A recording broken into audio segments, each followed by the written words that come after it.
Chapter 1: Arrival in a Different World. The sky was as clear as if washed by water, and the birds chirped incessantly. The breathtakingly azure expanse merged seamlessly with the pristine waters of Lake Natera, while wisps of cloud were scarcely visible. As far as the eye could see, only the astonishing blue extended, connecting the northern and southern realms of the Boludo forest. Whoosh, whoosh, utterly exhausted. We are almost there, the little female must hold on. In the beast source continent, amidst towering ancient trees soaring over 10 meters high and wildly entwined vines, a fleeting yellow shadow darted swiftly through the dense greenery and thorns, as quick as lightning and strikingly apparent.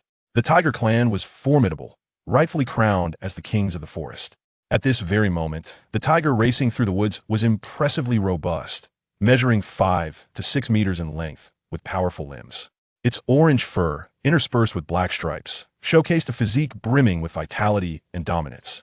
The instant it appeared, the surrounding birds took flight and animals scattered. Flap, flap. A mix of various feathers, tinged with a hint of blood, and countless fallen leaves littered the ground. The great tiger momentarily halted, slightly agitated, but perhaps recalled something. The tiger cautiously glanced behind itself, its previous irritation swiftly transforming into concern and tenderness. It began to show consideration, merely flicking its long, sturdy tail a few times. After shaking off some leaves, it resumed its journey. Upon closer observation, one would discover that the tiger's back actually bore the weight of an unconscious girl. The girl was smeared with traces of blood, and several wounds appeared as though they had been inflicted by sharp stones. Half of her petite body was nestled within the softness of the tiger's fur. She was incredibly slender and delicate, making it difficult to spot her against the backdrop of the tiger's formidable size. This little female had been salvaged by Sluo from the edge of a cliff. Originally, Sluo had merely ventured out in search of food, hoping to find a few choice wild beasts to satisfy his palate, which led him to undertake the arduous journey to a cliff located several dozen kilometers from his tribe. However, instead of encountering any wild beasts, he stumbled upon a solitary, injured little female near the cliffs frequented by them. A female? No other males nearby. For protection? Had she been abandoned by her tribe? In the beastly realm, where males outnumber females, females are exceedingly precious and rare, treated with utmost care by every tribe. Which tribe would forsake such a treasured female? Moreover, the girl appeared to be merely 15 or 16 years old, clearly at an age when male beastmen would be fervently courting her. She wore a charming pink sundress, complemented by dainty little boots, with 2 curly pigtails tied at the back of her head, her smooth, clean hair cascading over the tiger's broad back. Her exquisite appearance seemed utterly mismatched in this rugged, untamed world. Sluo, who believed himself to be powerful and pursued by many females over his nearly 20 years of life, felt a sense of pride. Yet, upon seeing such a beautiful little female for the first time, he found himself willing to cast aside all his arrogance to willingly become her adoring servant. Her skin was as pure and white as mutton-fat jade, exquisite and beautiful, with tightly shut eyelids and trembling lashes, her delicate brows slightly furrowed, seemingly still harboring a trace of fear. The girl's pink lips and peach-like face radiated a soft, gentle aura, leaving an impression of delicate charm and innocence. Just a glance from her was enough to captivate his very soul. Truly, she was simply too adorable. Suddenly, he felt a movement on his back. Where is this? A soft, tender voice suddenly rang out, bewildered and utterly unfamiliar, a melody Sluo had never encountered before. Chapter 2: The System that Specializes in Trapping Its Master. Where is this? Yaoyao's mind buzzed, still engulfed in a state of confusion. It felt as if just a moment ago, she had been engaged in a friendly exchange with that troublesome system. In the void world, there lay a blank expanse, a connecting point between 2 realms. A young girl and a small white creature, these were the only 2 beings inhabiting this void. Master, you must save the world. You must rescue the living beings. You must spread love and justice throughout the world. Go away. Ooh. The main god just issued an SS-level bounty. Completing it would grant me a promotion and a raise. Please help me, Master. Go away. It wasn't her promotion or raise, was it? Temptation? Playing the victim? Absolutely not. The small white creature pouted in grievance, clinging tightly to Yaoyao's leg, persistently trying to wear her down, yet she remained unyielding. Suddenly, an idea struck it. Indeed, was it time to resort to that method? Ooh, Master, you are forcing me. The small white creature took a deep breath, as if having made a resolution. It abruptly sank down and slid down Yaoyao's leg like a slide, landing and transforming into a pretty little boy with golden hair and eyes. This little boy was extraordinarily handsome and adorable, with a delicate little face, red lips, and pearly white teeth that were strikingly beautiful. He turned his innocent gaze toward her, taking small steps as he approached. Master Wu. As expected, the whiny, pitiful voice returned. Yaoyao had anticipated this troublesome system would resort to such tactics. It was utterly incompetent at everything except for playing the victim. Yet, helplessly, she lowered her head, meeting his gaze. He feigned tears that were non-existent, lifting his little face to gaze at her, his eyes wide and unblinking, cheeks puffed out, the corners of his eyes reddening, slowly filling with a heart-wrenching glimmer. Master, please help me. A single tear fell in a most unceremonious manner. If you don't help me, a second tear fell. The little boy feigned strength, struggling to hold back a third tear. He sniffled, his large, clear golden eyes brimming with unshed tears, as if imbued with the light of stars, captivatingly enchanting, accompanied by a mist of moisture that even tinted his fluttering lashes. Master, I swear, just this once. This is the last time. Please help me. We can split the reward 70-30. I get 7, you get 3. How do I terminate the system contract? You want to abandon me? The topic devolved into a verbal clash, and seeing that softness had failed, a more forceful approach was necessary. The little boy finally shed his pitiful facade, revealing a mischievous grin. Little fool of a host, regardless of your consent, I have already accepted the task. Transmission is about to commence. His golden eyes sparkled like crescent moons, imbued with a charming playfulness that was utterly infuriating. He then produced a lollipop resembling a cigarette from who knows where and popped it into his mouth, looking immensely pleased. Crossing dimensions, Beastman world. Mission: catastrophic beasts are emerging in the Beastman world, with their energy levels surging, threatening the stability of the future world. Please eliminate these beasts to protect world peace. Beast control system at your service. Yaoyao's head throbbed with indignation as she raised her fist, contemplating a showdown with this irksome creature before her, but the overlaying mission options obstructed her path. Would the host like to initiate transmission now? A. Confirm. B. Very confirm. C. Extremely confirm. Yaoyao's head pounded, her hand hadn't even moved when the system automatically selected option C. With a resounding chime, the system prompt echoed like a demon's roar. Beastman world, transmission commencing. Chapter 3, Seeking Forgiveness. The little female has awakened? Sluo's breath hitched, his heart racing with joy. He instinctively came to an abrupt halt, almost causing the bewildered Yaoyao to tumble off his back. In a moment before she would have fallen, Sluo's amber eyes widened, snapping back to reality. Oh no, oh no. In his moment of elation, he had forgotten that the little female was still on his back. Fortunately, the beastman's keen senses and remarkable speed were not to be underestimated after all. He had survived nearly 20 years in the beastly realm as a formidable warrior. Be careful. I've got you. Thud. Before Yaoyao could utter a sound, she found herself landing on a solid chest. Just as she began to feel the pleasure emanating from the male's chest, a tremendous crash resounded as they collided with a steep, rocky slope. Uncontrollably, they rolled several times before finally coming to a halt against an ancient locust tree, barely managing to stop. Yaoyao dared not open her eyes, but the strong arms around her waist provided a sense of security. The man behind her acted as a buffer, minimizing her injuries, and his steady grip around her waist remained unyielding while Yaoyao took a deep breath, finally daring to open her eyes again. To her astonishment, the moment she did, a strikingly handsome face, brimming with joy and apology, suddenly leaned in close, occupying her entire field of vision. She was taken aback to see a stranger, a man, half kneeling beside her. Moreover, his powerful right arm still encircled her waist, the very same person who had just rescued her. The unfamiliar man was entirely bare from the waist up, clad only in a crude skirt made of animal hide that barely concealed his lower half, presenting a rather unrefined appearance. He leaned over her, anxiously inhaling her scent, displaying not only urgency and concern but also, inexplicably, moments of intoxication and affection. What the heck, a rogue? Startled by the adult male's invasive behavior, Yaoyao nearly jumped up, instinctively kicking out in panic and shouting, "Get away from me." The identity of her savior became irrelevant. All she could think was that her head was spinning, and her kick had been a hasty, desperate action. By sheer coincidence, it connected with the handsome man's face, but to a male beast man, the force of a female was still insufficient to budge him. He remained firmly in place. Realizing her kick had landed inappropriately, she swallowed hard, her small face contorting in embarrassment and discomfort. Unsure whether to retract her foot, she felt the weight of the vast forest around them, where only the two of them remained, accompanied by the harsh cawing of crows. Yaoyao found herself at a loss for words, the atmosphere thick with awkwardness. Damn the confounded system, robbing her of any memory and unceremoniously casting her into another world for the sake of a meager profit. It was high time to switch systems. Yaoyao steadied her tumultuous emotions, her gaze falling once more on the man before her. The initial panic of arriving in this alien world had begun to subside. Regaining some composure, she took a moment to appraise the unfamiliar male. He appeared to be around 20 years old, his tall and robust physique radiating a wild, primal charm that was utterly captivating. Overall, he possessed the physique of a model: broad shoulders, a narrow waist, long legs, and well-defined muscles that drew the eye and held it captive. Under the gentle sunlight, his tanned skin glowed with a healthful allure.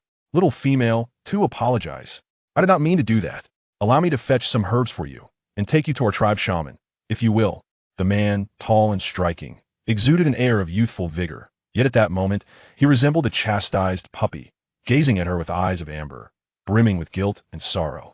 Despite having a reddened face from her kick, he showed no anger. Instead, his tone was humble, almost pleading for forgiveness. Chapter 4. The Art of the Tongue. Yaoyao felt a lump in her throat, uncertain of how to respond, her brows furrowing as she silently regarded him, unable to utter an apology. Simultaneously, her mind raced to process the information relayed by the system, swiftly absorbing the details of this world within mere blinks. Beastman world.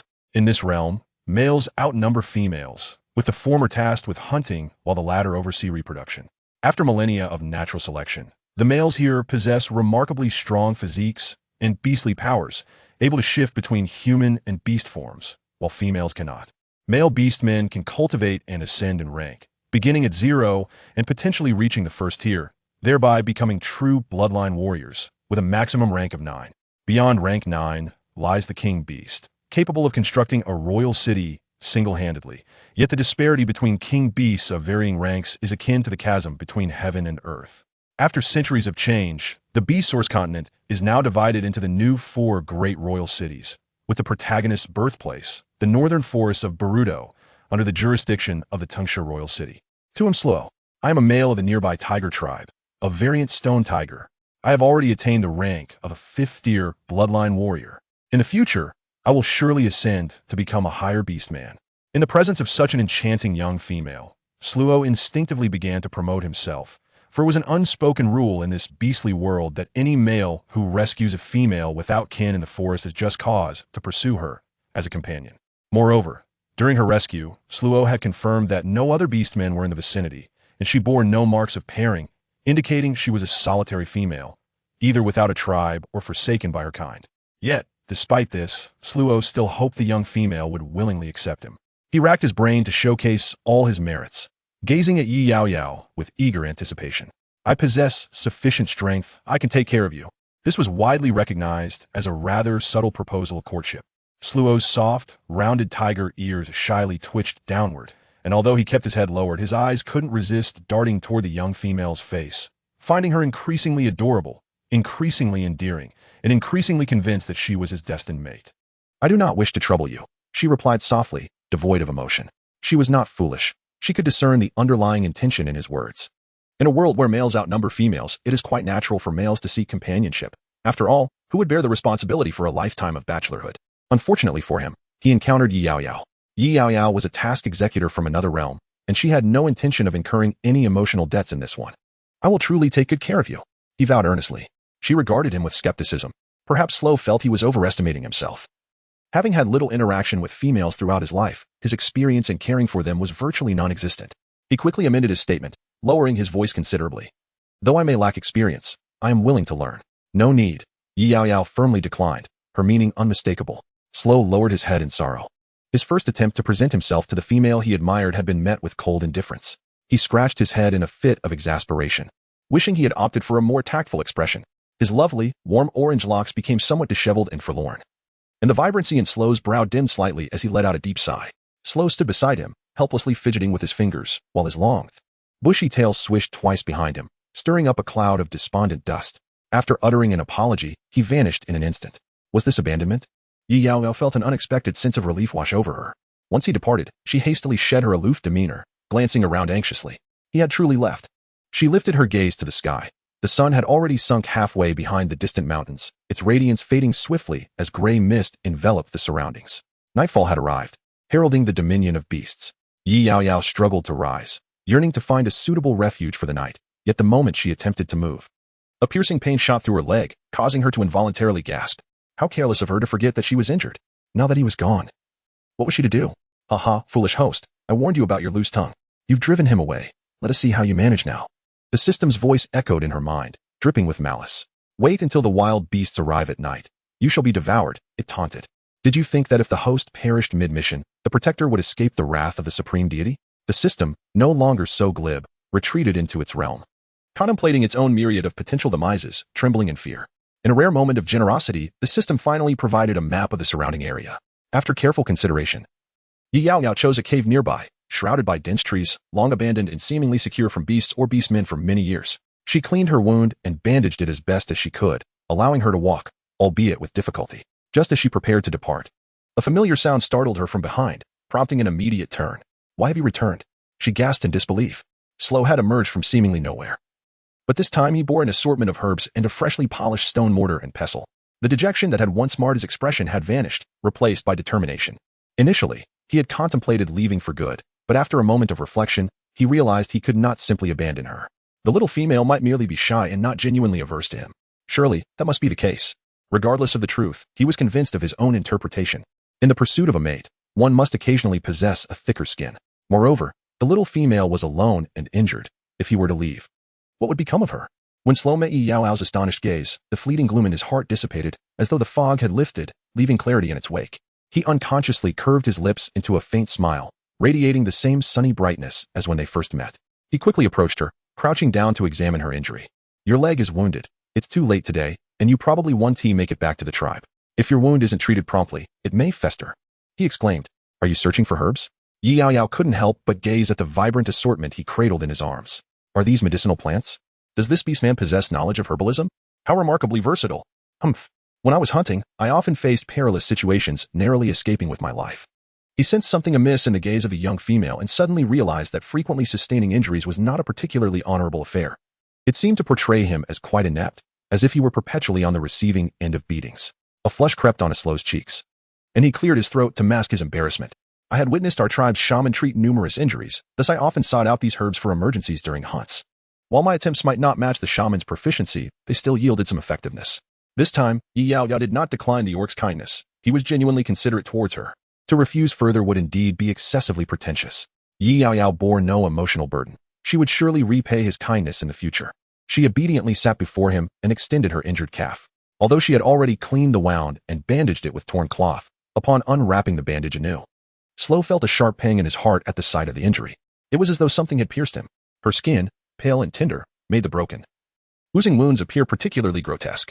For reasons unknown, the sight of her injury caused his heart to ache profoundly. Sluo's hands moved with practiced skill, swiftly grinding the herbs into a paste, which he then applied to the wound.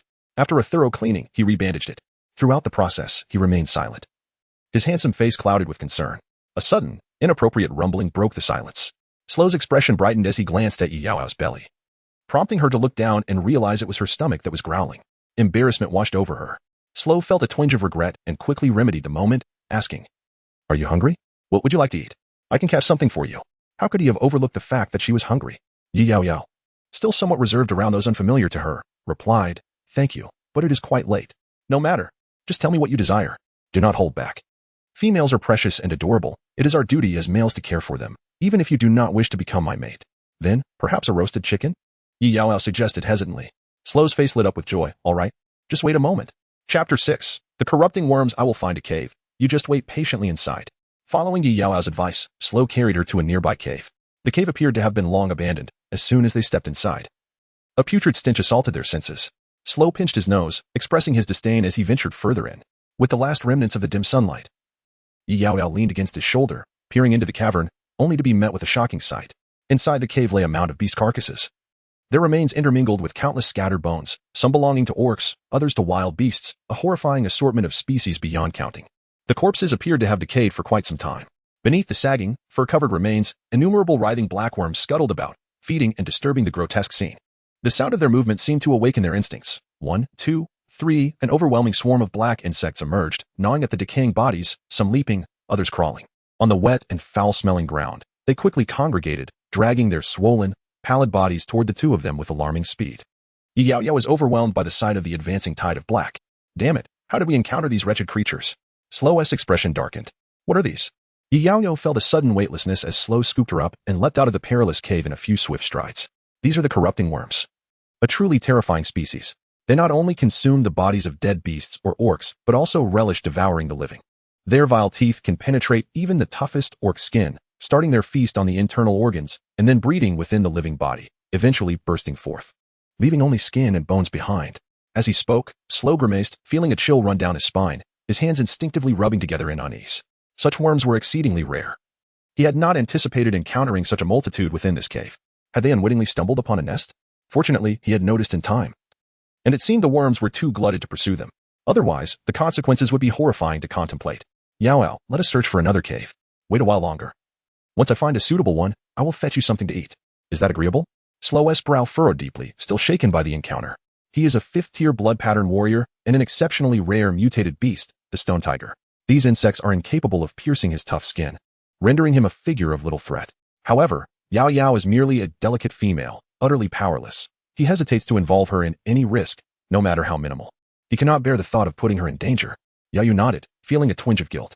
It was her impulsive suggestion to come to this cave, and she had not anticipated encountering such a situation. Why did the system, that unreliable entity, fail to inform her? Just then, the dispassionate notification from the godforsaken system rang out abruptly, cold and devoid of emotion. Ding. Ordinary task issued. Expel the corrupting worms to gain dominion over their cave for 1 night. Reward, 1 lucky draw. Failure penalty. Reputation points -10, current reputation points, 0.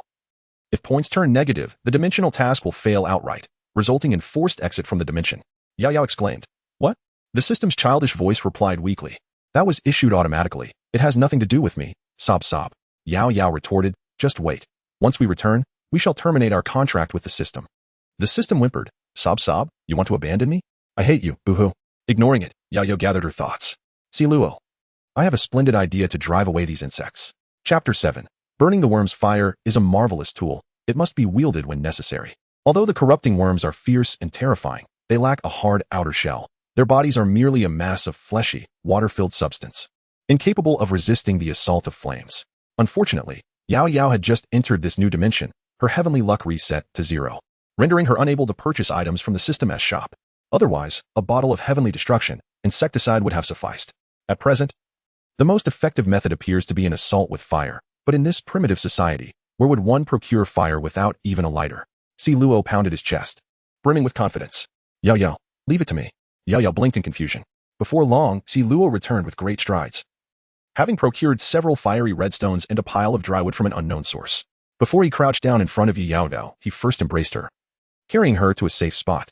He then picked up a fist-sized redstone with one hand and began to concentrate on manually striking it to create fire.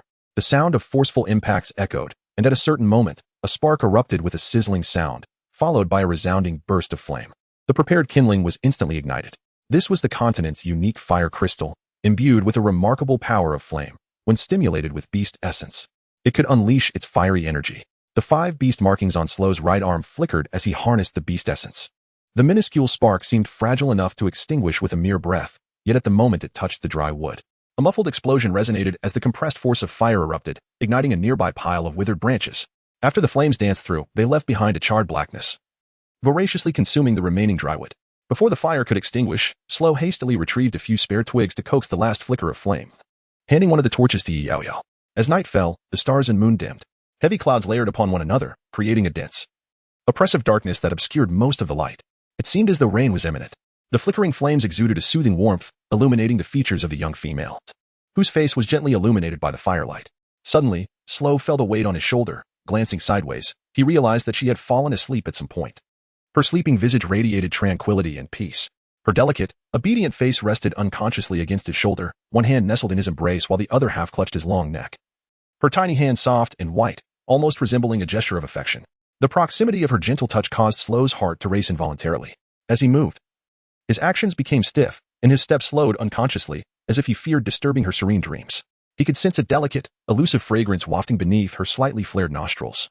A soft and enchanting scent emanating from her, tantalizingly sweet and infinitely more delightful than the aroma of roasted meat during his most ravenous moments. The allure of it left his mouth parched and his throat longing. Sluo instinctively swallowed, the elegant curve of his neck revealing a noticeable bob in his throat, betraying a hint of discomfort and impatience. What the devil was he thinking? Sluo chastised himself with a sharp slap, jolting back to reality. He bore a significant responsibility entrusted by the young female. How could he allow himself to succumb to infatuation at such a moment? Humph. Even as Yaoyao drifted into slumber, she remained restless, turning over and inadvertently nestling her head deeply against his chest. Sluo hastily took the torch from her grasp. The once exuberant, upon encountering the flames, quickly succumbed and fled. However, Sluo granted these repugnant creatures no opportunity to escape. With a swift toss of wood and a drop of the torch, they were promptly roasted to a crisp. The scent of charred flesh permeated the cave. Not much more pleasant than the stench of decay. In a matter of moments, Sluo efficiently cleared the area, setting ablaze what needed burning, sweeping away what was to be discarded. Once the cave was rendered habitable, he gently placed Yaoyao inside. She slept peacefully. Yet Sluo was acutely aware that the young female had not eaten for an entire day. If she continued to fast, her health would surely falter. After marking the cave entrance with a distinctive scent, he transformed into a tiger and dashed into the night. Chapter 8. The birth of a strange beast. The tiger's night vision is approximately 6 times that of a human, and its sense of smell is hundreds of times more acute. Thus, even in the dim light of the night, it could rely on its keen olfactory senses and extraordinary vision to undertake its hunting tasks. Ah, the air is redolent. Yaoyao was roused from her slumber by the tantalizing aroma of roasted meat. As she opened her eyes, she beheld Sluo busily tending to a fire and grilling the game he had captured, the fresh carcasses piled high beside him, still glistening with blood. Instinctively, she felt a wave of discomfort. The acrid scent of blood, a feast for the beast's men, elicited a strong urge to retch. Fortunately, Sluo, perceptive to her unease, promptly removed the other carcasses from the cave's interior. He plucked several large banana leaves from the ancient tree, meticulously concealing the prey he had painstakingly captured. Most inhabitants of the beast realm struggled to survive, with many orcs perishing from starvation each year. Thus every orc held food in great esteem, and Sluo was no exception. The area surrounding the cave bore his distinct scent, deterring even ordinary feral beasts from approaching. Yaoyao, these fruits are for you. Please taste them and see if they are delectable, if you like them. The females in the tribe favored succulent and juicy fruits, and Sluo believed that Yaoyao would also relish them. Since the awakening of his instinct for companionship, he has subconsciously observed the daily lives of the females. For instance, what do they enjoy eating? What kind of living environment do they prefer? What types of males catch their fancy? Understanding the preferences of females is a fundamental lesson for every male. Sluo ingeniously crafted a wicker basket, filled it with freshly washed fruits, and presented it to Yaoyao. The fruits, meticulously cleaned, were succulent and delightful to bite into. Yaoyao narrowed her eyes in satisfaction, her round, shallow pupils exuding a captivating beauty. Having a couple of refreshing fruits before indulging in roasted meat was indeed a splendid choice. As the meat roasted to perfection, its enticing aroma wafted through the air, tantalizing the appetite. Lacking salt, they could only grill it for now. In truth, my barbecue skills are quite commendable, and once we return to the tribe to acquire salt, I shall prepare roasted meat for you every day. Sluo carefully sliced the tenderest piece of meat from the catch, handed it over in a freshly polished stone bowl, and then stepped aside, crouching down with his hands cradling his face, eagerly watching Yaoyao relish the barbecued meat he had prepared. Perhaps Yaoyao was quite famished. Even without salt or seasoning, the grilled meat tasted surprisingly delightful. Thank you. It's delicious, Yaoyao exclaimed genuinely. Sluo's eyes instantly sparkled with joy, the corners of his mouth curving upward in a wider smile, his beautiful amber eyes shimmering like a night sky filled with twinkling stars, brimming with joy and excitement. He stifled the overwhelming urge to transform into his beast form, quickly attending to the wild chicken that Yaoyao had been longing for. Only after ensuring Yaoyao was well fed did Sluo finally partake in his meal. He transformed directly into his beast form and, after devouring the remaining roasted meat left by Yaoyao, proceeded to consume all the raw beast flesh outside the cave, finally feeling somewhat satiated. Lacking tanned hides to cover the young female, Sluo took the initiative to shift into his beast form and nestled closer to Yaoyao. Yaoyao, let us sleep together. I am quite soft and clean. My fur is washed daily, free from any pests. Sluo eagerly promoted himself. The damp and chilly ground was indeed unsuitable for resting, littered with sharp stones that could easily pierce the skin. After some contemplation, Yaoyao chose not to refuse. Sluo's beast form resembled a large tiger, approximately 5 to 6 meters in length. As he knelt before her, it was akin to a luxurious bed adorned with plush tiger fur. Yaoyao grasped 2 tufts of fur and, with a firm push, effortlessly climbed onto him. The novel experience of sleeping on a tiger fur bed was surprisingly delightful. Sluo flicked his tail, hesitating to speak. Crouched on the ground, he could not see the young female and, fearing she might fall asleep before him, he could not suppress his curiosity any longer. Yaoyao, which tribe are you from? When I found you, you were all alone. Do you have any kin? If you lack support, come live in our tribe. In this moment, Yaoyao cleverly chose to feign amnesia. What excuse could be more effective than forgetfulness? Living in a tribe seemed like a splendid option. In truth, the recent outbreak of the corrupting worms was somewhat peculiar, typically hidden beneath the earth. These rare magical creatures subsisted on carrion and rarely gathered in large numbers to attack beastmen. Yet today, they appeared frenzied as if driven mad by hunger. Moreover, the system had warned that the world would soon face collapse, bringing forth powerful alien beasts that would devastate the order of the beastman's realm. Based on years of experience with missions, the system's initial teleportation point was always in proximity to the target. This suggested that an alien beast might already have arrived in her vicinity. Chapter 9. An ominous gaze after a night of pleasant dreams. The morning sunlight filtered softly through the cave. Yaoyao rubbed her eyes and climbed down from the tiger's back. After freshening up, she decided to wake the large tiger. Ding. Task completed. Reward, lucky draw, 1 time. Ding. Lucky draw concluded. Prize, Dark Series Foundation, 1 bottle. Dark Series Foundation? Yaoyao's hand trembled slightly. It couldn't be what she thought it was, could it? A silver flash revealed a small stone vial in her hand. Each time she traversed to a new realm, the system would grant rewards in forms suitable to that world. Upon opening the vial, she gasped in shock. It indeed was what she feared, a rather useless item bestowed by the system. Sluo, could you step outside for a moment? I have something to do. Yaoyao expressed, a hint of despair in her tone. The large tiger lifted his head and let out a howl, tilting it curiously. What did Yaoyao intend to do? Was he not allowed to peek? The tiger's face was filled with confusion, yet he wisely refrained from pressing further. As soon as Yaoyao finished speaking, he promptly stood up and exited. Transforming back into human form, Sluo adjusted the vine curtain at the entrance, ensuring it was adequately covered. Still uneasy. He gathered more vines to secure the cave entrance thoroughly. After all, his little female must not be seen by anyone else. 15 minutes later, Yaoyao reappeared. Hesitating as she lifted the vine curtain, the rounded tiger ears perked up. The large tiger, who had been resting with his front paws at the entrance, suddenly raised his head. He heard the delicate and gentle footsteps unique to the petite female, and his amber eyes instantly sparkled, as if filled with the brilliance of countless stars.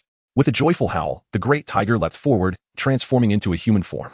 In the moment of Sluo's ecstatic turn, he caught sight of a small black figure before him. He beheld the young black boy, his expression frozen for a few seconds. Subsequently, he forcefully averted his gaze from the boy, straining to stretch his neck as he peered into the hole, desperately seeking the exquisite silhouette of his beloved Yaoyao. Yet, the space within was devoid of any presence. Reluctantly, he redirected his attention to the young black boy, whose amber eyes shimmered with astonishment. Just as the boy lifted his face to meet his gaze, Sluo, the voice was soft and sweet, yet distinctly resonant, accompanied by a pair of familiar, delicate, and beautiful eyes. In that moment, Sluo's mind erupted in a cacophony, as if a bomb had detonated at his feet. He finally came to the belated realization that the unattractive little black girl before him was, in fact, his beautiful and beloved Yaoyao. He was nearly struck dumb, his voice rising in pitch as he exclaimed, Yaoyao, how did you end up like this? Is there something troubling you? Yaoyao pouted slightly. Don't you think this color is quite safe? It blends seamlessly with the forest, making it difficult for wild beasts to spot me, temporarily devoid of any combat capability. She sought to enhance her stealth, thereby alleviating some burden from Sluo. Must it truly be this way? Sluo furrowed his brow, gazing at his little female companion. Her body smeared with a dreadful brown-green paint that obscured her originally delicate and beautiful features. Though her facial structure remained lovely, the ghastly hue rendered her appearance rather unappealing. Her once charming Lolita-style pink dress was now sullied with dirt and dust, while her little furry boots had also changed color. At a glance, she seemed to be gradually conforming to the era. Nevertheless, there was some merit in Yaoyao's reasoning, and Sluo did not forcibly intervene. After all, regardless of how his Yaotian transformed, she was still the little female he adored. The Sangwa tribe, where Sluo resided, lay at the confluence of mountains and plains, characterized by a semi-basin topography with a great river coursing through, providing ample water and vitality for the entire clan. Overall, this locale boasted both mountains and water, replete with resources, making it an exceptionally favorable habitat. From above, hundreds of dwellings were scattered across the landscape, extending from the mountainside down to the plains.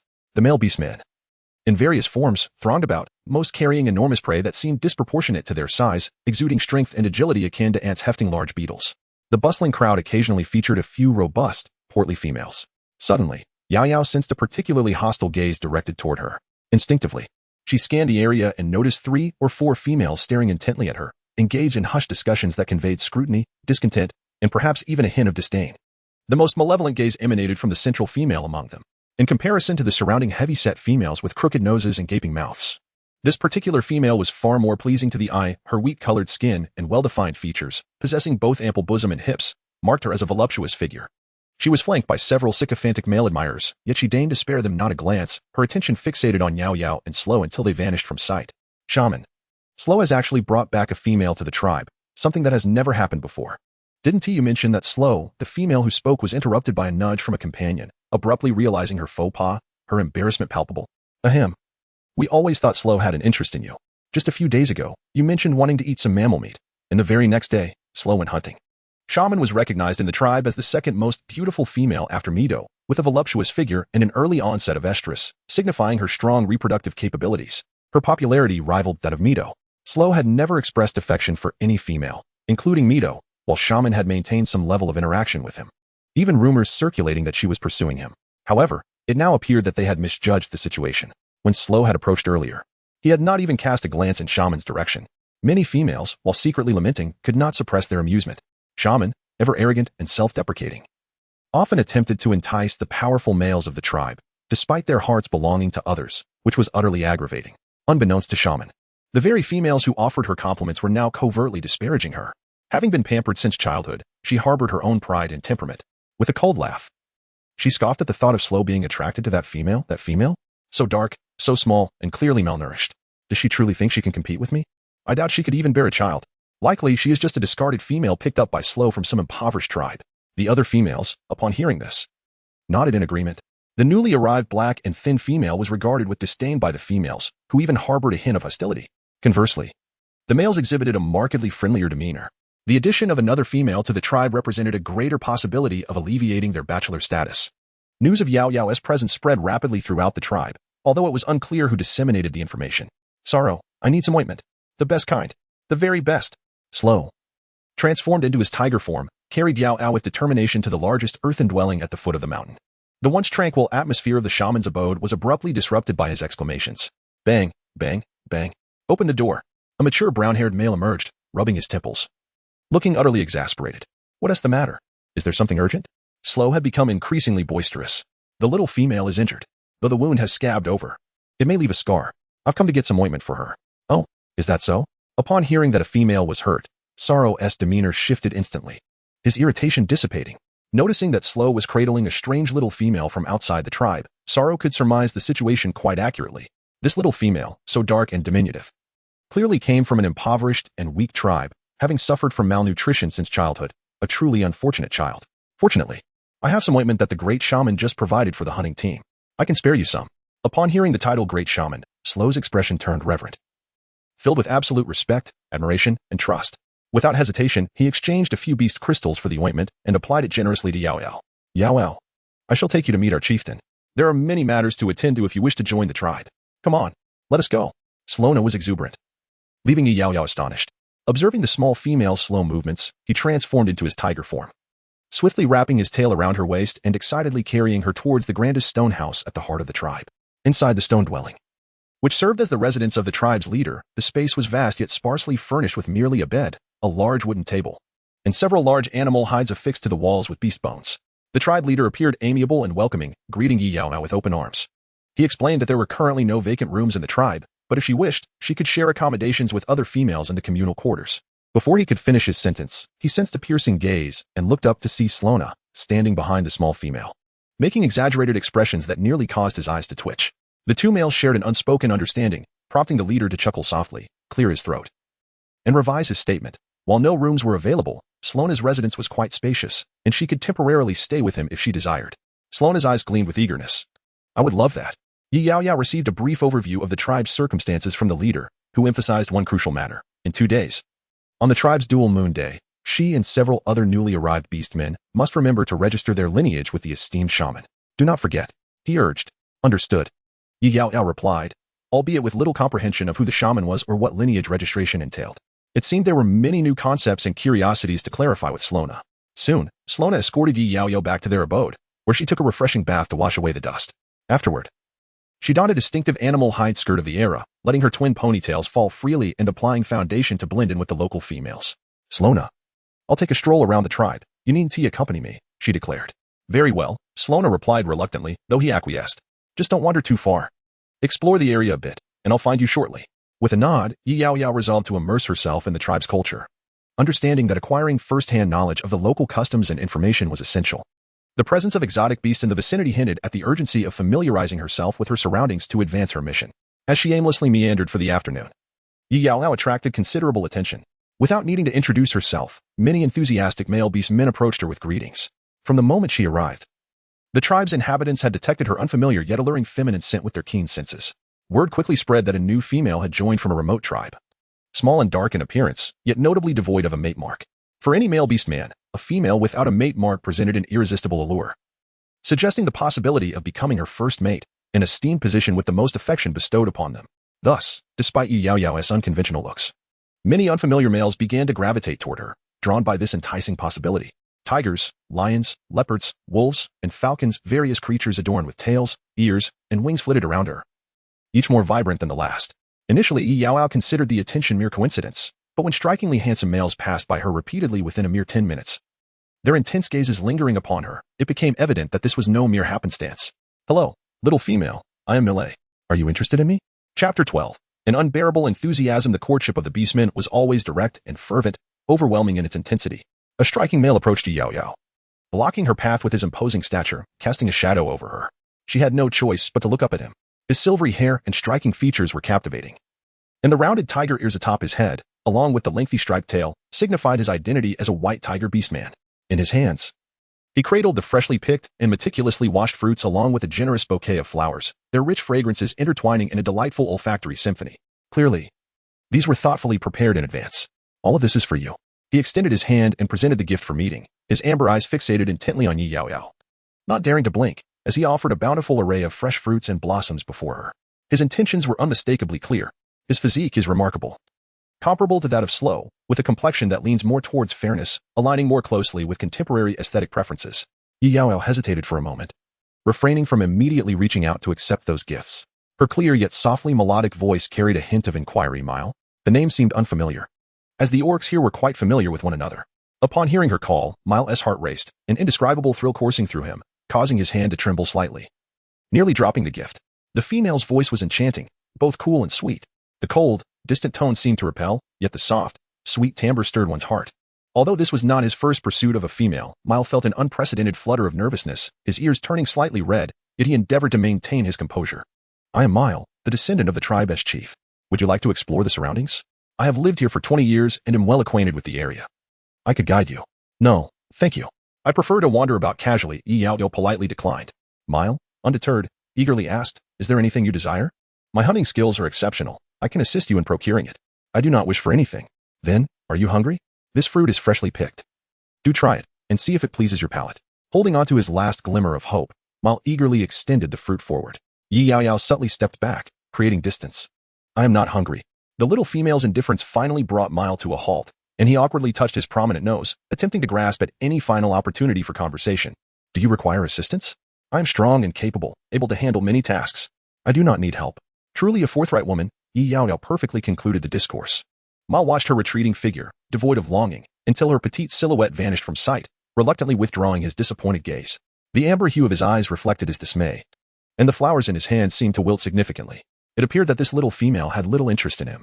The male orcs here were all tall and robust, each bearing a physique akin to that of a model, clad only in a brief leather skirt, seemingly in competition with one another. The leather skirts varied in length, with each one shorter than the last, exposing more of their well-defined muscles and sturdy, elongated thighs, exuding potent hormones and untamed vigor.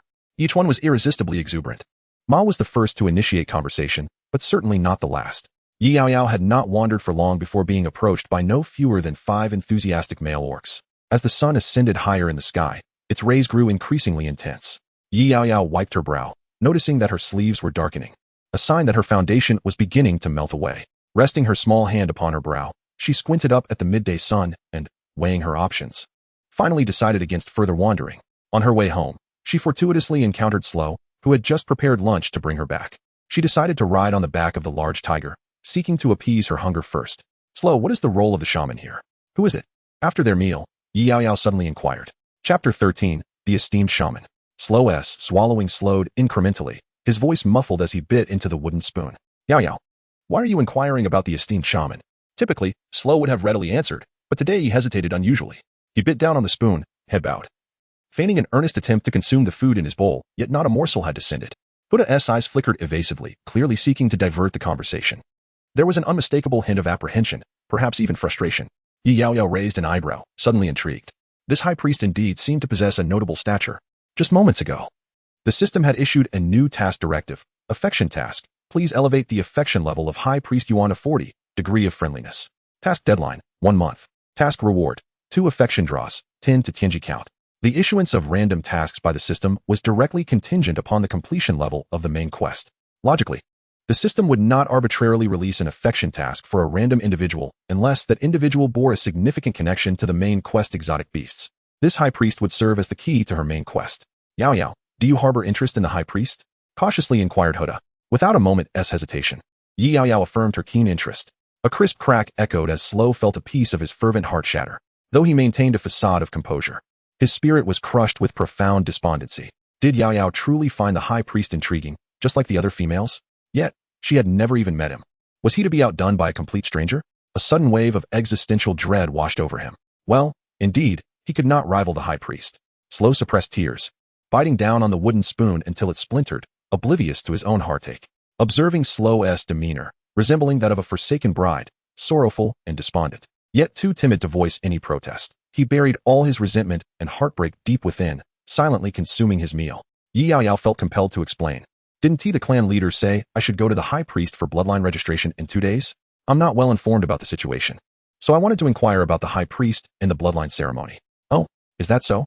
Sluo's eyes brightened, his spirit rekindled in an instant. The previous moment's gloom and melancholy were cast aside as he reverted to his cheerful, sunny persona. Haha, is that what it was? Yaoyao, what else would you like to know? Ask me. I'm well versed in all matters. The contrast was quite striking. Under Sluo's elucidation, Yaoyao gleaned further insights into the character. The high priest was shrouded in mystery. No one knew his origins. It seemed the clan leader was aware, but had kept his lips sealed, likely out of fear of violating some taboo. The high priest had arrived at the Sanglin tribe 2 years prior. During his stay, he imparted numerous medicinal principles to the tribe, and the beastmen regarded him as a messenger of their deity. He is well versed in divination and foreseeing calamities, having aided the Sanglin tribe on several occasions to navigate through rare floods and icy fires. It can be said that all the orcs within the tribe hold him in profound reverence and affection. As for the bloodline ceremony, it is considerably simpler. It serves as a necessary rite for orcs to join the tribe, aimed at cataloging the newcomers' races, numbers, and fates. 2 days later, on the double moon day, Yaoyao stood in the tribe's grand plaza alongside several newly arrived male orcs, while Sluo, the chieftain, and several elders of the tribe stood at the periphery, devoutly observing from below the steps. The chieftain was murmuring something, but it was too distant to discern clearly. It felt as though an inviolable sacred ritual was unfolding. Apart from Yaoyao, all the orcs were imbued with a sense of anticipation and tension. In front of Yaoyao and the newly arrived orcs lay a silver crystal, caressed by the cool moonlight, emanating a faint, chilling glow. Suddenly, Yaoyao shivered violently. Hiss, how cold! Why has it turned so frigid all of a sudden? On this sultry summer evening, Yaoyao had been fanning herself with a banana leaf to alleviate her restless heat when a gust of cold wind swept through, instantly dispelling the previous stifling warmth. The extreme chill had caused her to tremble despite the summer's heat. It felt as if the most aloof and desolate highland snow-capped mountains, accompanied by strands of fresh, cool breezes and the bright moon, had descended upon the mortal realm, evoking the sensation of the first snow of winter. Master Shaman, these are the newly arrived orcs. The chieftain's voice resonated with unprecedented respect and devotion. A soft followed, cool and melodious, yet distinctly distant. Yaoyao turned to locate the source of the sound. Under the resplendent moonlight, a tall and imposing silhouette emerged, ethereal and cold. Walking gracefully into the light of the bright moon, clad in a cloak of moonlit white, adorned with intricate purple patterns, his visage remained elusive. Only the slender, pale fingers protruding from the fabric were visible, glimmering as if infused with the ethereal glow of the moonlight, strikingly beautiful. His posture was extraordinarily upright, the hem of his robe dancing freely in the wind, reminiscent of a resplendent moon, exuding an unapproachable purity and grace. In that fleeting moment, Yaoyao was suddenly reminded of 2 phrases: clear skies and refreshing breezes and unparalleled beauty. Such descriptors seemed ill-suited for the beastly realm. Chapter 14, Bloodline Registration Master. Do you see that aloof and handsome gentleman? He is your first target for conquest. Yaoyao sighed, her gaze sharpening, for he appeared rather difficult to approach. Fear not. I shall find you the basics right away. I guarantee you'll master him in 3 moves, capture his heart in 10, and with perseverance, you'll become a master in 100. Guai confidently patted her small chest and promptly dove into the ocean of system knowledge. Alas, her master was somewhat dense, requiring a hands-on approach to garner affection, and the system truly fretted over her plight. Where could one find such a diligent and devoted system? A few minutes later, a series of documents flooded Yaoyao's mind. After perusing just a couple of pages, her initially content expression faded into dismay. Delete all those documents. Why? But I painstakingly searched and selected the finest strategies for you. I even provided my most treasured insights. The titles of domineering CEOs' pampered wives. What to do when the young master loves me too much, and no, national master, left her exasperated. It was no wonder the system's narrative style was always so peculiar. It seemed to have indulged in too many ancient romantic tales, discarding both intelligence and integrity in the process. Yaoyao and Guai engaged in a spirited debate within her consciousness, each firmly defending their stance, oblivious to the presence of another. Yuan stood beside Yaoyao, his cool gaze sweeping over her, momentarily taken aback. The depth of his clear, cold eyes flickered slightly, the enchanting purple hue settling within his crystalline gaze, revealing a mix of confusion and amusement. The expressions on this female's face were quite intricate. Was it sorrow or joy, anger or frustration? A chilling sensation suddenly surged through Yaoyao, reminiscent of the first snow of winter, enveloping her entire being and overwhelming her senses. It was only then that she jolted back to awareness, looking up to find another person before her. This individual was pressing a finger against her forehead, the coolness of his touch akin to the smoothness of jade. What was he doing? Just as the thought crossed her mind, her pupils dilated sharply. A profound sense of danger erupted within an instant, coursing through her like a high-voltage current, an unprecedented feeling of crisis overwhelming her consciousness, accompanied by an immense force that seemed intent on seizing something vital from her. Before her brain's emergency response could activate, Yaoyao felt as though death was imminent, a swift arrival, a fierce departure. In the blink of an eye, that life-threatening sensation vanished without a trace, as if it had never existed. Yaoyao had yet to collect her thoughts when she noticed he had withdrawn his hand. His fingertips were as white as jade. Yet at that moment, Yaoyao had no time to appreciate such beauty, for she noticed a faint azure glow lingering upon his fingertips, harmonizing with the radiant moonlight, delicate, yet exquisitely ethereal. The blue light seemed to emanate from her own brow. Soon after, the dim azure orb was infused into the prepared silver crystal, merging seamlessly into one. The once dull crystal began to emit a gentle blue luminescence, a brilliance that would persist until its master met their demise. Was this the essence of bloodline registration? It forcibly severed a fragment of her soul's power, subsequently binding it for registration. Yaoyao's soul crystal, along with those of 3 newly arrived beastmen, was taken by the high shaman, to be kept in the most tranquil stone house atop the mountain. This abode belonged to the esteemed high shaman of the Sanglin tribe. He cherished solitude, detested disturbances, and loathed the careless intrusion of outsiders. Thus, this place was deemed the safest within the tribe. Chapter 15. The odor was not pleasant after completing the bloodline registration. The high shaman vanished, as if he had never been there. Waves of dizziness washed over Yaoyao, and the scene before her blurred suddenly. Yaoyao. It seemed that Sluo was calling her. Yet the voice became ethereal and indistinct, barely discernible. Sluo, in a state of panic, rushed through the crowd and hurried to support her. Had he delayed even a moment longer, she would have collapsed to the ground. The young female's complexion was pale, as though she had suffered a significant blow. How could this be? Sluo dared not hesitate for a moment, swiftly transporting her to the shaman. However, Shaman Luo merely shook his head. He was just an ordinary shaman from a small tribe, lacking the knowledge to provide a satisfactory diagnosis. Master, the system detects that your soul power has been injured. Oh dear, you look so unwell. I am truly worried about you. At least there was some semblance of conscience. Yaoyao slightly opened her eyes, attempting to clench her fist, but found herself unable to muster even a modicum of strength. The peculiar sensation in her body brought forth a wave of unease.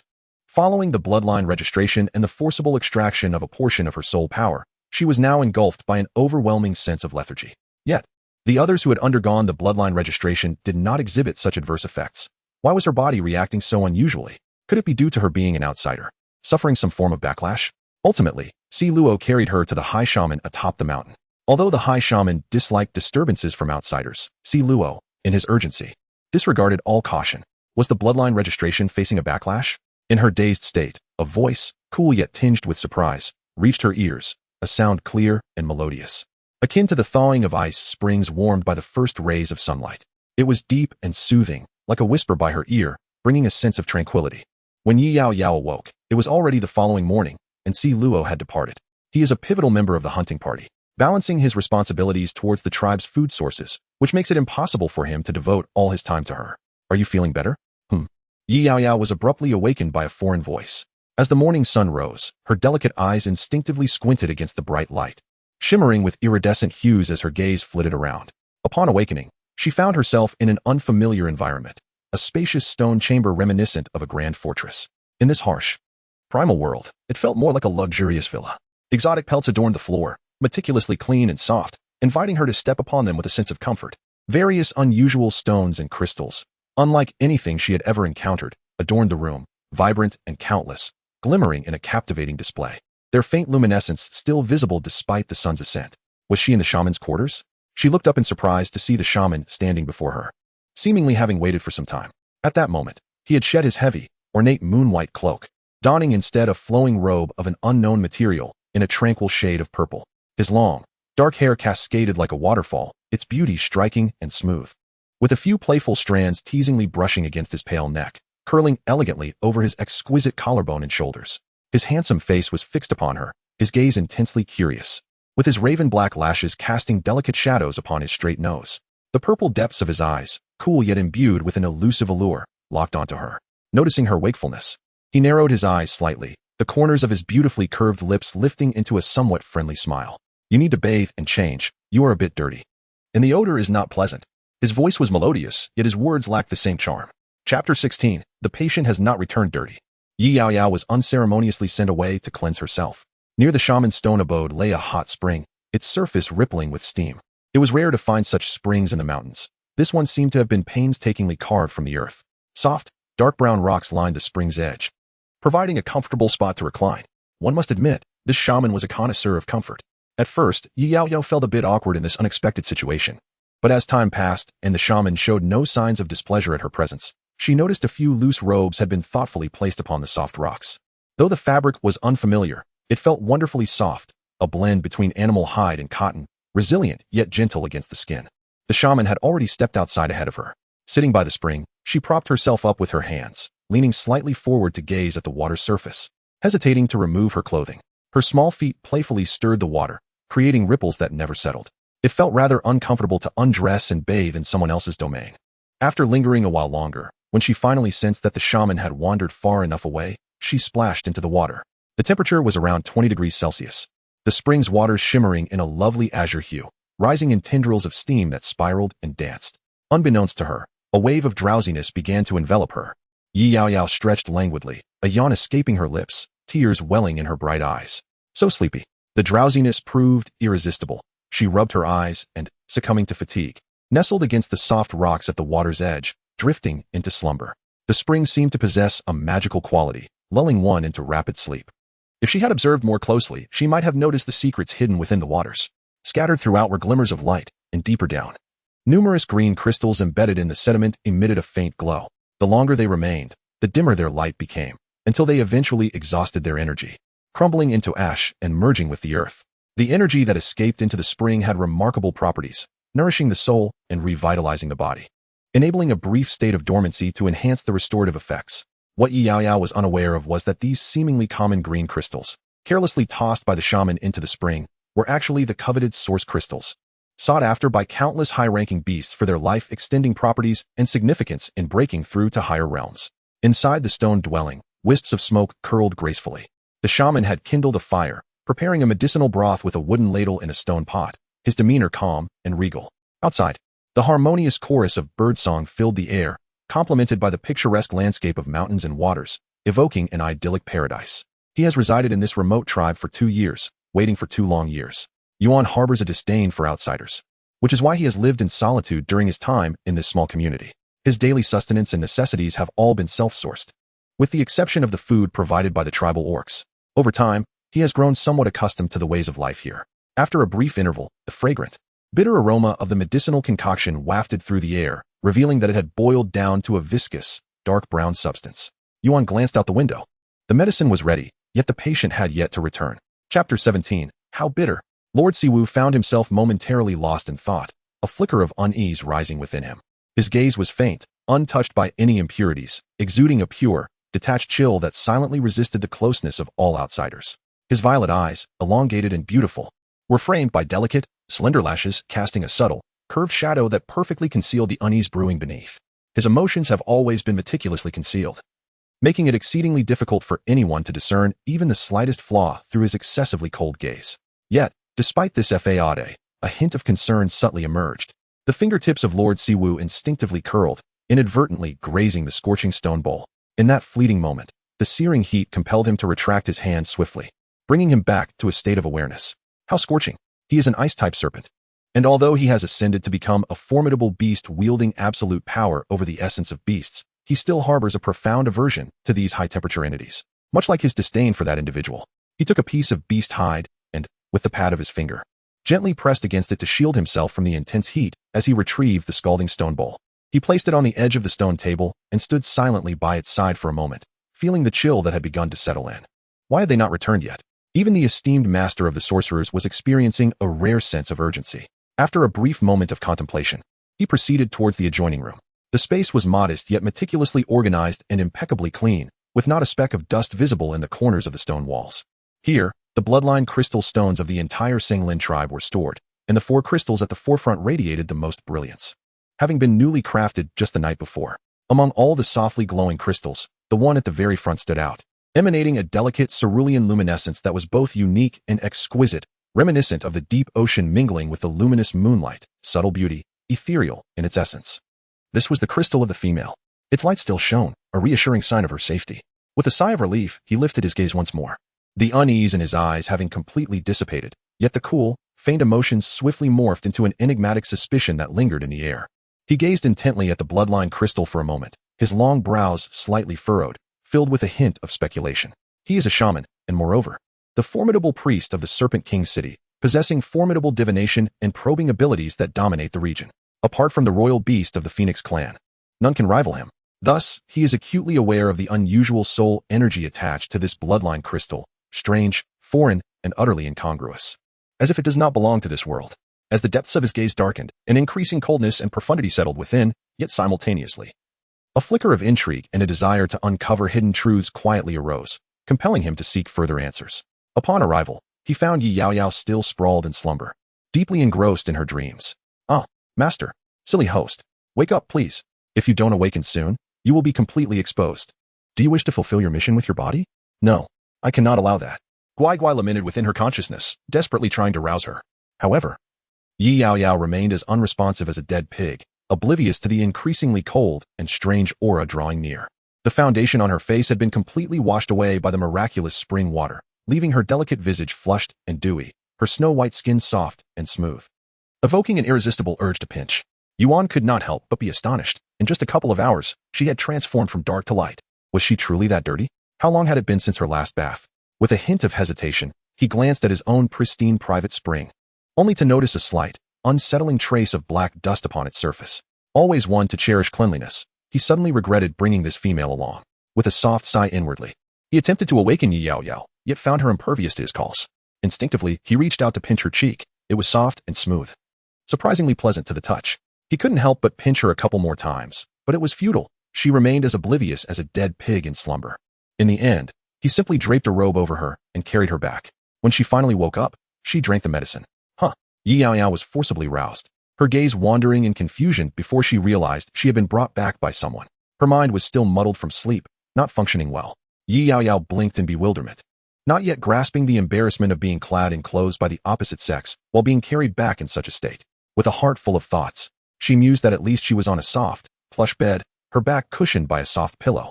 She reclined comfortably, and in front of her was a beautiful hand with distinct knuckles, pale and exquisite. At that moment, Master Siwu was holding a wooden spoon filled with a thick, dark brown medicinal soup. She took a sip and immediately spat it out, her small face scrunching up in distaste. So bitter. Chapter 18. Master Siwu raises 2 rabbits. Yaoyao was not particularly afraid of bitterness, but the taste of this medicine was truly shocking. Good medicine is often bitter, beneficial for the body. Master Siwu did not show much sympathy, his tone cold and indifferent as he held the wooden spoon suspended in the air, stubbornly attempting to feed her. Before her was a mass of gooey, dark brown, the acrid, nauseating scent of the medicine invading her nostrils. Yaoyao sniffed, stole a glance, and decided to simply pull the quilt over her head, instantly creating a large bulge as she disappeared from view. "Yuan, come out and drink the medicine." "No, it's bitter." The 2 sides were locked in a stalemate for several seconds, each moment stretching out unusually long. Yuan narrowed his eyes slightly, finally sighing as if resigned to his fate, and left for a while, returning with a few pieces of sugar. The sugar cubes appeared substantial, but their concentration was extremely high. When one was crushed and sprinkled into the medicinal soup, the sweetness nearly melted her heart. She was quite astonished that in this beastly world, such a thing as sugar existed. Logically speaking, the level of knowledge in this realm shouldn't have produced such pure sugar. Yet, it seemed that the civilization here was more advanced than she had previously understood through her system. Master Siwu raises 2 rabbits. During the process of being fed medicine, Yaoyao's peripheral vision suddenly caught sight of 2 snowy white figures bouncing into view, remarkably eye-catching. Curiously, she turned her head to find 2 impeccably pure white rabbits. Their long ears perked up. The 2 fluffy creatures hopped around, alertly raising their soft, furry ears as they caught the scent of the medicine, eventually bouncing beneath her bed. Their tiny, damp noses twitched incessantly. One of them, more spirited, boldly expressed its desire by pawing at the fur rug that hung over the edge of the bed. As if wanting to climb up, but being too plump and round, it resembled a white fluffball from a distance. As it hopped, it swayed clumsily, and its blunt, ineffective front paws kept it grounded just above the floor. Yaoyao couldn't help but laugh out loud, realizing it was being laughed at. The round little white head suddenly lifted, its neck shrinking in embarrassment, making it look even more like a fluffy ball. When their gazes met, she saw its wet, misty eyes shimmering like brilliant rubies, fixated on the medicinal soup before her, filled with evident longing. True rabbits, they stared intently. Another one soon followed suit. Thus, the 2 fluffy creatures synchronized their movements and expressions, their long ears drooping slightly, gazing down at a 45-degree angle, their ruby-like eyes fixed on Yaoyao and the medicine, their gaze brimming with unmistakable desire. If it weren't for the short tails of the white rabbits, Yaoyao could almost imagine them wagging their tails eagerly beneath the bed. Master Siwu glanced at the 2 rabbits and the curious Yaoyao, feeling a stir within himself. The medicinal soup was brewed from precious herbs, and they adored it. She could feed them some. His voice was cool, his purple eyes sweeping over the 2 eager rabbits without much emotional display. As he reached down to pick up the more lively one by its ears, ignoring the rabbit's frantic struggles, he unceremoniously handed it to Yaoyao. The fluffball's fur was white and fine, untainted and pure, reflecting Master Siwu's meticulous nature. The rabbit's soft and plush fur felt wonderful to the touch, reminding Yaoyao of her own little black cat. The moment the fluffball was thrust into her embrace, it froze instantly. Its front paws ceased to scratch, and its hind legs stopped kicking, as if a switch had been turned off, remaining completely still like a puppet, allowing itself to be tormented repeatedly. It was in the arms of a strange female, and being touched by her. Oh no, its purity was at stake. Inner sobbing JPG. These 2 were plateau snow rabbits, sensitive to smell and possessing remarkable cold resistance. Chapter 19. Braised rabbit heads are quite delicious. Why does Master Siwu raise rabbits, and why are they also plump? Hiss. Yaoyao suddenly found herself longing for the taste of braised rabbit heads. They were so delicious. It had been a long time since she had eaten them. If she could find some seasonings and ingredients in the next couple of days, she could concoct a sumptuous feast to change things up. Just as she was lost in the delightful memories of flavors, the little white rabbit in her arms seemed to sense some imminent danger and suddenly kicked with all its might, landing with a thud on the ground and rolling over a couple of times. Uncertain if it was hurt, the little rabbit stood up, shaking its chubby body. Its long ears disheveled. The left ear hung awkwardly on the ground while the right drooped over its plump body. In the blink of an eye, the 2 rabbits had vanished without a trace, fleeing from Yaoyao as if she were a plague. Was she really that terrifying? Master Siwu prepared more medicine for her, and having learned from the previous experience, he sweetened the subsequent batches with sugar cubes. Perhaps due to the abundant crystals and medicinal soup that Master Siwu had bestowed upon her, Yaoyao's soul power was nearly restored. Soul power, to some extent, was akin to mental strength. She sensed her, which had reset upon entering this new realm, was gradually recovering. As a beast tamer, possessing sufficiently strong mental power was her only weapon. Could it be that I can summon my little black cat now? Today, the system is unusually silent. Yaoyao sensed something was amiss. Normally, this presence would chatter incessantly within her consciousness, able to talk for 3 days and nights without pause. On ordinary days, if Yaoyao didn't instinctively block its chatter, her mind would likely have exploded by now. Yet today, she had been awake for quite some time, and it hadn't uttered a single word. Yaoyao even checked her communication settings specifically and found no silence imposed on it. Master, have you not yet realized the seriousness of the situation? A peculiar silence lingered for a moment before the storm erupted in a cacophony of cries. A lament that pierced the air with an almost childlike sobbing. Oh dear, you foolish child. That male has seen you in your entirety. You went to soak in the hot springs, and no matter how I called, you remained oblivious, sleeping as if in the depths of death. It was that male beast who dressed you and carried you to bed. Guai Guai's mind was flooded with the repulsive news articles she had recently encountered. My heavens, her master, though appearing aloof, was utterly naive, devoid of any cunning. Not to mention, her master possessed an innocent and delicate appearance, reminiscent of an unblemished youth of 14 or 15. Wasn't this the very archetype of the victimized schoolgirl depicted in those scandalous reports? Yaoyao was taken aback. Now she understood why something felt amiss. Her memory had faltered at this point. But what followed? Since she had nothing pressing to attend to, her voice remained surprisingly calm. Guai Guai pursed her lips, gradually regaining composure. It seems, perhaps, that nothing of great consequence occurred. That male seemed not to spare you a second glance. Merely scooping you up and heading off to fetch you some medicine. Hee, dear master, your physique and allure are lacking. Look how he shows no interest in you at all. Ha! Guai Guai reverted to her mocking tone. Silence. This was not the same Guai Guai who had earlier lamented with such fervor over her worries.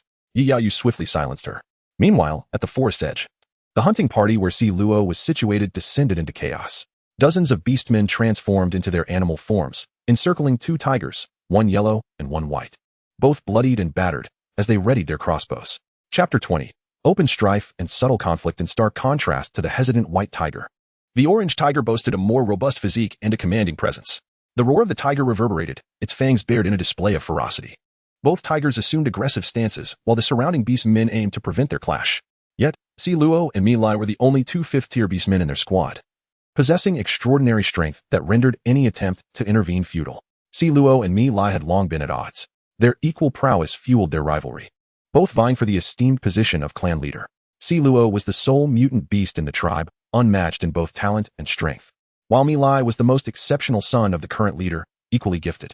A low, thunderous growl emanated from the orange tiger, its muscles taut with fury, poised to pounce and rend its opponent to pieces. These rare milk beasts had been eagerly awaited by Sluo, who intended to bring them back for Yaoyao's nourishment, only to be outmaneuvered at the last moment by Milai. The white tiger, Milai, held steadfast, a cold smirk tugging at the corners of his mouth. That prey was mine to claim. Everyone witnessed my successful capture. What right do you have to assert otherwise? Milai was well aware that Sluo had spotted the milk beasts first, but in the world of beastmen, might reign supreme. They adhered to the principle of survival of the fittest, devoid of any notions of fairness. Both Sluo and Milai understood the allure of milk beast flesh among females, each desiring to impress the new, aloof female who had captured their hearts. Far away in the tribe, Yaoyao, obediently consuming her medicine, suddenly sneezed. Who was speaking of her? A few terse exchanges had devolved into a standoff. Sluo, no longer able to restrain himself, sprang into action, his tiger eyes blazing with fury as he lunged forward with the force of a rock, tackling the white tiger to the ground. His teeth, sharp as blades, aimed for the white tiger's neck, only for Milai to evade at the last moment, creating distance between them once more. Sluo's presence loomed above the others, his strength evident. Though Milai was not a mutant, his 5th-tier status made him a formidable opponent, and Sluo found it challenging to overpower him outright. The 2 tigers battled fiercely, the outcome uncertain, until the encroaching dusk signaled the end of their hunting time, prompting a reluctant cessation, with hundreds of mouths relying on the game brought back by their hunting party. Sluo, despite his rage, would not act irrationally. Consider yourself fortunate. Sluo transformed back into his human form, wiping the blood from his face with a disdainful scoff. We shall settle this upon our return to the tribe. Keep your distance from my home, or I shall ensure you are torn to shreds. With those words, Sluo rushed to a nearby stream to cleanse his wounds, washing away the dirt and blood with meticulous care. He wished to conceal his disheveled and bloodied appearance from Yaoyao, knowing that he appeared far from clean and handsome. She would surely disdain his unkempt state. Milai accompanied him to the riverbank to cleanse his wounds. Although his injuries were somewhat more numerous, his spirit remained undiminished. Indeed, did not the patriarch often proclaim him the foremost warrior of the tribe? I am eager to witness just how formidable you truly are. He had been discontent for many years. Chapter 21. Surely, Yaoyao must have endured many grievances. Ultimately, after a discussion among the members of the hunting team, these rare milk beasts were begrudgingly allocated to Sluo and Mile, which barely quelled the flames of conflict. Sluo felt quite displeased, dragging his head low as he clutched the captured food, his long, dark-striped tail flicking in frustration, his mood exceedingly gloomy throughout the journey. After his anger subsided, thoughts of Yaoyao flooded his mind, bringing a wave of profound melancholy. This hunting expedition had not yielded anything worthy for her. What should he do? The great yellow tiger seemed to be shrouded in an inescapable heavy shadow as a torrential downpour drenched him, chilling him to the core. In contrast, Mal seemed rather content. Although he had brought trouble upon himself and endured a beating, when compared to the rare milk beast meat, coupled with the frequent recollections of that cold, aloof little female, he felt that all his suffering was worthwhile. Females adored milk beast meat. He would offer all the meat he had acquired to the little female, and surely she would come to appreciate him. His mind opened to delightful fantasies, intoxicating in their allure. Unable to contain himself, Mal covered half his face with a paw, trailing behind the group, joyfully wagging his tail and chuckling. What a lunatic! Sluo's eyes blazed with a hint of fury as he couldn't help but turn back to scold the foolish culprit who was grinning like an idiot. One could only wonder at the sight of a large white tiger trailing behind him, lost in thought and grinning broadly, the curve of his mouth wide enough to startle anyone with a weak heart. A sudden turn could easily frighten a creature to death. What a lunatic. Fortunately, Sluo remained unaware that Mile was actually fantasizing about his beloved Yaoyao. His anger and frustration were purely directed at Mile, as he mentally cursed Mile's ancestors for generations. He swiftly dashed ahead. The great yellow tiger disdainfully tossed the fairly distributed half of the milk beast meat onto his back, raised his chin slightly, and emitted a derisive snort towards the white tiger behind him, before swiftly breaking away from the group and wandering several hundred meters into the dense jungle ahead. He initially intended to leave the group prematurely to avoid encountering certain aggravating individuals. However, before long, the great yellow tiger found its gaze captivated by an alluring sight. Above the lush, verdant tropical foliage, a cluster of vibrant crimson fruits had reached their peak ripeness, their succulent flesh hanging heavily, ready to fall. What a delightful treasure. Surely, Yaoyao would relish these. The amber eyes of the tiger gleamed brightly, as if reigniting a flicker of hope in its existence. It paced restlessly beneath the tree for a few moments, then shed the provisions it carried on its back. With a powerful leap, it ascended the trunk 2 or 3 meters high. These trees must have stood for decades, their trunks robust and stout, resembling enormous water barrels brimming with liquid. The trunk curved subtly in the middle, perfectly capable of supporting the weight of the climbing tiger. The rough bark was marked with coarse fissures. The tiger skillfully utilized its sharp, sturdy claws, leveraging the friction to its advantage. At the pinnacle of its ascent, it extended its head and paw, seizing a cluster of fruits before gracefully descending. The entire process was executed with remarkable agility, leaving onlookers in awe. Its movements were so light that one might mistake it for a lithe leopard rather than a tiger. Having descended effortlessly, Sluo let out a triumphant snort. And as it lowered its gaze casually, it chanced upon several slender saplings sprouting from the base of the grand tree. These tender shoots, delicate and frail, bore young leaves. The great tiger hesitated for a few seconds, then dropped the fruit from its mouth and approached the saplings. With a serious demeanor, Sluo extended its front paw. Crouching slightly as it began to excavate a hole, yes, a hole. Cautiously, it unearthed each of the saplings, meticulously pinching off some of the withered leaves to enhance their chances of survival, ensuring that the roots retained a bit of moist, dark soil. A smile graced Sluo's face, as the earlier feelings of frustration and anger dissipated like mist in the morning sun. How had he not considered this before? In the future, he should procure more saplings to plant, positioning them all in front of the house, so that every day, Yaoyao could enjoy fresh, succulent fruits right at home. Without delay, Sluo transformed into his human form, binding together his tender meat, along with the saplings and fruits, dividing them into 3 portions. As he hummed a tune passed down from the tribal ancestors, his hands were laden with burdens, and he began his journey homeward. He has not returned home for 2 days. I wonder if Yaoyao is adapting well to her stay with Lord Siwu. Is she comfortable? Is she happy? Lord Siwu has always been cold and unfeeling, despising contact with outsiders. Yaoyao must have endured much hardship there. Sigh, when he returns, he must make it up to her. Chapter 22. Did he lose her belongings? Meanwhile, Yaoyao, who has been on his mind incessantly, is voraciously consuming meat and medicine. Drinking medicine, eating meat. She is endlessly being fed. After each wave of nourishment from Yuan, he astonishingly prepares another batch, relentless and unceasing. I am already full. Yaoyao firmly reiterated for the 7th time, only to be met with Lord Siwu's emotionless response, a phrase that filled her with despair. You are eating too little. This is insufficient. But I've already had 3 large bowls. Yaoyao stared at him in disbelief for quite some time. From Lord Siwu's strikingly beautiful, cold purple eyes, his long, curled lashes, to his exquisitely perfect nose and lips, she strained to comprehend his feeding standards, yet could not decipher them. Regardless, she felt completely full. Any more food would surely burst her stomach, especially that thick, dark, and pungent medicinal soup. She truly did not wish to drink another drop. Under Lord Siwu's relentless insistence, Yaoyao fortunately pulled up the covers and burrowed into the plush blanket, revealing only her large, clear eyes filled with a pitiful plea. Their gazes met. Lord Siwu's long brows furrowed slightly, seemingly unaware of her urgent appeal. His enchanting purple eyes darkened with a hint of displeasure as he stated, I do not favor those who waste medicinal materials. Can we wait a little longer before drinking it? One must allow time for digestion. Yaoyao bravely attempted to shift the topic. By the way, Lord Siwu, what happened to that animal skin coat of mine? Since she had awakened, she had not seen that garment again, since it was Lord Siwu who had helped her change into new clothes. The old animal skin skirt must have been disposed of as well. Thrown away. Ah, thrown away, she exclaimed, her eyes widening in shock. It was not clean, nor was it comfortable to wear. Yuan seemed unable to grasp the despair that suddenly erupted within Yaoyao. Why keep such inferior, ordinary animal skin? The garment he later provided her was crafted from rare, soft, and comfortable shark silk, specially supplied by the merfolk of the South Sea. Even the final stitching was done by his own hands. He belongs to the Serpent clan, and the art of tailoring garments is a specific skill awakened upon reaching adulthood and the onset of reproductive memories. The attire crafted is exceptionally beautiful and exquisite. The clothing sewn by the male beastmen of the serpent clan is remarkably favored by the female inhabitants of the land. It is perplexing, as females would typically prefer ordinary leather. Yaoyao sighed, resting her chin on her hand, enveloped in an endless melancholy. After all, it contained her foundation. A cherished gift from her arrival in this foreign world, the very first piece of clothing she received, holding great sentimental value. He lifted his gaze, sensing her despondent mood, and instinctively focused his attention. It was merely a small bottle containing something of great significance to her, something very important, indeed. Had he misplaced it? Lord Siwu fell silent for a moment, as if an idea struck him, and he promptly turned to exit the room. With remarkable agility, he seemed to be in search of something. Yaoyao couldn't help but lift her gaze, following his silhouette as it receded, her eyes filled with hope. Waiting for quite a while until she finally saw Lord Siwu re-enter from outside. At the instant of his appearance, she was taken aback. As for why the word dive came to mind in that fleeting moment, when Lord Siwu returned, he was no longer in his full human form as he had been before. His clothing had vanished, leaving his upper body entirely bare. Transformed into a hybrid of man and serpent, he appears to have just emerged from the water. Tiny, glistening droplets cascade down his slightly damp, elongated eyelashes. His skin appears to be more smooth and delicate than that of an ordinary male orc, exhibiting a rare texture devoid of fine fuzz, exceptionally sleek and tender.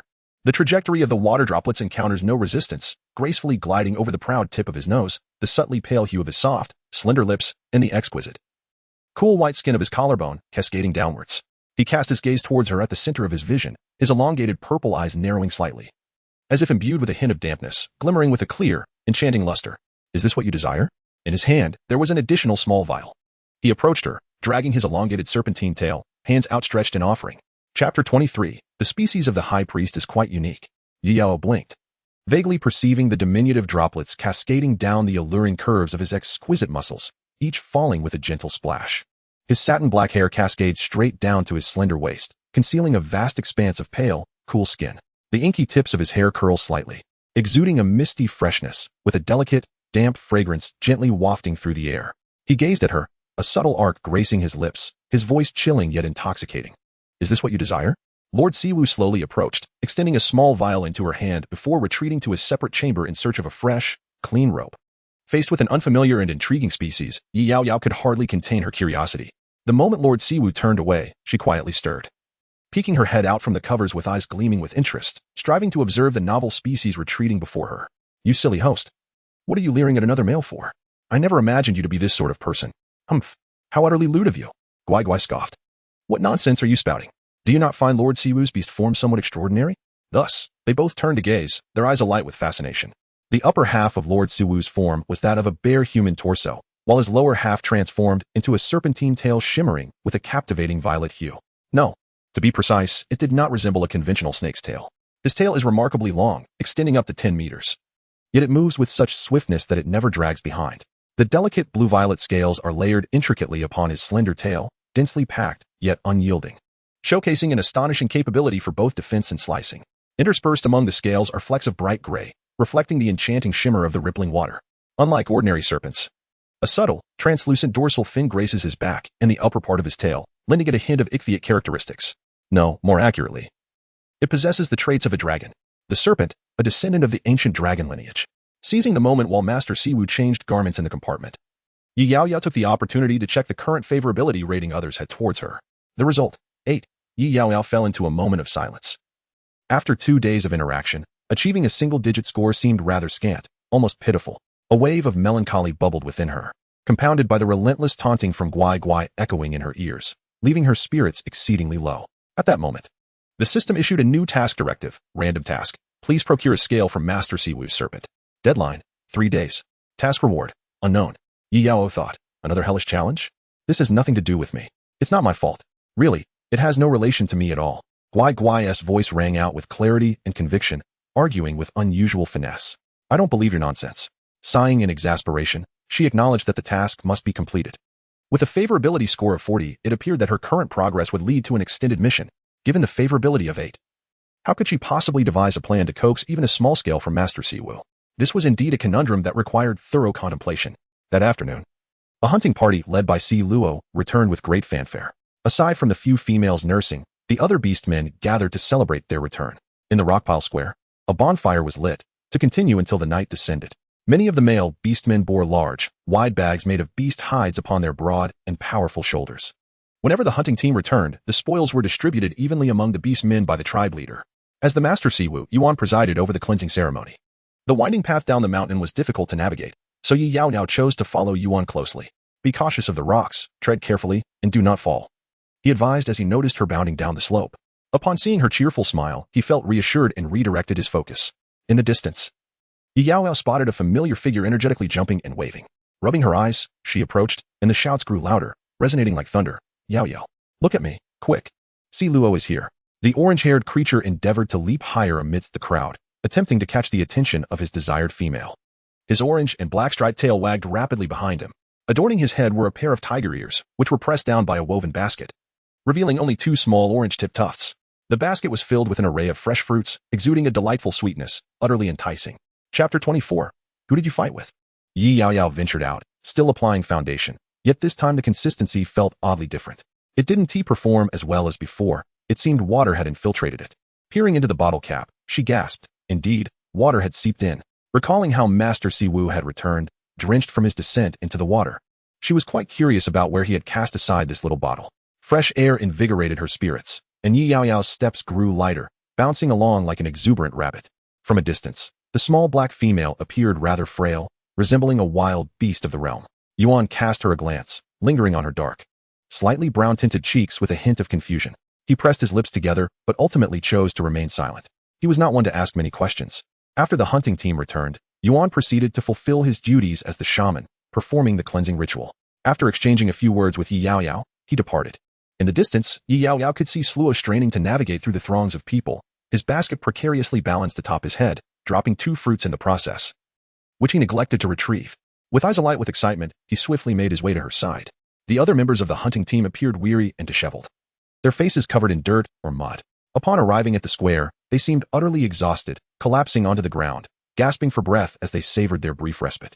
Occasionally, a few with more vigor could be seen vigorously consuming food to replenish their depleted energy, yet their pallor remained alarmingly haggard, their backs slightly hunched and faces grimy, clearly bearing the marks of hardship. Each hunting expedition drained considerable energy, which was why every tribe established 3 or more hunting subteams to regulate the member schedules. In stark contrast, Sluo exuded an air of vitality, as if he had just returned from a delightful vacation. His eyes sparkled with enthusiasm upon seeing Yaoyao, glowing as if they could emit a green light, and he wore a grin reminiscent of a jubilant fool. His fur was sleek and shiny, unmarred by a speck of dust, evidence of a meticulous wash prior to his return.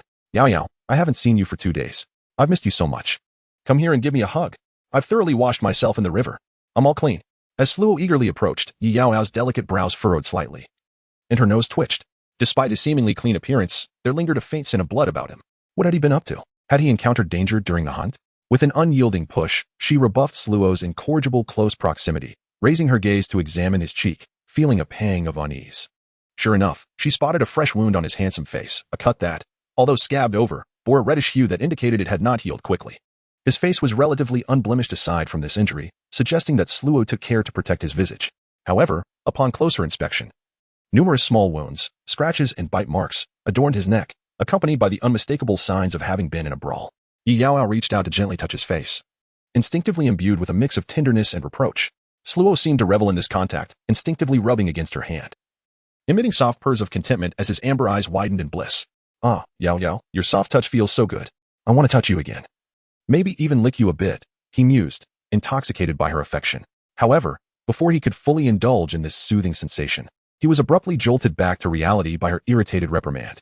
Yaoyao playfully poked at his wounded cheek, causing him to flinch and leap back with a yelp. It hurts. Why did you go fighting again? Sluo's eyes darted away, his amber gaze quickly contracting, as if he hadn't anticipated being so easily seen through. Who did you fight with? That wound clearly indicates you were beaten. I didn't get into a fight, he stammered, sensing her piercing gaze. I just gave him a thrashing. I didn't come off worse. He was hurt more than I was. He boasted, pride evident in his tone. Chapter 25. May I join you in learning? Never mind. Seeing his playful demeanor, she decided it wasn't worth dwelling on. A wave of maternal fatigue washed over Yaoyao as she sighed in resignation, contemplating a lecture but realizing the futility of reprimanding an adult male who was even taller than herself. With a gentle tug on his sturdy arm, she attempted to push him back into the crowd. Go on and cleanse yourself. The shaman has released me to return home. Tonight, you shall savor my culinary skills. All right. Sluo feigned reluctance, taking a few exaggerated steps while grinning broadly. His amber eyes sparkled like radiant stars as he nodded obediently. I brought back many wonderful things from outside. You will absolutely adore them tonight, Yaoyao. He mischievously blinked his eyes, resembling a child who secretly treasures a prized possession, deliberately posing a riddle. His appearance was somewhat comical yet endearing, evoking an irresistible urge to laugh. By the way, Yaoyao, all of this is for you. Take your time to enjoy. If it's not enough, I can always gather more. I am quite strong and capable. After handing the fruit basket he had balanced on his head for quite some time to Yaoyao, Sluo lingered for several more minutes. Reluctantly, he took a step forward, glancing back 3 times as he left. Hurry up, don't dawdle. Following Yaoyao's threatening gesture with her fist, Sluo let out a pitiful whine and then transformed into a swift and imposing tiger, charging into the crowd of beasts. The cleansing ceremony itself was rather straightforward. The high priest was accompanied by 2 beastly attendants, their expressions reverent as they each held a bowl of pure spring water, known for its remarkable ability to alleviate fatigue. The high priest dipped his fingers in the water, applying it to the center of the beast's foreheads while reciting a few enigmatic prayers to the beast god. His voice was elegant and detached, yet it resonated deeply within the hearts of all the beasts, who stood solemnly as if on a pilgrimage. Curiosity piqued. Yaoyao could not resist observing, munching on the fruits Sluo had gathered for her, having already devoured 2 cores. The taste is indeed delightful. In the stone pile square, the hunters stood in neat rows, approaching the high priest one by one, bowing respectfully. Faint glimmers of blue and purple light flickered around the high priest's fingertips, resembling translucent serpents swirling gracefully, seemingly under his conscious control.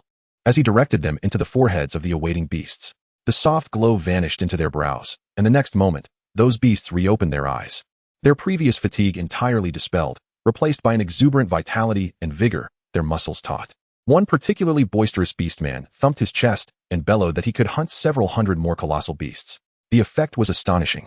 After the high priest completed the cleansing ritual for all the hunting team members, each was presented with a precious energy crystal during the concluding ceremony. Thus, the cleansing ceremony was successfully accomplished. Sluo was the first to burst forth from the crowd, his urgency palpable. With a soul-stirring call of Yaoyao, he bounded toward Yaoyao, enveloping her in a bear hug, his fluffy head rubbing against her in a frenzy of affection, finally satisfying his long-held desire. Oh, Yaoyao, just as I imagined, you are so soft and comfortable. As the crowd surged, Yuan returned at a leisurely pace, momentarily pausing. His mesmerizing purple eyes narrowed slightly, his cool gaze settling on Yaoyao, who was being tightly embraced by the tiger, her face flushed and nearly breathless. A hint of unacknowledged displeasure flickered in his gentle gaze. Particularly, the force of that tiger's embrace had creased the garments he had given her. An image that was decidedly unappealing. Just as the high priest intended to step forward and remove the bothersome tiger, a shy voice suddenly called out from behind, tinged with a hint of longing. High priest, mi duo has finished studying the bamboo scrolls with the healer. May I accompany you for lessons tomorrow? Chapter 26. Jealousy, revised, no. Without a moment's hesitation, the high priest rejected her, turning to face the blushing female before him with a mix of detachment and regret. I have other matters to attend to and cannot spare much time for you. He offered a faint smile, exuding an air of refinement, and on his typically cool visage, that rare smile appeared particularly enchanting. Mi duo felt her heart race uncontrollably, her palms tightening, beads of perspiration forming.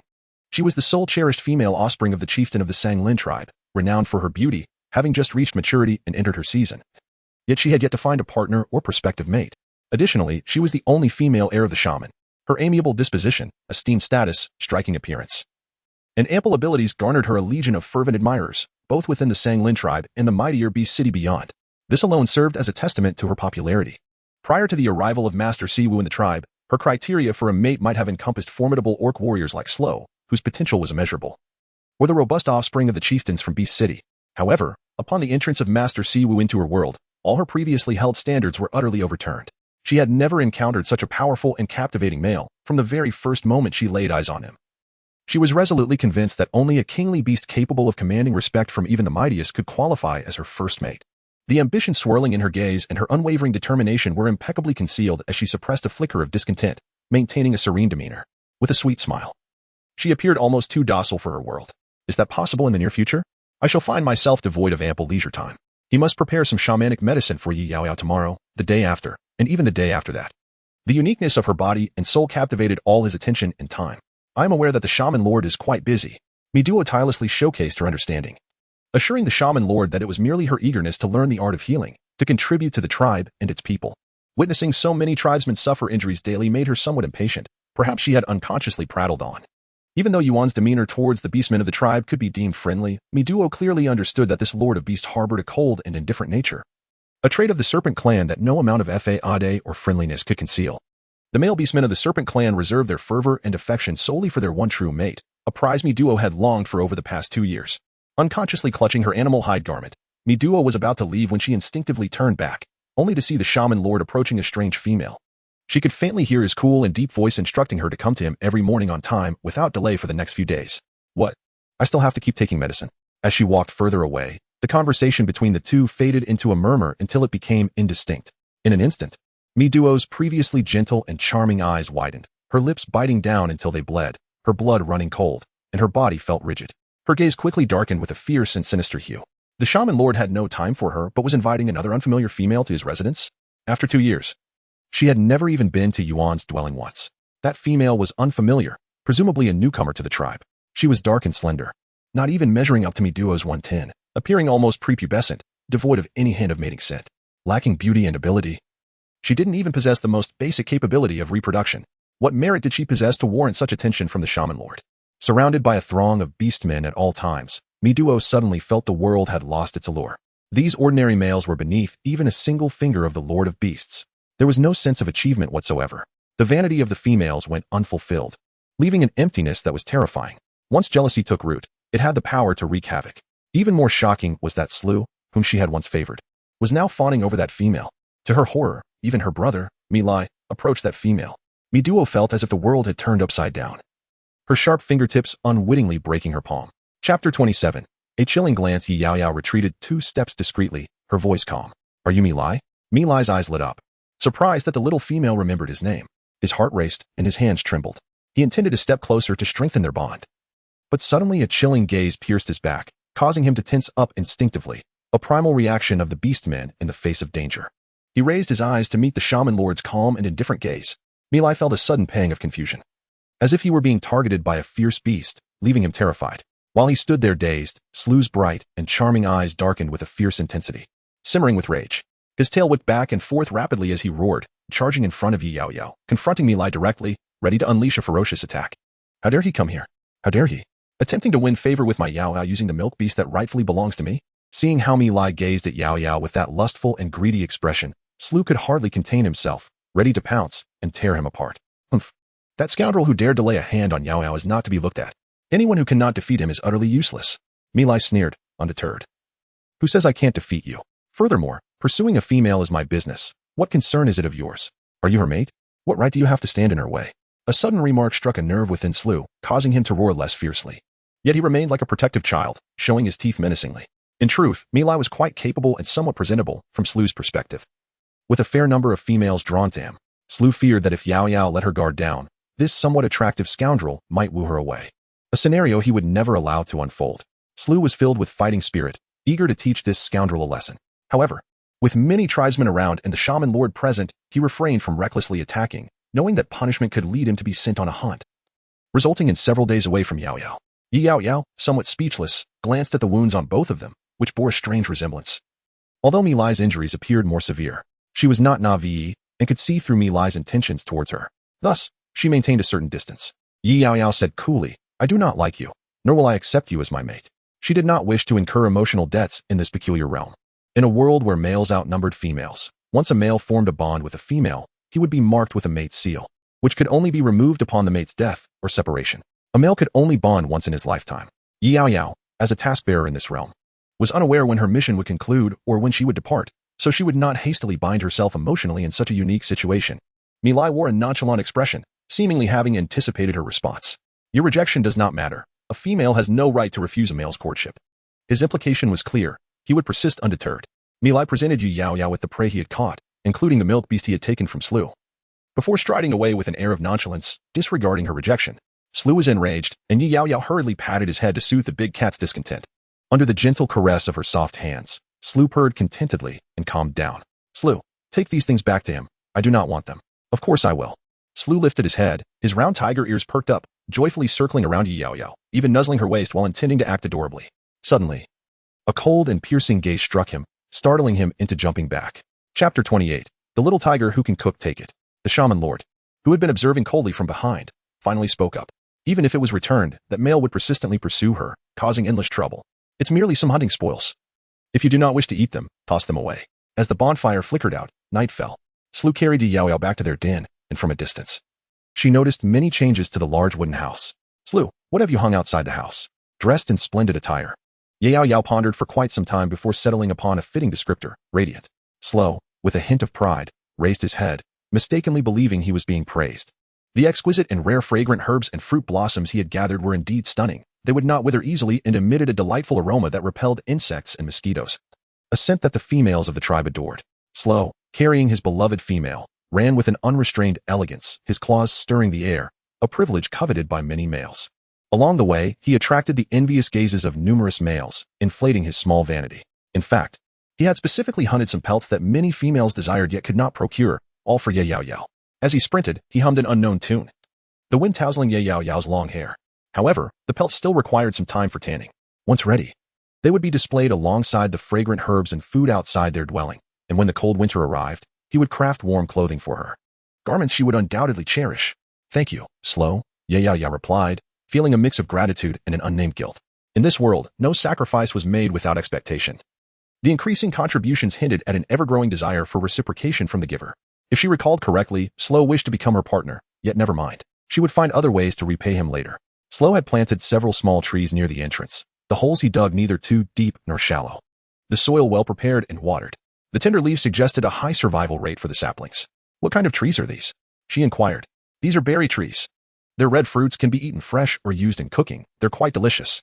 These trees grow rapidly. By next year, you will likely be able to taste the first harvest. Yaoyao.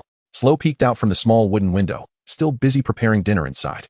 Originally, Yaoyao had promised to cook for him that evening, but he appeared so energetic that he showed no signs of fatigue.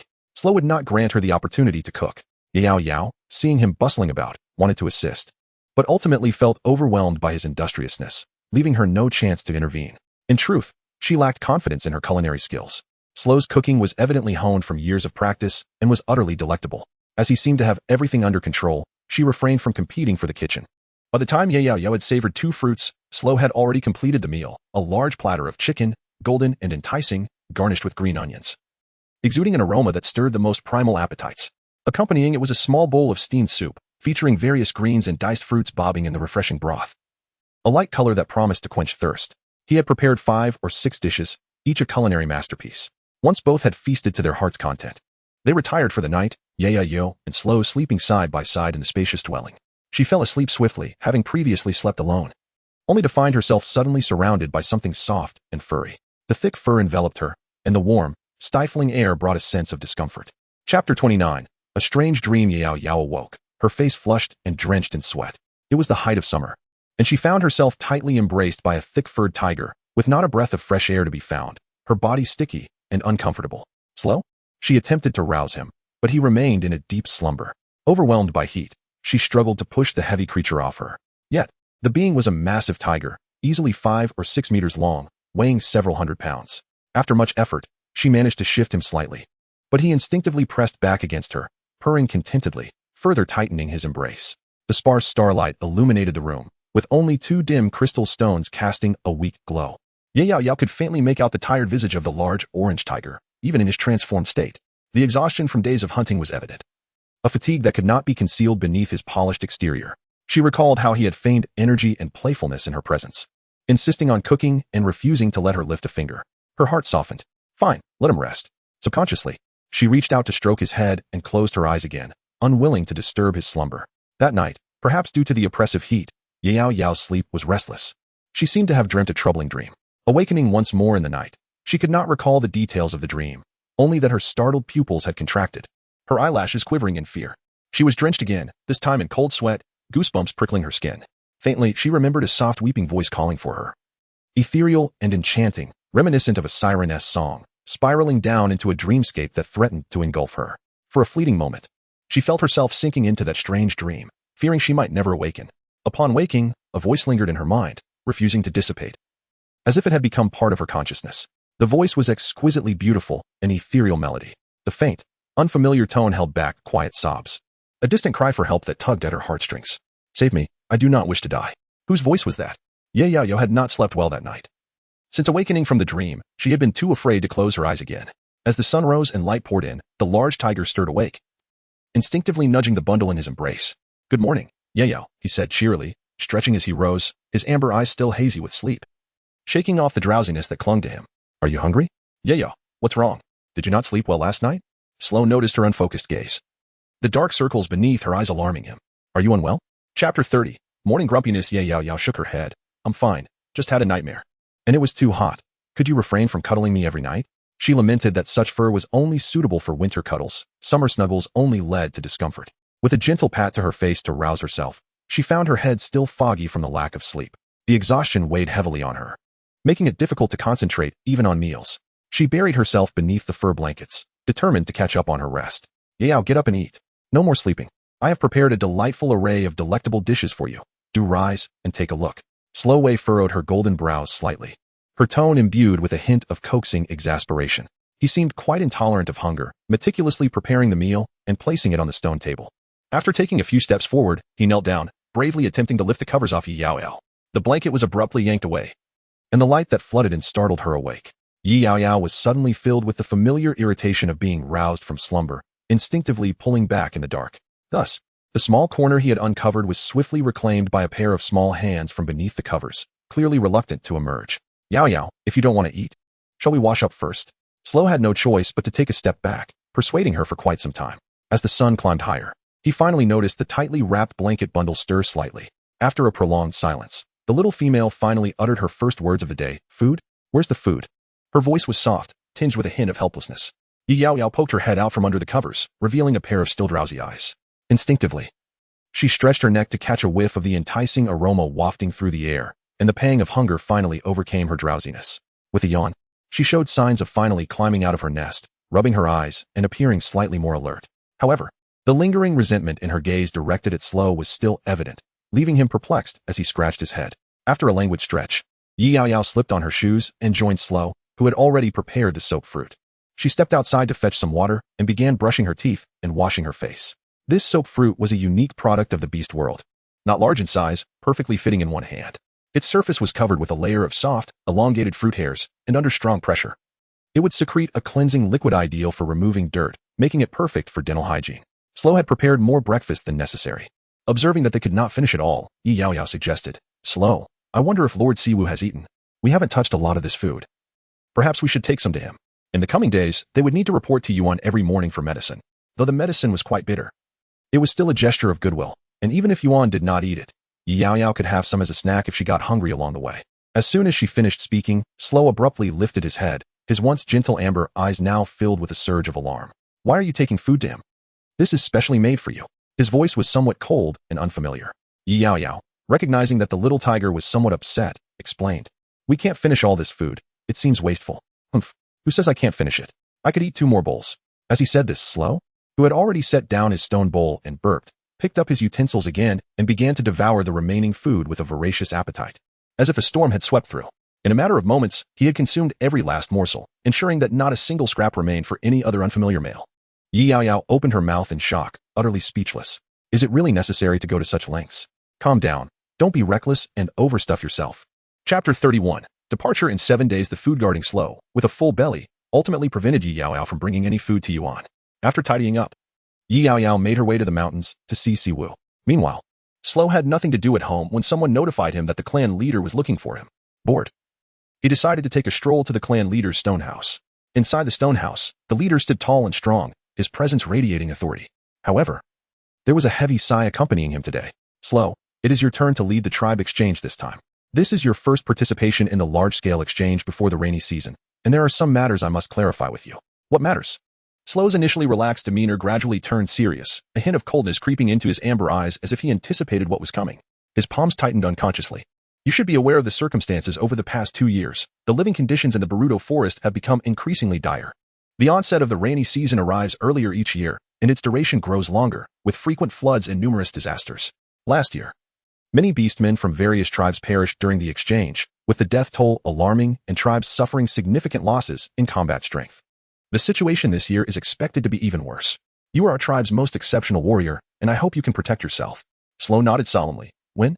In 7 days. Sluo's pupils dilated, a small figure flashing in his mind, his tone turning urgent. You mean to leave a month early? I cannot agree to that. Yaoyao has just arrived at the tribe, and I need to take care of her. This decision was made in consultation with the elders of the tribe and is non-negotiable. The clan leader took a deep breath, his tone softening as he stepped closer to comfort him, placing a hand on his shoulder. This is also for your safety, Sluo. You are a rational young man. You should understand. The clan leader sighed, closing his eyes in apparent weariness before waving his hand. Now go back and prepare. You will depart in 7 days. On Yaoyao's side, she remained unaware of the sudden turn of events. After receiving her medicine, the bitter taste lingered in her mouth. Siwu, while fetching her some sugar cubes, casually broached a subject, his voice soft yet his gaze fixed intently on her. I have always been curious. Which tribe did you come from before? I don't remember. I've forgotten many things. Perhaps due to the intensity of his gaze. Yaoyao felt a chill run down her spine, a sense of acute danger akin to being targeted by a hunter, causing her heart to race uncontrollably. His deep, captivating violet eyes were clear yet cold, like a serene landscape, but the depth of his gaze bore an intense, almost predatory curiosity that sent shivers down her spine. After days of interaction, Yaoyao sensed no malice from him. Even if his curiosity seemed relentless, he was unyielding in his quest for the smallest detail. Remaining composed, she calmly swallowed her medicinal soup. I fell from the mountain and was picked up by Sluo. It seems I have lost a piece of my memory, and I have been unable to recall it. Still the old amnesia trope, Yaoyao found it tiresome. Oh, is that so? Yuan listened quietly, patiently allowing her to finish without interruption. However, the confusion in his lowered gaze only intensified. Yaoyao could not help but break into a slight sweat. Why did his slightly smiling eyes seem so eerie? Did it feel as if she had been seen through? Chapter 32. Deceiving for scales? Feeling exposed under his gaze, Yaoyao began to force herself to drink the medicine. Bowing her head, she clutched the bowl, ignoring the bitterness, and began to gulp it down. Gulp, gulp, silently obedient. She drank her medicine, appearing exceptionally docile, embodying a do not ask me. I know nothing, I am merely a good child earnestly taking my medicine. Lord Siwu rested his chin on one hand, his half-lidded, icy gaze fixed on her for a moment. A tone of amusement graced his voice, as his alluring lips curved into a gentle arc. Is it bitter? Yaoyao quickly shook her head, her small face earnest. In truth, she had grown accustomed to the taste. It was rather pleasant. In preparing this broth, I specifically added some bitter insects and mochi teeth insects. Although I have refined the crushed remnants, the flavor might not be agreeable. To my surprise, you seem to be enjoying it quite heartily. There was a glimmer of astonishment and admiration in his tone. Yaoyao was taken aback. What? You actually added insects to it?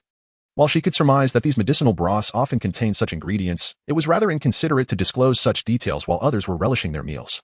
In an instant, she envisioned the bowl in her hands, teeming with writhing little insects, and she had just consumed half of it with delight. Was there a bucket nearby for her to empty her stomach? Her petite face scrunched up in distress, torn between indignation and the fear of offending him. She stood there, bearing an impassive expression while clutching the bowl, her fingertips trembling slightly, caught in a dilemma of whether to drink or to discard it. She appeared utterly vexed. Lord Siwu lowered his gaze, his long, curled lashes casting a delicate shadow that concealed the flicker of delight that had inadvertently revealed itself, tinged with a hint of mischief. It was an odd sensation. Witnessing her anger brought him a strange joy, a feeling he had never experienced before. Yaoyao cast a pleading glance at him, fixating on his strikingly cold visage, biting her lip in a small, conflicted gesture. Could she possibly avoid drinking this concoction filled with insects? They are precious medicinal insects, beneficial for your health. Do not waste them, he said firmly. Lord Siwu had already procured some sugar cubes, his pale, slender fingers pinching 2 of them as he leaned forward to present them to her. Open your mouth, the sweetness will alleviate the bitterness. His tone, reminiscent of one coaxing a child, left Yaoyao feeling awkward. After a brief hesitation under his cool gaze, she finally complied and opened her mouth. The sugar cube melted delightfully in her mouth, sweet and exquisite, releasing a subtle, refreshing fruit aroma that filled her senses, sweet but not cloying. It was utterly delightful. Ding. System notification. Only 23 hours, 59 minutes, and 59 seconds remain until the deadline for the random task. Please complete it promptly to avoid penalties. The task of obtaining the scales of the abyss had less than a day left. Yaoyao was still contemplating how to broach the subject, nervously fidgeting with her hands. This was indeed a challenging predicament. Being direct seemed impractical, and she was not adept at subtlety either. After finishing her medicine, Yaoyao did not leave immediately. She lingered, her gaze shifting as her small legs hurried toward the study to peruse some witch doctor texts. She claimed it was for learning medical skills, but in truth, she was seeking a way to delay while pondering how to obtain the scales. The shelves, 3 tiers high, housed various types of texts. A novice could easily start with the bottom shelf. Seeing her interest in the literature, Lord Siwu did not intervene. It was a positive development. Most females in the beast realm were inherently lazy, having lived indulgently from a young age, and few took their study seriously. Thus, it was essential to offer them support and encouragement. Chapter 33. Appreciation. Yaoyao initially intended to use these texts as an excuse. Yet, as she read on, she became engrossed. Learning was indeed a joyful endeavor. As she had suspected, the civilization of the beast realm was even more advanced than described by the system. though the wealth disparity was more pronounced than anticipated. In the backward peripheral tribes, the primitive hunting era still prevailed, relying on nature for sustenance, living in harmony with the elements. Conversely, in the affluent royal city regions, living conditions had advanced to an agricultural era, or even beyond. They had mastered papermaking, architecture, agriculture, and weaving, and it appeared that a class division, including royalty, had begun to emerge. The four major royal cities of the beast realm held the majority of the world's wealth, knowledge, and civilization. If Yaoyao was not mistaken, Abyss must hail from the Tingsha royal city, possessing a noble identity and esteemed status. The collection of shamanic texts he brought forth possesses an unprecedented wealth of knowledge, allowing one to explore its depths with unparalleled ease, a feat far beyond the grasp of the lesser shamans of the Sanglin tribe. Yaoyao, resting her chin upon one hand, cast her gaze downward, her eyes fixed intently upon the intricate characters of those texts, her delicate, pale fingers flipping through the pages with graceful agility. The pages turned swiftly, yet her retention was remarkably steadfast. If one were to highlight an extraordinary quality of Yaoyao, it would undoubtedly be her prodigious memory, augmented by her collaboration with the system's repository, enabling her to swiftly discern all living species within this realm. Her abilities were indeed formidable, but as long as they proved effective, that sufficed. Having perused 2 books, the lower tier of texts no longer captivated her interest, thus, she directed her attention toward the second tier. However, upon raising her small hand, she found it out of reach, her expression falling.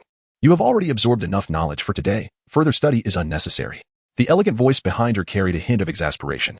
Yuan had only just stepped away for a moment, returning with a porcelain plate that was both pristine and refined, adorned with delicate floral patterns. Upon the plate lay several pieces of golden brown, fragrant roasted meat, garnished with a few sprigs of green herbs, exuding an enticing aroma that provided a feast for both the eyes and the palate. Whether the grilled meat was prepared by the master shaman himself remained uncertain. Yet its allure was undeniable. This world seemed particularly indulgent toward the females, and Yuan was no exception. Encountering a female eager to learn the healing arts was a rarity, and it astonished him that Yaoyao, on her very first day of study, had already set her sights on the second tier of texts, her thirst for knowledge eliciting a rare expression of surprise from him. Yaoyao glanced at him, and then at the bookshelf, pointing eagerly with her small finger, her eyes sparkling with an unmistakable fervor that radiated a strong desire to learn. She resembled a hungry cub pleading for sustenance. Yuan found himself momentarily taken aback by this mental image, yet it was indeed quite fitting, an endearing and soft demeanor that inspired a mischievous impulse within him. Clearing his thoughts, Yuan placed the porcelain plate upon the table and proceeded to retrieve a book for her.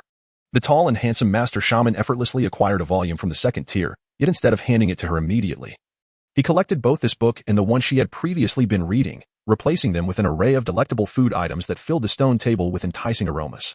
First, we shall enjoy the meal, then we may continue. One cannot study on an empty stomach. Thank you, Master Shaman, Yaoyao replied, licking her lips in anticipation. She took her seat obediently, picking up the chopsticks with a somewhat clumsy demeanor, and began to savor the roasted meat, her stomach indeed craving nourishment.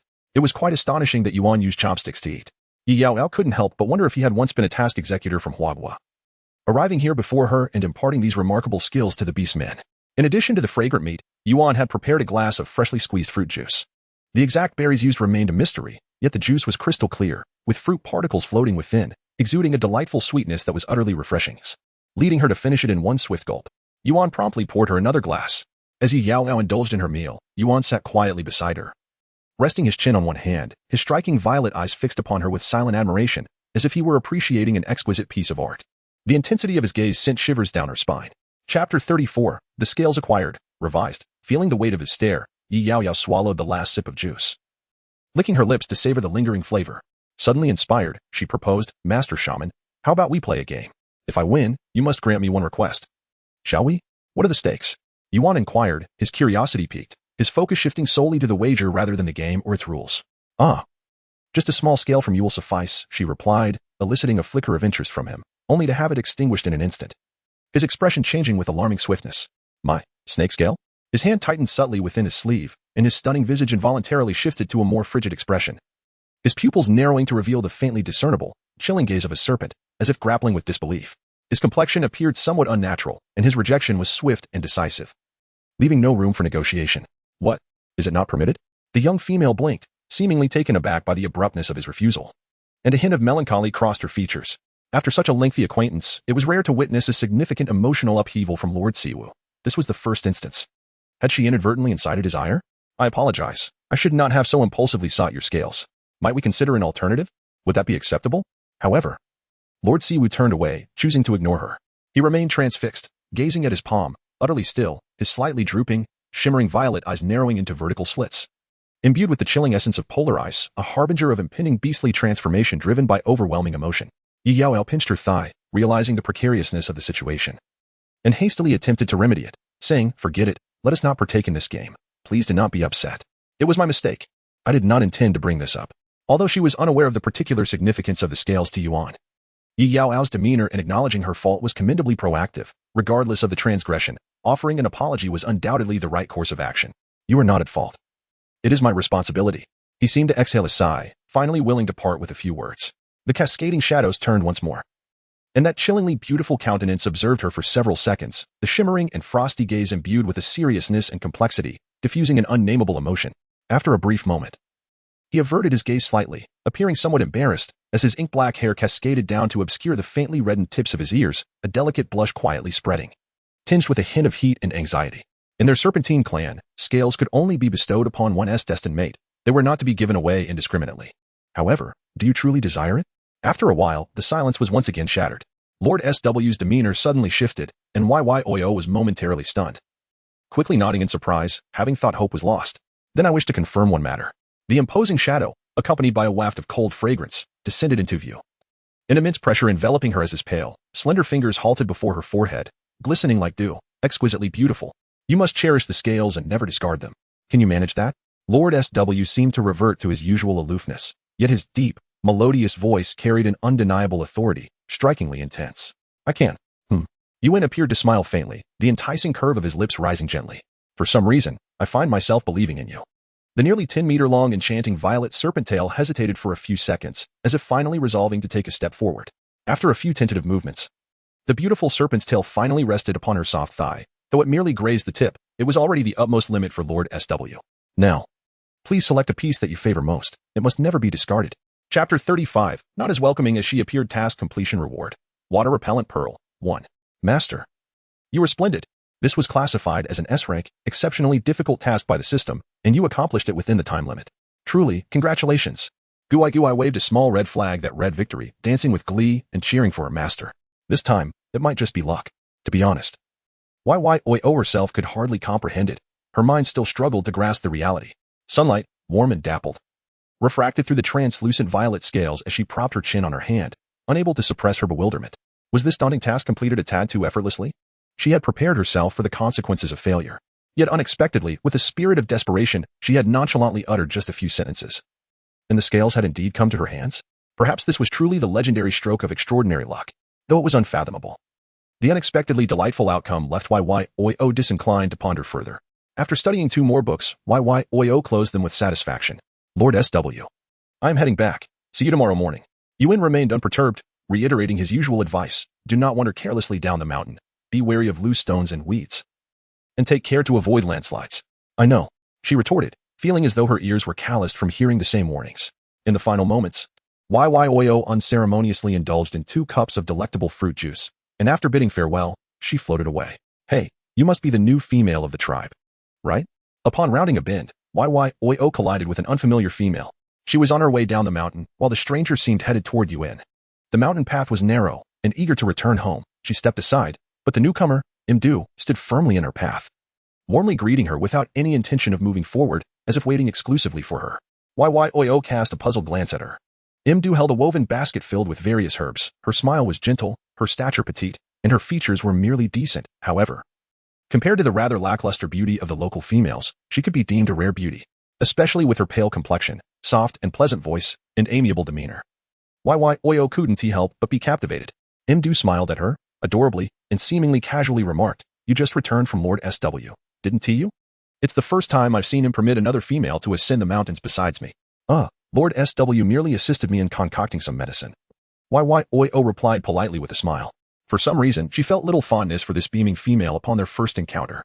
"Concocting medicine? But it seems you were rather frail and undernourished," Imdu continued, stepping closer, her tone curious. "No wonder people say you hail from a remote little tribe. You must have been quite poor as a child, often going hungry. It's nothing to fret about. I'm the only female shaman of the tribe, so you can always seek my help in the future." Imdu kindly took her hand, and with a tone that suggested familiarity with the position of a shaman, she continued, "You must know what that is, right? Your previous tribe must have had one too, although the elder beast mentioned you're small." Remote tribe is impoverished and far weaker than our flourishing SNGLN tribe. Surely you had a basic shaman? Was it just her imagination? Or did she detect a hint of mockery in those friendly inquiries? Observing Yaoyao's stunned expression, Imdu suddenly burst into laughter. It appears you truly are from a poor tribe, not even knowing what a shaman is. Never mind, it's getting late. I must be off. I have to go learn from the shaman. Imdu gently clasped her hands, her eyes sparkling with unabashed admiration and reverence. Lord SW has praised me as the most talented female shaman in the world. He is willing to teach only me, the clever female. I cannot disappoint him.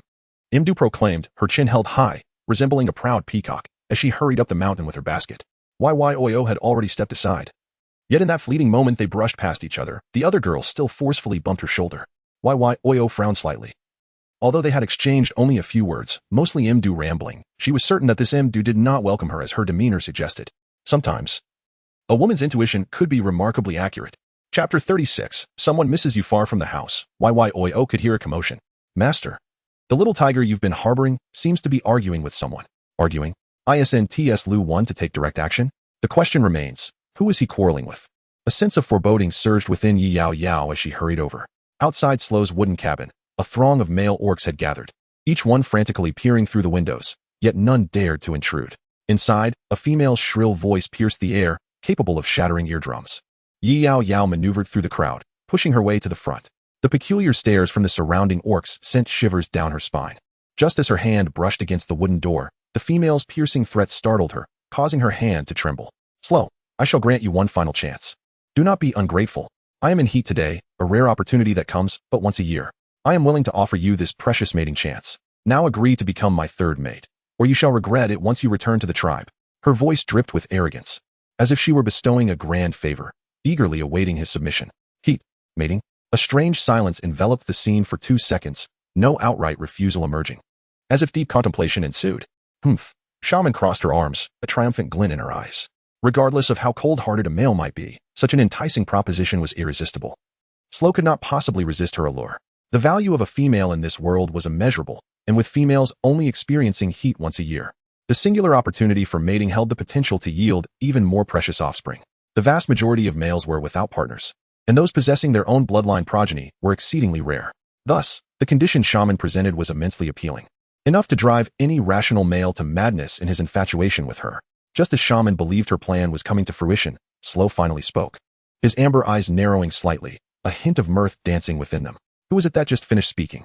Sluo licked his claws nonchalantly, a chill glimmering in his gaze. Although his demeanor radiated warmth akin to the rising sun, in the next moment, he seized her by the neck and marched her toward the door, an icy pressure emanating from him that sent shivers down the spine. What are you doing? I am a female of the tribe. What do you intend? She shrieked, disbelief saturating her voice. Hey, have you finished your ruckus? If you're done, then get out of my and Yaoyao's home. We do not welcome outside females here. Sluo rubbed the soft, furry ears of his tiger form, his face a mask of annoyance and disdain. His narrowed gaze, as cold as ice, instilled fear in everyone around. This bothersome female, shaman, was a relentless nuisance, not only clinging to him but also turning his home into a chaotic mess, his lovingly arranged cozy nest for Yaoyao. Were it not for the desire to maintain his favorable image in Yaoyao's eyes, fearing she might overhear any disparaging remarks about him, he would have dealt with this foolish female long ago. Sluo had never been known for his patience. The sunshine big cat? That was a facade only for his precious Yaoyao. At the moment he opened the door, ready to toss the foolish female outside, Sluo was taken aback. Yaoyao? Hi, I'm back. Yaoyao retracted her hand, which had been poised to knock, sensing the timing was off. Oh, Yaoyao, you finally returned. Sluo exclaimed, tears of joy welling in his eyes. The foolish female was carelessly discarded, and with bright eyes, he pulled Yaoyao into his embrace, ruffling her affectionately. I missed you so much. You promised to return in the morning. Why are you only back now? His tone was filled with melancholy, resembling that of a heartbroken maiden.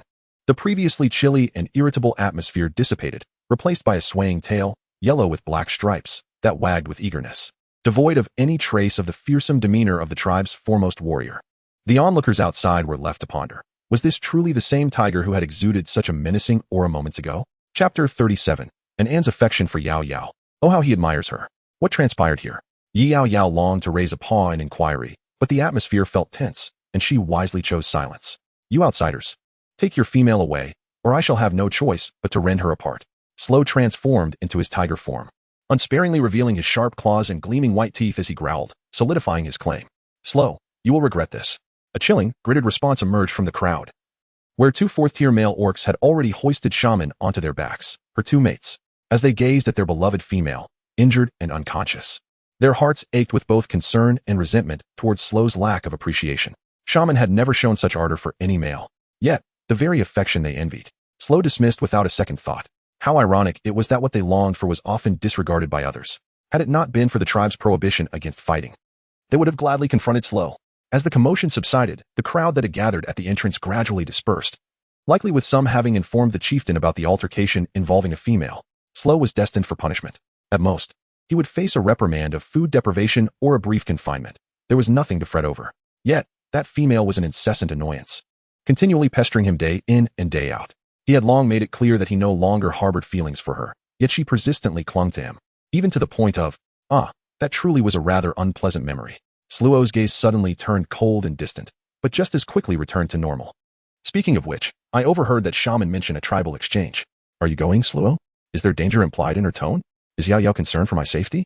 Sluo's eyes sparkled with delight as he playfully approached, wrapping his tail effortlessly around Yaoyao's waist and giving it a gentle rub. Let go of me, she protested, teetering on the edge of fury. Sluo was unwilling to release her and mischievously pinched her cheek. After receiving a glare filled with indignation, he only laughed more heartily. Yet, as his laughter subsided, the corners of his lips turned downward slightly, and his amber-hued eyes fell, revealing a hint of unnoticeable melancholy. Yaoyao, I will be leaving soon.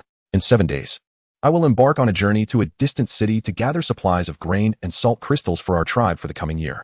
Recently, the Beirudo forest has been quite unstable. The rainy season is arriving earlier each year, and floods have been particularly severe. I fear. Yaoyao's heart tightened, and she instinctively widened her eyes to look at him. What if the tribe's salt crystals are washed away by the rain? What shall we do then? It would all be for naught. Yaoyao felt a wave of anxiety wash over her, initially fearing for his safety, but after a sigh of relief, she quietly resumed nibbling on the fruit in her hand. While the salt crystals were indeed vital, it was paramount that he remained unharmed. Of course, I will return to partner with you, Yaoyao. I will be fine, but when will you agree to be my partner? I have already been of age for 2 years now, in the prime of my youth, bursting with vigor, just like any normal male. Stop. Enough. How unfair. Let us speak of serious matters. I have something to give you. During the tribal exchange, you must take care to bring it along. To be honest, Yaoyao still felt a twinge of unease. Since that moment, her heart felt hollow, as if something were tugging at it, a persistent sense of impending misfortune. Extend your claws. Whoop. For the past few nights, Yaoyao had been sleeping restlessly. Each night seemed to bring forth a mysterious and enchanting dream. Yet upon awakening, she could never recall a single detail of it. The feeling of loss was deeply unsettling. However, a captivating, alluring voice lingered in her mind, occasionally resonating, reminiscent of a soft murmur from the depths of the sea, faint, distant, yet imbued with profound sorrow. It seemed as though a voice was quietly weeping. Do not kill me. I do not wish to die. It seemed as though a voice was gently rejoicing. Yaoyao, please stay with Danon and never leave, all right? The deep sea is so cold, so lonely. There is no one as warm as you. Danon cherishes Yaoyao, deeply, profoundly. Tonight, once again, she finds herself in that dream. The girl within the dream lies serenely amidst the coral, her feather-like lashes curling elegantly, her deep-set pupils slightly dilated. Appearing as hollow and lifeless as a puppet, her gaze disintegrating, failing to resemble that of a living being. The girl's visage is exquisitely beautiful, adorned with a skin so pale and ethereal, soft and warm, while a unique fragrance wafts through the water, luring fish to drift nearby. She lies motionless atop the coral, seemingly awaiting someone's return. How wonderful. Yaoyao, you've come to keep Danon company again. Clumsily uttering the orc language, she seems to smile, imbued with the last remnants of tenderness and caution. The merman's fingertips gently caress the girl's lovely cheek, his silvery hair cascading untainted by the water's embrace, flowing smoothly down to the tip of his dark tail. Chapter 38. Do not let her remain merely a figment of dreams. The merman's silver fingers glisten with a pale sheen, hinting at a certain frailness. His index finger delicately glides over the girl's soft, beautiful face, cautiously traveling from her slightly furrowed brow to her lovely yet hollow, fragile eyes, gradually descending to her soft, rosy lips, his movements coming to a silent halt. As his pupils constricted, the silver-haired merman unconsciously licked his lips, the color of his gaze deepening with fervor. Unable to restrain the fire that surged within him, his delicate pink tongue brushed against her blood-red lips, bestowing upon them a layer of irresistibly alluring sheen. In the shrouded night, amidst the mist, glimmers of light danced. He fixated on the unconscious maiden, her enchanting silver eyes swirling with a disquieting blend of obsession and madness, openly revealing a predatory allure intertwined with a terrifying, quaking desire.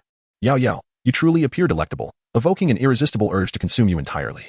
His fingers trembled slightly, and after an intense internal struggle, he finally smiled with a sense of release. Lowering all defenses, he gently pressed his lips against hers.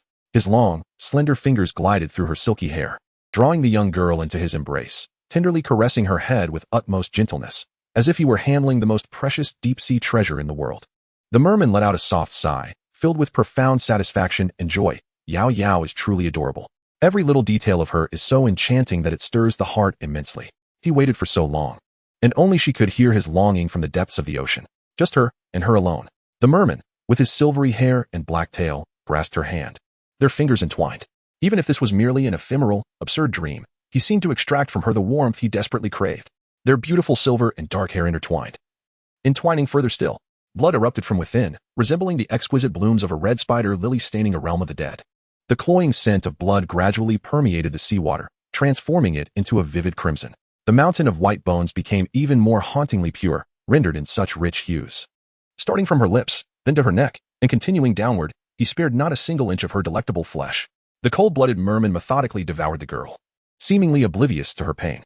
In no time, the once soft girl was reduced to a mere half-skeleton, her bones still connected to the viscous remnants of flesh, oozing with droplets of blood.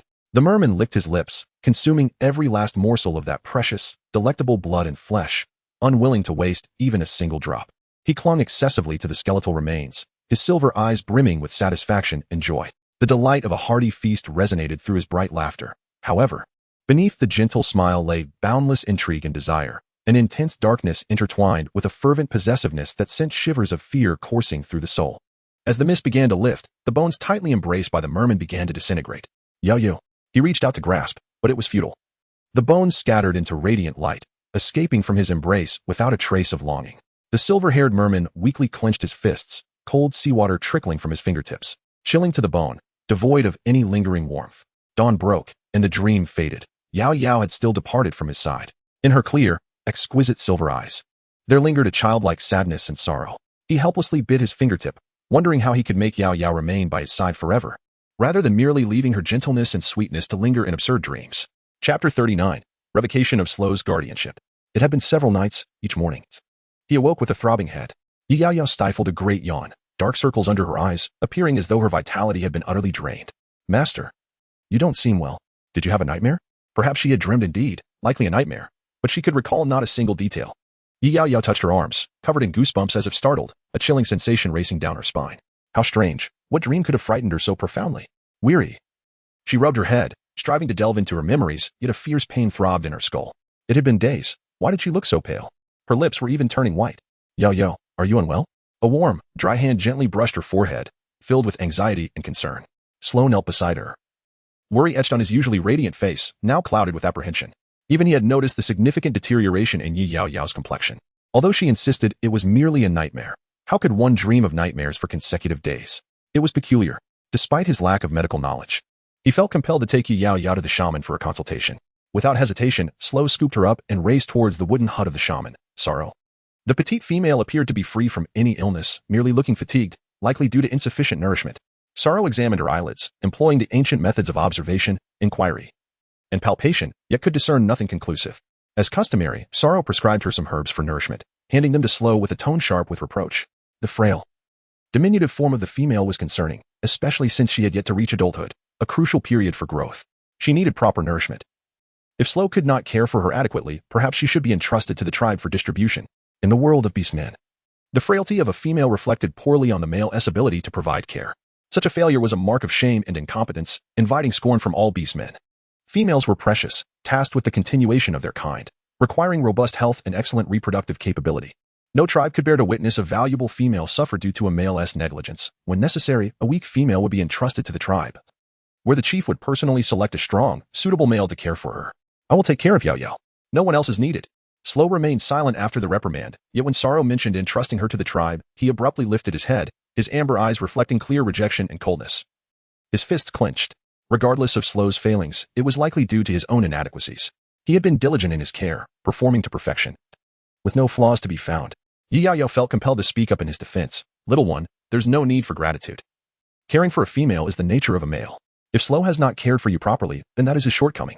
Looking at Yaoyao, Sorrow's demeanor underwent a complete transformation, now brimming with tenderness and affection, smiling warmly. Were it not for Sluo's piercing gaze, Yaoyao felt Sorrow would have reached out to pat her head. However, little one, do not worry. The tribe provides herbs and food for you free of charge, ensuring you become strong and healthy. Of course, if your condition continues to decline. His tone turned sharp once more. The tribe will revoke Sluo's guardianship over you. Chapter 40. An intrusion of unknown mental energy. Guardianship? How awkward it sounded, as if she were a child being entrusted to a stranger's care. I will strive to care for Yaoyao. Sluo's expression shifted, revealing anger, resentment, but predominantly guilt. His fists tightened, then relaxed in resignation. His voice barely above a whisper. Deep down, he acknowledged his shortcomings. He had failed to care for Yaoyao as he should have, realizing he lacked the experience necessary to nurture a female effectively. Yet, he could learn. Yaoyao, let us return. I'll prepare your medicine and find you delicious food. Sluo turned, flashing a bright smile, feigning nonchalance as he tousled Yaoyao's hair. His white teeth and slightly pointed canines were both adorable and charming. Yet the smile bore a bittersweet hint of consolation. I am truly fine. For reasons unknown, Yaoyao felt an urge to pet the big cat, whose cheerful demeanor was overshadowed by a hint of despondency. Sluo must be feeling disheartened. She wished to tell him, Sluo, it's not your fault. However, even if she voiced her thoughts, it would likely be futile. Certain rules and perceptions were deeply ingrained in the very essence of the beastmen, and no amount of words could alter that reality. Moreover, she pondered, could she avoid taking the medicine? A long sigh escaped her, one that felt as though it could summon her demise. Covering her eyes, she peered through her fingers at the medicine packages, contemplating whether she could confess her ongoing phobia of herbal concoctions. Sluo grasped the bundles of herbs and collected several pots from Sorrow for brewing the medicine before cradling Yaoyao and returning home. Nourishing Yaoyao's health was the paramount duty of his life. Sluo diligently prepared the medicine, then ventured out to hunt, his determined demeanor promising that he would not return without a significant catch. Within the wooden hut, Yaoyao clenched her fists, yet lacked the strength to muster any resolve. She was acutely aware of her physical state. She could sense the peculiarities and abnormalities within her, but fragmented memories eluded her attempts to identify their source. Guai, you've been residing within my consciousness. Have you discerned anything unusual? Well, I am connected to your spiritual energy, and I occasionally sense another unfamiliar mental force clashing with yours. However, the sensation is faint and distant. I am not entirely certain. Guai replied. But, dear master, you might seek help from others. Recently, you have been in contact with that great shaman, who was proficient in both spiritual energy and divination. Guai winked playfully, implying much without saying directly. Yaoyao narrowed her eyes, resting her chin in thought. It seemed something peculiar was on the verge of emergence. The following morning, she dutifully proceeded to visit the Grand Sorcerer. The previous night had, as anticipated, unfolded into yet another harrowing episode of nightmares. The impact of that unfamiliar surge of spiritual energy had progressively deepened, reaching an apex of intensity just last night. In her slumber, Yaoyao seemed to experience a visceral tearing and pain emanating from the very depths of her corporeal existence as the nightmare drained her consciousness. She teetered on the brink of being eternally ensnared within that spiral of terror, unable to awaken, a truly frightful prospect. Her mind remained somewhat clouded. As she walked, her steps abruptly halted. Was that a river before her? This was not the abode of the Grand Sorcerer. How peculiar. Where had she wandered in her days? Chapter 41. Is it finally time to confront him? The lake's waters were crystalline, reflecting her own gaze. Yaoyao's spirit faltered slightly. Faintly, an enchanting voice echoed in her mind, lingering in her heart, a persistent allure that refused to dissipate. It seduced and ensnared her fragile consciousness, akin to a siren's whispering temptations beneath the sea, intoxicating beyond measure. Suddenly, her awareness plummeted, and her vision darkened. With a splash, Yaoyao, are you finally here to keep Yanin company? In the realm of the Dead Sea, a chorus of joyous laughter resonated softly upon the vibrant red coral, a melodious sound of exquisite delight. Interspersed were a few awkward phrases in the orc tongue, revealing a lack of familiarity in their articulation, the cadence slightly foreign yet captivating. Imbued with a thrilling sense of joy, her black-blue tail draped gracefully over the rocks, delicate silver scales cloaking the soft underside, shimmering with iridescent hues, casting a brilliant, dreamlike glow. He joyfully flicked his mermaid tail, revealing an extraordinary delight at the arrival of the young girl. Yaoyao, you must hurry. Danon can hardly wait. He gently tilted his head, supporting the elegantly curved line of his jaw. Lowering his gaze, he delicately licked his crimson lips, as if savoring a delectable taste, the moisture glistening intoxicatingly. His silver-white lashes, long and curled, fluttered like the ephemeral shadows of dancing butterflies, artfully concealing the fleeting hints of crimson that swept through his silver pupils, a dangerous allure. A sheer, luxurious black veil of fishnet cascaded down his snow-white, exquisite neck. The pale skin almost translucent, a vision of ethereal beauty, creating a striking contrast of black and white that rendered an inkwash painting's richness and depth. His lustrous silver hair flowed like a waterfall, long and straight, cascading over his delicately sculpted collarbone and perfectly arched chest, entwining around his bare, jade-like torso. Serpentine in its movement beneath the coral, subtly undulating with his slight motions. Unbeknownst to him, the merman had begun to hum a tuneless melody. Its distant echoes seemingly severing the barriers of time and space. A soft hum, a rhythmic pulse, the deep-sea serenade resonated within his heart. When will the chieftain eliminate that calamity? Must we truly wait until he reaches maturity? Surely, mermen do not slay their own kin. He is merely an immature spawn. Yet, chieftain, he is unlike the others. He is a black merman, the harbinger of disaster, born on the day when our tribe's most cherished and beautiful female perished. None of the other eggs that were birthed alongside him survived. All perished, and since his arrival, tsunamis have plagued us, and storms have been relentless. The dissonant clamor was indeed bothersome. The subject of their discourse flicked his tail, sending ripples through the water, stirring up fragments of stone and dust, causing the aquatic plants to sway and a school of small fish to scatter in fright. From a distance, the abyssal sea was ensconced within a fortress of impenetrable rocky confines, a veritable prison from which escape seemed impossible, originally intended for the execution of the condemned. This purgatory now served to confine an adolescent merman, held captive for over a decade without reprieve. Within this purgatory, the breathtaking merman sat obediently atop a rock, his demeanor docile and harmless, his black tail gently swaying.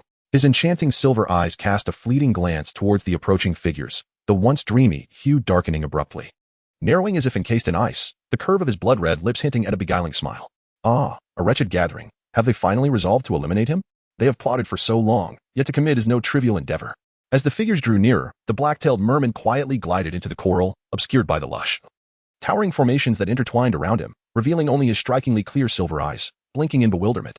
Father, are you here to slay Danon? His voice was soft, laced with an undercurrent of anxiety. The uniquely azure fins at his sides quivered slightly, folding inward as if in trepidation. Chapter 42. Who has shattered his mental charm? Fathers? This was the first time Danon had spoken to them with such warmth, his call resonating with a gentle allure, akin to that of any ordinary merman spawn. Yet, how unfortunate it is. He is a calamity incarnate, a black shark, and despite the noble blood of the blue shark royalty coursing through his veins, he cannot escape the loathsome identity that clings to him. Fathers, do you intend to slay Danon? Danon's gaze is indeed so pure and untainted, sparkling with innocence. And his smile is so endearing. For a moment, several males found themselves exchanging glances, rendered speechless. Perhaps it was a flicker of shame, a reluctance to act. They are all the beastly husbands of the late mother of Danon, although two of them did not truly bond as partners. They shall never seek another female in their lifetime. They indeed bear the title of fathers. However, these fathers are compelled to take the lives of their own offspring. A stark and pitiful irony, as such meager familial affection proves to be tragically insipid. By some twist of fate, the leading merman, who had tightly clenched his fist behind him, suddenly relaxed his grip. How could this be? They're all your fathers, merely here to ascertain whether you are faring well. And if there is anything you require, should you have needs, do not hesitate to speak. Your fathers are prepared to provide. The others nearby gestured frantically. Yet the foremost merman remained oblivious, a tender smile adorning his face as he gazed gently at Danon, his tone soft and soothing. He seemed inclined to reach out and touch the timid gaze of the young one, yet as his hand extended, the child swiftly evaded him. As if instinctively fleeing from the unwelcome contact, driven by an overwhelming fear. The air was laden with resistance. Ultimately, he sighed and withdrew his hand. After all, this was the only offspring left by a yen, bearing the same silver eyes and similar features. He could not bring himself to harbor ill intentions. A few individuals departed.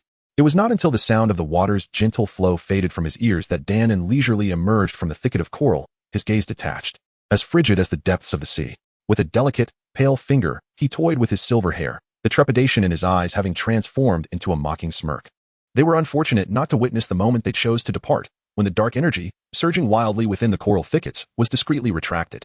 If they intended to strike at the critical juncture of their assault, he would assuredly act before them, severing their heads and reducing their bones to dust. Yaoyao, with a delicate tilt of his chin, exuded an air of languid indifference. His posture relaxed as he surveyed the dead waters enveloped by the sea rock purgatory. Purgatory, they say, is impenetrably strong, and no merman has ever escaped its grasp alive. Yet, he couldn't shake the feeling that this sea rock purgatory was remarkably fragile. With a soft click, the tips of his fingers brushed against the dark green-veined stone, a legacy passed down over centuries, its surface cloaked in a dense carpet of green moss.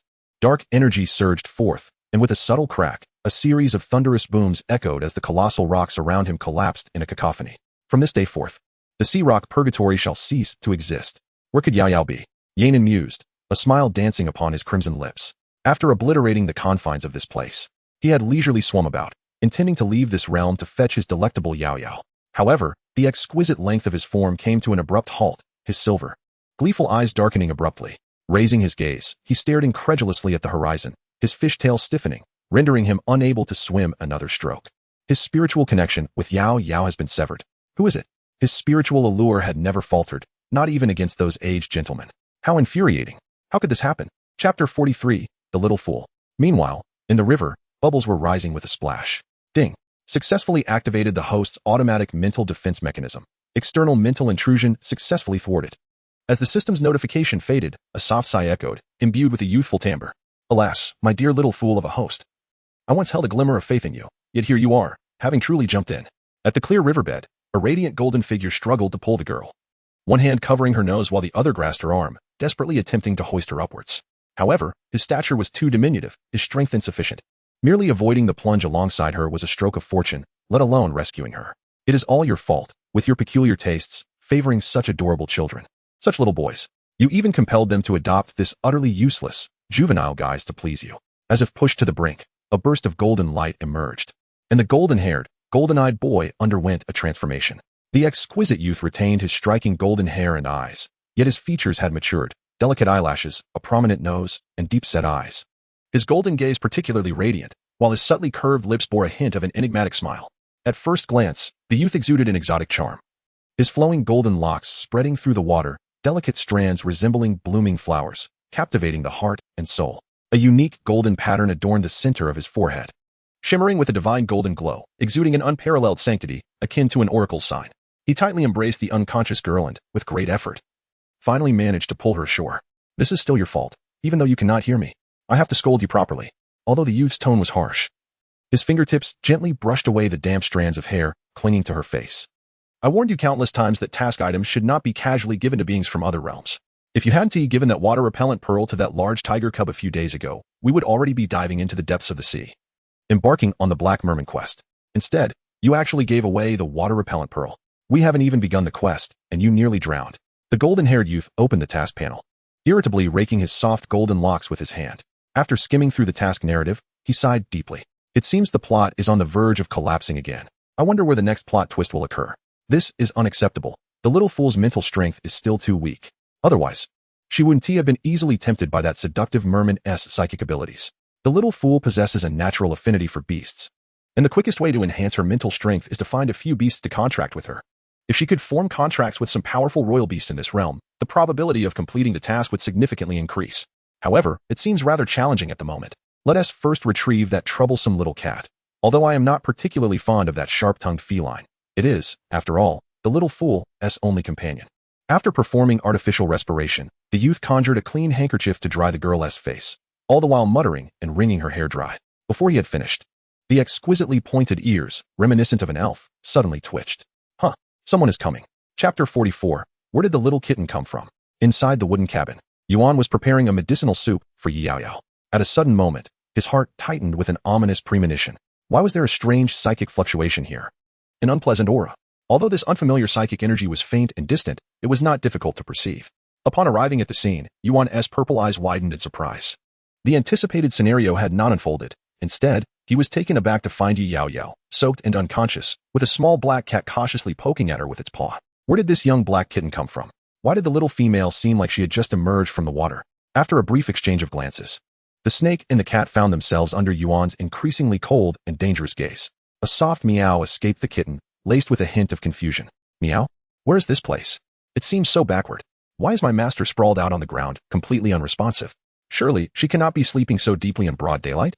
The kitten, with its delicate pink pads, cautiously stepped on the sleeping like a dead pigmaster's belly, bouncing up and down. Just as it was about to deliver another cat hit, it was abruptly lifted by the soft flesh at the back of its neck, causing it to feel weightless as it was suddenly airborne. Meow? Where did this mischievous little creature come from? Behind it, a voice, cold and detached like frost, filled the air with an unmistakable sense of impending danger. The next moment, the kitten was mercilessly tossed into the nearby lush grass. It rolled in the dirt several times, its beautiful soft fur now speckled with dull dust. Meow. The kitten shook its head, its ears drooping in dismay as it clumsily got back on its feet, quietly hiding away, too afraid to approach the cold, dangerous man. Its golden eyes widened, round and beautiful, yet filled with a hint of timid confusion. Memories began to return. Just moments ago, it was sipping a refreshing drink and nibbling on delicious fish snacks, engrossed in the latest popular soap opera. Ready to watch the next episode when a blinding white light flashed, inexplicably transporting it to this world, encountering such bewildering people and events. Moreover, was it merely a figment of its imagination? Why did it sense an unsettling serpentine aura emanating from the man before it? What realm was this? Who could provide answers? The kitten's soft meow seemed to echo its thoughts, yet no one responded. Feeling deceived by the world, it let out a soft whimper, curled up in the grass, extending its limbs and digging at the ground with its sharp silver claws. Meow, meow, meow. Where's that man taking my sister Yaoyao? Upon seeing the heartless, indifferent man, a snake, lift her feeble, unconscious form, the kitten could no longer wallow in self-pity. It leaped up, determined to follow. With a calm gaze, Yuan glanced at the pitiful kitten that had inexplicably appeared, hesitating for a moment before speaking. Who are you? Which tribe do you belong to? Meow, meow, meow. Unable to transform, the kitten struggled to communicate. Meow? Huh. Why can't it speak human language? Frustrated, it attempted to transform again, but it was powerless. Chapter 45. It seems the weight-gaining medicine is working. The disoriented kitten curled its tail around itself, embracing its own small form. It truly could not transform or speak. Being Yaoyao's sole companion beast, its psychic power was intrinsically linked to her, given the current circumstances. The only reasonable explanation was that Yaoyao's mental strength in this new realm was too weak. Thus, when it appeared, its psychic energy was indiscriminately supplied to her, rendering it unable to transform or speak. However, Yaoyao had never taken it along for realm tasks before. This was indeed quite peculiar. The mysteries piled up, and it could only wait for Yaoyao to awaken to inquire further. Meow, can I follow? The kitten's golden eyes lifted slightly, clear and pure, as its gaze trailed after Yuan's elegant and tall figure, quietly and obediently keeping pace beside him. Its soft meow conveyed a polite inquiry. This intelligent little creature was clearly no ordinary beast. You do not belong to the Sanglin tribe and are not permitted to enter tribal territories. Once again, the nape of its neck was seized. However, this time, the kitten had learned its lesson. Just as the man seemed intent on tossing it away, it swiftly leaped onto Yaoyao's body. With its small frame and explosive energy, it clung tightly to the girl's skirt, biting down on the fabric, refusing to let go. Meow? It was muffled, but the message was clear. I am not an intruder. I am Yaoyao's little cat. I want to stay with my sister. The esteemed master of sorcery furrowed his brows with a cold gaze, his slender fingers attempting to dislodge the pesky creature clinging to the girl's attire, which had been marred by several unsightly holes from his handiwork. The excessive adornments had been unfastened, yet the tenacity of the creature proved insurmountable, rendering any forceful removal impossible without further damaging the fabric. Reluctantly, he decided to acquiesce for the moment, planning to address the matter later. Casting a final glance at the river, its azure waves rippled gently, the surface tranquil and unremarkable. However, a flicker of contemplation passed through the depths of his mesmerizing violet eyes, a chilling aura emanating without concealment. His delicate, alabaster fingers stirred slightly, yet he refrained from immediate action. After all, certain truths were destined to be unveiled only under the night's veil. Yuan carried Yaoyao back into the room, before producing a bone necklace from an unknown source. The necklace, a pale gray with a polished sheen, was crafted from meticulously refined bone stones, each identical in texture, 13 in total, strung together with a crimson thread spun from magical spider silk. At its center dangled a stunning, translucent amethyst, its facets exquisitely cut, reflecting a dreamlike glow. This remarkable artifact was a rare sorceress item, capable of steadfastly guarding one's mind. The intricate necklace adorned the girl's fair neck beautifully, the amethyst resting delicately upon her exquisite collarbone, casting a soft, ethereal shadow. It was a surprisingly harmonious match. Upon inspecting Yaoyao's condition, he found no significant issues. She had merely succumbed to a state of unconsciousness following her near drowning, and would soon awaken on her own. Yuan retrieved the steaming herbal concoction he had prepared earlier, the aroma wafting enticingly through the air. The master of sorcery sat quietly by the bedside, one hand propping up his perfectly sculpted chin. His head tilted slightly as his enchanting violet eyes, with a subtle curve, fell softly upon the girl's face. Unconsciously, his slender fingers brushed her cheek gently, pinching it lightly, noting with satisfaction the newfound softness and resilience. It appeared that her delicate features had gained a touch more fullness than before. The nourishing soups and tonics he had previously prepared for her had begun to take effect. Chapter 46. Yaoyao, Danon has found you. The little kitten's body stiffened, its clear feline eyes widening in shock as it stared intently at the cold man who was pinching its Yaoyao sister's face. Was there a hint of a smile? What was so amusing? Was it really so delightful to squeeze Yaoyao's beautiful face? The kitten felt an urge to intervene, yet it was wary of the imposing and indifferent man. Despair washed over the little creature as it assessed its own helpless state and estimated its meager fighting capabilities. After a moment of contemplation, its soft paws retreated, settling quietly beneath its plush body, attempting to diminish its presence. For now, it could not prevail. There would be ample time for confrontation in the future. To which tribe do you belong, little cub?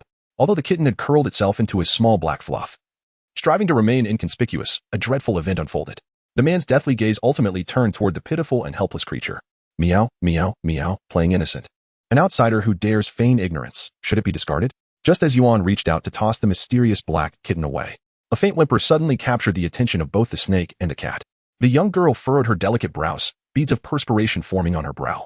Her fingertips gripped the bedding tightly, creating deep creases. Meow, meow, meow. Sister, what is wrong?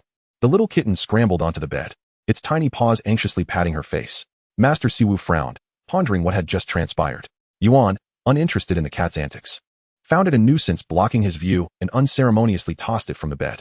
With his gaze lowered and a cold demeanor, he reassured her, do not fear. I am here, and I shall remain silent. He leaned slightly closer, his voice soothing, though it seemed intended for no one in particular. As he brushed his fingers over her damp forehead, gently wiping away the sheen of sweat with a dry cloth. Subsequently, his cool fingertips pressed against the center of the girl's brow, and the intensity in his eyes deepened. Indeed, the unfamiliar mental disturbance had returned. Yuan was unaware that Yaoyao had been plagued by nightmares, but he had previously noted her pallor and had begun to suspect something amiss. Upon observing her pained expression, he had conducted a brief examination. As expected, that thing had begun to stir once more. The time for divination had arrived, and that thing was nearing maturity. Once it reached maturity, it would transform into a true king-level entity, exceedingly troublesome to manage. The bone stone necklace adorning the girl shimmered faintly, while the purple gold gemstone that hung at her neck radiated a captivating violet light, exuding an eerie aura, subtly coalescing a dark mist. Yaoyao, why, oh why, have you not come? I have waited for so long. If you find it troublesome, Danon is willing to come and fetch you himself. The silver-haired merman swam through the depths of the sea, as if searching for something precious and beloved, yet he could not find it. Why was it so elusive? Yaoyao, Danon cherishes you immensely. Why do you not come to meet him? His stunning, soulful gaze was tinged with melancholy, shrouded in a soft mist that evoked deep sympathy. His azure fins drooped slightly, as if overwhelmed by sorrow. Suddenly, a delicate and enchanting figure flashed into view. The silver eyes, once filled with despair, now sparkled with hope as he swam swiftly. Yaoyao, Danon has finally found you. Chapter 47. You love me. Yet you have reduced me to this state? The silver-haired merman was overjoyed, his exquisite and clear eyes brimming with happiness, reminiscent of a child, pure and untainted by the world. He hastily departed, tenderly embracing the delicate waist of the maiden, his movements cautious and gentle, as though handling a rare treasure of the world, fearful of causing any harm. Content, he half closed his eyes, lost in bliss, his crimson lips curving into a captivating smile. How warm it was, an allure that drew one in, almost greedily so, savoring the moment and unwilling to let go for even an instant. The merman leaned down, his flowing silver hair cascading and entwining, gently brushing against the girl's fair neck, his head resting in the exquisite hollow of her nape, his gaze intoxicated, greedily absorbing the rare softness. His grip tightened, sharp and cold fingertips slowly emerging. The girl remained motionless, like a marionette, allowing him to hold her, indulging in reckless abandon upon her form. She seemed oblivious, her eyes vacant, devoid of spirit, offering no resistance. Yet, this was merely insufficient. The silver-haired merman's insatiable heart yearned for more. No matter how tightly he embraced her, there remained inconspicuous gaps that might allow the little female to escape. And he wished to keep her by his side forever. Forever. A state from which she could never flee. Perhaps he should consume her, thus ensuring that she would never escape. Soon, his desires would be truly realized, not in the nebulous absurdity of dreams, and at that moment, he would certainly ensure she remained with him eternally, never to escape. Blood spread out, staining the layers of seawater. Just as the ecstasy of feasting was about to reach its zenith, the merman, lost in bliss as he greedily drank in the blood, was suddenly thrust away by an unforeseen force. Taken by surprise, he staggered back 2 steps, releasing the girl he had confined. The delightful moment of indulgence was abruptly interrupted, leaving a sense of displeasure. His silver eyes narrowed, shadows of deep gloom quietly roiling within, surging with a hint of bloodlust that tinged his silvery gaze with crimson. He clenched his teeth and cast a cold glance towards the source of the power, only to be momentarily taken aback, his beautiful silver eyes involuntarily widening in surprise. Yaoyao? No, this Yaoyao seemed different from the one he was accustomed to, unlike the Yaoyao from just moments ago. Those once beautiful yet vacant eyes now sparkled with life as if a soul had suddenly taken residence within them, squinting and shifting, each movement radiating a captivating brilliance that left him dazzled and entranced. It appeared that Yaoyao had shattered his mental enchantment. This was the authentic Yaoyao. The merman smiled joyfully, seemingly genuinely delighted. However, in contrast, Yaoyao did not share the same enthusiasm. Yaoyao, you finally came. I am Danon. Do you remember me? Yaoyao gazed at him in confusion, her eyes drawn to the blood covering him, her brow furrowing slightly. She had no recollection of the scenes from her dreams, nor did she recognize the half-human, half-fish figure before her. Yet, the merman seemed extraordinarily familiar with her. even addressing her name with an affectionate familiarity as if he had called upon her countless times before. The merman's cheeks flushed. The ethereal beauty with silver hair appeared somewhat bashful, nervously twirling his fingers. Why isn't Yaoyao speaking? Are you angry? But Danon has always been obedient. Waiting here every day, always accompanying Yaoyao in her dreams. In dreams, Danon truly cherished and adored Yaoyao. You like me? After a prolonged silence, the gentle female finally mustered the courage to speak. The merman eagerly nodded, his silver eyes radiating kindness. You like me, yet you have reduced me to this state? Chapter 48. Stealing honey, Lord Siwu. When will Yaoyao awaken? Sluo leaned beside the bed, his expression cold, his voice barely above a whisper. Yet the grip on the gentle female's hand tightened increasingly, betraying his inner turmoil and anxiety.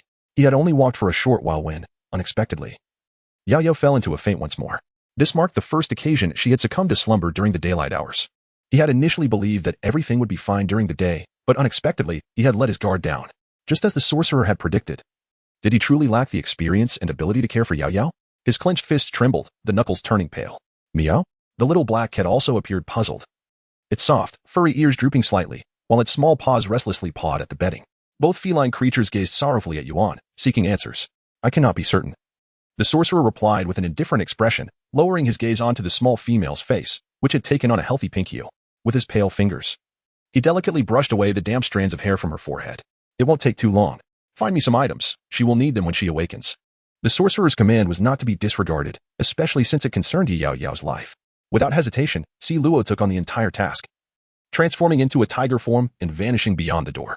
Flower moon nectar, green stem blossom, mongxiao, puxiao, baibu, angelica stem. The names were peculiar. Although Luo had spent some time with the healer before and recognized some herbs and tonics, he still felt quite ignorant compared to those well-versed in the field. Fortunately, Yuan understood his limitations and had sketched some illustrations of the more elusive herbs, advising on their suitable growing conditions. Luo's search proceeded relatively smoothly, except for the flower moon nectar, which seemed to reside within the nest of a particularly ferocious insect swarm. Having been stung by insects during his childhood play, Luo bore a considerable psychological scar.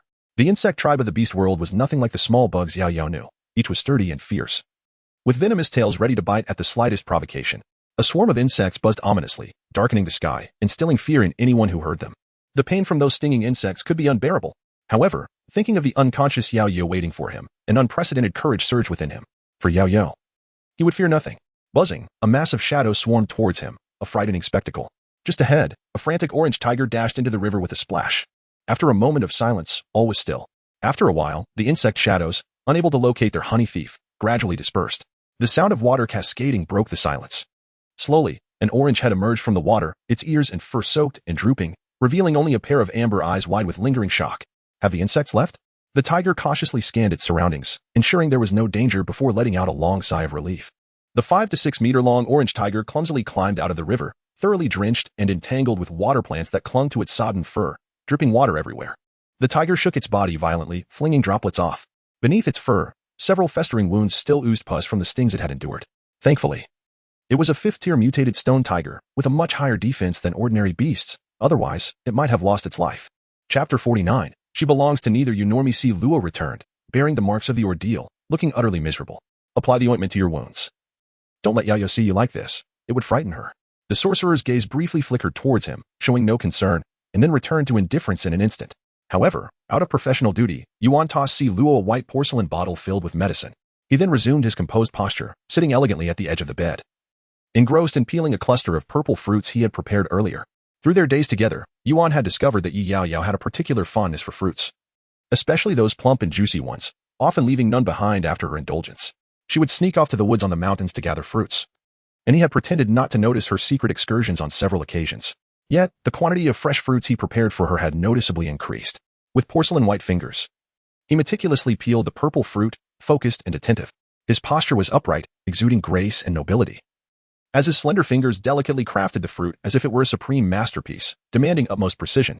The translucent purple fruit was rare and held significant medicinal value. Its flesh was succulent, bursting with juice at the slightest pressure, releasing a clear and tempting nectar. A few drops of juice stained his porcelain fingers, hinting at a faint lavender hue. Yuan paused for a moment, his brow furrowing slightly, revealing a hint of displeasure in his enchanting purple eyes. He procured a clean, snow-white cloth and gently wiped his fingers until they were thoroughly dry. The damaged fruit was discarded entirely. He harbors an aversion to flawed and damaged items. What he offers her must be nothing less than the finest and most complete. The peeled, unblemished, and succulent fruit is elegantly arranged on a porcelain plate of pristine white, adorned with delicate patterns.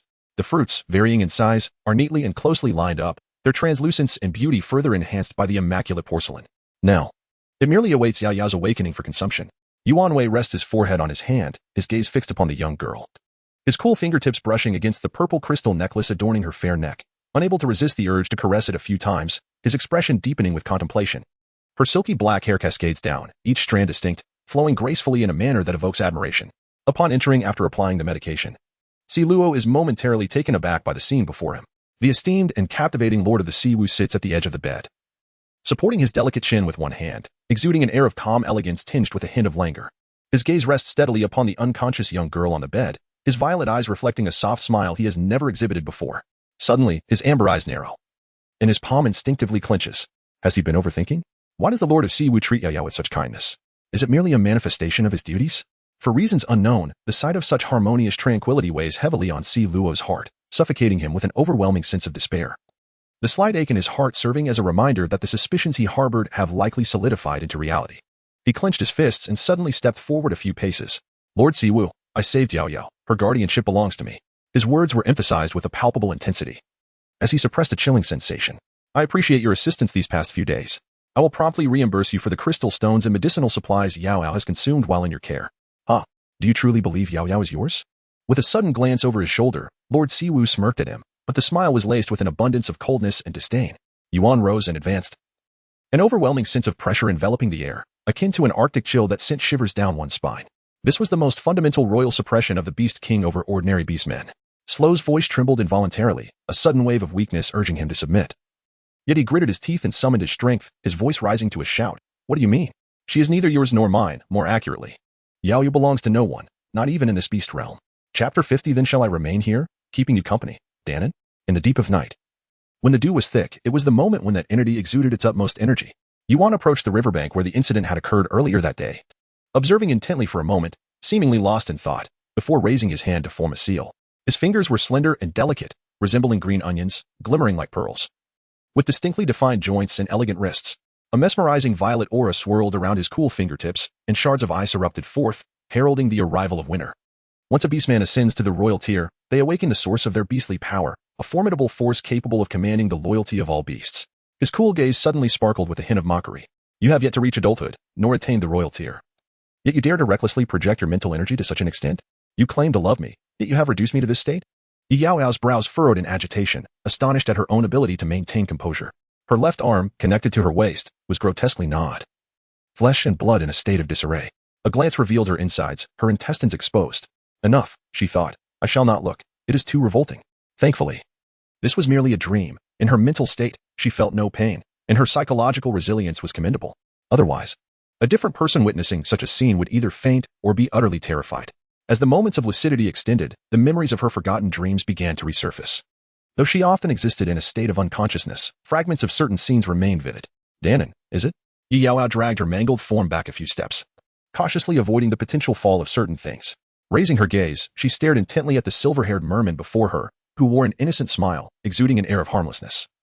Though her expression quickly turned cold, the merman before her appeared not yet of age, thus lacking sexual differentiation. His melodious voice was enchanting, a harmonious blend that transcended gender. His features embodied an ethereal beauty, androgynous and utterly captivating.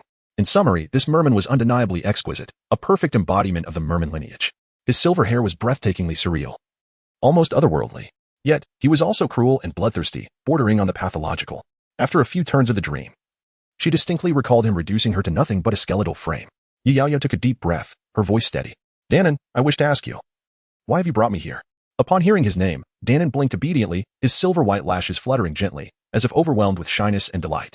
He quietly licked the blood that dripped from his lips, gently biting his fingertips. Yaoyao had no knowledge of this. The mental waves Yaoyao had sent towards the sea had persisted for many, many years, yet not a single soul had been able to hear them. However, Yaoyao was different. His tone suddenly shifted, imbued with an uncontrollable joy as he glided closer, enraptured, gazing at Yaoyao as if she were the sole occupant of his heart and mind. Just a few days prior, Yaoyao had unexpectedly invaded Danon's dreams. For many years, no one had ever entered his mental sanctuary, only Yaoyao could breach his ethereal realm. Danon felt an immense happiness, fearing the loss of Yaoyao.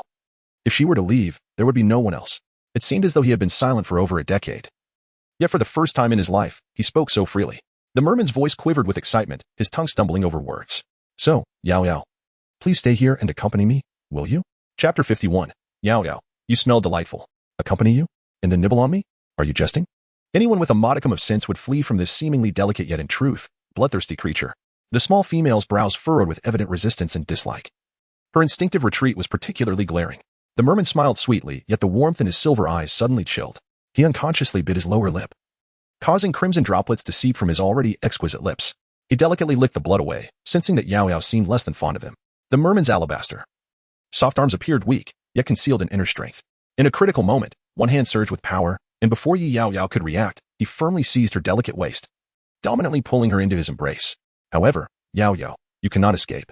He held the small female tightly, relishing her feeble resistance as his latent desire for conquest ignited fervently. Denon squinted with satisfaction, emitting soft, pleasurable sounds from his throat, a low, enchanting hum unique to mermen. This sound served both as a form of mental assault and an expression of emotion. The merman's exquisitely sculpted chin naturally rested atop her head, reveling in the warmth that drove him wild with longing. He couldn't help but nuzzle against her, playfully disheveling her silky black hair. His gaze shimmered like spring water, tinged with a hint of seduction.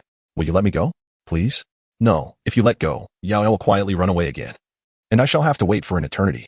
As he spoke, his tone carried a hint of childlike coquetry. His eyes, shrouded in a mist of melancholy, glistened with unshed tears, while his beautifully crimson lips formed a heart-wrenching pout, as if he had suffered some profound injustice. Was she not akin to a heartless scoundrel, having consumed his affections without a trace of accountability? Yet the truth remained. He had savored every bit of her essence. Her exquisite visage tilted slightly downward, shifting her stance, and the unique, cool softness of her skin brushed against Yaoyao's cheek. With a sidelong glance, his gaze settled upon the petite female. Her fair complexion bore an enchanting blush, her neck elongated and graceful, adorned with a remarkably delicate collarbone. A small portion of her soft, tender flesh peeked enticingly from her garment, following the alluring curve downwards. His gaze intensified, captivated by the sight before him. Although Danon had yet to undergo sexual differentiation and did not possess the physiological desires typical of a male, the pursuit and admiration of beauty were inscribed in the very marrow of every merman. Danon was drawn to the exquisite. After a prolonged moment of scrutiny, oblivious to whether the other was male or female, Yaoyao felt a wave of shyness wash over her. Have you seen enough? She murmured, attempting to divert the conversation. The two were in close proximity, their skins touching, breaths entwined. Gradually, Danon's lush, water-kissed lips found their way to her porcelain cheek, delivering a fleeting kiss like a dragonfly skimming the surface of water. Yaoyao's eyes widened in disbelief, staring at him in astonishment. You smell delightful, Danon remarked, his eyes narrowing in delight, reminiscent of a child's innocent joy as he embraced her like a large, affectionate dog, his soft face pressing against hers, relishing her fragrant presence. Surely, she would taste even sweeter. Yet, alas, he had unwittingly nibbled at her half. A cursory glance revealed that the left side of her arm, extending to her waist, had suffered considerable damage, with his hand, which rested upon her waist, stained with her blood, sticky and dripping. One half of her body remained intact and beautiful, while the other lay marred, reduced to mere inerts. His lips bore a wound, deliberately pressing against her cheek, leaving behind a mark reminiscent of a little red heart. From a distance, the two appeared besmirched with darkened blood, creating a scene devoid of beauty. Had he known that Yaoyao would wake up, Jeannin would certainly not have recklessly allowed their first true encounter to become so chaotic. Did Yaoyao truly harbor disdain for Jeannin? The delicate fins of the blue-hued fish momentarily drooped, softly fluttering with the gentle waves of the sea. Her exquisite silver eyes still shimmered with a misty haze, glistening with tears and a hint of grievance, evoking a sense of deep sympathy. Following his gaze, Yaoyao looked at her own battered body, which was bleeding profusely, certainly not a sight to cherish. Yet, she had not intended any harm. With a cautious blink of her silver eyes, she lowered her head and playfully poked her fingers, resembling a small cub lowering its stance in submission. Her eyes sparkled with obedience, and her voice, soft and tinged with trepidation, revealed the truth. Jeannin genuinely cherished Yaoyao. You love me, so you bit me? Perhaps it is precisely because of this love that you are unable to resist the desire to merge our beings, ensuring that we shall never be apart. Jeannin held her firmly in his embrace, his expression one of unquestioned certainty, oblivious to any flaws in his reasoning. In this ethereal state, most senses were sealed. Yet he could still feel an unquiet presence lingering at her waist. Jeannin's left arm encircled her delicate waist, and despite her intentional resistance, the merman's right hand skillfully restrained her arms, lifting her to a height that rendered her immobile, placing her entirely under his control. The silver-haired merman leaned in slightly, his cool breath brushing against the nape of her neck, inducing a subtle tingling sensation even in the spiritual form. However, she was not particularly fond of being entirely manipulated in such a manner. Suddenly, a blade pierced flesh and withdrew. Yet this time it was surprising to find that Yaoyao held the dagger. The sharp tip danced in her grasp, blood dripping incessantly. Jeannin, it seems you have forgotten that this is not solely your dream, but ours. The young girl cast a cold glance at the incredulous silver-haired merman, her gaze lightly tracing the blood-stained area over his heart, a faint smile betraying her nonchalance. This dream is not your dominion. I am not your puppet to be controlled. Yaoyao was indeed quite disobedient. That sudden and unexpected strike had caught him off guard, leaving him vulnerable. How careless of him. Jeanin maintained his smile as he observed the little female who had slipped from his grasp, oddly unable to feel anger, instead experiencing an inexplicable sense of relief.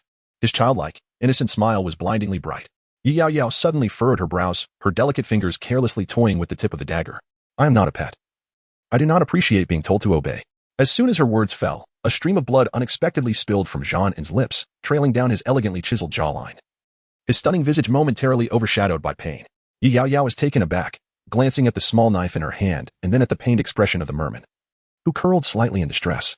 What just happened? This was merely a spiritual state. Logically, she should not be able to inflict any substantial harm upon him. How could this be? Damn it, how could a royal beast appear? Chapter 53, Are there noodles in the beast world? Revised, why must others come to ruin his good fortune? In the realm of the undead sea, snow had unexpectedly begun to fall. The sudden influx of icy crystals swiftly froze this expanse of ocean, akin to a venomous serpent surging forth, the frost spreading at a pace that left one astounded. In just a few blinks, the entire area had nearly succumbed to the freeze.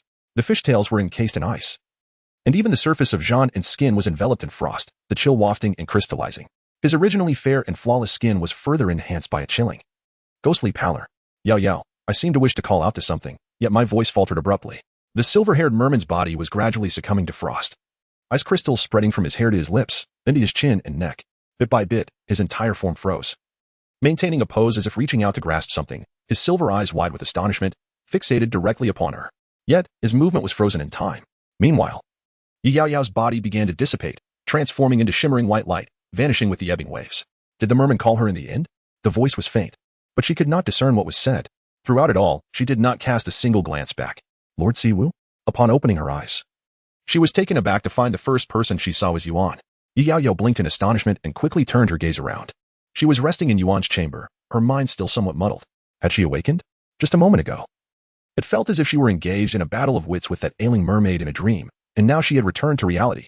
Glancing out the window, she noticed that night had fallen, with a crescent moon hanging high. So, it was already evening? How strange that she had fallen asleep in Lord Siwu's room, logically. Sluo should have taken her home by now.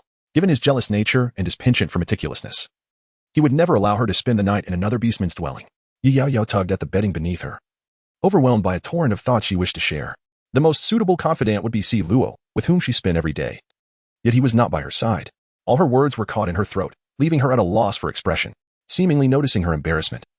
Lord Siwu smiled understandingly and gently tucked a stray lock of hair behind his ear, saying, Tonight is special. Stay here with me. And you? Yaoyao did not dwell too much on it. She glanced around, her brow slightly furrowed, acutely aware that this room contained only a single bed.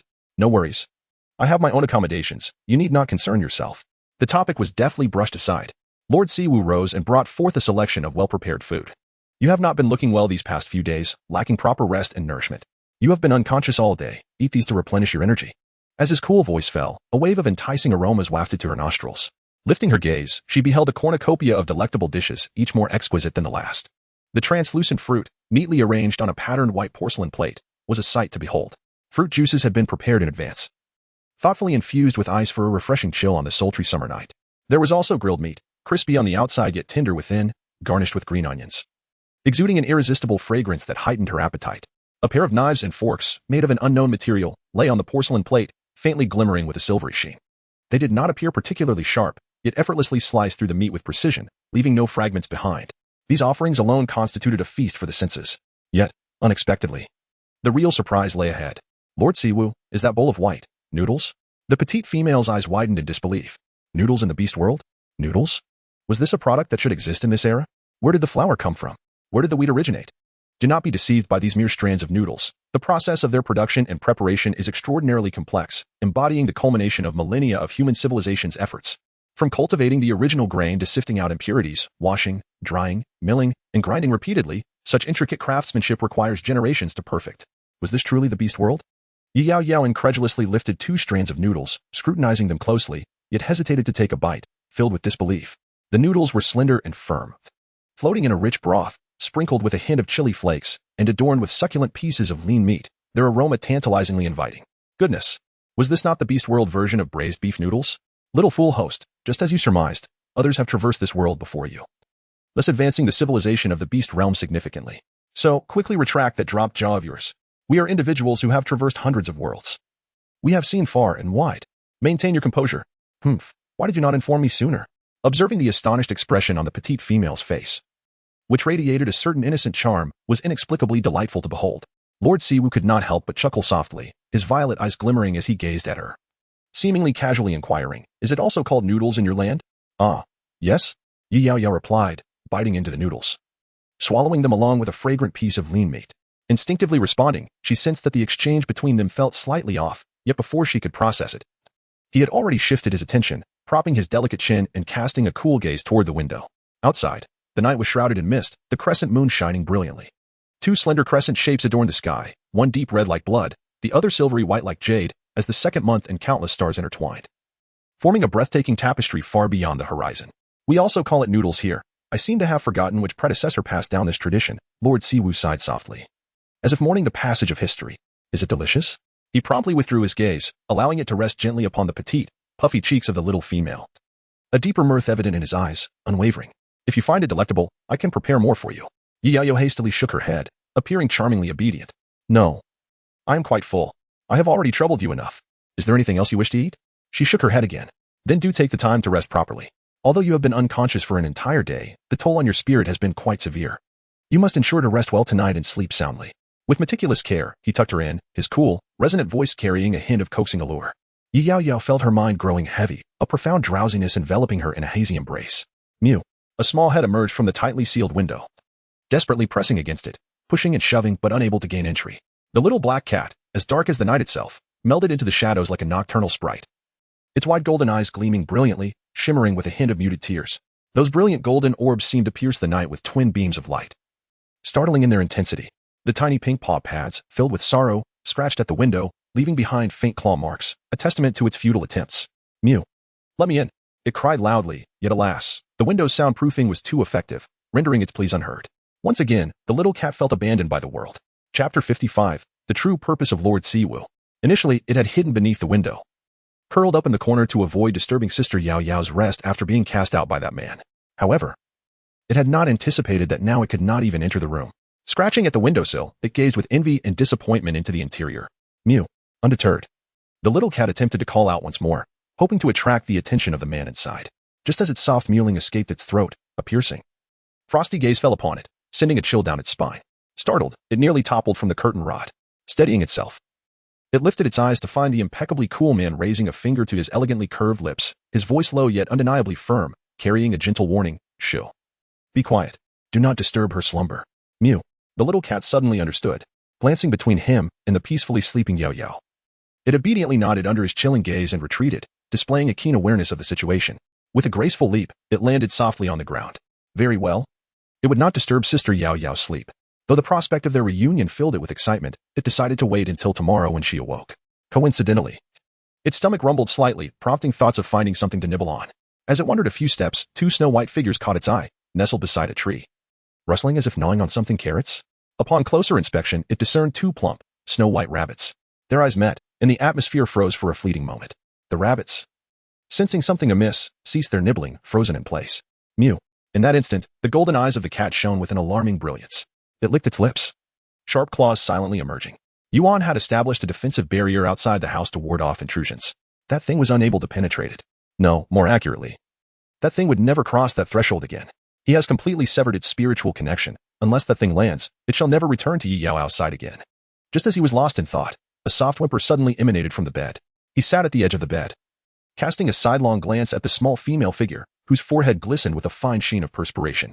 Her flushed cheeks, radiant with a rosy hue, suggested she was truly suffering from the heat. Her delicate, fair feet began to unconsciously kick at the thin blanket. The current season was characterized by a parched heat, and the nights were oppressively dry and sultry. Under such arduous conditions, there were no effective means to alleviate the sweltering discomfort, which unusually stirred a sense of worry within the typically composed and dignified Lord Siwu. The female appeared to be in considerable distress from the heat. With a furrowed brow and slightly knitted eyebrows, he extended his slender fingers to gently adjust the blanket downward. Caught off guard, before he could retract his hand, she softly grasped one of his fingers. He stared blankly at the sleeping female on the bed, who seemed to be unwittingly enjoying the comforting chill of his presence. Instinctively, She reached out to him, gently curling her fingers around his, greedily seeking his coldness, while her previously furrowed brow gradually relaxed and smoothed out. Their fingers intertwined tightly, her warm touch spreading to his fingertips, which felt slightly stiff. According to the usual narrative, he should have immediately withdrawn his hand, yet, inexplicably, he found himself frozen in place, making no move to pull away. He belongs to the Ice Serpent clan, his body temperature notably low. As cool as jade, seemingly perfect for alleviating the summer heat. In this moment, Yuan clearly and vividly recognized his rightful purpose. Chapter 56. The Water Flood Beast. After a brief moment of hesitation, Lord Siwu reluctantly assumed the honorable duty of being a cooling device. As he gently withdrew his elongated fingers, the tender sensation vanished in an instant, leaving him momentarily disoriented. However, this peculiar feeling lasted only a fleeting moment. His cold demeanor quickly returned to normal. Subsequently, Yuan transformed his beautiful, purplish serpentine tail, gently coiling it around the girl. The tail, nearly 10 meters in length, easily wrapped around her several times. After deliberating for a few seconds, the tip of his tail tugged at the thin blanket, revealing the girl as delicate. Fair legs and a small patch of skin on her waist, where the blanket had stifled her warmth, necessitating good ventilation. As cold-blooded creatures, serpents naturally possess a low body temperature. Moreover, the cool, moist scales of the serpent's tail exhibit a remarkable cooling effect. Once he gently enveloped the girl with his tail, it obediently formed a flesh bed beneath her, providing relief from the heat. The young female was comfortable, sleeping soundly. Yet, Yuan was not entirely at ease. As he coiled around her, he found himself unable to move freely. For the first time in his beastly life, he was experiencing such an extraordinary scenario. Using this bizarre method to cradle a female to sleep, which felt somewhat novel. He was also cautious. Her body was exceptionally soft and fragile, unlike the robust strength of males, appearing quite delicate. The sensation of coiling around her was surprisingly pleasant, and he was reluctant to release her. After securing her form with his tail, Yuan remained still, fearful of disturbing her slumber. Lord Siwu leaned against the smooth stone table with one hand, propping up his exquisite chin. His purple eyes were half closed, a gentle arc of shadow cast by the dim moonlight, as if touched by the pure light of the stars. His gaze was cool and faint, suggesting a moment of rest, while behind him, the serpentine tail remained motionless, slightly stiff. This state between man and serpent persisted for a long while until a sudden clap of thunder shattered the stillness at midnight. The deep rumble of thunder, accompanied by a brilliant flash of lightning, struck unexpectedly, momentarily tearing apart the layers of darkness. The sky brightened abruptly, as if a colossal giant had shuddered violently, casting dozens of jagged lightning bolts across the heavens, the sound booming, deafening like a terrifying demon wreaking havoc upon the earth, causing the very fabric of the world to tremble. Then came an unforeseen deluge. The rain fell in large droplets, initially gentle, then rapidly intensifying, as if carrying the force to shatter mountains and valleys. Crashing down with a ferocity rivaling the dreadful hail of the transitional season. Meow. Bang. Outside, the door was battered with loud knocks. Yuan opened the door, drenched in water, allowing a bedraggled black cat and 2 rabbits to enter. He tossed them 3 clean towels, his expression grim, and then turned to the stormy weather outside. Fortunately, he had prepared a defensive barrier in advance. The interior remained unaffected by the tempest. The weather turned abruptly cold. Yuan retracted his tail and carefully covered Yaoyao with the blanket, ensuring she was snugly wrapped. He then approached the window, gazing into the distance, lost in thought. His brows furrowed deeply, the once cold and indifferent expression transformed into one of chilling darkness, his purplish gaze simmering with intensity. It seemed he had underestimated the destructive power of that thing. The exotic beast defied the natural order, carrying with it an unfathomable capacity for destruction in this world. And in its peak condition, the water flood beast could indeed overturn rivers and shatter the heavens. Originally, he had come to this tribe to hunt a newly born exotic beast of the ice element, not anticipating the emergence of this water flood beast. Yet, he had let his guard down. This water flood beast had launched an attack with intent. What could its purpose be? Chapter 57. Has the rainy season arrived early? The small black cat and the 2 white rabbits huddled at the door, shivering from the cold rain. The 3 little creatures were unable to transform into human forms, their limbs stiff and uncooperative. Thus, they clutched the white cloth with their paws, exchanging glances filled with embarrassment and anxiety. They simply couldn't reach it. How could they wipe themselves dry? QWQ yet, that adult was notoriously fastidious about cleanliness. The 3 little ones stood frozen at the door, too frightened to move. Especially the 2 timid white rabbits, who had just narrowly escaped being devoured by the ferocious black cat, only to be met with a sudden thunderstorm and gale-force winds. Their little hearts trembled, nearly succumbing to fear.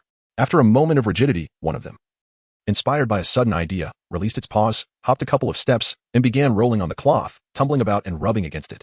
The other 2 quickly followed suit, joining in the playful rolling. The cloth, pristine and expansive, absorbed water remarkably well. After several minutes of frolicking, they had absorbed much of the water on their fur. Only then did they muster the courage to step onto the animal skin carpet and dash towards the center of the room. Meow. The little black cat, with bright eyes, leaped onto the bed with precision. Shaking off its dampness, it stealthily burrowed into Yaoyao's blanket, curling up and becoming still, content to be a mere presence. Ah, how warm it was beneath the blanket. Indeed, the warmth of its sister's blanket was unmatched, and it believed its fur would soon dry out. Tonight was destined to be a sleepless night. The orc inhabitants of the Beiruto forest tribe were thoroughly awakened by the sudden celestial phenomenon. The resounding thunder frightened many females and younglings, their cries echoing through the storm, a dismal chorus intertwined with the thunder and rain. The wailing of females and young ones was relentless, and the males were equally disturbed, unable to sleep amidst the uproar. The torrential rain and thunder caused many wooden houses to collapse, and even the sturdier earth and stone dwellings began to leak, with sleep eluding them. The males braved the downpour to gather materials, starting repairs on the damaged shelters, cursing this sudden, dreadful weather. It was supposed to be a dry, scorching season, where not a drop of rain would fall. Yet, in an instant, a torrential downpour had begun, the rapid weather change almost terrifying. While ordinary orcs vented their frustrations at the heavens, the leaders of each tribe hastily gathered in the stone hut of the chieftain for an urgent meeting. The Sanglin tribe was no exception. Inside the stone hut, the orcs wore expressions of grave concern. How could such heavy rain occur in the midst of a dry season? Such a deluge only appeared during the most intense rainy seasons. Could it be that we have entered the rainy season? In recent years, the weather in the Beiruto forest has become increasingly erratic. The rainy season arrives earlier each year. Initially, we had planned to advance our tribal trade by a month, hoping to complete it before the onset of the rains. However, we were taken aback to find that this year's rainy season arrived even sooner than anticipated. We find ourselves utterly unprepared. What shall we do regarding this year's tribal trade? We can only turn to the esteemed shaman for assistance. Our heavy sighs echoing in the air. The assembled orcs clasped their hands together, their expressions solemn and respectful, as if the shaman were a deity. The last bastion of hope for their tribe's survival. Chapter 58. Death Sentence. Meanwhile, in the Sea of the Undead, Danon was encircled by dozens of vengeful merfolk. Their eyes ablaze with fury. One particularly irate individual leapt forward, directing a furious outburst at the subdued Danon. You dare to disrupt the realm of the damned. Your audacity knows no bounds, and it is utterly unforgivable. The oracle foretold your arrival as a harbinger of calamity, an accursed black merman. You must be eradicated. Had it been up to me, I would have dealt with you the moment you were born. Silence. The leader, Yuhong, interjected coldly, unleashing an overwhelming aura of royal authority that compelled the surrounding merfolk to fall silent, trembling in fear. The one named Shan was particularly affected. Choking, his blood surged from his throat under the immense pressure. Leader, you surely do not intend to protect him at this juncture? Shan's fists tightened, his knuckles turning white as he dug his sharp fingertips into his palms, blood trickling down. Years of pent-up resentment ignited a fierce glow in his eyes, twisting his handsome features into a terrifying visage. Have you forgotten? If it were not for him, a yin would not have perished. She would never have left us. The crowd of merfolk behind him began to stir restlessly. Shan, I shall remind you once more, some truths are better left unspoken. You know this well. The danger in Yuhong's gaze deepened. Indeed, it has been over a decade, yet you still wish to shield him, under the oppressive weight of the royal beast's presence. Shan, unfazed, erupted into maniacal laughter, his mirth echoing through the desolate sea like a mournful wail. In his bloodshot, fierce eyes, there flickered a blend of defiance and scorn. As his laughter continued, tears of anguish began to stream down his cheeks, transforming his mirth into a choked sob, each drop falling like pearls. It has been over a decade. He vividly recalls the moment his beloved partner perished before his eyes, her body stained with dark blood, her limbs cold as ice. The once enchanting gaze that had always smiled at him was now forever closed. In that instant, his heart shattered into a million pieces. He wept for 3 days and nights, on the brink of departing this world. Yet, he could not allow himself to do so. He cannot perish just yet. The malevolent creature that caused Ayan's demise must meet its end first. The anguish of losing his beloved has been suppressed for over a decade, but today, it has finally erupted. What is reason? What is kinship? He casts them all aside. In this moment, all he desires is to drag this evil black shark to accompany Ayan. With a sharp thrust, blood gushed forth as the clan leader, Yuhong, pierced the heart of Shan with his slender fingers, the sound of tearing flesh rising slowly. He extracted Shan's heart, casting aside the lifeless body that had long ceased to breathe, and never glanced back at it again. Shan's demise plunged the Sharfolk into a profound silence. All the Sharfolk stared wide-eyed in disbelief, their bodies trembling in the blood-stained waters. The clan leader had just personally slain Shan? In that fleeting moment, Shan had intended to ambush Danon. Had the clan leader not intervened, it would have been that vile remnant of the black shark that lay dead now. This is the fate that awaits those who defy orders. Execution is warranted. Yuhong's handsome visage was as cold as frost. Despite nearing 50, he appeared no older than 20 or 30, thanks to the royal beast's influence. His azure hair flowed like a waterfall, gracefully mingling with the seawater, resembling the soft beauty of seaweed. Beneath his exquisite features lay the authority and charisma befitting a clan leader. The Sharfolk soon returned to a state of tranquility, with not a single soul expressing dissent over Shan's death. The Sharfolk are cold-blooded and merciless, the most fearsome assassins of the ocean. The death of an unrelated clansman stirred not a ripple in their icy hearts. Chapter 59. All drowned. Yuhong wiped the blood from his hands, swimming past the shark folk directly to stand before Danon. He furrowed his sharp, deep blue brows, looking down from his elevated position, his gaze instinctively landing upon Danon. His tone was unexpectedly gentle, devoid of the earlier murderous intent. "Are you all right?" The silver-haired merman remained silent, his neck bowed, delicate lashes fluttering slightly. His silvery eyes reflecting a hint of calm obedience, quietly still like an exquisite porcelain doll. Danon seemed unaffected by the coarse insults hurled at him by the other merfolk, nor did he display any sorrow for Shan's demise. Throughout it all, he remained indifferent, regarding everything with an aloof detachment. It was chillingly terrifying. He bore an uncanny resemblance to him. Sometimes, Yuhong even pondered whether this child might actually be a descendant of a yin and himself. "You all may leave. I have something to discuss with him privately." The merfolk breathed a sigh of relief, as if granted a reprieve, and swiftly vanished from sight. Danon blinked his beautifully silver eyes, a glimmer of amusement dancing within them as he watched the fleeing figures until they completely disappeared. Then he withdrew his gaze, his flowing silver hair cascading down to obscure most of his expression. The two remained silent, with nothing to say. After a prolonged silence, Danon finally broke the stillness. He, akin to his childhood self, unconsciously nibbles on his slender, cool fingertips, never lifting his gaze. The soft azure fins of his ears drooped gently, seemingly imbued with a hint of despondency and hurt. "Yuhong, dear father, is Danon truly a wicked merman? Should he have never been born?" His voice, delicate as a thread, appears to be stifled for ages, carrying a faint quiver, evoking a tender sense of compassion. Naturally, this is not the case. A faint smile graces Yuehong's handsome visage, seemingly meant to offer solace, yet it appears somewhat forced. He gazed intently at the innocent and harmless Danon, yet his eyes appeared somewhat vacant, as if he were peering through the silver-haired merman to see another familiar face. This visage had haunted him for many years. Yuhong was Danon's mother's second partner, cherished by her next to her biological father, and was the sole merman who opposed the notion of sacrificing the infant Danon on the day of his birth. Danon was her only remaining bloodline, and he wished for the child to grow up normally. Surely, that would bring her joy. Danon belonged to the royal blue merman lineage, possessing an unparalleled heritage and being the most talented child he had ever encountered, destined for boundless achievements. However, Yuhong's brow suddenly furrowed, his voice icy as he questioned, "Why do you still wield that power?" That terrifying ability, the flood-like water manipulation, made him deeply apprehensive. Danon spoke candidly, leaving nothing concealed. His stunning silver eyes sparkled as if they were dusted with starlight, for he yearned to venture onto land to find someone. Suddenly reminded of a joyful thought, his eyes brightened, and his rosy lips curved into a smile, genuine delight emanating from him. He wanted to seek out Yaoyao. Yaoyao? A name unfamiliar to him. Who was she? Yuhong suppressed his curiosity but felt compelled to remind him of a harsh reality. "You are not yet of age and cannot transform into a fully human form. You still cannot walk on land." "Who says I must walk on land?" He mischievously blinked, his enchanting features captivating and beguiling. Like a bewitching spirit, tainted by the allure of opium, he was intoxicating and irresistible. "What? Danon intends to summon a deluge, to drown that fragile land, transforming it into his ocean domain. It would be best to submerge all those beast men. Then, Yaoyao would belong solely to him." Chapter 60, Cultivating Space, 1 acre. The torrential rain raged, thunder roaring. Even though Yuan had set up a defensive barrier outside, Yaoyao woke in the dead of night. Upon opening her eyes, she found the room empty, with only her presence lingering. Yuan was absent, his whereabouts unknown. Yaoyao, slightly fatigued, rubbed her temples, her mind still clouded, as she reached into the covers. Her hand brushed against a damp, furry mass nestled quietly within. What? A furry mass? Where did it come from? She abruptly lifted the covers, a musty dampness spreading through the air, suffocating and pungent. Upon closer inspection, she found a small black ball curled up beside her hand, its body wet, soaking the sheets beneath it. Yaoyao was momentarily taken aback. This familiar little creature felt oddly known to her. As the cat's tail flicked, a bold conjecture formed in her mind. The little black ball seemed to sense a chill in the air, feeling quite uncomfortable, lazily rolling over and opening its brilliant feline eyes, revealing a hint of its pink tongue. "Meow?" It whimpered softly, exuding a plaintive note. "Cold, cover me with a blanket."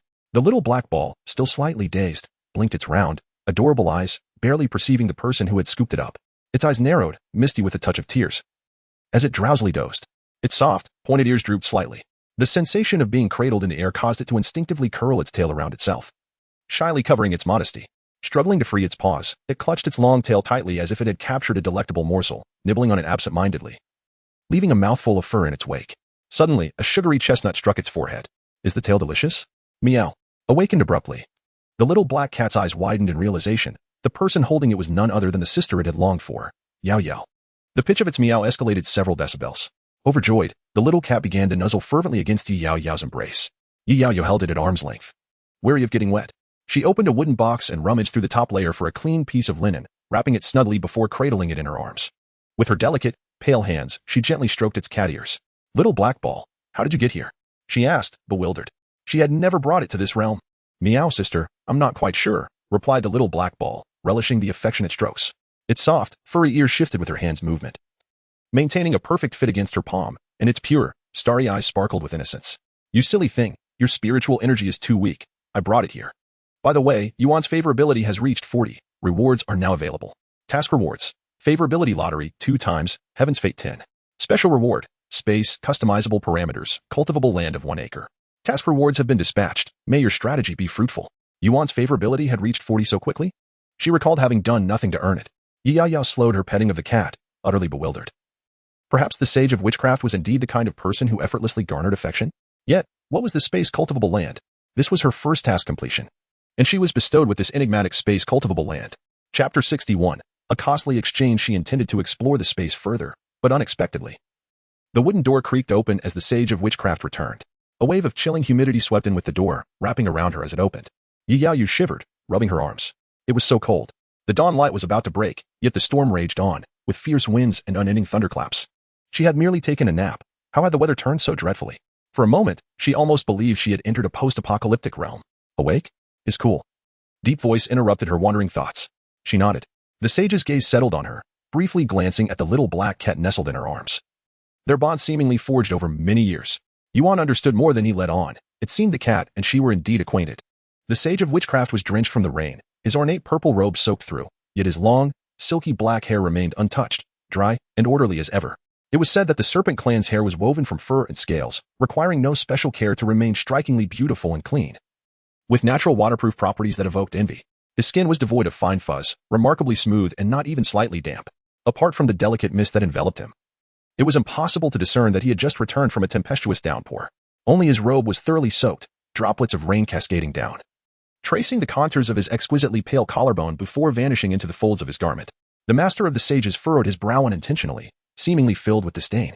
His slender fingers brushed against the collar, as if to discard the wet robe, when Yaoyao hurriedly offered him a cloak, then scampered away, clutching her little black cat, to wait for him to change in the adjacent space. Having lived here for many days, Yaoyao had come to a profound understanding influenced by the wild customs surrounding her. Beastmen were devoid of etiquette and shame, although Yuan appeared aloof and dignified. It was merely a facade. At his core, he was a quintessential beastman. He could indeed change his attire in her presence, and she had borne witness to his half-serpentine form and its nakedness. Yuan watched her flustered figure retreat, his traditionally noble violet eyes subtly tinged with amusement. Is she truly this bashful? Once he donned a fresh robe, he managed to coax the little female out of her shell. Master of the sages, when will this torrential rain cease? Yaoyao inquired, seated on a stool, swaying back and forth with the little black cat nestled in her arms. The sudden downpour invariably cast a shadow over her mood, evoking an inexplicable sense of oppression and restlessness that could not endure for long. Yuan chuckled softly, casting a tranquil glance out the window, seemingly unfazed. Earlier, the elders and chief of the Sanglin tribe had summoned him in a flurry, anxiously questioning the unexpected deluge, fretting over whether it would persist until the end of the rainy season. Yuan refrained from disclosing matters concerning the flood beast. It was unnecessary. Moreover, this deluge likely would not last long. The flood beast, while inherently capable of manipulating celestial phenomena and controlling flood disasters, perhaps did not even realize that each exertion of control, each additional second of manipulation, severely drained his mental fortitude, inflicting considerable damage upon his original form. For a mere juvenile, not yet of royal beast stature, to recklessly wield the uncontrollable flood power was indeed a sign of impatience. Such a pursuit was a futile endeavor. Chapter 62. The flood power cannot be reversed once activated. The flood power could only be diverted or dispersed, but not eradicated. Under the relentless inquiries from the chief and elders of the Sanglin tribe, Yuan conducted a sacrificial rite, harnessing the power of the priesthood to alter the flood power. The chaotic flood power was temporarily redirected and dispersed. While the total rainfall remained unchanged, the area of precipitation was artificially expanded, reducing the rainfall in specific locales, transforming disastrous deluges into gentle rains that nourished the land. In a short time, the Baruto forest and surrounding areas welcomed a prolonged, gentle drizzle. The rain, akin to a source of new life, cascaded from the heavens, cleansing the oppressive heat, while the leaves shimmered with renewed vitality, vibrant and lush. The beastmen rejoiced in this rainfall, their earlier panic and disappointment from the night before forgotten. However, Yuan remained unsettled. His tall, elegant figure stood by the window, seemingly lost in deep contemplation. Yaoyao had quietly departed when the rain had lessened, and upon completing the sacrificial rite, he found her absence conspicuous. He glanced at the stone table, where remnants of an unfinished meal lingered. Now, he was alone in the room, the atmosphere returning to its usual chill and solitude, the temperature noticeably lower. The master of the sages withdrew his gaze from the stone table, and after a moment, he slowly approached the window. His left hand, draped in a luxurious purple robe, rested on the windowsill, the defined bones of his wrist and the pale tips of his fingers gently tightening. His right hand supported his delicately shaped chin as his violet eyes languidly surveyed the outside world, his head slightly tilted, revealing a hint of indolence and contemplation. His gaze, however, did not fix upon any particular object. His violet pupils appeared vacant, seemingly lost in thought. Time slipped by in this reverie, his long fingers unconsciously tapping rhythmically on the windowsill. Tap, tap. The sound was methodical, as precise and orderly as himself. He was acutely aware of his own priestly powers, understanding that without the collaboration of another king beast, the forced reversal of the flood force would not endure for long.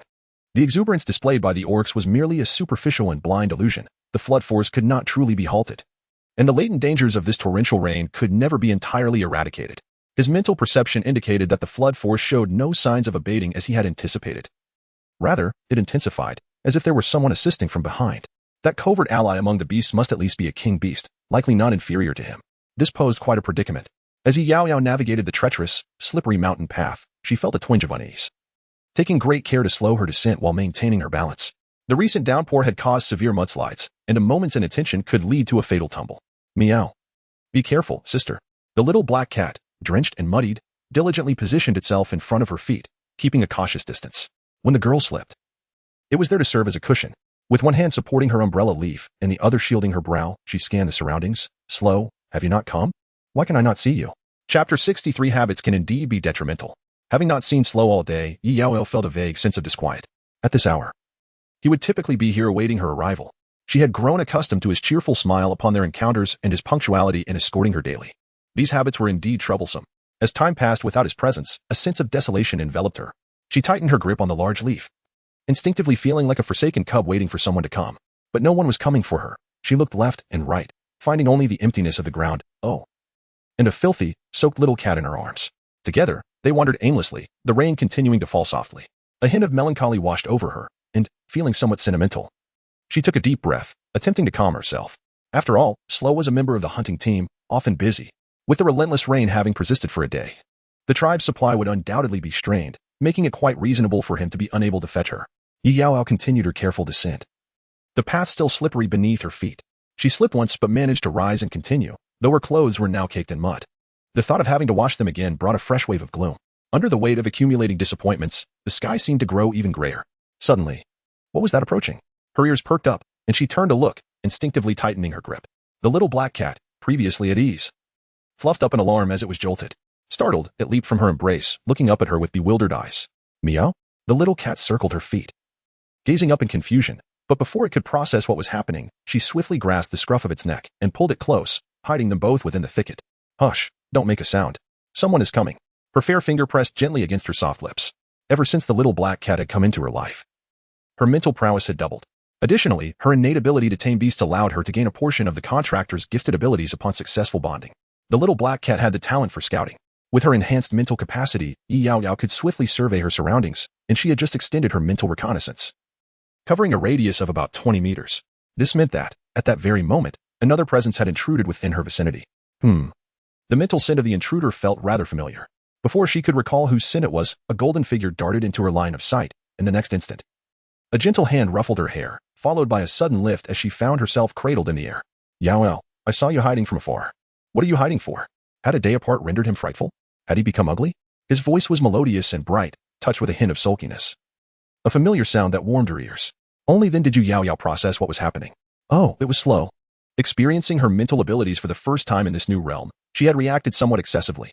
The tension in her nerves abruptly relaxed as she found herself in his arms, her small hands instinctively wrapping around his elegant neck, her arms resting upon his slightly longer, soft orange locks, pressing against his warm, strong chest. Chapter 64 words failed her, and she did not know where to begin.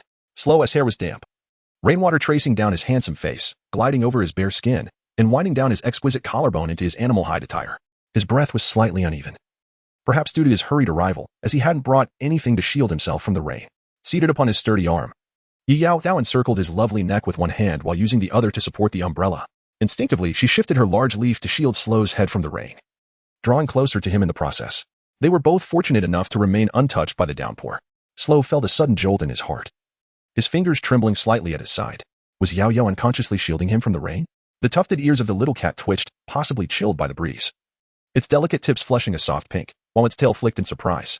More than anything, it was a feeling of unspoken joy and exhilaration. At times, human contentment is remarkably simple. A mere small gesture from the other can bring forth a prolonged sense of secret delight. He cast a sidelong glance, his amber eyes gently drooping, just enough to catch a glimpse of the delicate, fair face of the young female. Exquisite and enchanting as if she had inadvertently descended from the heavens. A radiant aura seemed to envelop her entire being, rendering her mesmerizing to the point where he could hardly tear his gaze away. In that fleeting moment, her beauty pierced deep into his soul, making it nearly impossible to release his hold thereafter. Her translucent, lovely eyes blinked softly, imbued with the essence of moonlight, untouched by any trace of impurity, evoking a sense of reverence that deterred any thought of impropriety. Perhaps influenced by the impending rain, a hint of melancholy tinged her gaze. Her long, curled lashes glistened with the lightest moisture, resembling a delicate fog, enhancing the ethereal allure and a subtle, beguiling temptation that was almost intoxicating. Their faces were uncomfortably close, their breaths intertwining in a disordered dance.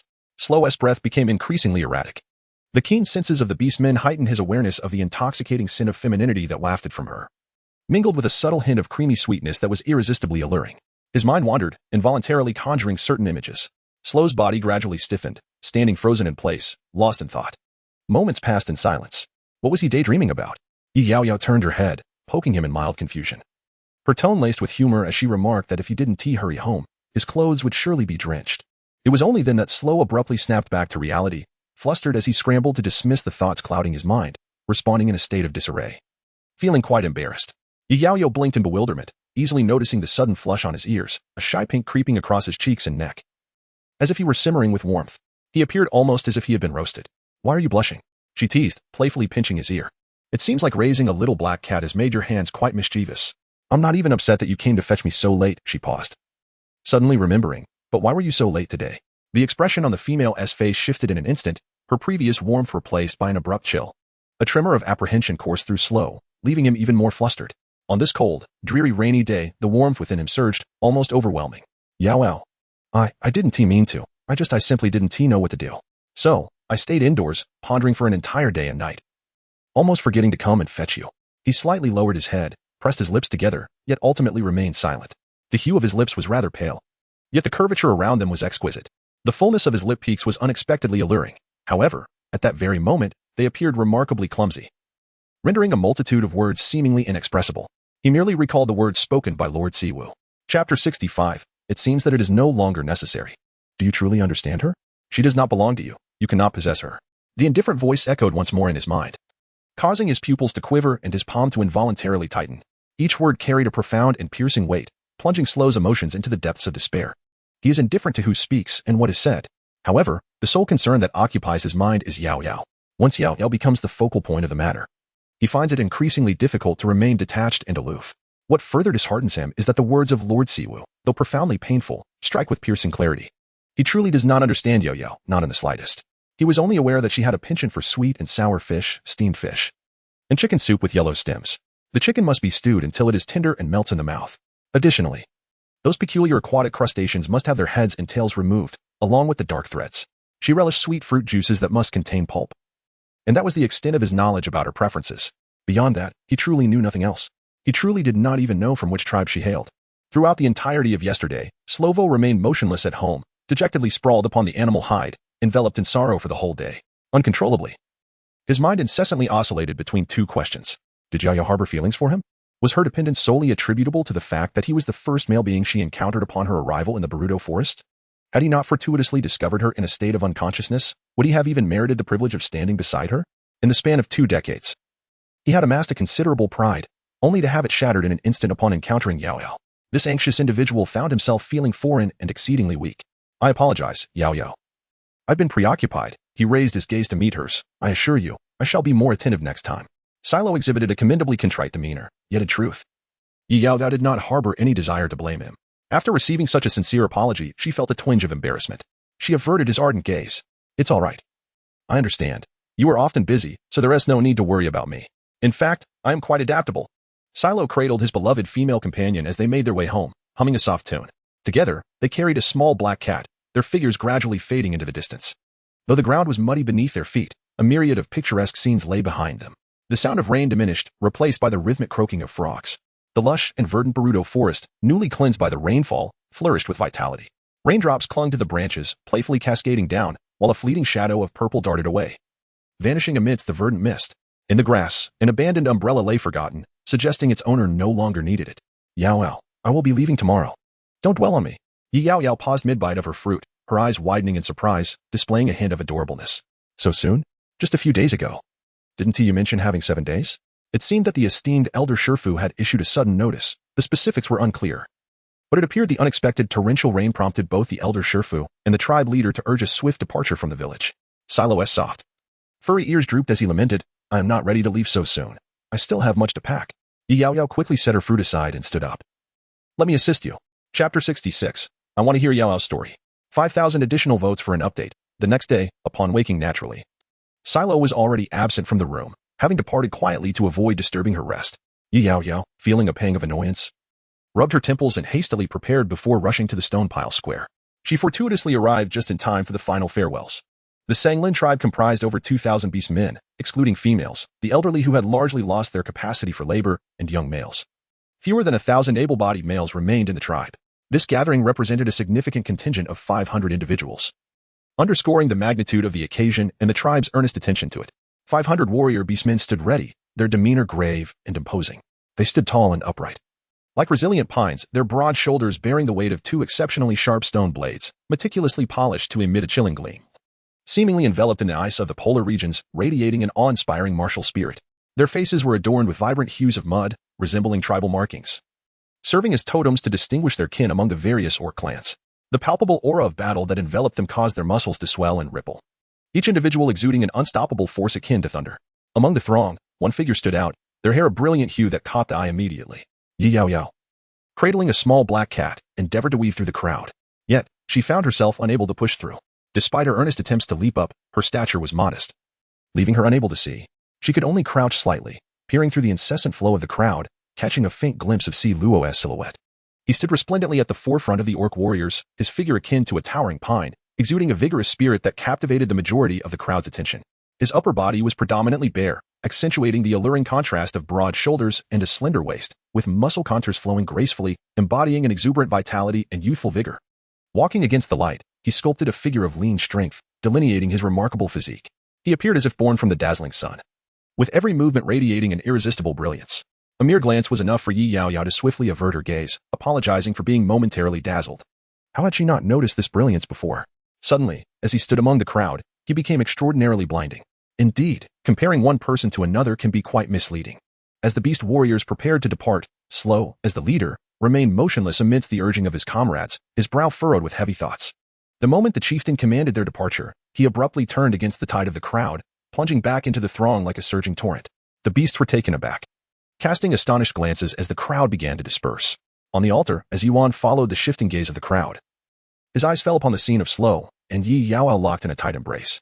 His usually calm and serene eyes narrowed sharply, the coldness of his serpent-like gaze momentarily tinged with a rare hint of emotion, though still chillingly stark. His hand in the sleeve tightened momentarily, the fingertips cool as if touched by frost and snow. Ah, indeed, sending that beast away was the wisest choice. Yaoyao, when I return, I desire for him to release her. After much contemplation, I yearn to hear a tale. Huh? Hear a tale? Yaoyao wore a perplexed expression. Sluo wishes to hear a story? What sort of story? Is it not only young cubs who delight in fairy tales?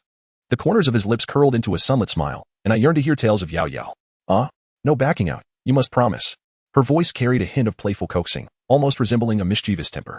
Yet, those amber eyes, filled with earnestness, commanded respect. If I had no prior knowledge of your past, then Yaoyao, permit me to delve a little deeper into your world. Just a touch, a gluttonous little touch will suffice. I desire to know you more intimately. Listening to your stories and traversing the path of time together in the future would indeed be a profound blessing. Chapter 67. Gentle Meadow. After the grand procession of 100 individuals had concluded, the Sanglin tribe returned to its usual tranquility. A persistent drizzle fell incessantly, showing no signs of abating, while the waters of the Natarala River quietly rose. Amidst the busyness of life, a singular tale unfolded within the Sanglin tribe. Many younglings and females began to exhibit signs of fever and sneezing. The rain continued to pour, bringing a damp chill, while the males of the beast world possessed formidable resilience. Yet, perplexingly, the females and young ones here were particularly fragile, universally acknowledged as the weaker demographic within each tribe. The medical practices of the beast world were woefully underdeveloped, and vulnerable females and younglings often succumbed to minor ailments and injuries. Hence, females and younglings were exceedingly precious. Aside from the alarmingly low birth rates, this was perhaps another significant reason. although Yaoyao observed their condition as merely a common cold. The beastmen were thrown into panic as if the sky were about to fall. The shaman swiftly arranged for the afflicted to be housed together, ensuring they received regular meals and medication while preventing contact with outsiders, demonstrating a rudimentary awareness of quarantine measures. The Sanglin tribe possessed unique remedies that seemed capable of treating such fevers, yet the herbal resources were alarmingly scarce. Coincidentally, during this peculiar period of tribal interactions, a significant portion of the labor force had dispersed, leaving an acute shortage of individuals to forage for medicinal herbs. Most of the robust beastmen who had visited the tribal gathering the previous year were members of the hunting team, tasked with the arduous responsibility of securing food for the tribe, leaving little manpower available for herb gathering. Consequently, the chieftain summoned the remaining females to the stone dwelling, consciously guiding these healthy females to venture into the woods in search of herbs. The once cheerful females suddenly turned pale, exchanging apprehensive glances. Accustomed to a life of luxury, where hunting, cooking, and cleaning were predominantly the domain of the males, they had been spoiled by their partners, growing lethargic and willful. Utterly disinclined to engage in any physical labor, let alone traverse the deep mountains for days, gathering herbs and laboring tirelessly. Was this not a deliberate act of hardship inflicted upon them? Chieftain, I am utterly incapable of such labor. To wander outside in this frigid weather is to invite illness upon us. Shaman, with her fiery temper, immediately stormed off. A profound silence enveloped the room. The chieftain felt a wave of embarrassment wash over him. Yet, the elevated status of the females in the beast world rendered their arrogance somewhat acceptable, leaving him unable to express anger. Mido, the chieftain's only female offspring, possessed a delicate beauty and a gentle disposition. As the tribe's sole female shaman, she garnered immense admiration from the tribe's single males. Father, I am willing to venture into the forest to gather herbs. After a moment of hesitation, Mido stepped forward, smiling amidst the astonished gazes of the others. She embodied the ideal of the tribe's male beastmen, being both tender and sensible. As the tribe's shaman, with many afflicted by fever, it is my duty to assist our community. She turned to the other females, taking a few steps closer, her gaze earnest and gentle. We are all part of this tribe, and should lend a helping hand to contribute, should we not? Chapter 68. You should still remember me. Mido appealed to their emotions and reason, her words dripping with warmth. Many of the females were swayed by her sentiments. Aside from a few who genuinely felt unwell, the majority feigned reluctance, ultimately agreeing to participate after much hesitation. However, whether they would genuinely engage in the task remained to be seen. Yaoyao, will you join us? Mido consistently radiated warmth toward Yaoyao, despite having only met her twice, each encounter brimming with kindness. Yaoyao nodded slowly, offering a nonchalant response of agreement, without any system-imposed tasks. She resembled a fish out of water, not actively seeking involvement but also not entirely refusing it. Since others were going, she decided to join in, to foster a sense of camaraderie. Ding. Successfully collect 5 types of rare herbs. Reward, lucky draw. Once Yaoyao's spirits lifted, the quest had commenced. To ensure the safety of these females, the chieftain dispatched several strong male beast men to provide close protection while assisting in the collection. Among them was Malay. Yaoyao found it somewhat puzzling. Logically, he should have been with Sluo and the others at the tribal trade. Yet, she was surprised to see him remain behind. Moreover, as a key member of the hunting team, it was curious that the chieftain would assign him to guard them. Her gaze momentarily lingered on him in confusion before shifting to Mido, who diligently sought herbs. A sudden realization dawned upon her. Oh, his sister was also present here. He must have come to provide close protection for his beloved sister under the orders of the patriarch. With this realization, the feeling of confusion gradually dissipated. Although most of the females outwardly agreed, their inherent laziness remained unaltered. Along the way, one complained of foot pain while another lamented a sore back. Upon reaching their destination, several females began to recline on the large rocks, lying motionless without any intention of seeking medicinal herbs. Among the dozens of females present, most were merely idling about, while only a handful, namely Mido, Yaoyao, and 2 others, diligently engaged in their tasks. Mido and the 2 females seemed to share a close bond, as they formed a group, hand in hand, cheerfully venturing into the forest to search for herbs, leaving Yaoyao behind. Yaoyao had no desire to join them. She preferred the joy of solitary exploration over the collective camaraderie of holding hands and being together. Walking alone along the narrow paths of the thicket, she savored the profound tranquility that enveloped her spirit. Moreover, working independently proved to be far more convenient. With a wicker basket slung over her shoulder and a small black cat cradled in her arms, she stepped in the opposite direction of Mido and her companions. Once she confirmed that no one was around, she promptly unleashed her mental realm. The sound of her feet crunching on the dry leaves was soft and rhythmic, each step leaving a faint imprint. Activating her formidable mental ability, detection, domain, she gained insight into all living beings within a circular radius of 20 meters, centered around herself. This allowed her to deftly evade the dangers of the forest and head straight for the locations where medicinal herbs thrived. Yaoyao's work efficiency was commendable. Just as she immersed herself wholeheartedly in her task, an unexpected visitor approached her. Hi, Yaoyao, it's me, Malay. You should remember me, right? The voice emanated from above the trees, close at hand. It was a youthful tone, slightly hurried and stammering, tinged with the shyness of adolescence. As if he had hesitated for a long time before finally mustering the courage to speak. His tone was tentative and cautious. So, Malay had been following her all along? Contrary to Yaoyao's assumption that he was there to protect his sister Mido, he had secretly shadowed her instead. He swung on a vine with one hand, weaving through the thicket, and then gracefully knelt upon the ground. With his hands supporting him, he took a couple of steps, moving directly beside her. His tall and handsome figure loomed over her, partially obstructing her view. In his hand, he clutched a leather pouch filled with fresh fruits and various herbs freshly gathered. He then bent slightly, lowering his head, the white fur of his tiger ears drooping back, closely adhering to his skull. His arms, stiff as sticks, stretched out over his head, presenting all those items to her in one sweeping motion. This peculiar posture resembled an act of worship towards her. Yaoyao swallowed hard and subtly stepped back 2 paces, her gaze fixed on him in astonishment, surprised by his unexpected arrival. In truth, she did not wish to remember him. This white tiger beast man had once shown interest in her, pursuing her relentlessly. After being ruthlessly rejected by her on numerous occasions, he remained undeterred, growing ever more tenacious. Perhaps persistence is commendable in certain aspects, but for Yaoyao, it rendered this beast man quite bothersome. Reflecting on that terrifying period, she recalled how every morning, upon opening her door, she was greeted by a veritable mountain of gifts piled at her doorstep, lacking in aesthetic appeal. She often wondered where this Miley found the energy to gather such an abundance of items. For several consecutive days, a small mountain awaited her at the entrance. Yaoyao was so taken aback that she nearly dared not venture outside. Those days, Sluo could hardly contain his frustration, teetering on the brink of rage, intent on discarding all the items sent by Miley. However, as the beastman had an inherent reverence for food, he was compelled to suppress his fury and return the goods. The following day, the items would invariably be returned to her doorstep, untouched. Exasperated, Sluo would send them back again. On the 4th day, they reappeared once more, perfectly intact. Eventually, Sluo, filled with righteous indignation, confronted Miley in a confrontation whose details remained unclear, but upon his return, he bore wounds and tattered leather clothing, yet seemed in surprisingly high spirits, humming a cheerful tune. After that, Miley ceased his deliveries altogether, seemingly vanishing from her life. In that moment, Yaoyao breathed a sigh of relief, believing he had finally given up. However, observing the current situation, something felt amiss. Why have you followed me? What is it you seek? Yaoyao refrained from accepting the gifts, fully aware of the adage regarding the implications of accepting favors. I merely wish to assist you. Miley replied, straightening up, his gaze towards her imbued with sincerity. His deep, melodious voice trembled slightly with uncertainty. Searching for herbs is laborious. You are a female. There is no need for you to engage in such strenuous tasks. Allow me to handle this for you. I have already gathered the herbs for today. You may return and rest. Chapter 70. Dragon Pearl Herb. This world exhibits an astonishing tolerance towards females. Is it genuine consideration for their well-being? Or do they perceive them as incapable, treating them as mere dependents? Yaoyao did not deny that her musings veered towards the darker side. Yet her lack of fondness for this white tiger beastman remained undeniable. He secretly devised a scheme to snatch Sluo's precious prey, leaving her in a state of despair. Seeking solace for quite some time, she was acutely aware of the situation. Such a person did not possess any admirable qualities in her eyes. Thank you, but I do not require assistance. The steel-hearted woman was resolute as always.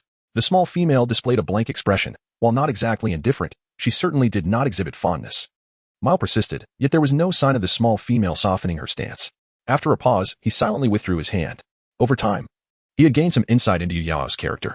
She appeared soft and adorable, but her demeanor was resolutely unyielding, adhering to her principles without exception. If she disapproved, she would categorically refuse. I understand. May I accompany you to ensure your safety? No need. I won't stray too far. You may protect other females. The atmosphere fell into a heavy silence, tinged with an awkwardness that was palpable. After a while, Sluo vanished without a trace, his spiritual presence no longer felt. However, he had left behind the freshly picked and thoroughly cleaned fruits, wrapped in a leather pouch to shield them from the rain, which was securely placed on the smooth rock surface. Within the loosely wrapped pouch lingered a refreshing and delightful fragrance of fruit. Yaoyao hesitated for a moment before picking up the pouch of fruits. With no distractions, her speed in searching for herbs increased significantly. Once the scouting domain was activated, no living being within 400 could escape detection. Ding. Collected 5 rare herbs. Task complete. Reward, 1 lucky draw. The system began to tally and used rewards. Task rewards, 3 affection draws, 10 in Chinji number. Special reward, 1 acre of customizable parameter space for cultivation. Please, host, initiate the process promptly. Yaoyao turned off the incessant system notification, intending to enter the space when, out of the corner of her eye, a glimmer of golden green caught her attention, diverting her full focus. Is that an endangered herb? A dragon pearl grass seedling? Yaoyao rubbed her eyes to confirm she wasn't imagining things. Her soft white hands instinctively clutching her rapidly beating heart as she took small, hesitant steps closer. She had once read in medical texts that due to the harsh changes in their environment, many precious herbs had become nearly extinct. Unfortunately, the dragon pearl grass was one such herb, renowned for its miraculous properties in invigorating blood and detoxifying, yet it had become exceedingly rare on the continent. Even when found, it was often just a dying seedling, much like the one before her. Meanwhile, Mile wandered aimlessly, seemingly hearing someone call for him. "Hey, Mile, our feet are sore. Could you help us find some herbs?" Two females, their faces slightly flushed, were issuing commands without hesitation. Today's Mile seemed to be in a rather foul mood, his voice cold and trembling. The two females, previously enamored by his presence, were taken aback by his sudden chill. This turn of events felt off. By the time they regained their composure, Mile had already disappeared from sight. "What is up with Mile today?" they murmured, unable to suppress their chatter. In a world where entertainment was scarce, gossip was a favored means of fostering friendships. He had once been eager to mingle with the females, always ready to lend an ear or a hand. His indifferent demeanor is quite off-putting. One might think he already has a mate, one remarked, her pride stung by his aloofness. "If only my partners weren't out hunting, I wouldn't even bother asking him." Speaking of which, the direction Mile just returned from seems to be where that newcomer, what was her name? "Ah, Yaoyao. Yes, she just went there." The other female quickly hushed her companion, covering her mouth, her eyes sharp and discerning. "Don't mention that newcomer. Can't you see how Miduo is consciously isolating her?" "What?" "If you look closely, you'll notice that while Miduo appears friendly, she is quite hypocritical. She is the most popular female in our tribe. We should best avoid getting too close to Yaoyao, lest we bring trouble upon ourselves." "Oh, I see." The other female nodded in agreement, lacking her own opinion. Meanwhile, Yaoyao was blissfully unaware of the gossip surrounding her. She crouched beside the dragon pearl grass, carefully folding the umbrella leaves around her head to shield herself from the rain, allowing her hands to dig into the soil. She worked painstakingly, inch by inch, while her small black cat leapt from her arms to assist diligently. Before long, her delicate hands were smeared with mud, and the little black cat's paws were caked in dirt as well. Fortunately, diligence bore fruit. The ailing dragon pearl grass seedling was successfully unearthed, its roots still intact and unharmed. The imminent extinction of the dragon pearl grass was primarily due to environmental changes. Without a suitable habitat, they could not thrive. However, the customizable soil parameters within her space could perfectly resolve this issue. Yaoyao cradled the seedling, cautiously pinching off some dead or nearly dead yellow leaves, leaving only a few withered, yellowing leaves behind. Though it appeared lifeless, hope still lingered. She then embraced the dragon pearl grass and entered her space. Inside, the space formed its own realm, expanding in size according to her spiritual power. At that moment, it housed only a small cabin, an acre of uncultivated land, and a gently flowing stream. A golden-haired young boy squatted at the entrance, wholly engrossed in a game, his fierce concentration suggesting he could shatter his device at any moment. "Darn it, these incompetent fools. Can't they send something better?" he exclaimed, just as a triumphant shout of victory echoed through the air. Before he had the chance to boast about himself, the golden-haired young boy found his slender elven ears seized by the girl. In pain, he dropped his phone, tears streaming from his eyes as he clung to her arm, pleading for mercy. Yaoyao's brows knitted in disapproval, her expression one of disappointment. "I thought you were engaged in grand pursuits, yet here you are, idling away in your space and playing games every day? Why must you bully me the moment you arrive?" With a sudden flash, Yaoyao found herself empty-handed. The golden-haired boy, realizing his futile struggle, transformed back into a palm-sized white fluff ball, cleverly evading her grasp and narrowly protecting his delicate ears. The white fluff ball pouted, drifting to rest atop Yaoyao's head, sulking. "If only you would spare a glance at me, I wouldn't be so bored," wailing. "It's your neglect that has left this poor youth trapped in games." Yaoyao, uninterested in his complaints, reached up and yanked the white fluff ball down, placing it upon the only stone table at the entrance of the room. She then set a young dragon pearl grass seedling before it. Can this seedling survive? Although often carefree, Guai proved reliable when it came to important matters. The fluff ball immediately ceased its playful demeanor, extending a tiny white hand to examine the seedling. "It cannot be saved, master. The degree of its withering is too severe, and its life signs are extremely weak. It is beyond recovery. However," it continued, "with the use of a high-precision plant cell cultivation device, we could potentially regenerate a healthy batch of seedlings." It went on to explain that the task's designated acre of barren land had yet to be cultivated. Once prepared, they could adjust the environmental parameters suitable for the plant's growth. The flow of time within the space could also be modified, allowing for a harvest of new dragon pearl grass within half a month. Yaoyao nodded in agreement, opting for Guai's suggestion. She spent 5 celestial points in the system mall to purchase a plant cell cultivation seedling differentiator, thus temporarily resolving the matter of the dragon pearl grass. After completing the task, she had earned 10 celestial points, leaving her with 5. Celestial points could be used not only for purchasing items in the system mall but also for enhancing her attributes on her personal panel. Upon opening her attribute panel, she was met with speed, strength, endurance, and charm. Yaoyao allocated all her remaining celestial points to speed. As the saying goes, in the realm of martial arts, speed is paramount. In the perilous world of beasts, the ability to flee quickly was of utmost importance for survival. Having completed her tasks, Yaoyao exited her space. She washed her hands by a nearby stream and helped the little black cat clean its dirty paws. Seeing that the day was advancing, she swiftly donned her wicker basket and made her way to the gathering point. Unbeknownst to her, just moments after she left, a soft rustling emerged from the dense foliage behind her, and a shadow of purple stealthily followed. Chapter 73. Why did you not come over obediently today? Must I come to fetch you myself? After submitting all the herbs collected throughout the morning, Yaoyao's day's tasks were deemed complete. Malay and the 4 or 5 male beast men carried substantial bundles of herbs back to the tribe. Many of the females massaged their sore hands and feet, grimacing.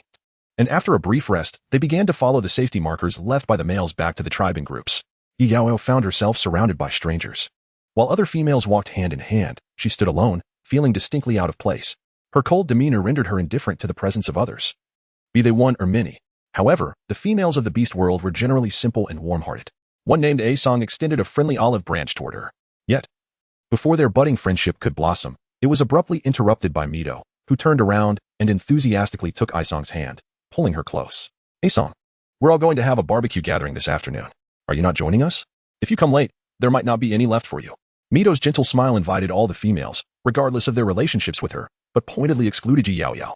The implication of isolation was palpable as many females stood by, watching the unfolding drama with interest, refusing to intervene. Mido, being the chief's only female offspring and the most cherished among the tribe, enjoyed a reputation for her kindness and popularity, while Yaoyao appeared rather ordinary in comparison. Though the reason behind Mido's exclusion of Yaoyao was unclear, most females chose to align with her. Even Asong, who initially seemed kind-hearted, hesitated for a moment before opting to join Mido, apologizing to Yaoyao. I'm sorry. I'll come find you to play tomorrow. The tentative tone of her words left Yaoyao uncertain if that tomorrow would ever come. Yaoyao smiled, about to suggest that if Asong enjoyed barbecues, she could treat her, when suddenly, an exquisite fragrance wafted through the air, reminiscent of the first snow of winter, making her momentarily lose her train of thought. Why did you come here? Why did you not come over obediently today? Must I personally come to fetch you? The crisp, noble voice held a hint of restrained anger, like the delicate frost clinging to tree branches on a winter morning, each word resonating like a gentle stream.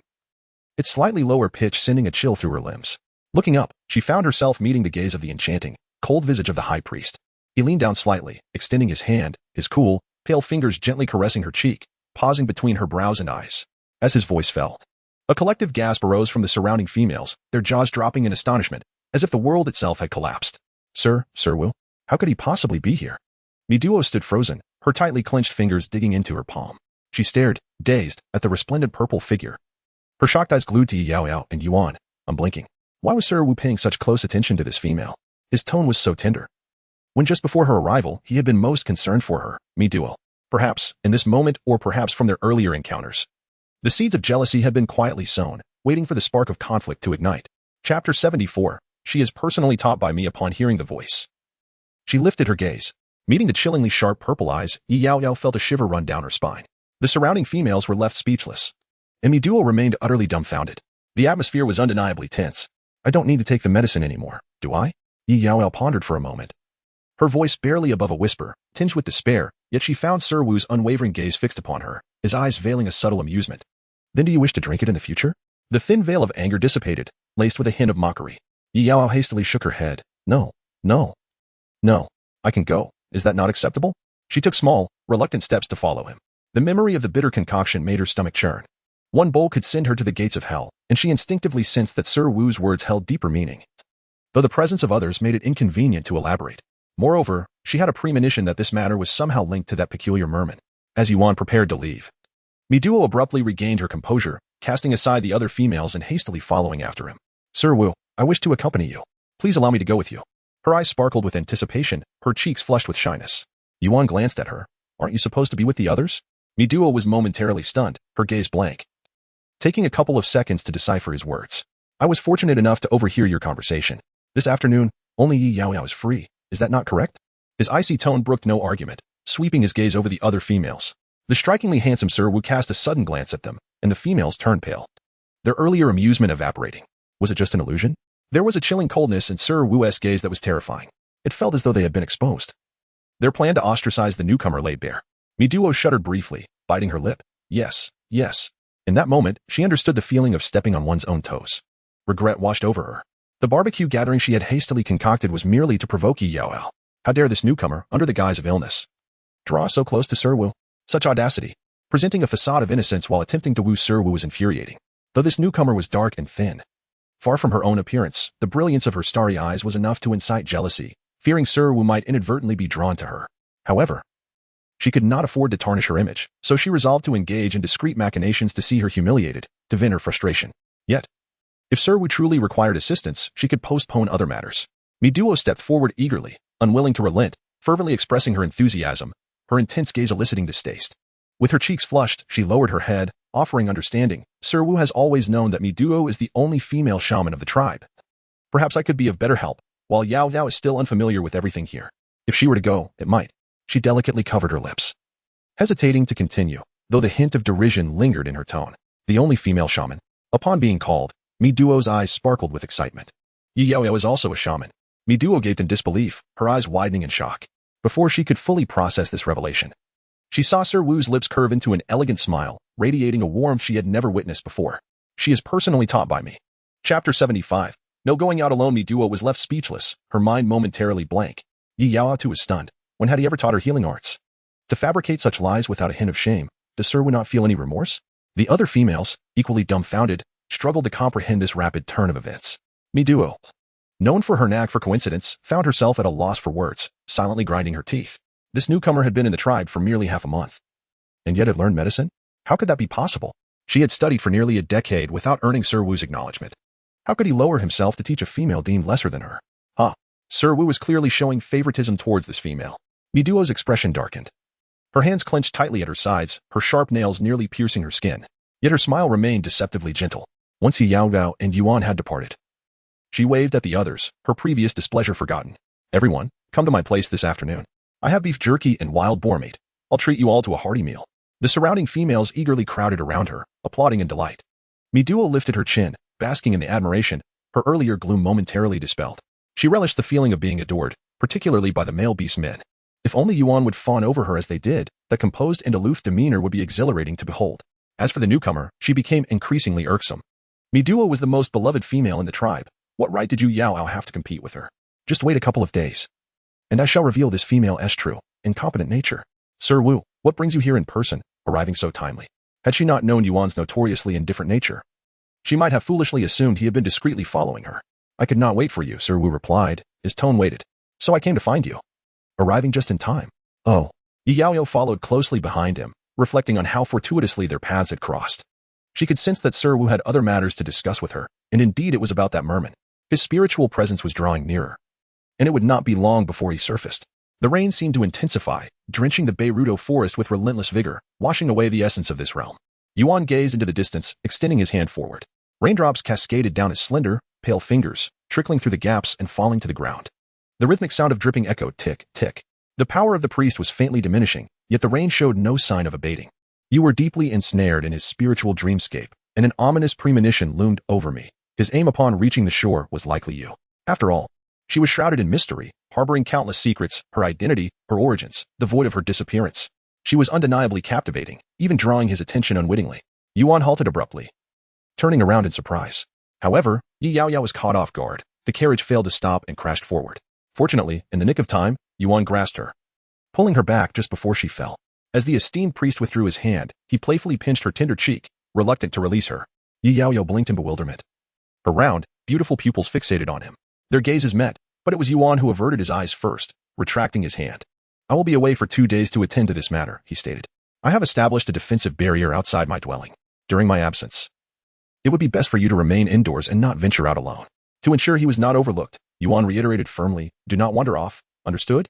Chapter 76. Dragging her into the water? One must admit, the esteemed priest seemed to possess an uncanny, almost prophetic ability. His sixth sense was disturbingly accurate. As each of his concerns gradually manifested, Yaoyao soon realized that the priest was safeguarding her life. She nodded vigorously in agreement, her demeanor cheerful. However, her heart was not as obedient as her exterior suggested. If she did not encounter the merman, how would she fulfill her narrative quest? The priest departed silently, and it was not until the second day that Yaoyao discovered his absence. Initially, she complied with his instructions, remaining within his abode without straying. Yet, as fate would have it, there were always a few disruptors in the world. A widespread bout of fever swept through the tribe, although herbal remedies were temporarily sufficient. The Sluo shaman found himself overwhelmed and began to gather help. Midwa, the tribe's sole female shaman, was also the only one besides Sluo with any medical knowledge. It was quite natural for her to offer assistance, but after agreeing, she inexplicably dragged Yaoyao into the fray. Yaoyao possesses medical skills. If someone as formidable and reclusive as the esteemed priest praises her, she must be exceptionally capable. These ailing individuals should be a piece of cake for her. Why not let her lend a hand to help the tribe through this crisis? Midwa's smile was warm, her words earnest, addressing Yaoyao with a familiarity that felt overly affectionate. Without a doubt, Sluo immediately took Yaoyao to his wooden hut. Though he harbored doubts about the capabilities of this outsider, the beastmen of the Sanglin tribe held an inexplicable reverence for Yuan's words, and Sluo was no exception. If the priest claimed this female possessed medical knowledge, then indeed, she must. Was this a trap? Perhaps it was. Yaoyao did not intend to refuse. Contributing to the tribe was not a bad thing. However, being unwittingly dragged into this situation was rather displeasing. The patients were divided into two groups. One was cared for directly by Sluo, while the other was entrusted to Midwa and Yaoyao, inside the wooden hut. Apart from Yaoyao and Midwa, 5 or 6 recently transformed cubs lay on the animal skins, their faces pale and exhausted, cheeks flushed unhealthily, standing out starkly. Achoo! Achoo! The incessant sound of coughing echoed throughout the room. Yaoyao and Midwa busied themselves, preparing medicine and serving bowls, quickly becoming drenched in sweat. Yaoyao. We may have to spend this time together in this room, Midwa remarked, seemingly having forgotten the awkwardness of the previous days. She smiled warmly, reaching out to bond with Yaoyao, but was sidestepped. Unperturbed, Midwa maintained her smile, continuing her monologue. During this period, we must support each other to expedite everyone's recovery. Yaoyao responded with a faint acknowledgement. Midwa appeared to be on the verge of an endless monologue. Her speech was monotonous and devoid of emotion, reminiscent of an NPC, and Yaoyao found it tiresome. Instead of engaging in conversation, she decided to tend to the ailing cubs, stepping away from Midwa. As Yaoyao turned, Midwa's expression darkened, her fingers tightening into fists. Gradually, an eerie smile crept across her face. Chapter 77. That truly scared me. Accompanied by a soft, delicate gasp, Midwa suddenly staggered as if tripping, hurtling toward Yaoyao. At that moment, Yaoyao held a steaming bowl of medicine. Should it spill, it would certainly scald her. Judging by Midwa's speed and trajectory, she would crash directly into Yaoyao, dousing her with the scalding liquid while shielding herself from harm. The fall was swift, in the blink of an eye. There was no way Yaoyao could evade it. The subsequent scream was noticeably sharper than the previous one. With a resounding crash, the bowl shattered, and the scalding medicine erupted in all directions. Midwa fell to the ground, her cries of pain echoing as the sudden splash of hot liquid seared her delicate skin. Racked with dual agony, she trembled uncontrollably, disbelief etched across her face. What had just transpired in that fleeting moment? All she remembered was that her meticulously crafted plan had been thwarted at the last moment, leaving her with nothing but frustration as the elusive Yaoyao vanished like a specter. The speed was astonishing. Before she could react, her body fell straight to the ground. But instead of the anticipated cushion, she truly fell, the pain causing tears to stream down her face. Midwa curled up on the ground, shaking from the pain. Unable to rise, Yaoyao stood nearby, making no effort to help Midwa. She was not foolish. From their very first encounter, it was evident that Midwa harbored a deep-seated animosity towards her, continuously scheming to trip her up. Just moments ago, had it not been for her own swift reflexes, it would have been Yaoyao lying on the ground, wailing and weeping in agony. Yaoyao glanced at the writhing Midwa before looking at her own hands. Fortunately, she had preemptively enhanced her speed, allowing her to evade the attack of an ordinary female without suffering harm.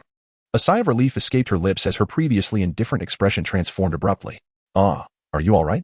You frightened me just now. How did you suddenly fall to the ground? I'll help you.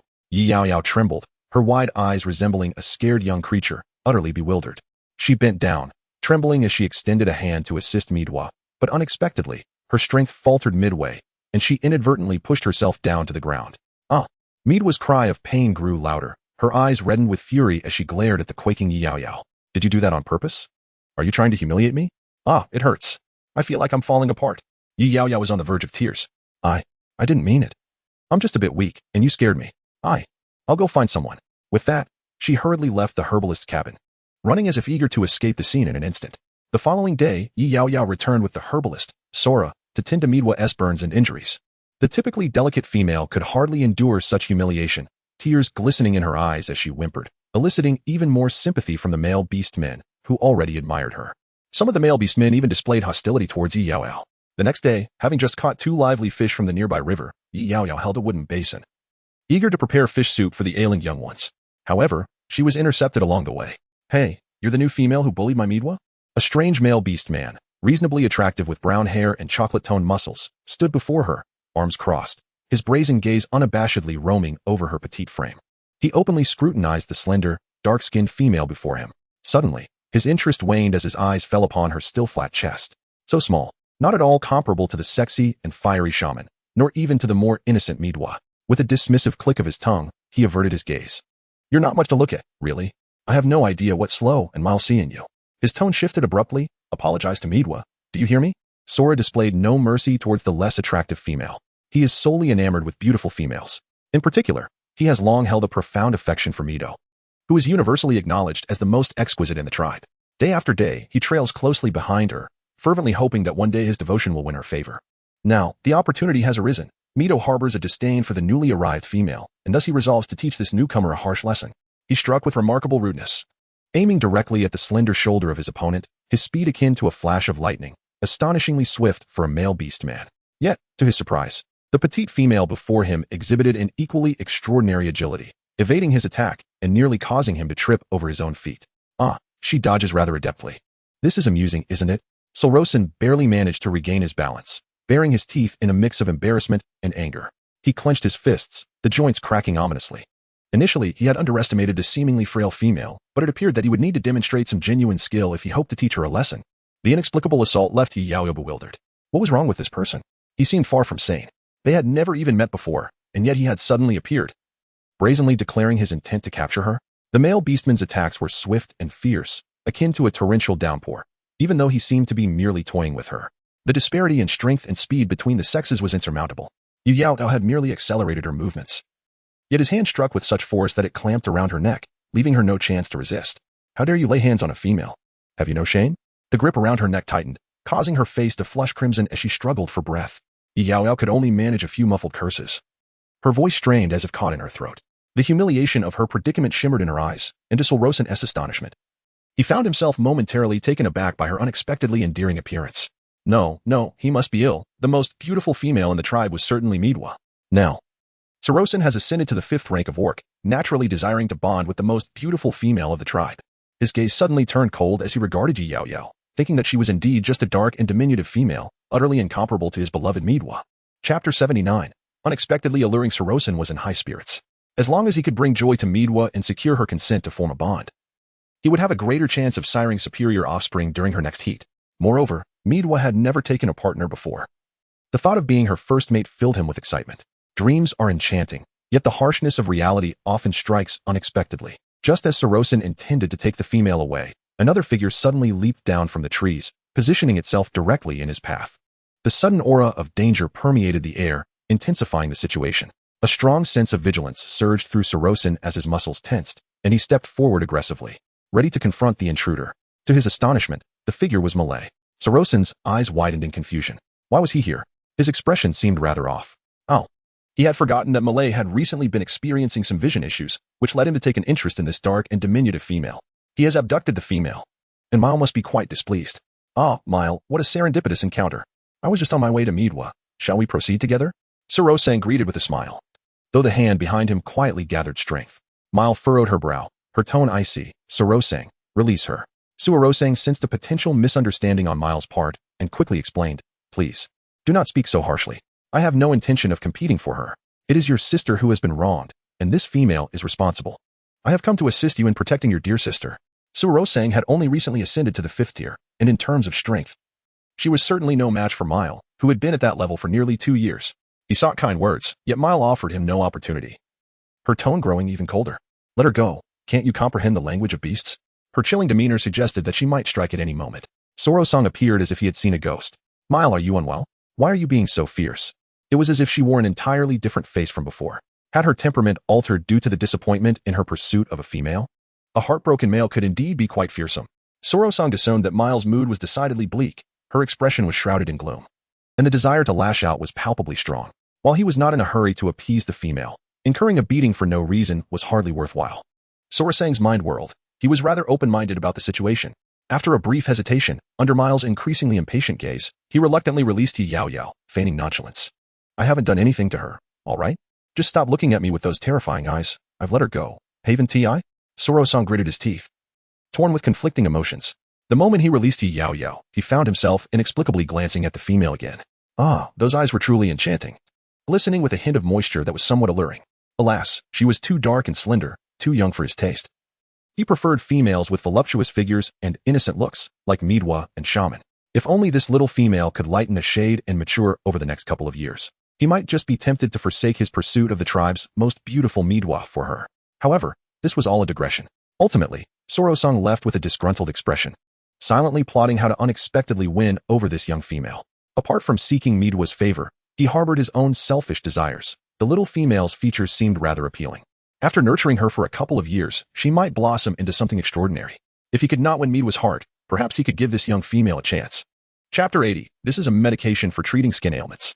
Mile hurriedly assisted Yaoyao, somewhat flustered. Yaoyao shook her head, slowly realizing that she had been rescued by Mile. She looked at him, slightly biting her lip, and properly expressed her gratitude. Are you all right? Did Sorosung do anything to you? Yaoyao shook her head. Mile then exhaled in relief, his previously tense and cold brow easing into an inexplicable gentleness. He said little, gently placing her on a nearby rock to rest before taking the initiative to gather the 2 scattered fish in the wooden basin. Earlier, Yaoyao had managed to catch 2 fresh fish, but during her struggle with Sluo, the fish in the basin had accidentally fallen to the ground. The wooden basin remained intact, yet both fish had flopped out, rolling about on the damp earth, splattering mud with their tails. Mile carefully returned the fish to the basin, washed them thoroughly in the nearby stream, and then leapt into the water with a splash. After several minutes, he finally emerged from the water once more. He caught 4 or 5 plump and delectable fish, filling the wooden basin to the brim. Yaoyao rested on a stone, her small hand propping up her chin, gazing absently at the busy figure of Milei in the river. Her eyes reflected a sense of bewilderment. In truth, compared to Milei's sudden descent from the heavens, or rather, from the trees, Yaoyao was far more astonished than Suoluisan. Her previous attitude towards him had not been particularly favorable, and she was taken aback that he would come to assist her. Moreover, the timing of his arrival was rather fortuitous. I happened to be patrolling this area, he had said. As if perceiving her inner confusion, Milei approached with the laden wooden basin, his understanding nature evident as he spoke. I noticed you had entered this place. The forest harbors many dangers, and I was concerned, so I followed to ensure your safety. I happened to see you with the heavy basin filled with fish. Rather than handing it over to her, he cradled it in his arms, his gaze dropping to her. Shall I escort you back? His voice carried a hint of hesitation, uncertainty flickering in his eyes as he looked at the young female. All right, thank you, Yaoyao replied, this time not declining.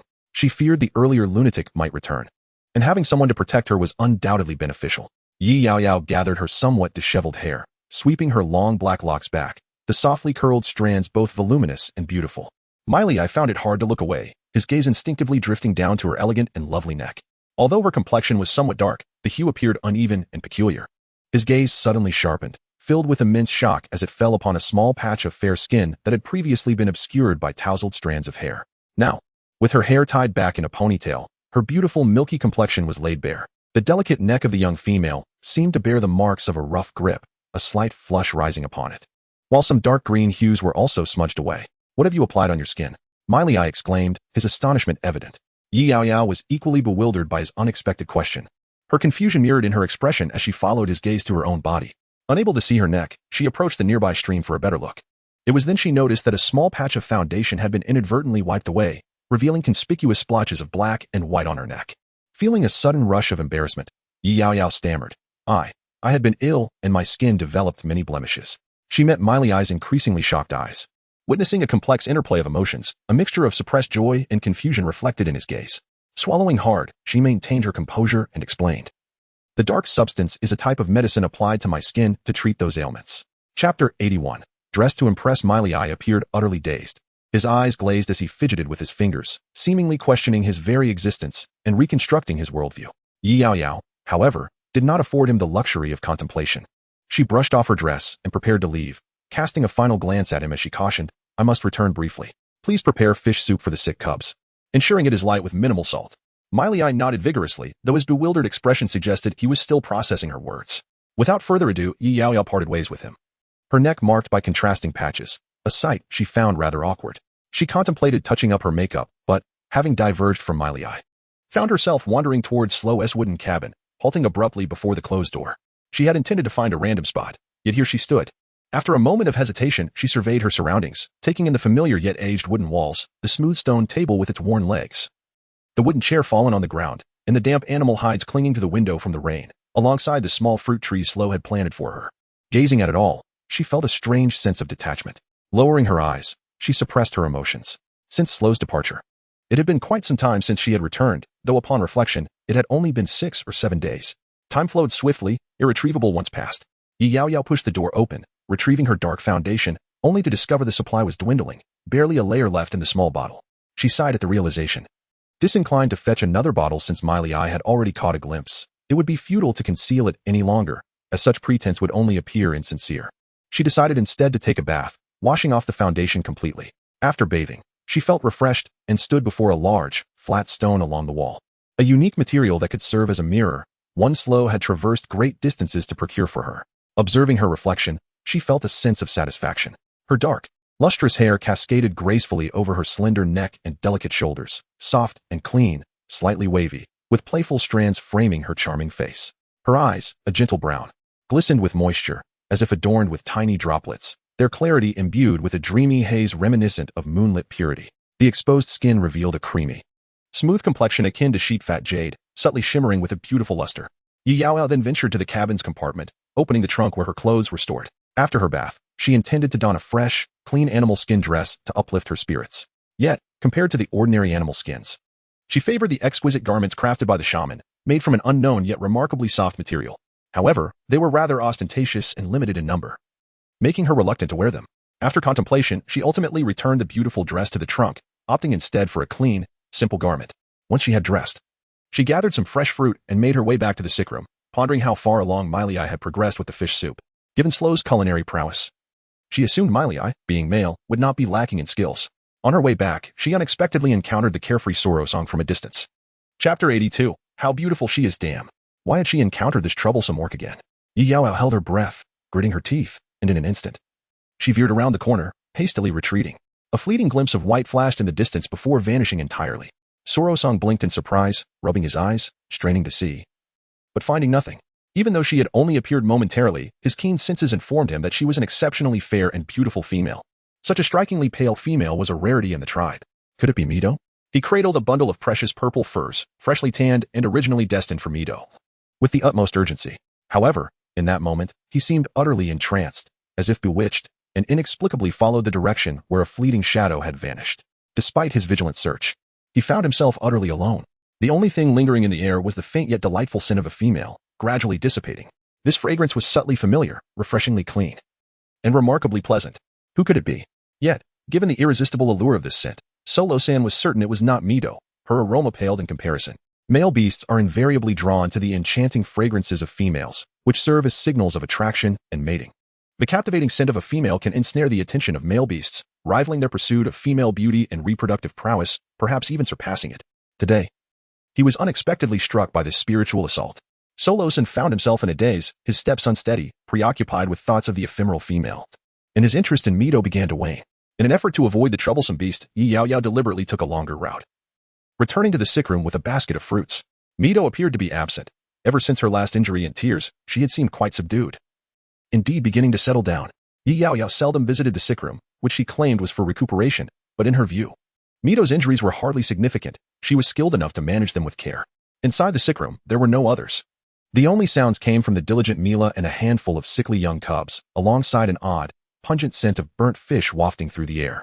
Curious, Yaoyao hurriedly pushed the door open. Upon witnessing the scene before her, her expression shifted dramatically. She had presumed that, being male, Mila's culinary skills would at least rival those of Yuan. She herself could not compete, or at the very least, be on par with Sluo. To her astonishment, she was utterly mistaken. It turned out that truly competent male cooks in the beast world were a rare breed, and she had merely encountered one by chance. What was promised to be a fish soup had instead devolved into a pot full of fruit oil, frying away, charred to a crisp, resembling a lump of coal. You're here. Upon seeing Yaoyao's refreshed appearance, Mila was taken aback and stood up abruptly, his gaze fixated on her fair, exquisite skin, rendered speechless by shock. I haven't finished the fish soup. I accidentally burned it. I'm so sorry. She had never held a fondness for him, and now she was even more disappointed. Mila stared intently at the young female, swallowing hard, his eyes unblinking. He had often envisioned her original appearance, which he imagined to be extraordinarily beautiful. Yet it paled in comparison to the breathtaking scene before him. Even the little cubs behind him were rendered speechless, their noses quivering in astonishment, forgetting to let their snot flow. The cubs, both those who had transformed and those who had not, eagerly crawled over to her, sniffing around her legs, confirming her identity through familiar scents. Wow, what a beautiful sister. So it is true that our caretaker, Sister Yaoyao, is this stunning. Chapter 83. Have you had enough fun? Upon entering the room, Yaoyao instructed me to swiftly dispose of the charred fish that had been poorly cooked. The little cubs clung to her legs. Due to her limited mobility, she carefully scooped each one back onto the animal's skin, saying, "Be good, you are all in well. So rest properly and do not run around." As she gently patted one of the cubs on the head, the others pouted in displeasure, as if enviously vying for her attention, whining, "Sister Yaoyao, I want a pat too. You haven't touched me yet. Sister Yaoyao, I'm the softest. Please pet me. Mother loves to pet me the most." The little cubs jostled one another, each eager to avoid being overlooked, nudging and pushing until they inevitably piled on top of one another, a living tower, each one pressing against the next, all vying for a place in their sister's line of sight. From above, the cubs stood with their beastly ears perked up and tails wagging, their big eyes wide with a synchronized plea for head pats. Caught off guard by their cuteness, Yaoyao found herself utterly charmed. The freshly transformed little boy and the untransformed cubs were irresistibly adorable, captivating her heart. She lovingly patted each of their heads, relishing the delightfully soft texture of their fur. After showering each one with affection, she withdrew her hand, feeling invigorated. Coincidentally, Milai returned after discarding the spoiled food and cleaning the pots and dishes. Yaoyao then requested him to prepare some fresh ingredients and food supplies, rolling up her sleeves to make an authentic fish soup. To be honest, Yaoyao's culinary skills could not quite match those of Yuan and Sluo, but as a sophisticated primate who had traversed multiple worlds, she was certainly capable of making a basic fish soup. She deftly removed the gills and bones, quickly cleaning the fish. After adding scallions, garlic, and cooking wine to eliminate the fishy smell, she simmered it over medium heat for about 40 minutes, achieving a delightful result with remarkable ease. The rich aroma wafted through the air, enticing the little gluttons who awaited their meal, their faces glowing with excitement or hunger, appearing lively and full of vigor, as if their previous ailments had significantly improved. The enticing scent also attracted some unexpected guests. With their keen sense of smell, the beastmen, including Solo-san, were drawn directly to the delicious aroma. He relentlessly pursued the alluring scent of the mysterious little female. When her fragrance vanished, he was suddenly enveloped by the tantalizing aroma of fish soup. Driven by instinct, he followed the scent step by step. "Hey, is Mito here? Open the door." Solo-san knocked boisterously on the door, each thud resonating like thunder, as if he might shatter the wooden barrier with his fervent strikes. He was utterly unconcerned with his image. The aroma was simply too enticing to resist. With a flimsy excuse, Soro-san attempted to enter. Eventually, it was Miley, impatient, who opened the door. Just as she intended to kick him out, Soro-san slipped in like a fish, his hands swiftly moving near his nostrils, his eyes alight with ecstasy. "Oh, what a fragrant fish soup! Who could have concocted such a delightful broth?" Suddenly, he froze, his gaze fixed intently on Yaoyao. The rich scent of the fish soup masked the original fragrance of the petite female, yet her exposed, fair skin dazzled, evoking memories of the mysterious female he had encountered that morning. Meanwhile, 100 miles away, in the Natera Great Ring River, dark clouds loomed ominously, and thunder rumbled menacingly. The earth trembled under the force of colossal waves, as relentless tsunami storms surged forth, crashing violently. Towering waves, dozens of meters high, threatened to tear the heavens asunder, devouring the exposed land with terrifying swiftness, akin to a ravenous demon. The coastline rose rapidly, submerging numerous terrestrial creatures within the depths of the ocean whirlpool. Standing at the water's edge, the silhouette of Yuan was elongated dramatically against the light. "Have you had your fill of the flood's might?" His voice was chillingly cold, and as his last words echoed, a series of thunderous roars erupted. The monstrous waves receded rapidly, parting like the Red Sea, creating a broad passage through the tumultuous waters, leaving fish and shrimp floundering helplessly.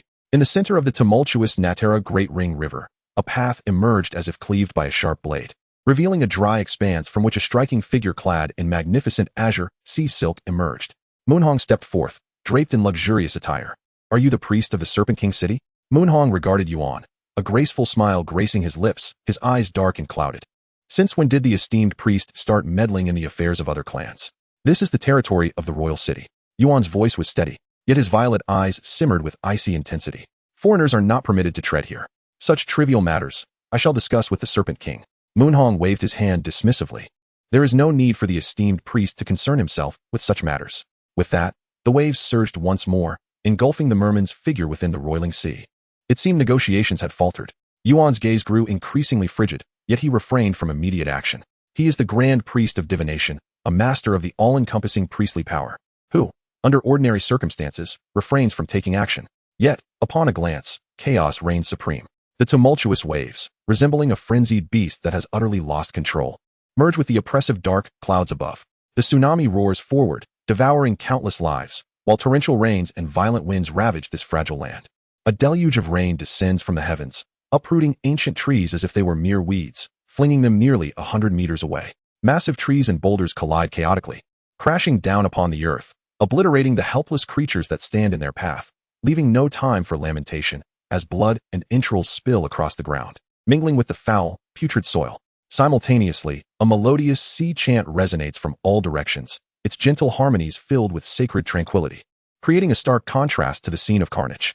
The penetrating sound waves strive to conceal their murderous intent, tenderly manipulating the fragile nerves of the orcs. Like a beguiling nightmare lurking in the depths, it drags the orcs into the abyss, choking them, only to subsequently rend them apart, transforming them into a meal. The mermen are a rare breed among merfolk, with the blue merman being the most formidable of their kind. Their psychic sound waves possess an extraordinary allure, capable of ensnaring the hearts of men. For but a fleeting moment, Yuan was momentarily distracted, but he swiftly regained his composure, unleashing the primal force of the ice realm. Snowstorms and icicles plummeted from the heavens, instantly freezing the once volatile waves into exquisite ice sculptures, rendering them immobile. The shore, where sea and land converge, was transformed into a vast expanse of icy desolation. Here, in this extreme zero domain, all was encased in frost. At this very moment, within the magnificent and towering Snake King Castle, a nearly 10-meter-long black-red serpent tail cascaded from beneath the throne, settling upon the soft animal hide carpet, swaying gently in delight.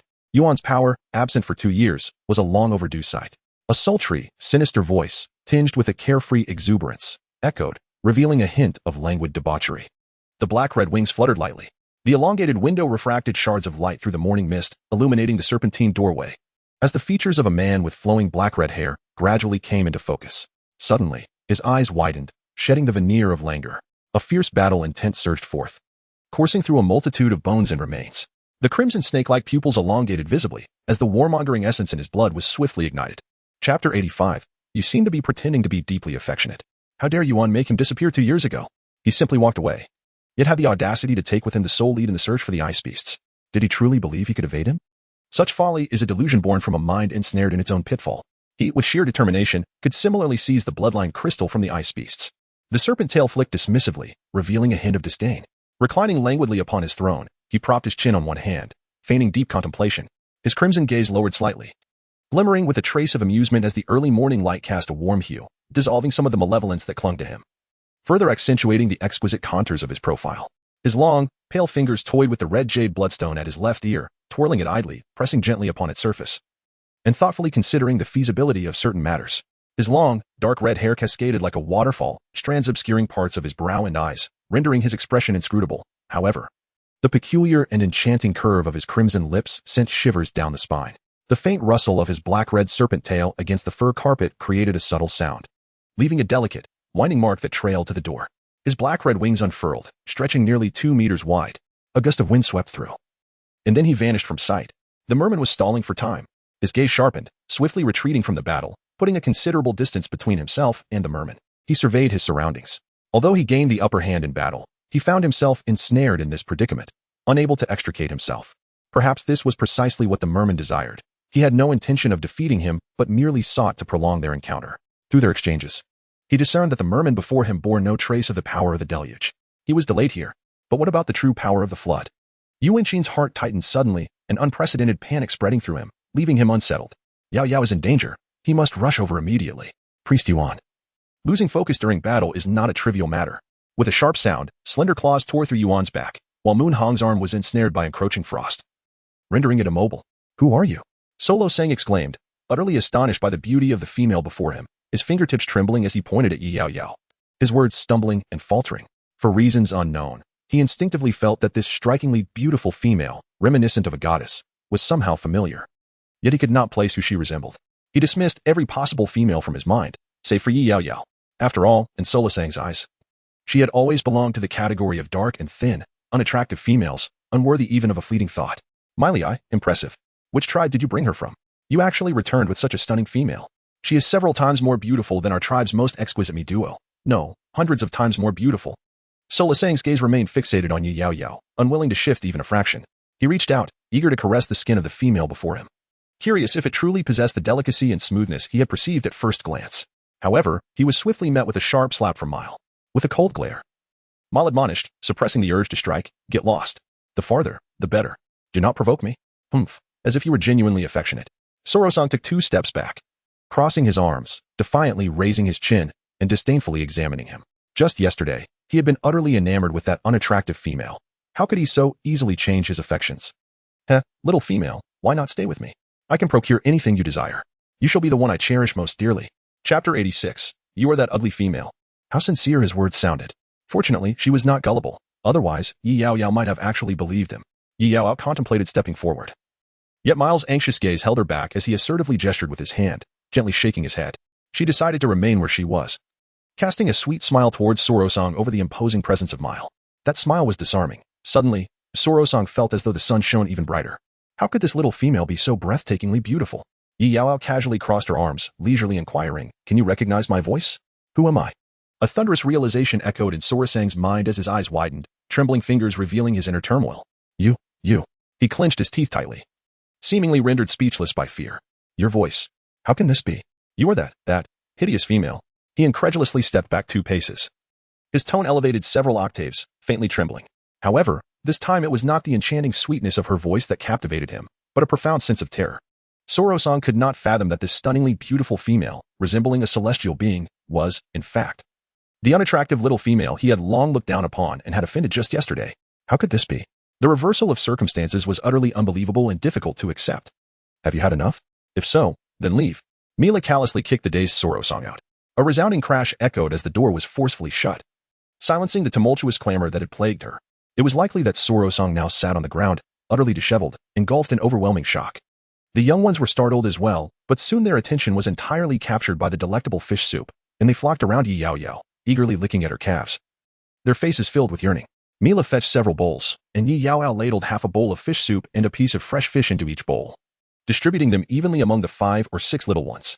Each cub clutched its own bowl of fish soup, 3 of them still in their juvenile forms, their clumsy little paws precariously grasping the edges of their bowls, wobbling dangerously close to spilling the precious liquid. Yaoyao then brought forth a large wooden ladle, cradling 1 cub in each arm, spooning the soup into their eager mouths, 1 spoonful at a time. The cubs drank with expressions of utter satisfaction, nuzzling affectionately against Yaoyao. Sister Yaoyao was so gentle, although she seldom smiled at them, her tender little gestures endeared her to them immensely. They fell ill with a fever, causing the other females to shy away in fear, holding their noses and keeping their distance. Only Sister Yaoyao did not disdain them. She treated them with such kindness. Once they reach adulthood, they must seek a partner as beautiful and gentle as Sister Yaoyao. They must strive to become strong in order to find a partner like Yaoyao. One by one, the beast's aspirations were thus determined. Unbeknownst to Yaoyao, the inner thoughts of these cubs were entirely beyond her awareness. Her foremost concern at present was to satiate their ravenous little bellies. Yet, after they had their fill, each one continued to lick their lips in lingering desire. 2 of them, baring their teeth and with round, glistening eyes, cast envious glances at the fish soup of their peers, occasionally growling softly, eager to snatch away the others' portions. Fortunately, Yaoyao noticed in time and prevented a miniature skirmish. Chapter 87. The sisters' brief outing. Yaoyao's true nature had only been revealed for a short while, and before she could venture out to flaunt it, the weather suddenly turned ominous. A torrential downpour caught everyone off guard. The rain fell ferociously, and the dark clouds seemed to press down upon the very tops of their heads, while thunder cracked and flashed, causing the little black cat to curl up tightly in her embrace, refusing to emerge. Meow, it whimpered, frightened, as it squirmed deeper into her arms. Alas, why had the rain returned so fiercely? It was quite alarming. Don't be afraid, little black one. Sister is right here, Yaoyao reassured, extending her hand to comfort the frightened creature while also tightening the window. Being slightly shorter, she stood on her toes. The windows of this beastly world appeared to be crafted from solid wood and especially designed large transparent insect wing, remarkably sturdy and waterproof, enduring and smooth to the touch, possessing a unique quality reminiscent of fine glass. The storm raged on. Yaoyao, feeling entirely subdued, nestled within the fortified abode of the cool and aloof Lord Siwu, convinced that this was the safest place to be. Siwu preferred solitude, residing alone atop the mountain. And while Mila wished to visit Yaoyao to improve their rapport, the current conditions rendered such a venture impossible. Within the wooden confines of Lord Siwu's dwelling lay a specially prepared storage of crushed ice, allowing Yaoyao, whose appetite was modest, to sustain herself and the little black cat for at least half a month. Thus, these past 2 days had been relatively peaceful and enjoyable for her. However, after a spell of tranquility, life became decidedly less pleasant. Ding. Nearby aberrant beast energy disturbance detected. Black merman. Host, please eliminate it as soon as possible. Urgent. Startled, the freshly prepared meal nearly slipped from her grasp. What on earth had caused such an abrupt disturbance in aberrant beast energy? And so close by? How close, precisely? Clarity was desperately needed. Yaoyao remained hidden within the house, holding her breath, the door securely shut, not daring to allow even a breeze to enter. In that instant, she was transported back to the nightmares of recent nights, where she was mercilessly devoured until nothing remained but a bloodied skeleton. It was truly a gruesome and perverse fate. The mere thought of that dream had made her feel nauseous, and now, confronted with the reality of the situation, the fear of being completely consumed loomed large. Her body instinctively trembled in fear. Yet, her mind reminded her that she could not flee. But, had not Lord Siwu gone to confront this threat? Why had he not returned, while that sickly merman had swum over instead? The world was full of mysteries. Meow? A gentle paw nudged her calf. Soft pink pads resting on her foot. The little black cat gazed up, its brilliant golden eyes wide with confusion, ears perked high and pointed, creating a delightful arch. Although it did not comprehend why its sister was suddenly so frightened, as her only companion, it sensed her lingering anxiety. It nuzzled against her leg, attempting to console her in the manner she often consoled it, only to be unexpectedly scooped up and placed upon the table. Shoo, a little black fluff. Sister is going out for a moment. Stay here and do not follow. Chapter 88. To kill him? Yaoyao opened the door, grasping an umbrella in one hand and a knife tucked securely at her waist, then ventured out into the pouring rain.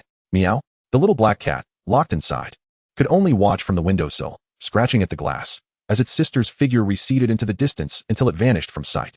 The sky remained perpetually dark, thick clouds obscuring the sun, rendering it impossible to discern the time of day, though a flicker of light allowed for some visibility. The relentless downpour created a muddy path, and as Yaoyao tread cautiously through the dense forest, the system's alerts echoed in her mind, heightening her tension. 100 meters, 60 meters, 15 meters. The sound of water cascading was jarringly loud in the desolate grayness, prompting Yaoyao to spin around, her finger poised on the blade, ready for action. Yet, the anticipated attack did not materialize. The silence was unnervingly profound. Yaoyao furrowed her brow and gradually withdrew her hand. Odd. Why was that little pervert so quiet? This was not characteristic of him. The system could not be mistaken. He was nearby. Yaoyao pressed her hand against the blade at her waist, meticulously searching for the source of the earlier sound. She arrived at a nearby river, and sure enough, she spotted the unconscious little abnormality at the bottom of the stream. He sank to the riverbed, but the situation was far from optimistic. His gaze fell upon the merfolk's dark blue tail, languidly sprawled across the riverbed, seemingly a result of swimming too hastily. Various water plants entwined around the fin, while tiny black grains of sand embedded within the delicate silver scales dulled their luster, rendering them a far cry from the enchanting beauty witnessed during their first dreamlike encounter. Simultaneously, the merfolk's originally captivating visage now bore a ghostly pallor, exuding a fragile, sickly allure. His sleeping eyes trembled with unease, as if sensing some impending danger, the long lashes fluttering with urgency. The once rosy, soft lips of the charming creature now appeared cracked and pale, parting slightly as if gasping for breath, like a dying fish out of water, utterly devoid of combat power. Yaoyao stood at the riverbank, her gaze fixed on the submerged merfolk, motionless. She had envisioned several scenarios for their meeting, yet none had prepared her for this unexpected tranquility, where she seemed to be the dominant presence. Once more, her gaze descended. After a moment's hesitation, she dragged him upward. However, as the merfolk could not fully leave the water without risking his life, she managed only to pull his upper body out, and she found herself unable to exert any more strength. Guai, the mission is to eliminate the anomalous energy, right? If I simply kill him, won't that eradicate the energy? Yaoyao gently caressed the merfolk's fragile, exquisite features, her fingers gliding over the remnants of his undeveloped scales, inching toward the pulse at his neck, pressing lightly against his exceptionally translucent skin. Before they transformed, a mere sharp object could easily pierce their delicate flesh and arteries. Guai paused momentarily, clearing her throat. You silly girl, you are still a young lady, TSK. We cannot resort to such violence. Bloodshed will not resolve this issue. Strictly speaking, this merfolk is merely a biological vessel for the flood force generated by this world's anomalies. Even if you were to kill him now, this world would seek out another vessel. Subsequently, you would have to hunt down and eliminate it again. Thus, slaying this merfolk will not address the root problem. Chapter 89. How could such a burden fall upon Yaoyao? Yaoyao withdrew her gaze, remaining silent, yet the potentiality of this plan lingered in her mind. This little pervert, who devoured humans and harbored an obsession with her, would be replaced by another beast, perhaps one less twisted. She pondered, weighing her options. If he were to perish, she would not suffer. Her delicate fingers rested upon his carotid artery, unconsciously grazing his cold, fragile neck with her sharp nails. With minimal effort, she effortlessly etched 2 or 3 crimson lines upon his near-translucent skin. The faint red marks, delicate and shallow, seeped beads of blood, shattering and diffusing like blossoms of frost on unblemished white paper, exquisitely captivating. Yaoyao supported her chin with one hand, contemplating, ultimately deciding that eliminating him felt more secure. At least freeing herself from a pervert who incessantly spoke of devouring her, ensuring a more stable existence. Resolutely, she drew her blade from her waist, letting it glide between her fingers. in a posture that seemed to pin the merfolk down, one hand pressed against the ground while the other brandished the knife. She leaned closer, unwavering, aiming for his throat. In that critical moment, the seemingly unconscious, frail merfolk stirred unexpectedly. Yaoyao? Is it you? The sudden exclamation, a gentle breath brushing against her ear, was intoxicatingly close, carrying a fresh scent reminiscent of sea salt. Yaoyao's hand trembled, instinctively retreating. Her eyes widened. The sickly merfolk had opened his stunning silver eyes, fixated on her, their gazes locking. Yaoyao averted her eyes, feeling a sense of embarrassment, as if her attempt at aggression had backfired. In contrast, the merfolk's cracked, pale lips slowly curved into a smile, his beautiful silver eyes brimming with surprise and childlike innocence. Filled with joy at the sight of her. It truly is you, Yaoyao. Anin, this time, is not dreaming, is she? Do you know how much I missed you? Anin had swum for 2 days and nights to reach her, without time to eat, simply longing to be by her side. His tone was tender and intimate. Eyes misty with longing. At that moment, it truly seemed genuine. Had he not been previously gnawed upon, Yaoyao might have been convinced. The narrative shifted rapidly. She had not anticipated his awakening would occur so soon and so precisely. Had he awoken merely a fraction of a second later, he would have succumbed to the cycle of reincarnation. Yet, here he was. Yaoyao found herself torn between the decision to proceed with her attack. Although the merfolk appeared weak, his combat capability should not be underestimated. Should she fail, she risked provoking him, placing herself in jeopardy. Perhaps he would reincarnate before her. Or worse, she might return directly to the main dimension. Yaoyao's thoughts spiraled, while Anin remained entranced, lost in the surprise of seeing her. His joyful gaze gently shifted, a subtle arc descending to rest upon the concealed presence behind her. He then looked up, blinking in confusion. What purpose does that razor-sharp blade serve, one might wonder? For what does Yaoyao intend to wield it? He smiled understandingly, realizing that it was quite troublesome for Sha Danan. Such arduous tasks should not be entrusted to Yaoyao. Chapter 90. May I have a bite, please? Yaoyao smirked slightly at the corners of her lips, tinged with jest. What is the matter? Do you wish to lend me a hand? As long as Yaoyao is pleased, what could possibly be the harm? He exhibited an earnest demeanor. Leaning in gently, he deliberately positioned himself very close to her, their breaths intertwining, prompting her to instinctively retreat. Although he spoke in such a manner, he displayed no intention of taking action, which rendered his stance rather hypocritical. As Yaoyao grappled with the dilemma of survival versus demise, to kill or not to kill, he stealthily extended his hand. The proximity between them was so intimate that he could effortlessly grasp Yaoyao's hand. Startled, she instinctively withdrew, yet he held her firmly, rendering her utterly immobile. She felt the merman's fingers, remarkably slender, cool and moist to the touch, soft and tender, akin to caressing a freshly caught little fish, round and smooth. Moreover, the untransformed merman's physical traits leaned distinctly towards the essence of Mare. Between his 5 fingers lay a delicate, translucent veil, firmly enclosing her within the grasp of his palm. His fair, exquisite fingertips caressed her small hand with tender precision, as if he were toying with an exceptionally fascinating object, reluctant to release his hold. Yaoyao's hand was so soft, imbued with warmth, a stark contrast to the coolness of Danan. He gazed deeply into her eyes while gently removing the knife blade she clutched tightly in her hand. Such things are perilous, you mustn't touch them, he admonished. His tone reminiscent of a parent scolding a child, leisurely expressing his concerns. She twitched the corner of her mouth, her gaze fixed intently upon him, as if attempting to unravel the true intentions of this merman. What was he up to? One moment, he appeared frail and unconscious, and in the next, he awoke. Vibrant and lively, his complexion flushed, and his spirit exuberant. Was this a fleeting moment of vitality, or had he been feigning weakness all along? Yet, could one truly act so convincingly, so naturally? Surely, there must be some semblance of authenticity within. Noticing the little female's unwavering stare, Danan's smile broadened. And he did not shy away, reveling in the warmth of her gaze. His silver eyes shimmered with a hint of mischief and pleasure, enchanting those around him. If you enjoy watching me, why not have me stay by your side? This way, you can gaze upon me for as long as you wish. Apologies. But I have no interest, Yaoyao retorted. She was prone to idle chatter, harboring a sense of hostility rather than mere dislike towards those she deemed more attractive than herself. Oh, is that so? Danan paused momentarily, his silver-white eyes blinking in confusion before a breathtaking smile, characteristic of a beguiling sorcerer, graced his lips. What if I were to disfigure myself? Would that make you like me? His voice was calm and unyielding, tinged with an unsettling hint of negotiation, leaving others in shock. Did it seem as though he harbored self-destructive tendencies? Truly, he was a peculiar sort. Yaoyao, no longer wishing to remain in his company, furrowed her brow and spoke coldly. Let go. Not unless you agree to one condition, for otherwise my efforts would be in vain, the merman insisted, appearing delicate yet possessing immense strength. He firmly grasped her slender shoulders and gently pulled her into his embrace. Lowering his gaze, his eyes cast downward, he encircled her delicate waist with both hands, drawing closer to her fair and enticing neck. His nose gently brushed against her cheek twice, an intimate gesture. You smell so delightful, Yaoyao. May I take a bite? Chapter 91. How I long to take a bite. A bite, you say? I fear that one bite might lead to another, and soon enough, you would be completely devoured. Dan's eyes sparkled with mischief as he spoke softly. Yaoyao, does this imply your consent? I detect a hint of seafood on you. It is quite appetizing. Why not allow me a taste? Yaoyao forced a stiff smile. Dan chuckled softly, resting his head on her tender shoulder, nuzzling against her gently. Relishing her softness and warmth, almost as if playfully reproaching her. His low laughter, with an androgynous tone, was soft and enchanting. Reminiscent of a siren's gentle melody or a lover's sweet whispers, utterly captivating. He tilted his head slightly, his silken, flawless silver hair cascading like a waterfall, intertwining with her raven tresses.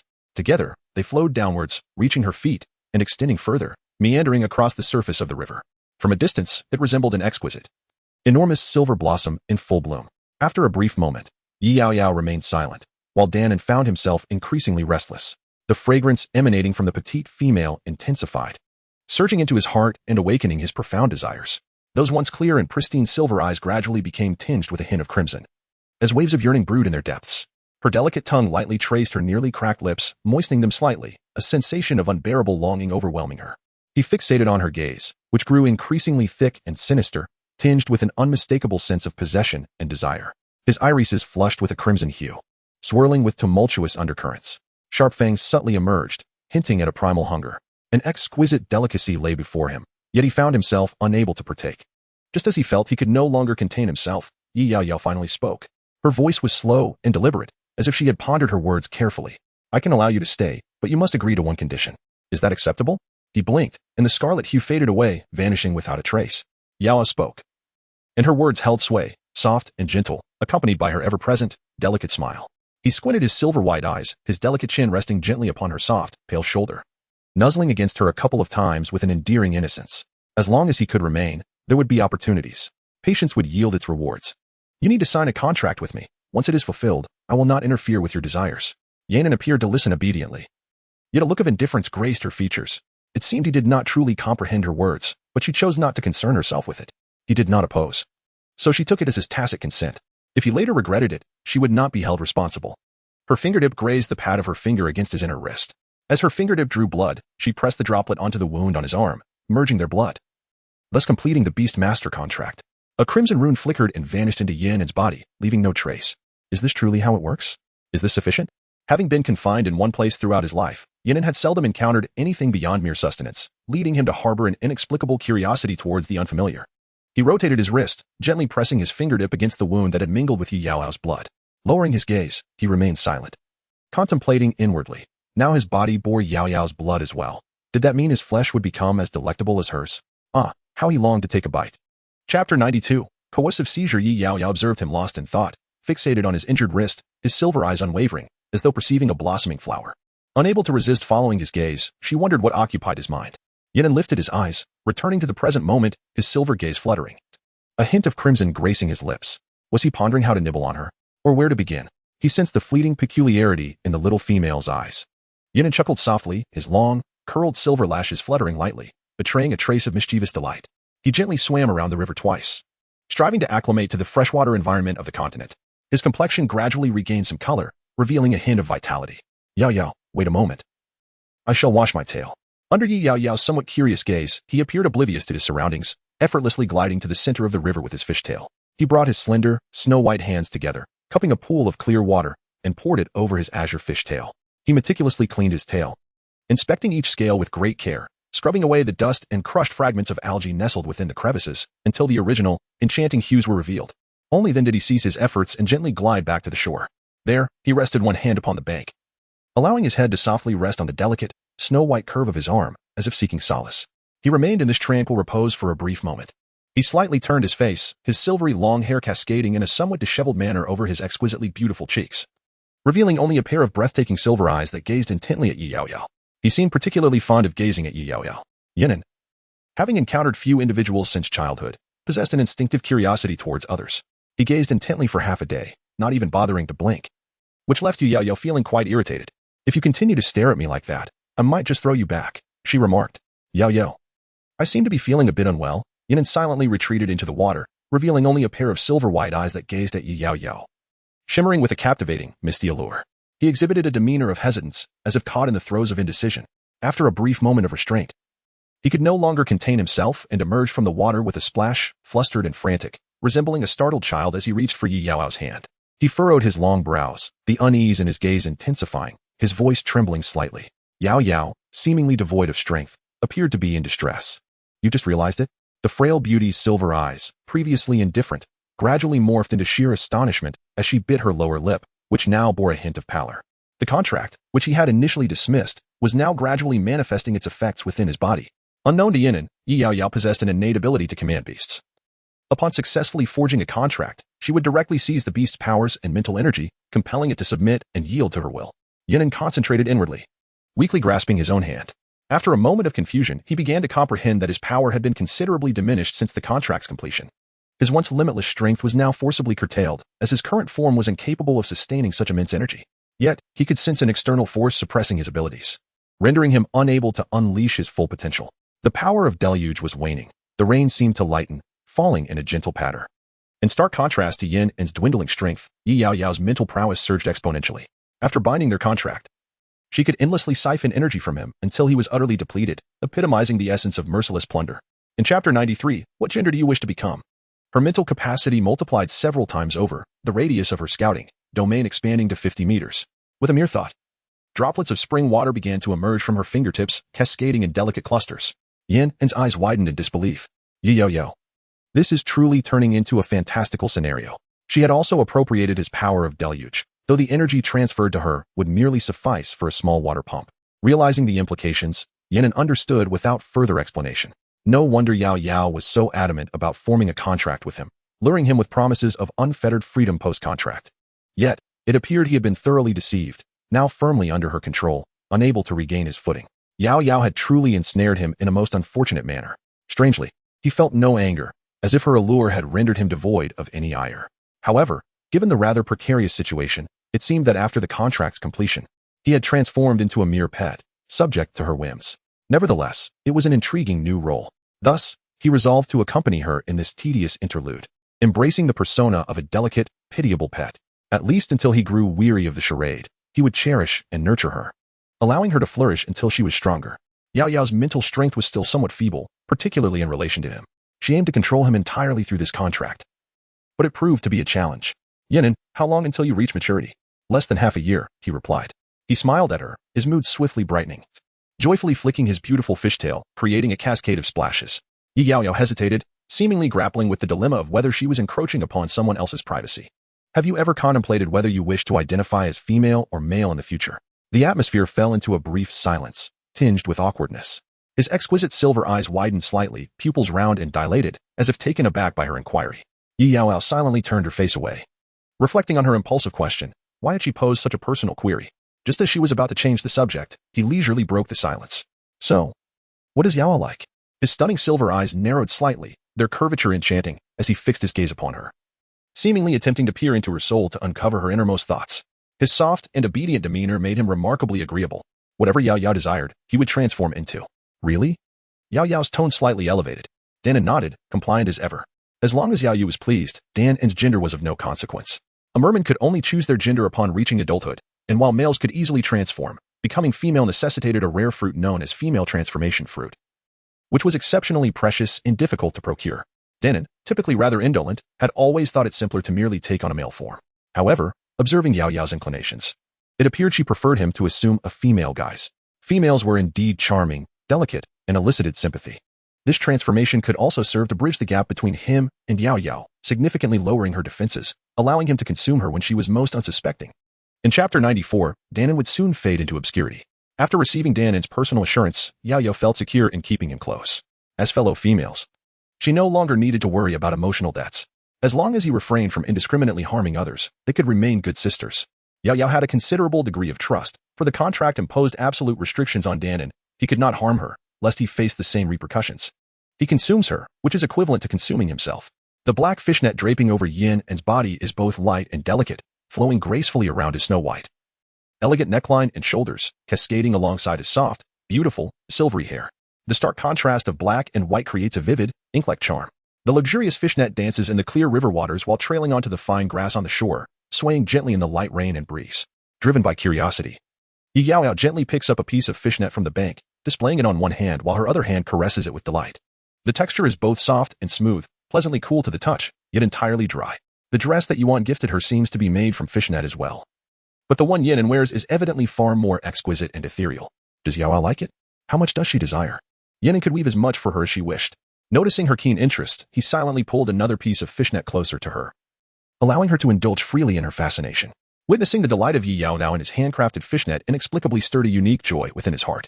Fishnet is one of the most precious items in the beast realm, reserved for the merfolk or the royal beasts. Weaving it requires immense time and effort, rendering it highly valuable. Yaoyao merely wished to satisfy her curiosity and had no intention of keeping it.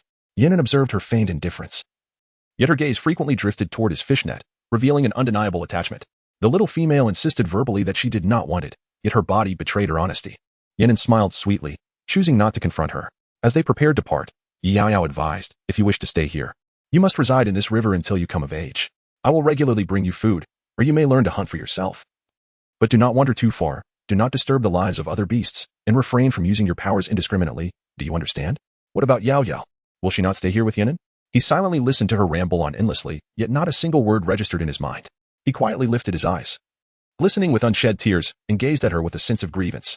His gaze was poignant, his silver eyes glistening with moisture, shrouded in mist. The delicate blue fins drooped sorrowfully downwards. Would Yaoyao still come back? Would she abandon Dawn here and never return? He lowered his head, murmuring despondently, as if his voice, akin to celestial music, carried a hint of sobbing. Is Yaoyao just like those others? Only lingering to indulge in her own solitude, never casting a glance my way? Lost in sorrowful thoughts, Yanan suddenly smiled, though tinged with a touch of bitterness. Perhaps I shall soon be forgotten. His whispers were soft, just audible enough to reach her ears. Yaoyao's heart jolted unexpectedly. Despite the fact that this fish before her was a heartless little predator, she found herself inexplicably moved by his pitifully beautiful visage, as if the deepest tenderness within her heart had been gently scratched. It was excruciating. Yanan, this man-eating fish, had momentarily rekindled the dimming glow of her maternal instinct. I will come often, she declared, approaching him once more, desiring to pat his head as one would a small black cat, though the size of this creature made such an action feel somewhat incongruous.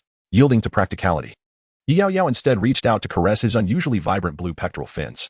The merman's fins were both slick and cool, imbued with moisture. The edges were rigid, resembling a delicate piece of jade, while the inner side was soft and tender, yielding beneath her touch. It felt remarkably pleasant. Chapter 95. Why does my sister smell of fish? Yanan seemed to revel in her caresses, narrowing his eyes like a contented cat, exuding a sense of languid delight. However, as soon as Yaoyao departed, his once gentle and clear silver eyes darkened abruptly, and an eerie smile curled upon his lips, his expression shifting with astonishing rapidity. Yaoyao, he whispered, time and again, like an enchanting melody that never grew tiresome. The merman's eyes, stained with desire, bore an obsessive intensity as they fixated unwaveringly on her receding figure, until she faded into the distance, becoming a mere silhouette before vanishing completely from sight. He had yet to withdraw his gaze. Danon remained fixated on a distant point, a gentle smile gracing his lips, though the object of his attention remained a mystery. An unfathomable and eerie aura silently emanated from the depths of his reddened eyes, accompanied by a chilling intensity that permeated the air. The darkness and malady he had meticulously concealed within himself for so long now lay bare, unable to be hidden any longer in the absence of another. He lightly licked his lips, his delicate tongue brushing over the parched edges, leaving behind a hint of shimmering moisture, enticing and extravagant like the blush of plum blossoms. Yaoyao, inescapable. Danon had obediently delivered himself, yet a reward was necessary.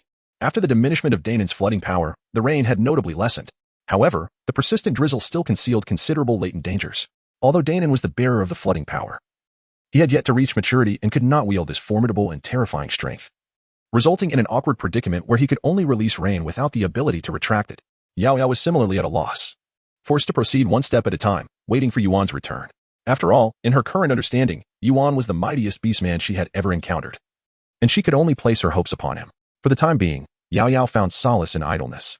With the rain easing, the mountain path became more traversable. The river was not far from Yuan's dwelling, and Yaoyao returned to the stone house in less than 15 minutes. As she reached for the door, a damp handprint marred the wooden surface. The beast's skin draped over her was half-soaked. Meow. A high-pitched voice called from behind the door, overflowing with excitement. The little black cat had been waiting by the window for her return, maintaining a fixed posture, as if it could will flowers to bloom with its gaze. Finally, after what felt like an eternity, she had arrived. The little black cat, its eyes shimmering with tears, leapt from the windowsill upon catching sight of her, clutching a clean cloth in its mouth as it dashed over, waiting behind the door to present the tidy towel to her the moment she stepped inside. Yaoyao took the dry cloth and meticulously dried herself before daring to step onto the pristine beast skin carpet within, just as she intended to change into a fresh garment. The little black cat, seemingly entranced, began to sniff around her legs, circling her relentlessly. What was the matter? Yaoyao scooped it up, bringing her face closer. The little black cat closed its eyes and began to intently sniff at her face. Meow. Sister, why do you smell a fish? It suddenly opened its eyes wide. The little black cat emitted a series of soft, low growls, attempting to convey its displeasure, yet to human ears, it sounded utterly endearing and harmless. Chapter 96. You actually have another fish. Yaoyao ruffled the agitated little cat, surprised by its keen sense of smell. Cats adore fish. Ah, she had forgotten about that. Instinctively, she touched her index finger, where a black-blue merman pattern had appeared, distinctively resembling a miniature version of Damon's mark, encircled by a neat black-blue ring. Whenever someone formed a contract with Yaoyao, their original pattern would be imprinted upon her, while she would bear a unique symbol on them as well. Both the little black cat and Danon were marked thus. Meow. The one sweet call suddenly sharpened, breaking her reverie. Yaoyao was taken aback for a moment and hastily reached to pat its head, but this time, the little cat unusually evaded her hand. Its eyes fixated intently on her finger, or rather, on the pattern of her index finger. Oh no, she had forgotten something crucial. Yaoyao quickly concealed her hand behind her back, but it was too late. The little black cat's crisp voice, tinged with shock and reproach, echoed softly, conveying a sense of betrayal, as it persistently clawed at her hidden hand. Yet, it was ultimately revealed, upon recognizing the new merman pattern alongside its own. The little cat froze, its paw hovering midair. Note, no pause was pressed. A soft pull rested on her finger, unmoving. The little cat gazed up, its golden eyes wide and unblinking, pupils narrowing sharply. Meow, it whimpered, tears glistening in its golden gaze. Sister Yaoyao, how could you form a contract with another? A mysterious fish, when I am your companion beast. You cannot desire another. The little black cat was heartbroken, feeling abandoned once more. Yaoyao suddenly recalled her past promise to the little black cat, vowing to have only it for a lifetime. How quickly she had been proven wrong. She approached, embracing it and soothingly coaxing, this time, it's just a task. Once I leave this world, the contract will dissolve. You are my beloved. And no other compares to my dear little one. Years of practice had honed her skills and consolation. Meow, really? The little cat's eyes widened, though tears continued to fall uncontrollably.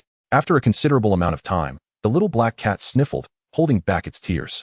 It reluctantly accepted that, indeed, if Sister Yaoyao dared to contract with another beast, it would be genuinely furious, perhaps even ignoring her entirely. The little black cat leapt from her arms, feeling a pang of hunger and seeking something to eat. After taking a few steps, it abruptly halted, seemingly recalling something more important than jealousy. Since Sister Yaoyao had already formed a contract with another beast, it no longer needed to fully share its spiritual energy. Could this mean it could transform back into human form and speak normally once more? The little black cat suppressed its joy, focusing intently and beginning to disperse its spiritual energy. Yaoyao had just changed into a fresh outfit and had not yet emerged from the partition when a clear, melodious voice, reminiscent of a gentle stream, floated into her ears. Sister Yaoyao, Chapter 97. Does he have me in his heart? The calling voice was both familiar and foreign. Yaoyao turned in surprise. Before her stood a small boy of 8 or 9, with black hair and golden eyes, who swiftly dashed toward her, leaping into her arms with such force that she staggered back slightly to regain her balance. You startled me, she exclaimed, as the boy rubbed his forehead where she had playfully tapped him. He looked up with a broad smile. Sister Yaoyao, I was just so happy. The little boy was slightly shorter than her, and in her embrace, he reached just up to her chin. He tugged at her sleeve with one small hand, shaking it back and forth, refusing to let go. I can finally transform back and speak again. Aren't you happy, Sister Yaoyao? The inquiry was imbued with a hint of playfulness, yet only Yaoyao could discern the underlying, ominous threat concealed within. Jiao had always harbored a disdain for transforming into a cat, and now that she could finally assume her human form, it seemed unlikely she would ever revert to her feline state. Would her future endeavors to pet a cat become nothing more than a distant fantasy? She held a fondness for it. However, truth be told, she found herself more enamored with his cat form. The little boy with cat ears smiled charmingly, his tail curling slightly, seemingly pleased with the response. He gently wrapped his arms around her waist, tenderly resting his soft, plush head against her side, affectionately nuzzling her twice. A soft purring sound escaped him, expressing his delight. Now that he had transformed into a human, he would no longer be forced to guard the house. Wherever his sister Yaoyao went, he would follow, effectively thwarting any meddlesome rivals. The young boy looked up at Yaoyao, his eyes brimming with anticipation. Yet he hesitated to speak. His cat-like pupils were clear and round, dilated into vertical slits, exuding an innocent charm, with golden glimmers swirling in their depths, casting a radiant halo. The boy sported a neatly cropped head of jet black hair, fresh and clean, with slightly curled tips that appeared fluffy and supple. Two soft tufts of hair fell gently within, contributing to his adorable demeanor, though his features bore a cool and aloof allure, a striking contrast that was utterly captivating. His golden cat-like eyes sparkled, and when he unconsciously narrowed them, the corners lifted slightly, revealing a touch of lazy seduction, accentuated by long, curled lashes that resembled fluttering butterfly wings, casting delicate shadows upon his nose as he blinked softly. His pointed cat ears perked up, quivering slightly in the breeze, hinting at his soft and lively nature. "Sister, I'm hungry. I want to eat some dried fish," he said in a soft, melodious voice. His exquisite little form and round cat-like eyes fixed upon her without blinking. Yaoyao found herself entranced, her heart melting at the sight. Oh my. She was utterly defenseless against such a charming little face. It was the very same ploy that Guai Guai had once used to ensnare her. "Humph. You like whatever little boy you fancy, don't blame others. Your eyes are practically glowing green with envy. Control your drool, you have no taste. Is this cat more attractive than me? When it comes to cuteness, clearly, I'm the most adorable." Damn it, she had silenced him again. Guai Guai gritted his teeth in frustration within the confines of his space. After finishing the dried fish, he said, "Sister Yaoyao, I'm going out for a bit. But I will be back soon." "Don't get lost," she replied. Before he could close the door, he lifted his chin slightly. "Sister, I am a cat. Have you ever seen a cat that gets lost?" Yaoyao nodded, relieved to let him go. The little black cat had been cooped up for so long, and she had been anxious about potential dangers. A little fresh air would do him good. Chapter 98. Has sister changed her taste? As soon as the door closed, the boy's demeanor shifted completely. The earlier softness and cuteness vanished without a trace, and his cat-like eyes narrowed slightly, harboring a hint of coldness. He lazily licked his sharp, cold claws, exuding an air of elegance. His golden eyes glimmered like ice, radiating a frosty chill. He was eager to see what kind of rival this little fish was that could captivate Sister Yaoyao enough to forge a contract with it. It seemed that this little fish possessed some remarkable abilities. To understand oneself and one's adversary is the key to victory. He resolved to take a look. Otherwise, if he were to lose her affection, he would lament too late. In a flash, his small figure darted away, disappearing from sight. The nimble little black cat followed the repugnant scent of fish, swiftly arriving at his destination. He gracefully leaped into the lush foliage, finding a sturdy branch to recline upon. Resting his head on one paw, he lay on the branch, his tail dangling gently in the breeze, blending seamlessly with the surrounding vines, nearly undetectable. His golden eyes, cold and piercing, gazed down at the river. He remained still, like a statue. Beneath the dark shade of the tree, two fiery golden lights glimmered, resembling flickering candle flames, startling at first glance. It wasn't long before the little black cat spotted a flash of fish. He instinctively tightened his grip on the branch, scratching shallow marks into the bark. Is this the one? Only a silhouette was visible, but it didn't seem too impressive. Suddenly, the sound of flowing water broke the silence as a stunning silver-haired merman turned to face him. The silvery locks cascaded gracefully over the surface of the water, and the exquisite curve of his profile was breathtaking. Those silver-wide eyes pierced through the distance, locking onto the little black cat with an air of recognition, accompanied by a faint smile as if he had spotted him instantly. Startled, the little black cat trembled, nearly losing its balance on the branch. Had he been discovered? How could that be? Their stealthy abilities were formidable. A small, dark mass tucked beneath the shade with closed eyes, who could spot them?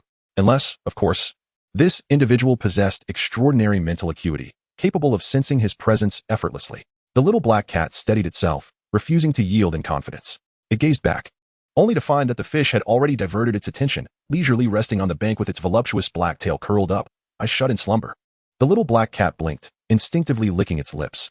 As it finally discerned the fish's true appearance, it was taken aback. The creature was even more garishly alluring than expected.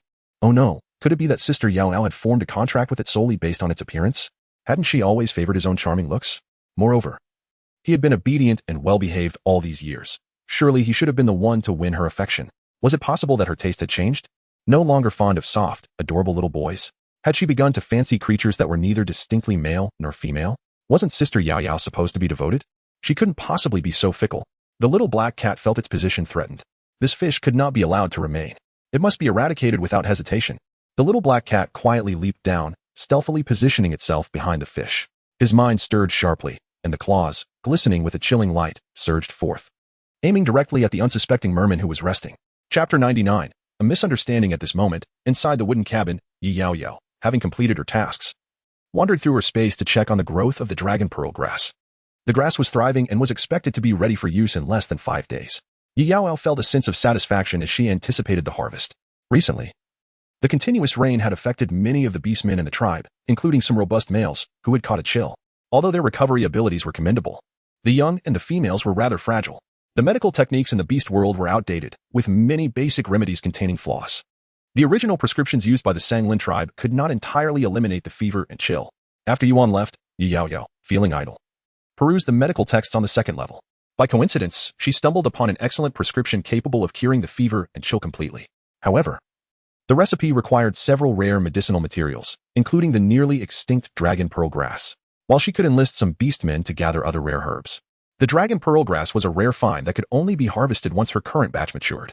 This batch was derived from the previously obtained all-encompassing living cells, making it pharmacologically perfect. Now, she awaited the herb's maturity to verify the recipe for any flaws, after which she would conduct multiple revisions to develop a perfect prescription tailored to the current ailments. Leaving her plot of land, Yaoyao made her way to the small house in her space, pushing open the door to look inside. Where's everyone?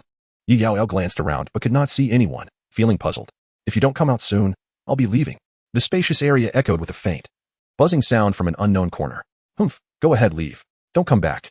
The voice, filled with sorrow and anger, dripped with bitterness. Why don't you think about who has tirelessly accompanied you through hundreds of realms to complete tasks and overcome challenges? You don't cherish any of it. Indeed.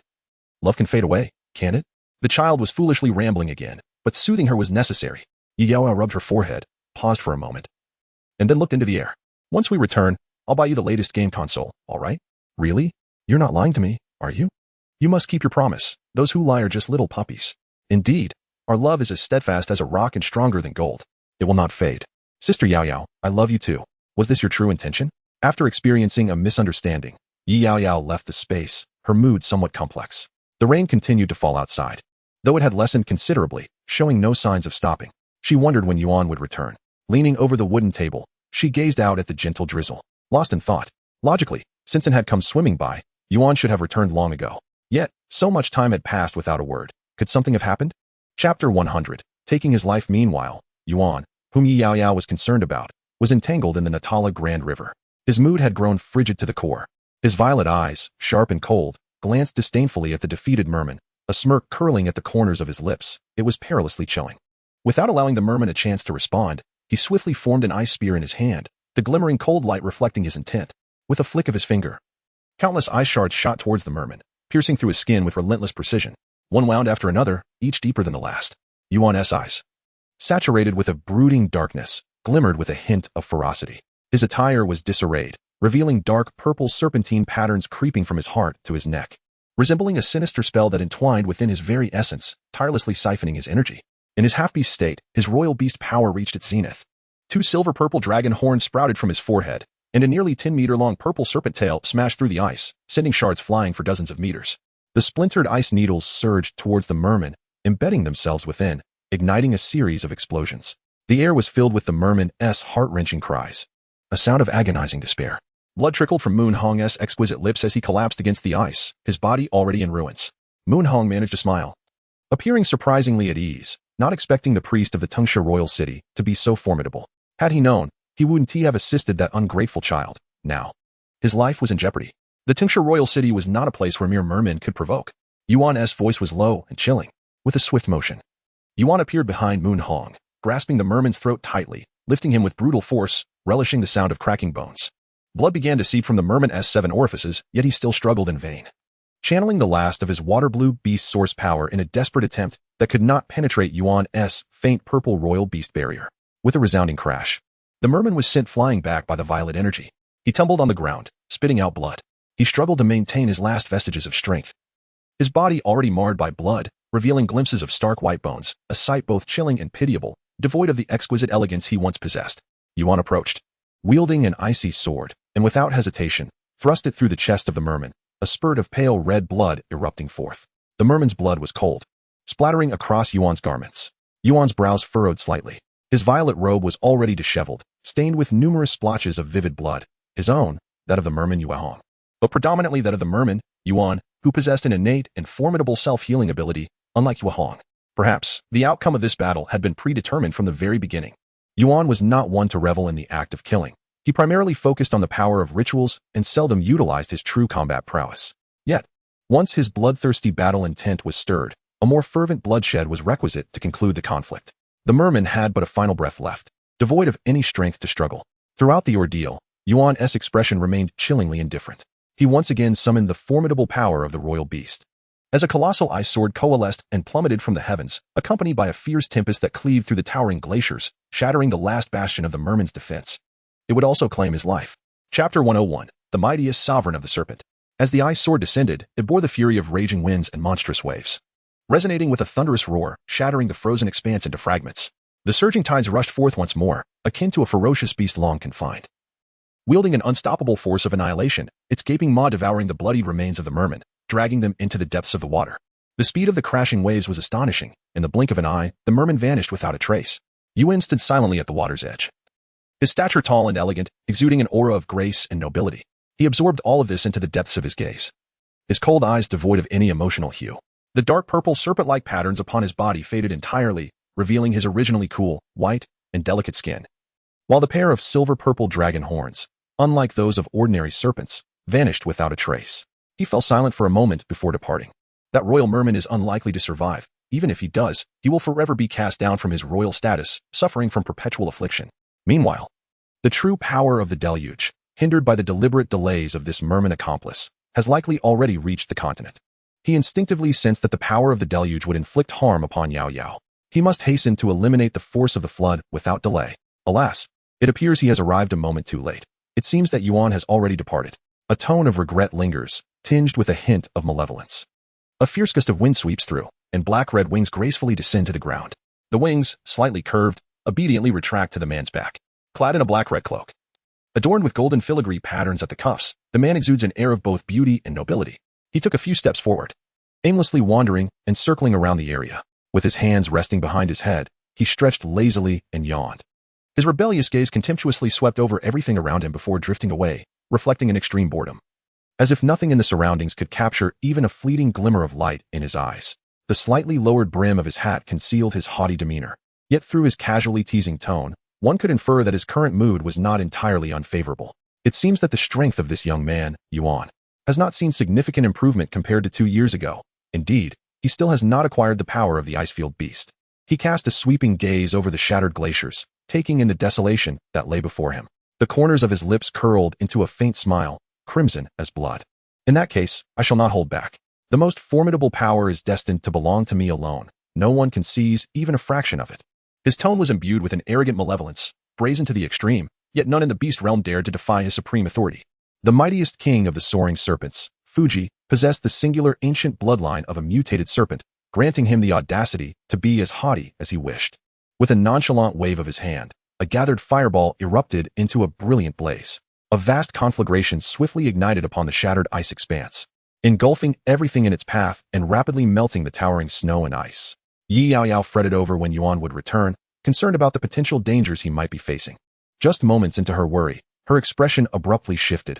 A dull ache surged through her index finger, the sensation racing outward.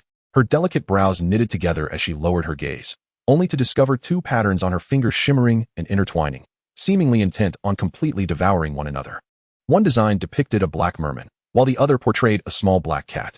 A sudden shock coursed through Yaoyao, prompting her to rise abruptly. Trouble was brewing. Could something have transpired between those 2 troublesome beings?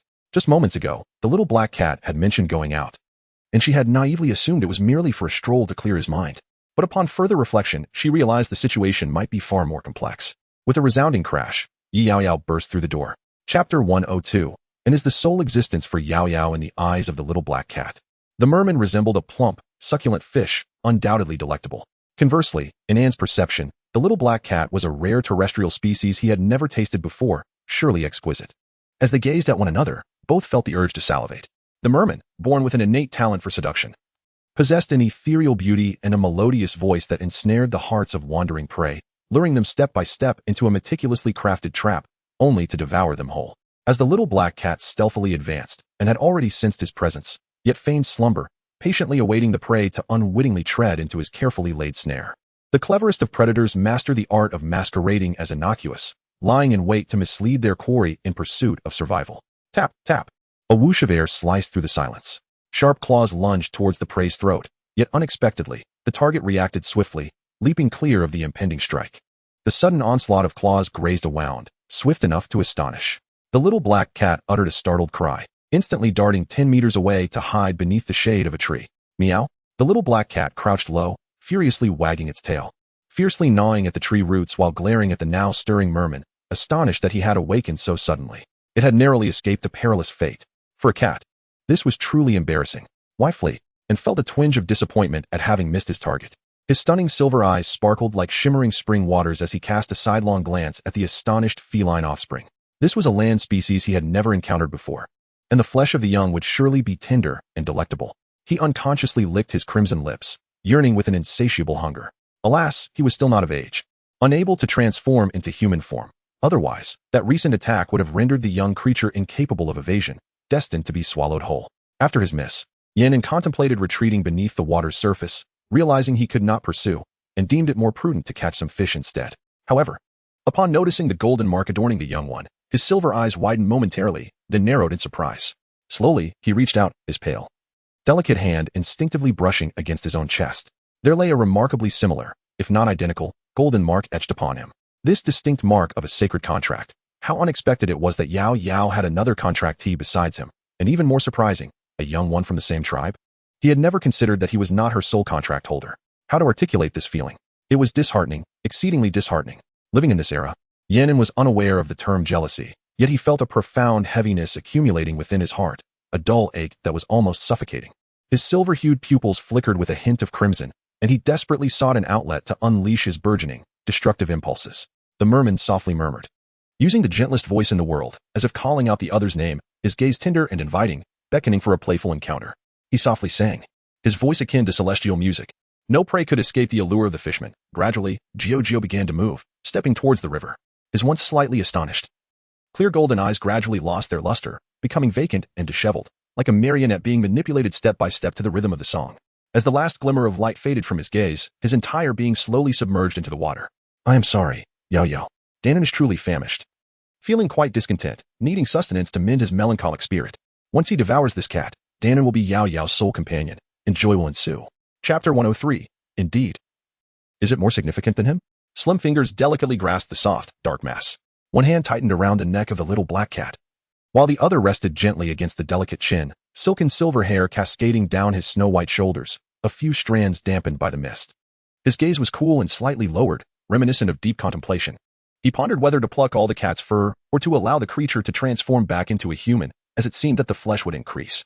Yanan was caught in a small dilemma, and finally, in a moment of determination, too hungry to care. He reached out just as he was about to bring the morsel to his lips.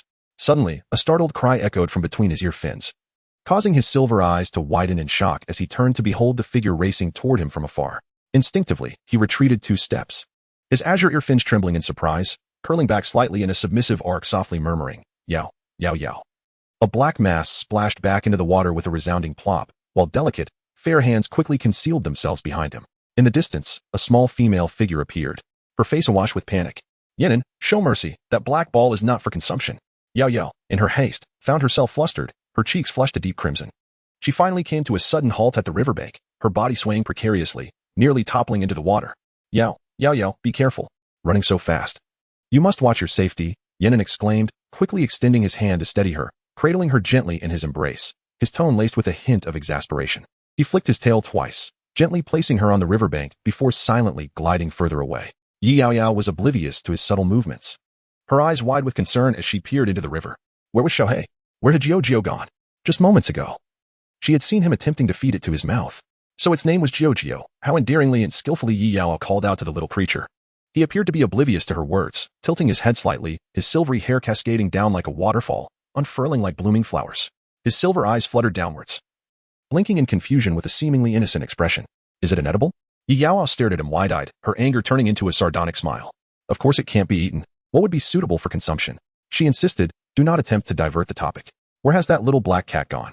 Upon being exposed, Danon fell silent, his gaze subtly shifting towards the depths of the water. Yaoyao gasped, did you throw him into the water? Danon remained silent, his obedient demeanor betraying a rebellious spirit. Yaoyao, incensed, leaned over the bank, her hand splashing through the water as she urged him, Danon, stop sulking. Quickly retrieve him. He cannot swim, and will surely drown. Retrieve him? Why should I? He retorted. If he drowns, then so be it. The urgency in the little female's voice heightened, while a flicker of impatience and perhaps anger stirred within Danon, the weight of his internal turmoil growing heavier, making it difficult for him to breathe. Was her concern for another beast pet? Was she genuinely angry at him for that creature? Did it truly hold a higher status than he?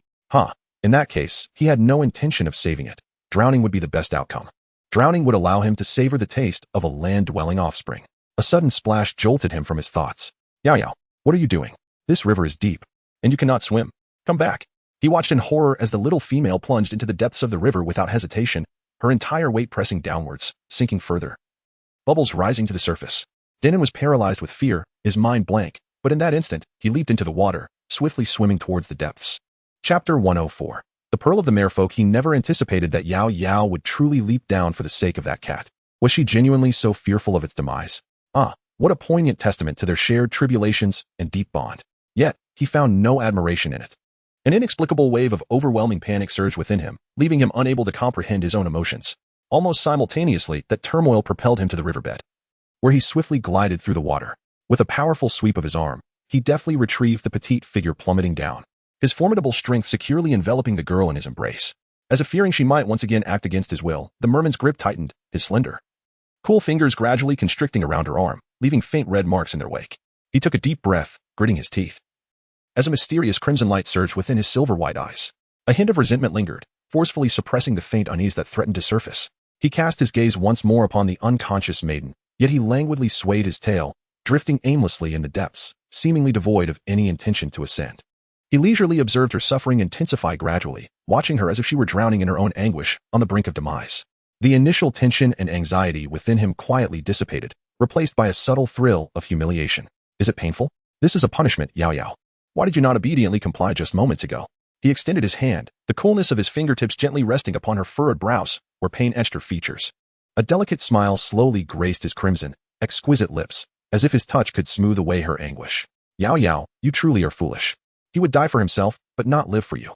In this treacherous, indifferent world, there exists nothing worthy enough to forsake one's own life for. The most important thing has always been oneself. This was merely a minor warning.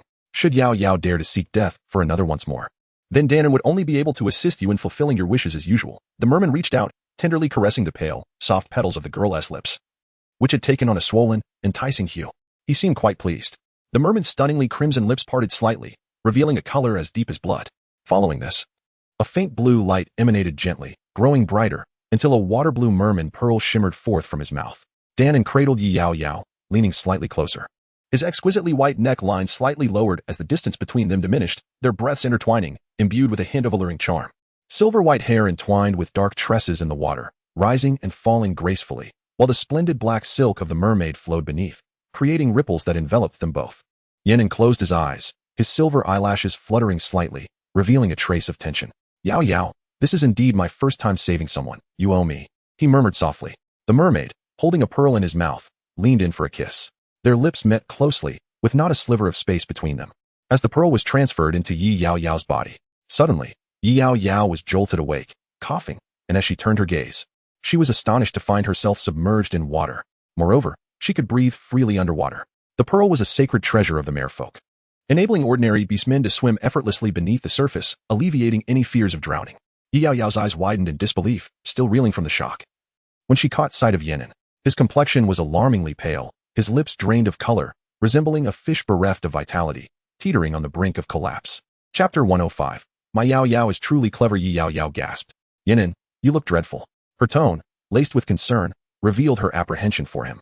Maintaining their intimate embrace, he deliberately leaned closer, his exquisitely pale neck brushing against her ear, sending soft, tingling ripples through the water.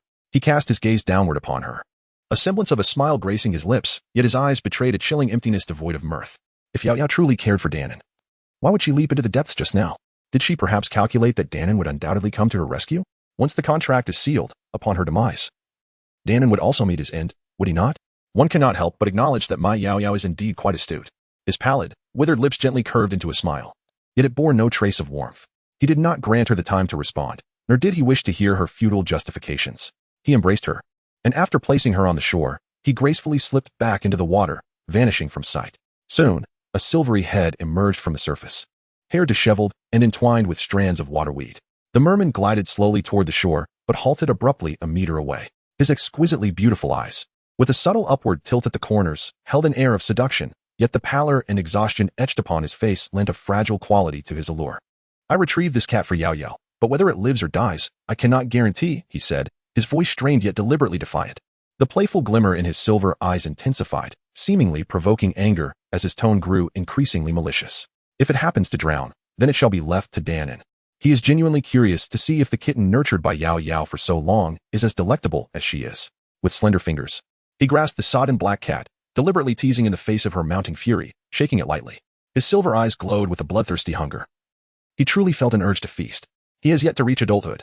Once he loses the pearl of the mermaid, it would be akin to losing the most fundamental source of vitality for his body, rendering him exceedingly frail and weak, necessitating a copious intake of nourishment to replenish his physical strength. Yaoyao exclaimed in exasperation, Nua is not your food. I shall find you other sustenance. Yet, deep down, she could not bear to part with him, could she? Yaoyao laughed in frustration. This is not a matter of willingness, you know? Nua is her companion beast. How could she ever consider him as mere food? However, the merman seemed resolute in his beliefs, persistently and relentlessly pressing the issue. He remained deliberately obstinate, as if throwing a temper tantrum. At last, after a brief moment, the merman lost interest. Certain matters no longer warranted further contention. He held the damp, disheveled little black cat before her, observing as she anxiously scooped it up. Her delicate, beautiful face was a portrait of distress. Yet it was not directed towards him. His gaze darkened momentarily, and the smile that lingered at the corners of his lips vanished entirely. Yaoyao felt a profound sense of discomfort as well. Why did no one come to inquire about him? It seemed evident that he was not deemed significant after all. Indeed, what is he yearning for? Throughout his life, no one has ever bestowed upon him even a modicum of warmth. Merely avoiding disdain is deemed sufficient. How could he dare to desire the affection that occupies the hearts of others? With feeble hands, he clenches tightly. The sharp, slender tips of his fingers effortlessly pierce through the thin, cold skin, releasing a few droplets of blood that dissipate into the boundless river, soon vanishing without a trace. He flicked his cerulean fish tail, preparing to plunge once more into the depths, and as he finally submerged beneath the water's surface, he lingered for a moment in deliberate pause, yet still heard no pleas of retention from the person behind him. He clutched his chest, where a dull ache resided, the sensation gradually fading into numbness. A bitter smile escaped his lips. He completely submerged into the depths of the water, erasing all traces of his presence. Chapter 106, A Lesson Learned. Yanan descended into the water, never to resurface. He genuinely seemed to be angry. Indeed, he had every right to be. Yanan's speculation was not unfounded. She was certain he had anticipated her plight. Once the contract was successfully established, she would be the master and he the servant. Should the master perish, so too would the servant. Furthermore, the master would indelibly imprint the guardian's code within the servant's heart, compelling the servant to instinctively protect the master. This was, undeniably, an unequal contract. Thus, Yaoyao had never before forged a contract with anyone. Were Yanan not an uncontrollable waterflood beast, she would never have considered ensnaring him into such a flawed pact. However, once she departed this realm, the contract would automatically become void. With a sigh, Yaoyao felt a slight alleviation of her troubled spirit, yet her heart remained a tumultuous sea. Yanan must be hungry. He would likely seek sustenance on his own. Should she perhaps bring him something to eat? As she pondered this, she trudged slowly, cradling the drenched black kitten in her arms. Although the little creature had been submerged for an extended duration, its innate qualities as a spirit beast suggested that it was merely in a transient state of unconsciousness, and would likely come to no significant harm. There was no need for undue concern. Suddenly, she paused, her heart sinking as she recalled something she had overlooked. Strikingly, while submerged, she had been able to breathe effortlessly, despite having been underwater for what should have been an arduous stretch, far exceeding the endurance of an ordinary person. She remained unharmed, while even the physically stronger Yaoyao had succumbed to unconsciousness. What had transpired during her time beneath the surface? The space fell silent for a moment, before a vague sound of chewing emerged, followed by a resounding legendary. I am unaware. I am about to ascend to the ranks of kings in the qualifiers. To be safe, I just severed video communication with the outside world, so I have no knowledge of what occurred. What about that little mermaid? Is she beautiful? Have you fallen for her? Never mind. Seeking him was futile. He was even more troublesome. Yaoyao severed the communication and returned to the stone dwelling. Once inside, she carefully drained the water from the black kitten. After several retching coughs, the kitten finally regained full consciousness. However, it remained sprawled on the animal hide, its tail drooping, shivering from the cold, appearing utterly dejected and listless. Sister Yaoyao, that mermaid wanted to eat me. She bewitched me. I found myself running toward her mouth, my body completely unresponsive. Despite being voluntarily offered, the kitten sought to elicit sympathy from its sister, attempting to cast blame on the fish. Yet, unexpectedly, this time, sister showed no favoritism. With a cold gaze, Yaoyao regarded it. Meow. The kitten, taken aback by her stare, instinctively shrank its head beneath its paws and curled its tail around itself, resembling a pitiful little black ball. With a soft chuckle, Yaoyao could not help but laugh. She reached out her delicate, pale hand, gently pulling its head from beneath its paws and scratching its soft chin. Although the mermaid was at fault. Who prompted you to seek trouble and run toward her? Have you learned your lesson now? If you dare to recklessly seek out trouble again, I may not be able to assist you. The little black kitten nestled in her palm, nuzzling against her. I understand my mistake. Its golden eyes glimmered with a hint of moisture as it blinked softly, then quickly withdrew again. This time, it had indeed been frightened, normally sheltered under its sister's protection. It had lived with reckless abandon, Perhaps this harrowing incident was a profound lesson in the perilous world of beastkind. Chapter 107. I have told you not to provoke me just moments ago. Yanan had been incessantly lamenting his hunger. This marks his inaugural experience living in the freshwater rivers of the mainland, as he willingly forsook the more suitable marine environment for his existence, resolutely swimming into the inland waters to pursue her. His obsession with her indeed seems rather profound. Hiss, should she feel a twinge of gratitude? Nevertheless, the significant transformation in his habitat inevitably presents its own challenges. One wonders if he will manage to hunt in the freshwater river. Is the sustenance there appropriate for his consumption? Yaoyao, in her heart, feels a pang of guilt. She has procured some food, yet she is uncertain whether he will partake in it. However, bringing it along can hardly be deemed a misstep. Jiao also lent a helping hand, preparing dishes such as steamed egg custard and lightly salted fish and shrimp, which should align well with the taste preferences of a merman. As they ventured forth, before they could stray too far, an unexpected visitor appeared before them, none other than Sluo, saying, "How did you know she was here?" "Ah, little female. It seems that Mito spoke the truth. You truly reside in the mountains." The moment Sorosang laid eyes on her, his gaze sparkled with intrigue. He took 2 long strides forward, eager to assist her with the food she was holding. Yet, Yaoyao clutched her belongings and retreated a couple of steps. "What brings you here? Did Mito tell you?" Her expression radiated impatience and disdain. Sorosang's demeanor grew cold as he twitched his lips. "What does it matter who mentioned it? I came because I wish to. Do you think you can control that? I have taken a liking to you. Your beauty is striking. Become my mate. And I assure you, next year you shall bear healthy offspring." His thoughts seemed to drift to more intimate matters, and he excitedly rubbed his hands together. In contrast to Sluo and Mile, Sorosang's approach was notably more brazen and straightforward, yet Yaoyao found it thoroughly distasteful. His gaze roamed over her, lingering excessively on her chest and hips, his leering demeanor utterly crude. Yaoyao's expression darkened as she bent down to place her stone bowl on the ground. Rising to her full height, she narrowed her eyes and fixed him with a steely glare. "If you don't leave right now, I won't hold back." Sorosang, seemingly amused, raised an eyebrow and laughed heartily, not holding back. "What, are you looking for someone?" He paid no heed to the latent threat in her words. After all, he was now a 5th-tier orc. Could he possibly fear a frail little female, utterly devoid of strength? This delicate female appeared fair and tender, petite and fragile, exuding an entirely non-threatening demeanor. If he fears her, it would be nothing short of a farcical spectacle. With a swift and decisive motion, he advanced and seized Yaoyao's hand. The strength of the male orc was astonishing as he attempted to pull her into his embrace. "On this mountain, apart from the 2 of us, there was no one else present. Has Master Siwu not departed many days ago? Who else do you expect to come to your aid?" Before the words could fully escape, Sualua let out a sudden, anguished roar as the joint of his wrist was violently twisted downward, causing excruciating pain. He screamed, desperately wishing to release his grip. However, the petite female did not grant him that opportunity. Yaoyao seized his hand and forcefully flipped it downwards, causing Sorosang to roll his eyes in agony, his fingers curling violently as he cried out in distress. A bewildering spectacle unfolded before them. The nearly 1.9-meter-tall robust male was effortlessly overturned by the small female, rendered utterly powerless. She planted her foot on his face, grinding it down with considerable force. "I warned you not to provoke me. Are you deaf?" Chapter 108. Why do you still come? The seemingly delicate female appeared fragile, yet the strength behind her foot was astonishing. Blood marks were left on Sorosang's face beneath her relentless pressure. He grit his teeth, a blend of pain and fury coursing through him, his eyes reflecting a wild, bloodshot madness. He did not even contemplate why Yaoyao suddenly possessed such extraordinary strength. Instead, he was consumed by anger and humiliation. Just as he was about to unleash a tirade of insults, she once again brought her foot down with a forceful thud. A faint yet crisp crack echoed, and it felt as though his jaw might become deformed. The pain rendered his voice fractured and diminished. "Let go of me." "Let go of you? That's easy enough," she replied, her smile sweet and charming, yet it sent a chill of trepidation through Sorosang. Yaoyao showed no intention of retracting her foot. The tip of her shoe compelled him to raise his face to meet her gaze.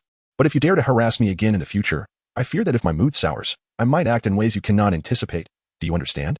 Sorosang was so terrified that his pupils dilated and his tongue became tied. He could only nod stiffly, resembling a chick pecking at grains, both pitiable and amusing, daring not to utter a single sound.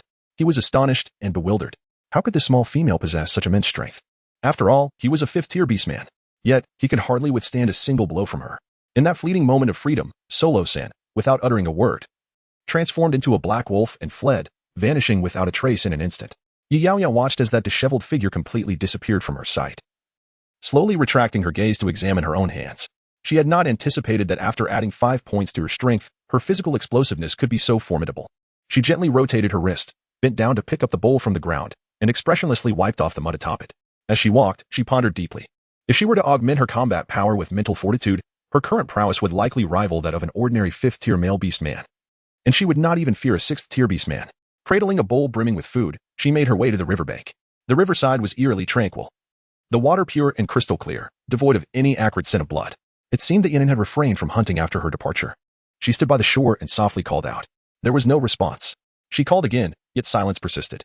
Taking a deep breath, she reminded herself that she was there to apologize, suppressing a hint of irritation within, her voice softening slightly. Yaoyao crouched on a soft patch of grass, placing the bowl filled with fish, shrimp, and steamed egg custard at the water's edge, adopting a stance of I want tea leave until the food is gone. She picked up a wooden spoon and tapped the bowl, coaxing gently as one would to a child. Yinan, if you don't come out soon, I shall eat it all myself. Lifting the bowl, she took a gentle whiff, exclaiming, it smells so delightful. If you don't emerge soon, I truly shall finish it all by myself. On the still surface of the river, small bubbles began to rise, gurgling softly. Upon noticing this glimmer of hope, Yaoyao eagerly climbed up, saying, I have prepared so many delicious dishes for you. Why not give them a try? If you like them, I shall make more for you. Suddenly, from the shimmering water, a head with long silver hair emerged, nearly 2 meters in length, entwined with strands of green algae. Surrounded by dewy mist, blooming like a flower in the river's embrace. Half of his face submerged in the water, revealing only a strikingly exquisite silver eye, which gently blinked. Its gaze fixed upon the figure of a delicate female on the shore. He suppressed the fleeting joy that surged within him. The silvery lashes, adorned with a veil of mist, trembled slightly, yet they seemed to convey profound sorrow. What brings Yaoyao here? Does she not detest Yinan? If she harbors such disdain, why has she come? Chapter 109. If you enjoy eating, then indulge yourself a little more. The soft, gentle words could not conceal the underlying sadness. He gently flicked his azure tail, a hint of tension evident in his demeanor. His voice, a celestial melody, carried an air of indifference. If his presence was merely due to Dan and being Yaoyao's beast companion, and Yaoyao felt compelled to curry favor, then such efforts were entirely unnecessary. Dan had no need for this facade. Yaoyao should take her leave. There seemed little reason to dwell on matters that did not inspire her affection. Dan and Silvery had submerged slightly deeper into the water, concealing even those breathtaking silver eyes that could dim the brilliance of the heavens, masking the flush at the corners of his eyes, revealing only a tuft of white atop his head. His lush, silken silver hair swayed gently in the water, enveloping a vast expanse of the aquatic realm. Yaoyao pressed her lips together, contemplating. Although the merman's tone suggested he wished to dismiss her, she sensed that if she were to truly depart, his voice would carry a plaintive quality, almost as if he might weep. After a brief moment of deliberation, she softly called out, Danon. Her gentle tone coaxed his silver head to emerge a few centimeters from the depths, remaining still as if awaiting her next words. I actually wish to apologize. In this matter, Gio indeed bore some responsibility. You cannot bear the blame alone. I was impulsive and hasty, which affected my demeanor towards you. Truthfully, I harbor no anger. His silver eyes surfaced once more, gazing intently at her with a glimmer that mirrored the shimmering waters. Really? The merman's tone was reminiscent of a youngling, soft and low, tinged with a hint of wounded vulnerability. His eyes, pure and crystalline, held a beauty unmarred by the world. Just a single glance struck a chord deep within the heart, evoking a profound urge to cherish and protect him, to shield him from any sorrow. Perhaps this was the unique allure of the merman race. Yaoyao nodded eagerly, her gaze imbued with maternal warmth. Apologizing was not her forte, and as she spoke, a flush crept upon her cheeks, bringing a sense of awkwardness. Clearing her throat, she shifted the conversation, presenting a stone bowl brimming with food. Aren't you hungry? I just prepared this. It's still warm, though it may have cooled a bit now. The flavor should be delightful. I believe you'll enjoy it. Would you like to try? Observing her flustered demeanor, Danon felt an inexplicable brightness enveloping his mood. In truth, he had never been particularly sorrowful. Being a merman, naturally cold-blooded and emotionally detached, how could he be disheartened by such trivial matters? He turned his gaze back, nodding slightly. With a graceful undulation of his splendid azure tail, he swam leisurely to her side, yet refrained from taking the stone bowl. He lifted his eyes and opened his mouth, executing these two actions with remarkable finesse, and then, with his round silver eyes, he gazed at her intently. Yaoyao was momentarily taken aback, initially failing to comprehend the underlying message behind his body language. It took her 2 or 3 seconds to realize that his gesture resembled a youngling seeking nourishment from its mother. A peculiar sense of déjà vu washed over her. Her hand, holding the spoon, trembled slightly, but she maintained an outwardly calm demeanor, expressionless as she scooped a spoonful of egg custard to feed him.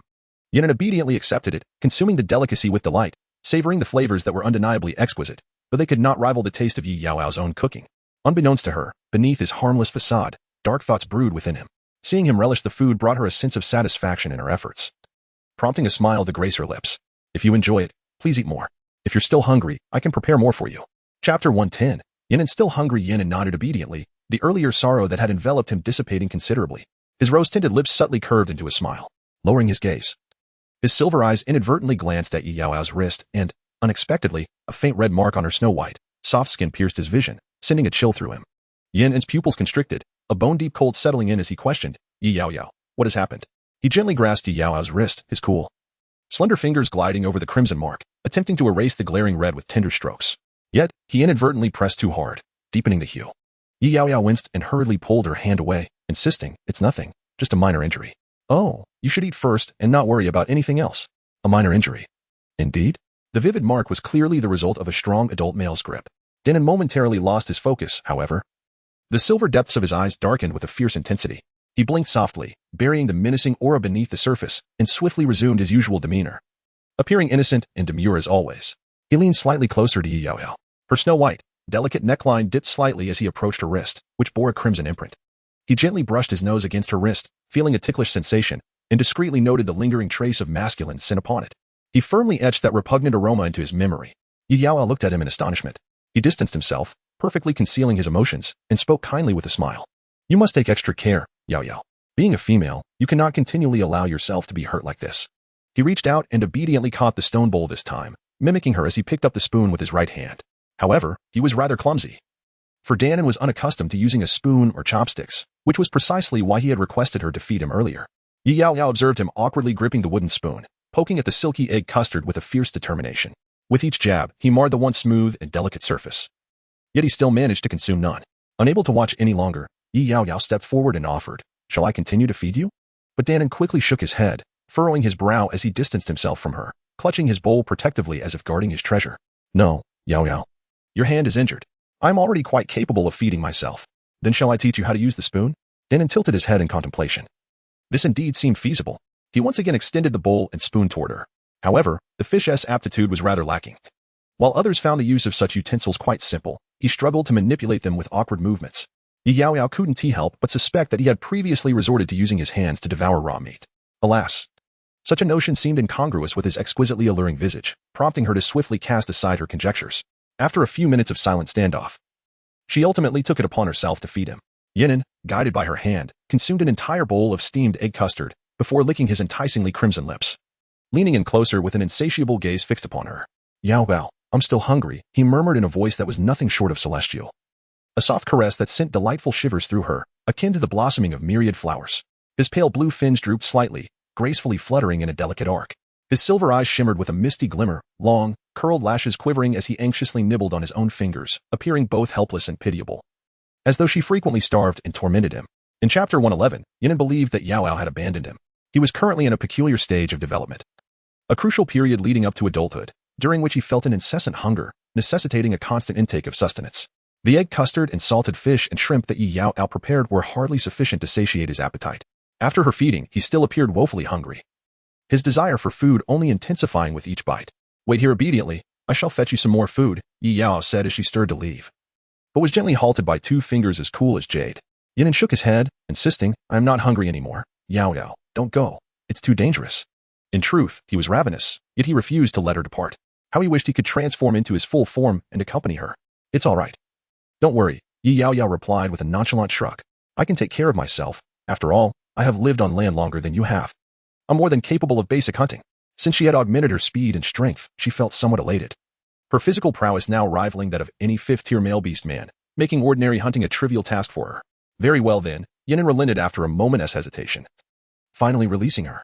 His body temperature was quite cool, lingering with the residual warmth of femininity on his fingertips. Yaoyao lifted his gaze, his lips barely parting. "But you must return swiftly, Yaoyao, in just 1 short hour. If you do not return." His tone was sweet and playful, yet the depths of his eyes betrayed a chilling darkness. In that case, he would have no choice but to wield the power of deluge, submerging the entire land before swimming over to find her. He watched as Yaoyao departed. For the duration of an incense stick's burn, Yaoyao remained in the posture of watching her leave, utterly motionless. The rigidity of his stance had become somewhat uncomfortable. He slowly flicked his tail, sending up a flurry of splashes. Beneath the facade of tranquility lay an escalating turmoil within. As the pace of his tail's movement quickened, the splashes grew higher, and the sound of slapping water intensified. His fingers tightened their grip, the sharp tips embedding painfully into his palm, breaking the fragile, pale skin and drawing forth a significant amount of blood, yet he remained oblivious, fixated on the spot where the figure had vanished. How infuriating. Why had Yaoyao not returned yet? Had she abandoned him? Was she deceiving him? Though only a few minutes had elapsed, it felt as interminable as half a century. The agonizing wait heightened the agitation of his heart, which throbbed with an acute sense of insecurity, the dull ache in his chest becoming increasingly pronounced. He clutched his chest, his breaths growing increasingly labored. In a haze, he seemed to be transported back to his childhood. His biological father cast him into the abyss of the sea, leaving him bloodied and surrounded by the ferocious and terrifying giant sharks, their gaping maws eager to devour him whole. His father promised, "Wait for me, I shall return swiftly." Yet he waited for an eternity, until the moment he hovered on the brink of death. It was then that he comprehended the truth. He had been utterly forsaken. A harbinger of calamity, the black shark that had caused his mother's demise, unworthy of anyone's compassion. Yaoyao whispered softly, her silver eyes tinged with a sickly darkness. Her slender, pale fingers discreetly gathered a tempestuous surge of black energy, warping the very air around her, as if heralding an impending storm of destruction. In the final moment of his impatience, a figure who had ignited his anxious heart finally materialized before him. Yaoyao. The dark energy swiftly dissipated. And Danon widened his eyes in astonishment, hastily arching forward, sending splashes of water flying. He anxiously leaned over the shore, the tail of the blue fish thrashing wildly. A hint of grievance evident in his demeanor. Yaoyao, why have you returned so late? The exquisite corners of Danon's eyes glowed with a faint blush. His celestial voice tinged with a hint of sobbing, and his silver eyes could not cease their tearful glimmer. Danon feared that Yaoyao had forsaken him. Chapter 112. My barbecuing skills are quite acceptable. Yaoyao found herself both amused and exasperated. She had only been gone for a mere few minutes, likely not even half an hour, yet how could he think she no longer wanted him? His expression of grievance and pity, teetering on the brink of tears, truly resembled the ferocious and pathological piranha she once knew. Did it not? Surely, this could not be Lin Xiaoyu?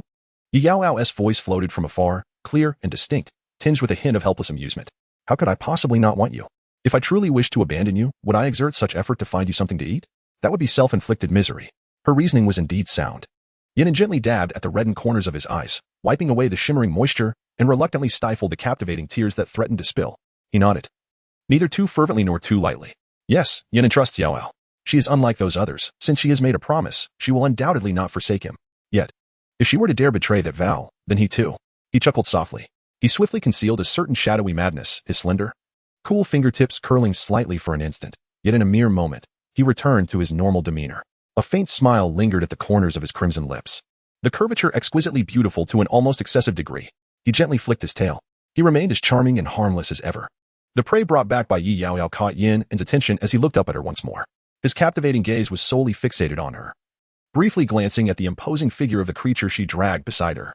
Upon closer inspection, Yaoyao realized that she was effortlessly hauling a nearly 100-pound black wild boar with a single hand.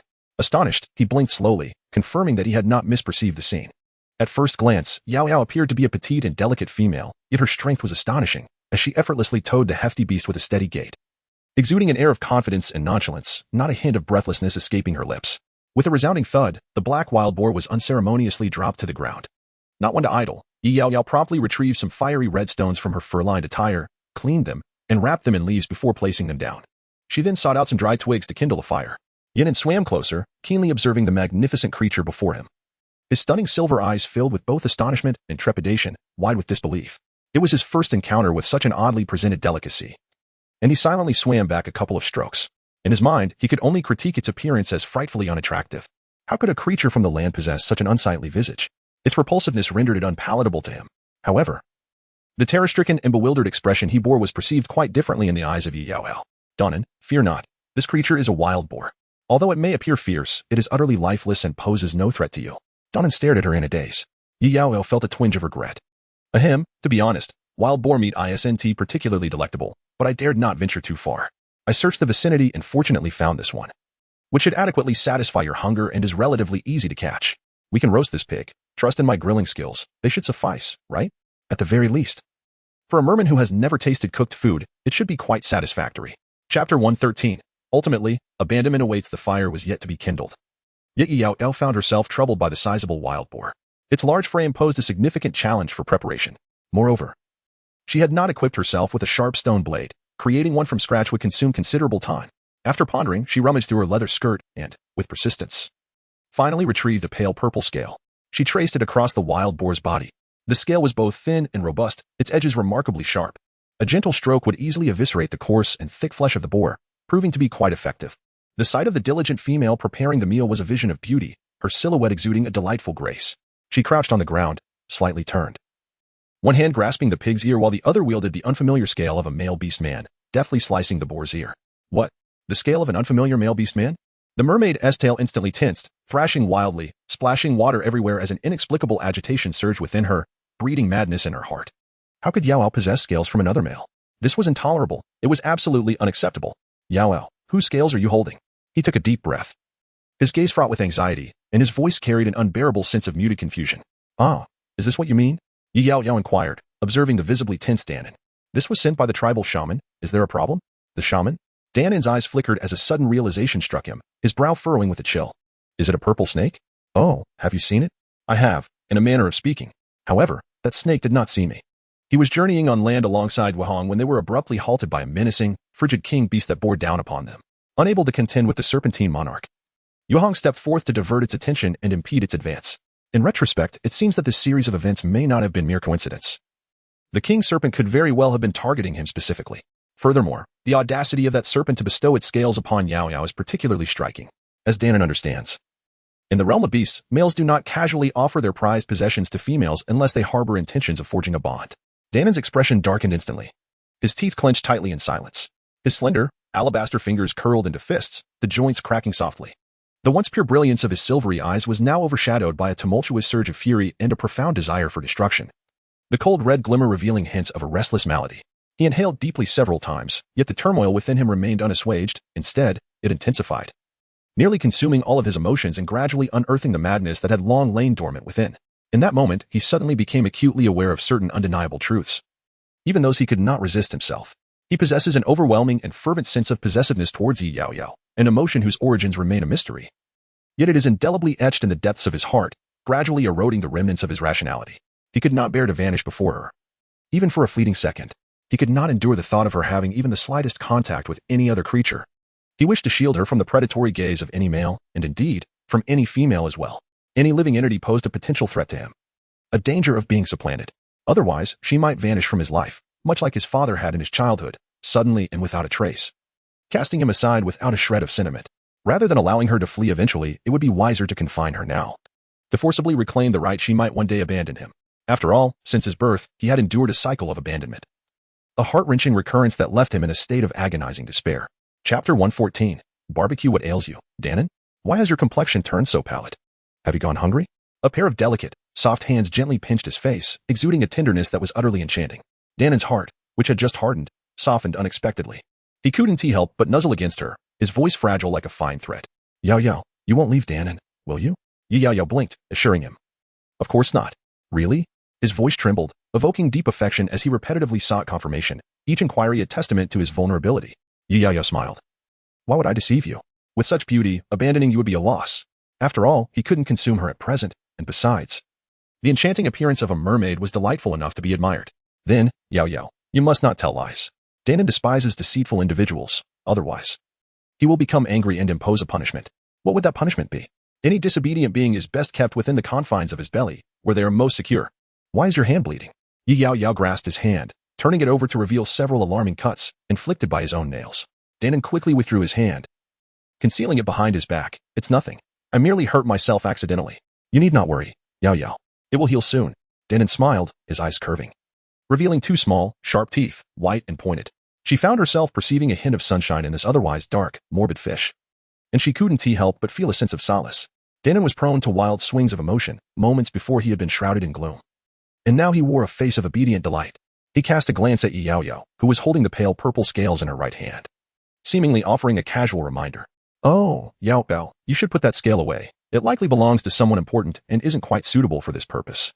Let Danon handle it. Just tell me the steps, for my nails are sharp enough to effortlessly pierce the flesh of these prey. Humph, he was right here. How could he allow another male to assist? Not even a single scale from another male would suffice. All right, I'll leave it to you. Yaoyao did not press further. She carefully stored the scale away. It was indeed inappropriate to use the scales of the Great Witch for preparing ingredients. And had it not been for the lack of other tools, she would have certainly refrained from doing so. She began by gutting the belly, extracting the entrails, and not forgetting to remove the blood clots, which she cleaned with river water. Yaoyao outlined the general process, and Danon listened intently, learning step by step how to dissect the ingredients under her guidance. Once the wild boar was cleaned, Danon washed his bloodied hands. After Yaoyao tended to the fire, she climbed a tree to pluck a large broad leaf to serve as a vessel for the meat. The fatty portions were scarce, while the lean, blood-red meat was neatly sliced into numerous thin pieces, arranged beautifully on the verdant leaves, showcasing the raw beauty of the ingredients.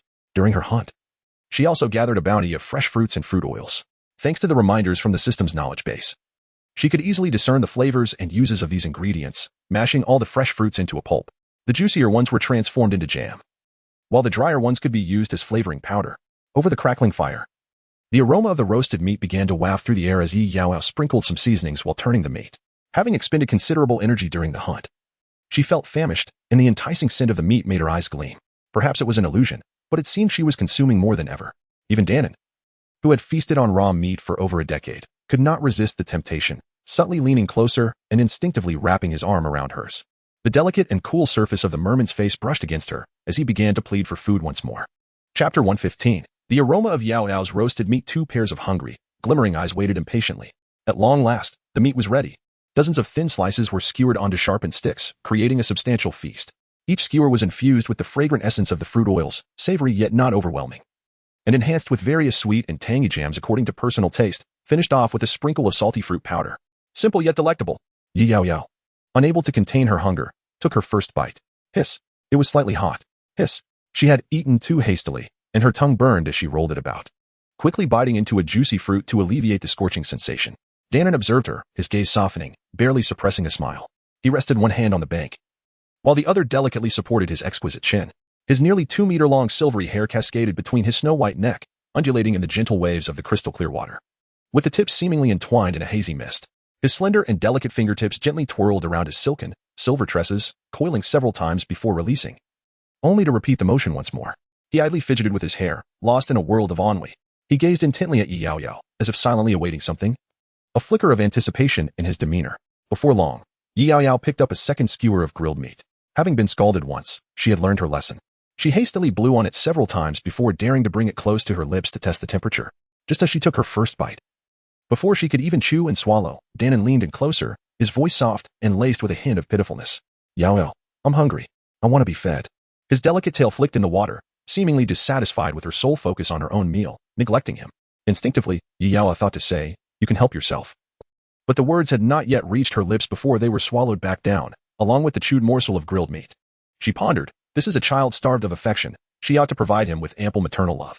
Otherwise, one day, should he truly descend into madness, regardless of any contractual constraints, he might very well devour her whole. Clearing her throat, Yaoyao intended to take another skewer of grilled meat, blow on it, and offer it to him when she unexpectedly found him fixated on the very piece she had just bitten. His beautiful eyes conveyed a silent message. I desire this piece. The one you have tasted, it must be more delectable. With no choice but to acquiesce, Yaoyao presented it to him, fulfilling his unspoken wish, placing it gently against his tender, rosy lips, which glistened with a hint of oil. Danon blinked softly, his long, silvery lashes fluttering, as if he silently smiled in delight. He leaned forward, wrapping his arm around hers. The merman's body temperature was quite low, akin to the cool touch of jade. Yaoyao nestled his head near her hand, the delicate curve of her snow-white neck gently cascading. Then, with her hand as a guide, he opened his crimson lips slightly and delicately savored a piece of roasted meat. It was uncertain whether he chewed, for he consumed it with remarkable rapidity. No sooner had he finished than he requested a second piece. He held her arm tightly, as if a young cub were being affectionate. Yaoyao continued to feed him, most of the meat slices finding their way into his stomach. Once he was satiated, she could finally indulge in the leftovers. Yaoyao, doesn't the roasted meat smell delightful? It's your roasted meat that is so enticing. Didn't you once disdain its appearance? Yaoyao pouted, his mood noticeably uplifted as he flicked his delicate tail fin. With a tone of righteous indignation, he declared, but it is only your roasted meat that is fragrant. You must always prepare it for me and not for anyone else. Yaoyao did not refuse. Perhaps by feeding him more cooked meat, he would become accustomed to its flavor and cease to harbor any ulterior motives towards her. In Chapter 116, so spicy, Yaoyao sought out some desiccated scallion-like herbs, crushing them and sprinkling them over the meat slices. The enticing aroma was further enhanced by the scattering of green fragments, heightening one's appetite. Yaoyao savored several skewers of meat, filling herself to about 70 or 80% full. With 5 or 6 pieces of roasted meat remaining, an inspired idea struck her. Under Yan's astonished gaze, she gracefully rose and ventured deep into the forest. On her return, she plucked some vibrant red peppers. After the system confirmed their safety, she took a small bite, finding the flavor akin to that of ordinary chili peppers. Once crushed, it transformed into a crimson jam, which she spread over the roasted meat. Taking a bite, she found it moderately spicy with a hint of sweetness, delicious. Yan's gaze, as intense as resin, remained fixed upon her, watching her relish each bite. The neglected fish could no longer contain itself and approached. Yaoyao, I want to eat too. Yaoyao calmly offered it to him. Here, enjoy, but don't regret it. Yan was initially taken aback for a few seconds, bewildered, until he swallowed a piece of roasted meat slathered in the red sauce. The explosion of spiciness filled his mouth, leaving him utterly dazed. What is this strange sensation? It feels so uncomfortable. His pale, almost translucent face rapidly flushed a vibrant red, spreading warmth throughout his entire body. The fish appeared as if it had been braised in red sauce. Cough, cough. He furrowed his long brows in discomfort, his fingers gripping his throat as he struggled to expel the strange, unsettling sensation residing within his mouth. Yet, it seemed impossible to dislodge it, leaving him in a suffocating state. Tears welled in his silver eyes, genuine this time, a physiological response rather than a mere pretense. For Yaoyao, the sharpness of the red pepper could only be deemed moderately spicy, offering a certain thrill.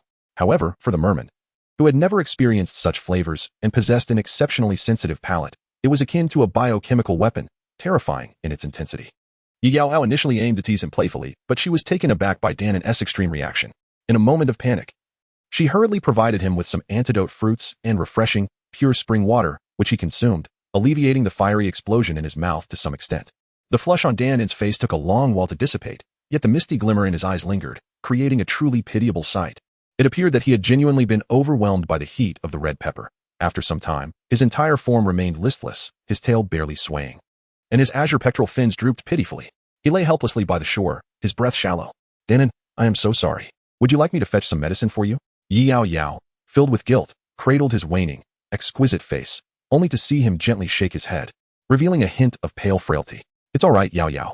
I feel a bit better now, but the shamans on land cannot cure me. He gently clasped her delicate wrist, cautiously caressing it for a moment. Could you stay a little longer, keeping Yan in company? The feathered lashes fluttered, and her alluringly elongated eyes lingered on the faint blush that refused to fade. The quivering lilt of her voice, imbued with a fragile, wounded tone, incessantly reminded her of the foolishness she had just committed.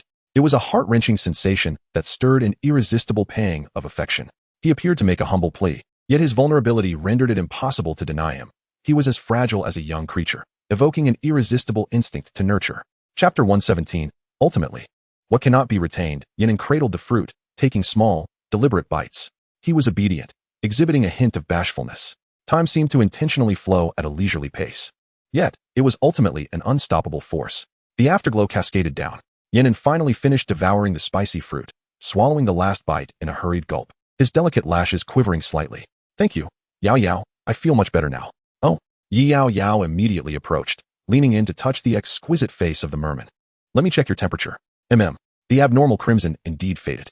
The merman's delicate, pale skin returned to its cool, jade-like chill, refreshing to the touch. She could not resist lingering a moment longer, only to be gently nudged in return. It tickles. The merman's slender tail flicked joyfully a couple of times, showing no aversion to her affection.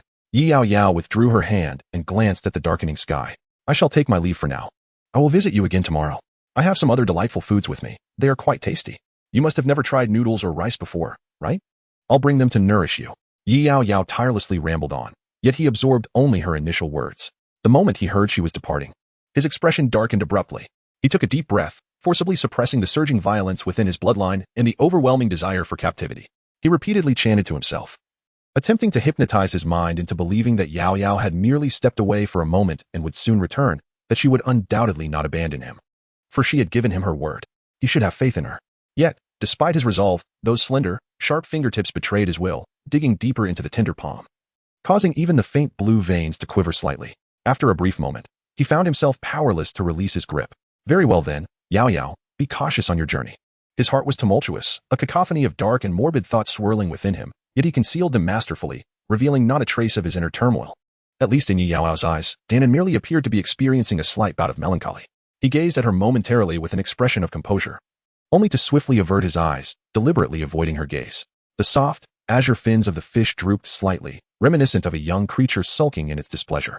Dan flicked his delicate tail fin gently and swam several meters away, intentionally turning his back to her.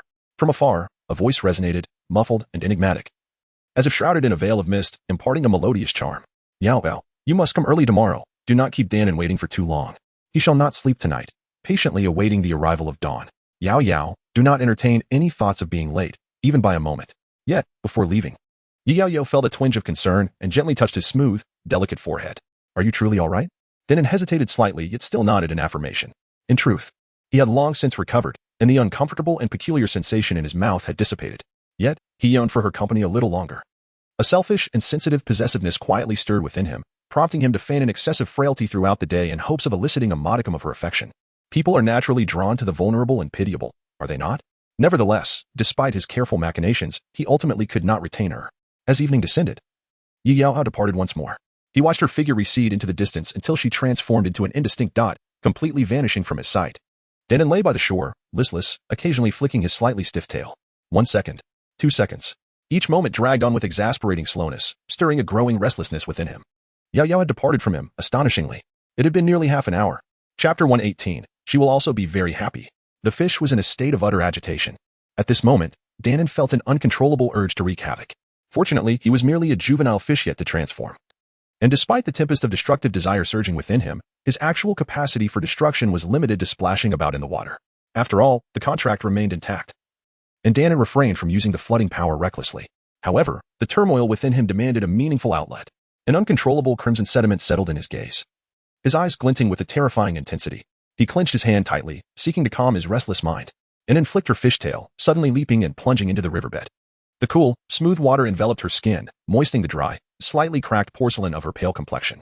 She reveled in the buoyancy of the water, her anxiety alleviating somewhat. The river's surface lay tranquil and undisturbed, yet beneath, turbulent currents surged, weaving a tapestry of varying streams that perpetually flowed and danced, stirring up clusters of waterweed and silt. The exquisite silhouette, a stunning interplay of black and white, glided through the water, defying gravity and current, her form both graceful and light. The deep, translucent fabric of the siren's gown wrapped around her delicate, snow-white shoulders, swaying gently in the water. It seemed boundless, blurring the edges of reality as the gown billowed freely.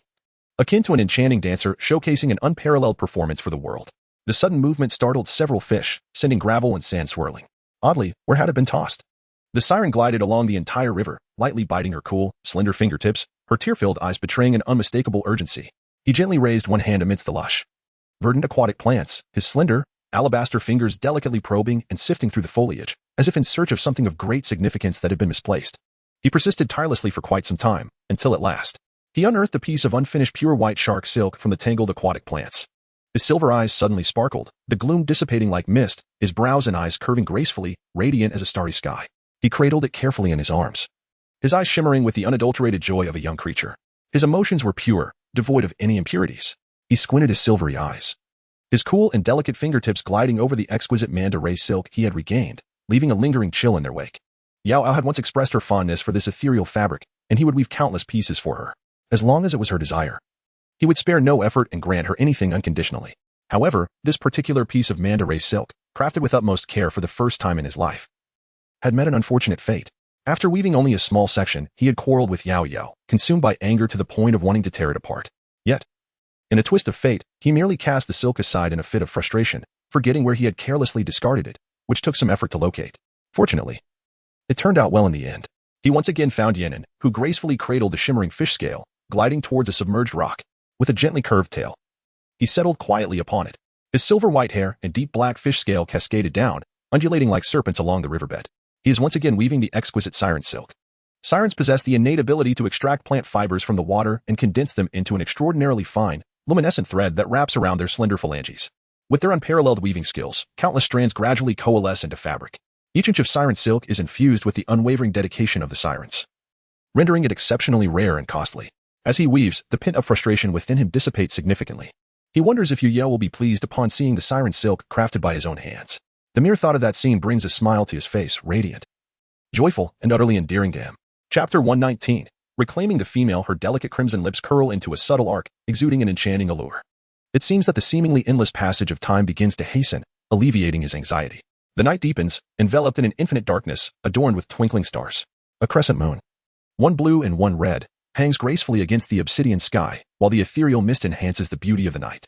The faint chirping of insects rises and falls, creating a serene ambience that soothes the soul. Yet, there are always those who seek to shatter this tranquility. In the shadowy depths of the jungle, flickers of greenish light reveal the presence of lurking figures, embodying a blend of insatiable greed and wicked desire, hinting at their malicious intent. The night conceals several black wolves, agile and silent as they traverse the underbrush, stealthily advancing toward the stone dwelling atop the mountain.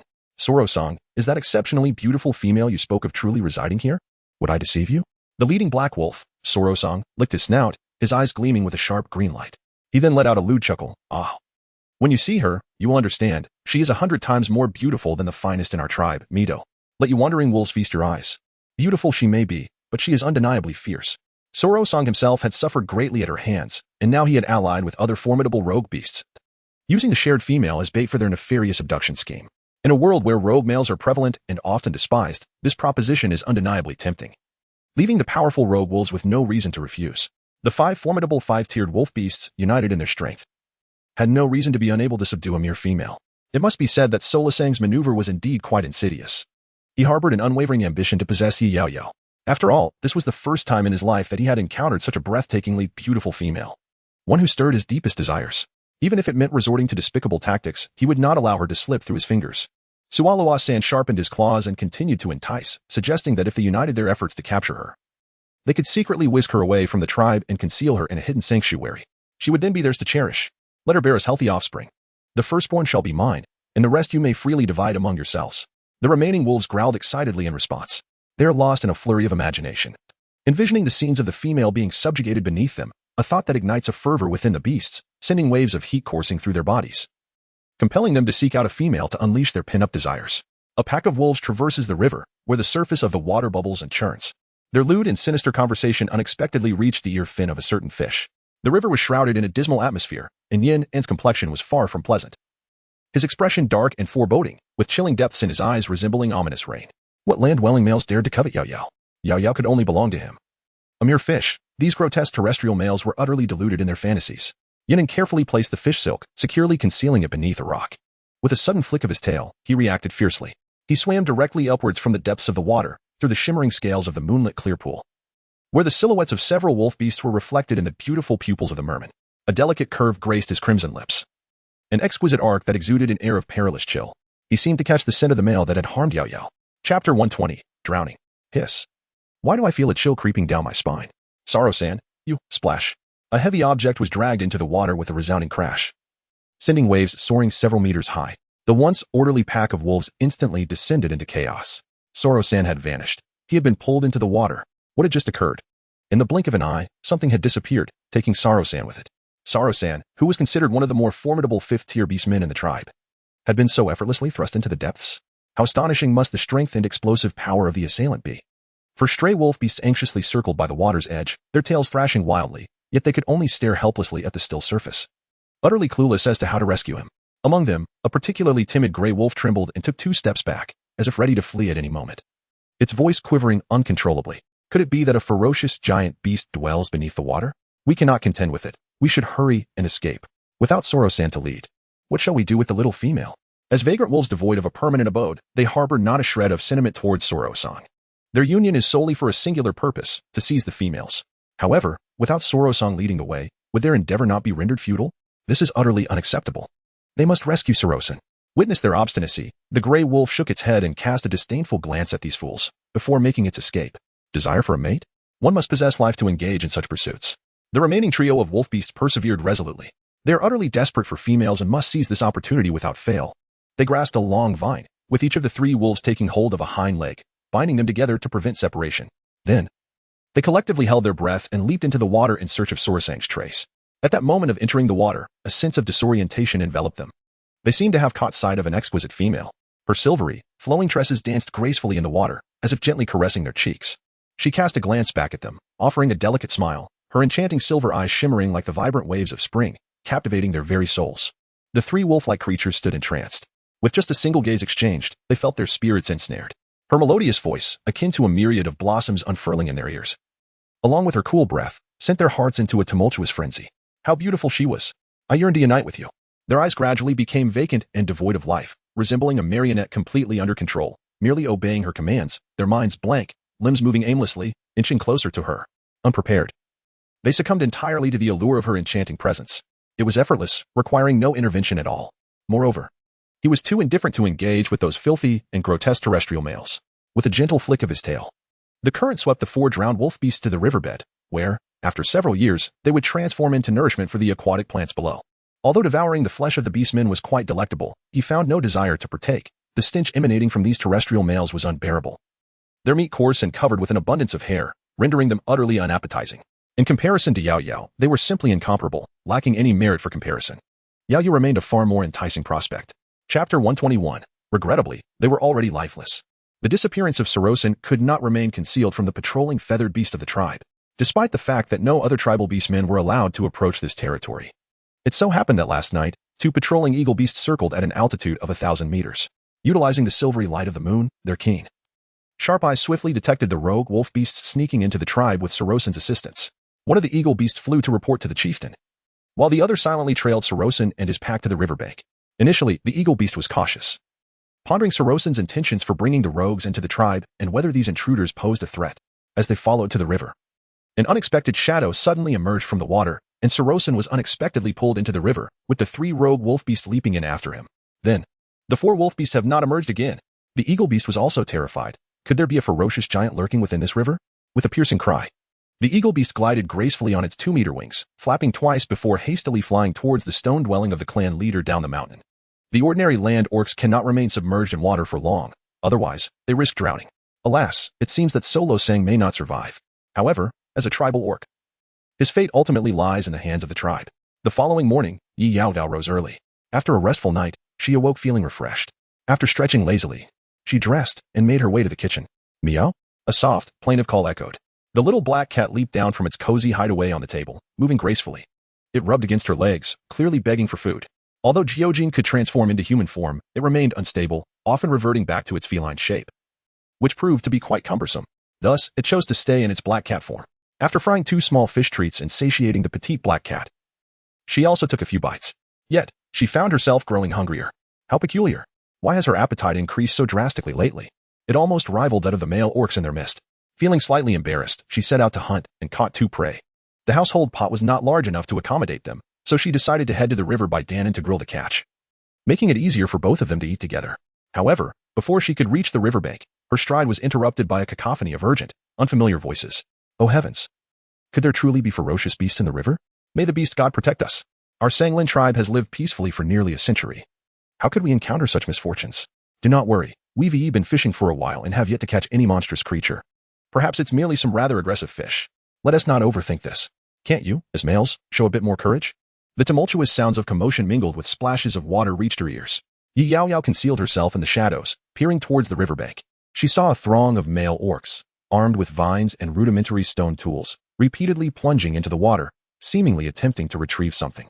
From their chatter, it appeared that Solosang had drowned there the previous night, and they were now trying to salvage that lecherous male orc. But how had Solosang ended up here? Coincidentally drowning in this very river? Yaoyao sensed a connection to Danon, but before she could ponder further, a loud exclamation rang out. We found him. Solosang has been retrieved, along with those wolf beasts. But they are all lifeless. Chapter 122. Would she dislike him?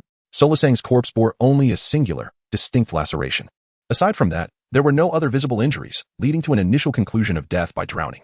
However, the wound did not appear to be inflicted by ordinary fish. Numerous questions lingered.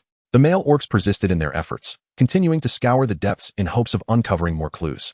Yet, apart from various submerged stones and an assortment of animal bones long deceased, nothing reliable emerged.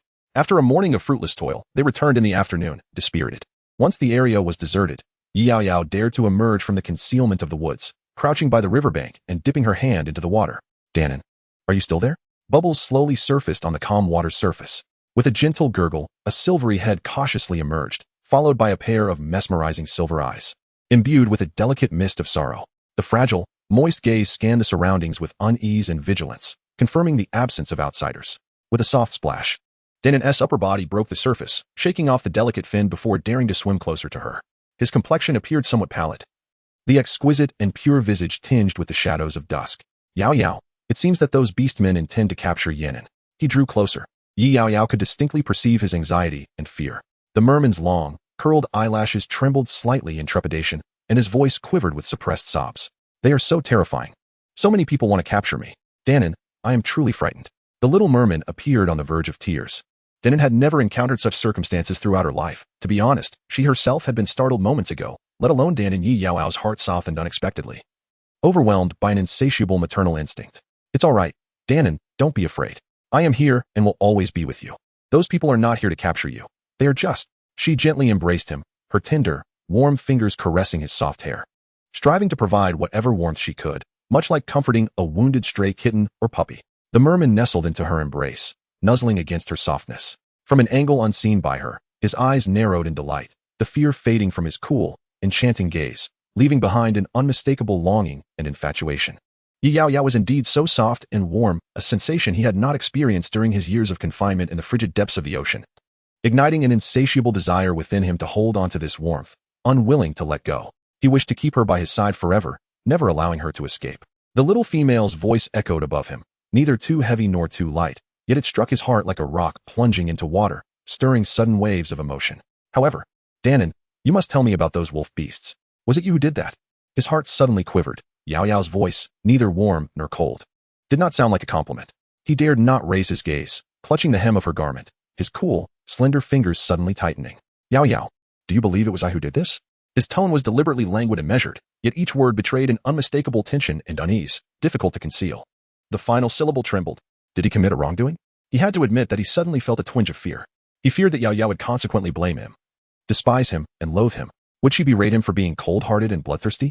Would she, like those sirens, accuse him of killing without a flicker of remorse? Would she label him as a harbinger of calamity, a dark merman? Chapter 123 revealed the weight of disdain.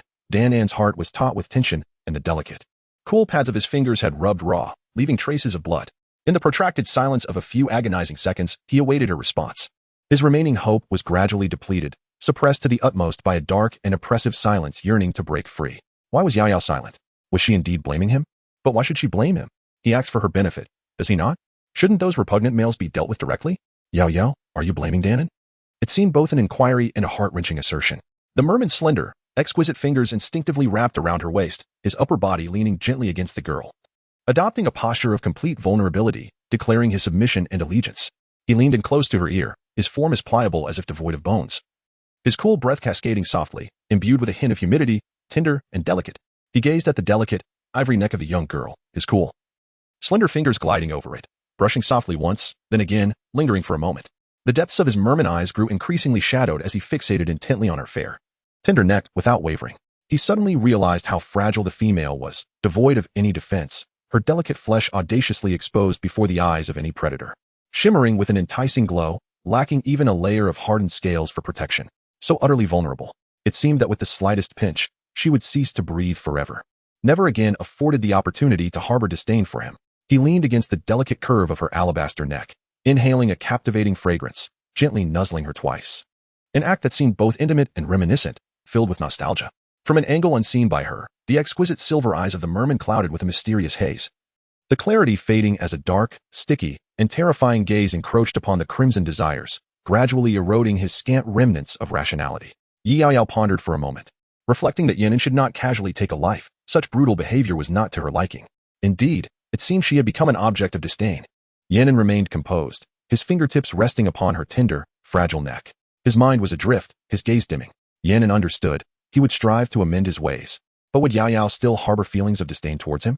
He may be despised by all, yet he earnestly desires, and cannot bear, to be loathed by Yaoyao. Should she truly come to detest him, to abhor his very existence, he would be left with no choice but to eternally strip her of the right to abandon him, consuming her without hesitation.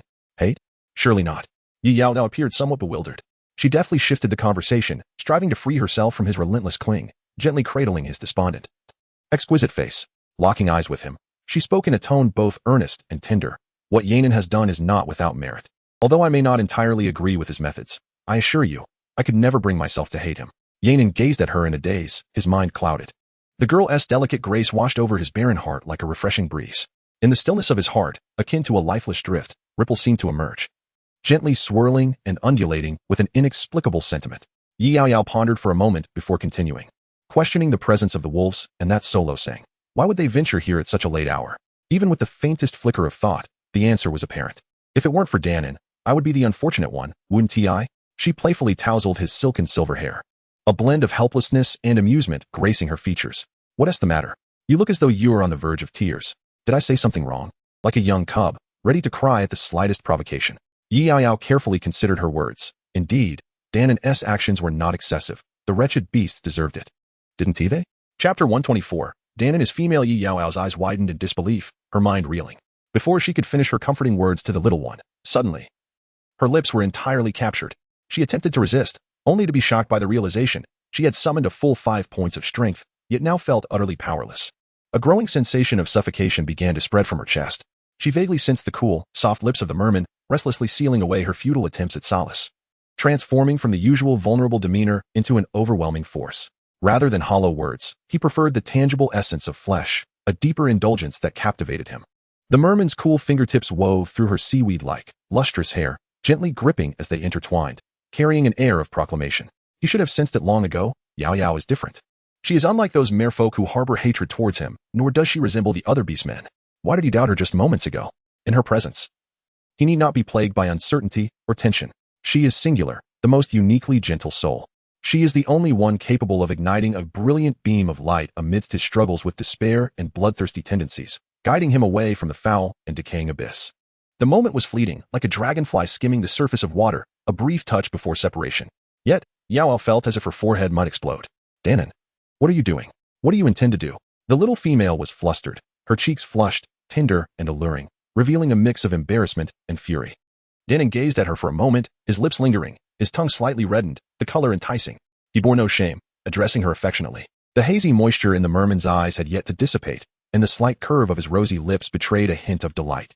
The entire fish appeared both innocently pure and endearingly pitiful, yet simultaneously provoked an urge to stomp in frustration and slay it.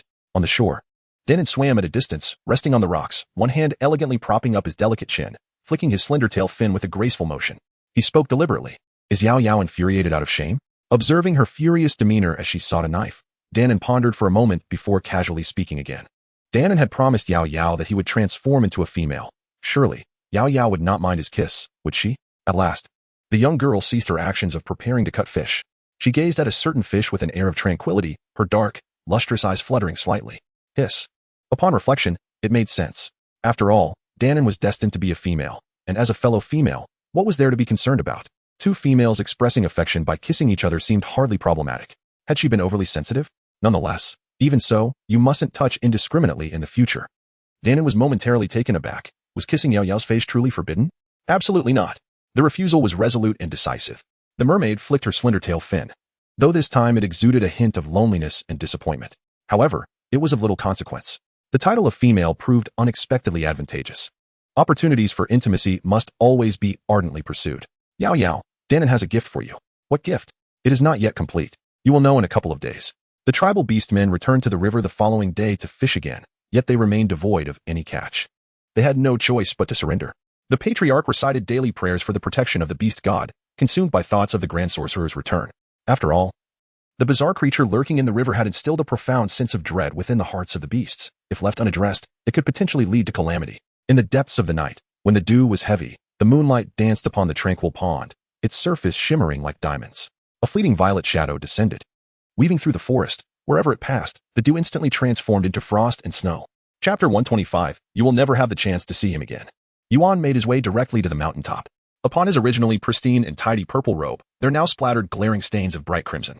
His innate obsession with cleanliness, bordering on the fastidious, left him unable to cleanse himself during the 2-day journey back. His violet eyes, heavy and cool in hue, reflected his turmoil. He sensed that something ominous was brewing, perhaps already beyond his control, which was utterly unacceptable. The aura of the flooding beast thickened, tainting the entire forest.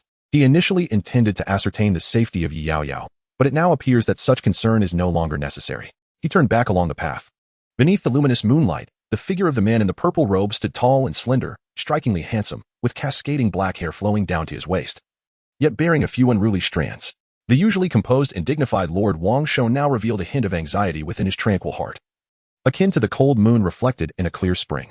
He approached the lakeside with measured steps and paused, his violet eyes narrowing with an icy gaze. He gazed momentarily at the water's surface, his long brows slightly furrowing. The moonlit ripples shimmered with a myriad of scales, reflecting the crescent moon. It should have been an exquisite scene, yet it harbored an unwelcome predator. He raised his hand, and the mirror-like surface of the water shattered instantaneously. The silver-haired merman, unable to evade, was forcefully dragged from the river onto the dry bank by an overwhelming surge of icy tendrils. Deprived of the nourishing river, the untransformed merman possessed no means of defense and could not conceal himself. Yuan approached him deliberately. His cool voice, akin to the distant chill of moonlight, resonated like the snow that falls upon the peaks of a winter mountain. You do not belong here. He raised his right hand, and a formidable vortex of chilling energy gradually coalesced into ice within his palm. Just as 2 days prior, countless icicles swirled around him, shimmering with a cold light, suspended in midair, poised to strike under the dominion of the icy power. You should comprehend the consequences of trespassing into the royal domain. intoned Lord Beast with a voice that was both chilling and deliberate, laced with an ominous undertone. His violet eyes bore the weight of impending twilight, thick with unspent energy. Suddenly, the ice blade transformed into a sword, its sharp edge descending upon the merman. A scene reminiscent of the past. The same merman kin. Beneath the crescent moon. The abyssal figure was bathed in the cool luminescence, exuding an air of stoic intensity and icy ferocity, while the bloodstains on his purple robe were all the more glaring. The merman lay half-crouched on the ground, devoid of river water, unable to flee with only his fishtail. His once enchanting beauty had long since faded, leaving behind a disheveled and pitiful appearance. The delicate tips of his fishtail curled slightly as his silvery hair, measuring 2 meters in length, lay in disarray upon the muddy ground, speckled with dust, while stray strands obscured his visage. It was a beauty nearly shattered. Yanan slowly lifted his head, locking eyes with the cold-blooded and perilous serpent beast. Gradually, the corners of his pale lips curved up weakly, as if in inquiry. Did you kill him? The serpent king was smeared with familiar bloodstains, which, after drying, had faded to a pale hue. In a mere glance, Yanan recognized it as the blood of Yu Hong, the only merman father who had never harbored hatred for him since his birth. Though he never deliberately bestowed tenderness upon Yanan, he had always done everything in his power to protect him. He has passed away? Initially, Danon harbored a modicum of annoyance towards him, yet upon discovering that Yu Hong had indeed departed from this world, he found himself unexpectedly enveloped in an amusing nostalgia and sorrow, an inherent flaw in his character, perhaps. It is rather peculiar. The merman chuckled softly, his voice a low murmur. His sharp, cold fingers curled slightly, etching lines into the mire beneath, as if painting upon the very surface of his heart. You shall never have the opportunity to meet him. Chapter 126. Sluo, what shall we do now? The murderous intent emanating from Lord Beast was as chilling as the moonlight.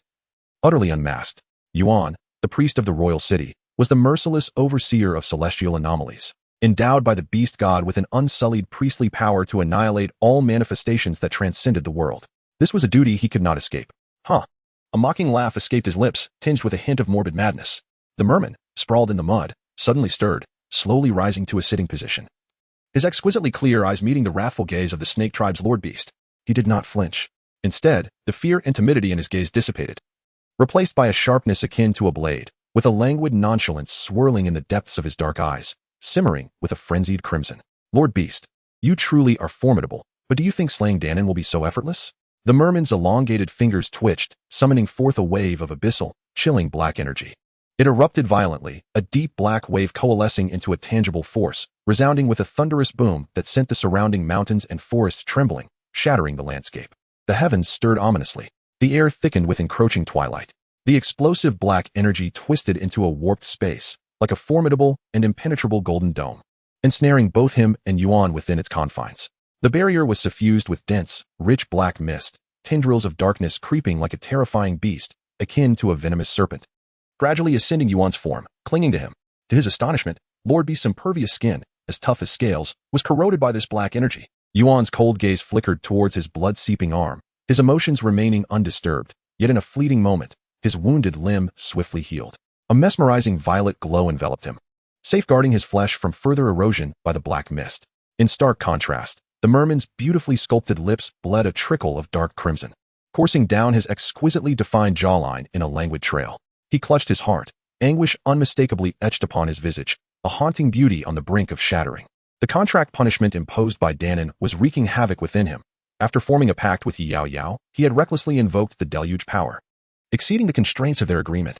The punitive force of the contract intensified with his misuse of energy, torturing his very bones until death would claim him. With a resounding boom, the black mist barrier was forcefully breached, shattered by Yuan's sovereign power.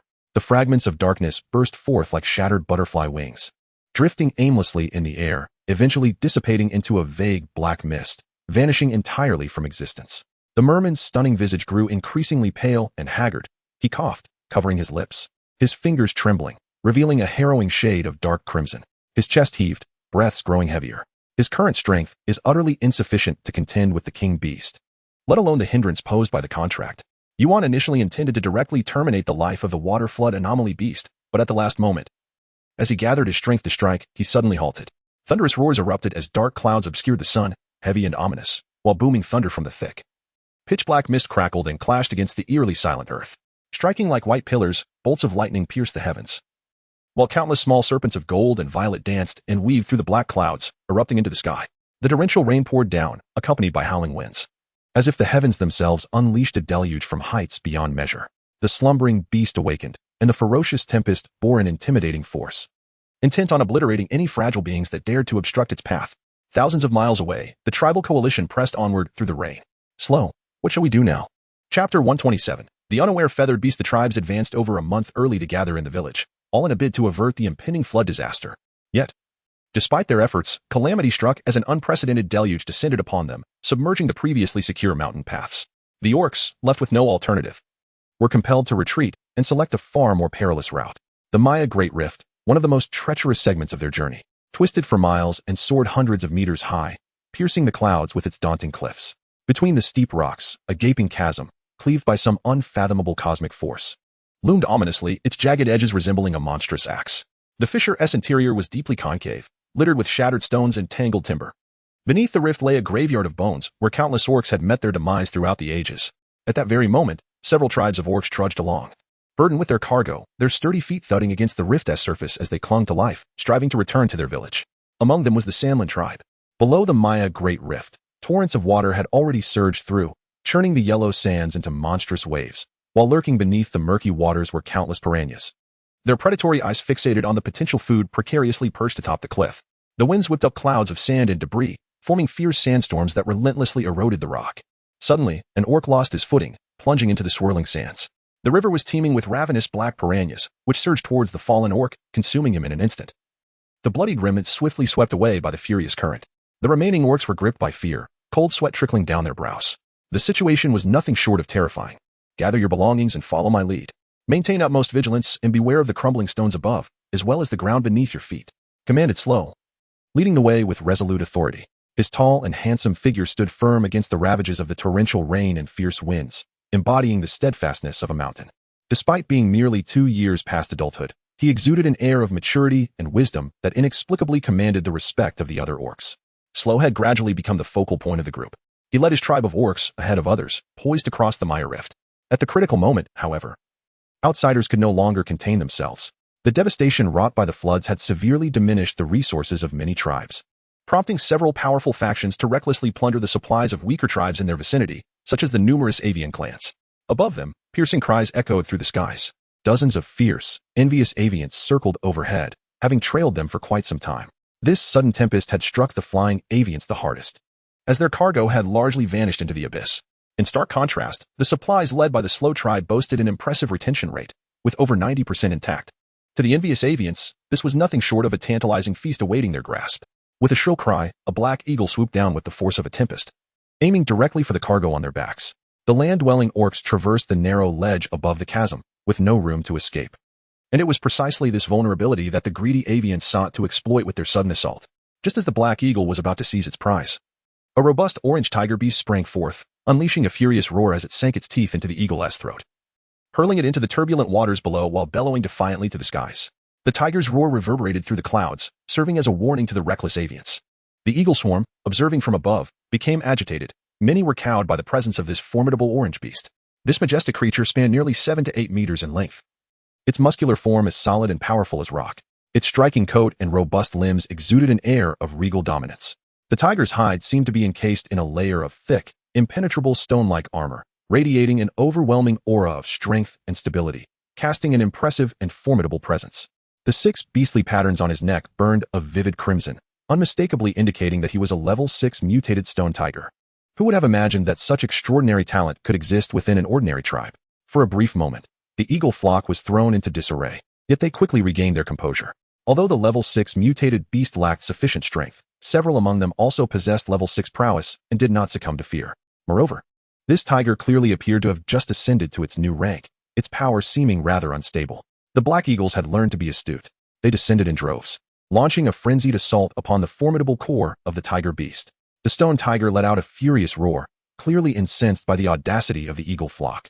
With a chilling display of its white fangs, it viciously crushed 2 of them in a single bite, casting them aside with brutal force. He charged to the forefront, aiming to shield the vast tribe laden with supplies as they retreated. A solitary tiger faced off against dozens of black hawks, its imposing presence unwavering. The thunderous roar of the tiger seemed to shatter the very air around it. 2 of the black hawks, discerning his ploy to buy time, immediately dove forward, intent on bypassing him to obliterate the orc forces carrying the supplies behind him.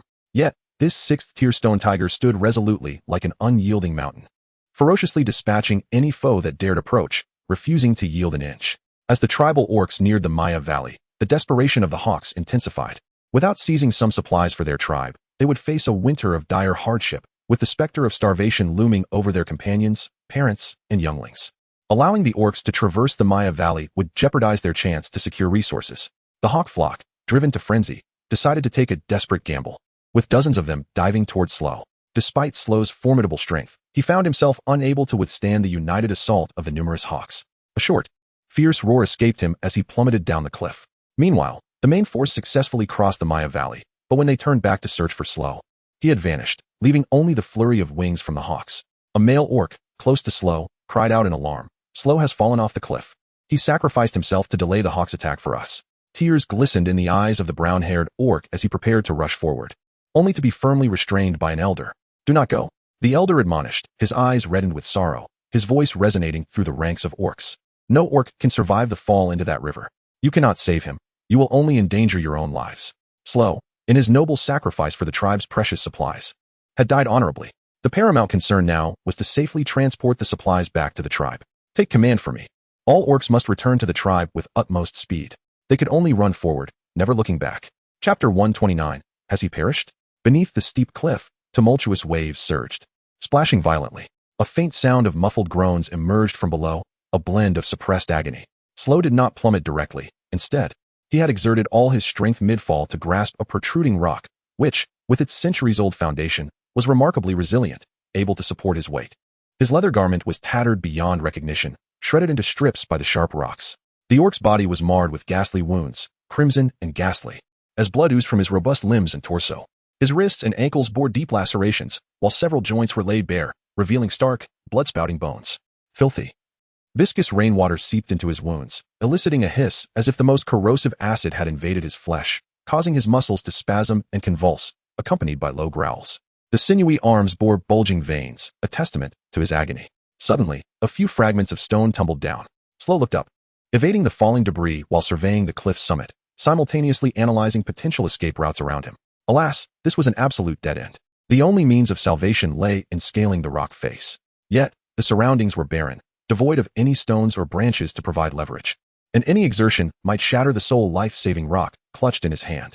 Waves, as if capable of shattering stone, crashed against the cliff, their fury mingling with the storm that assailed him.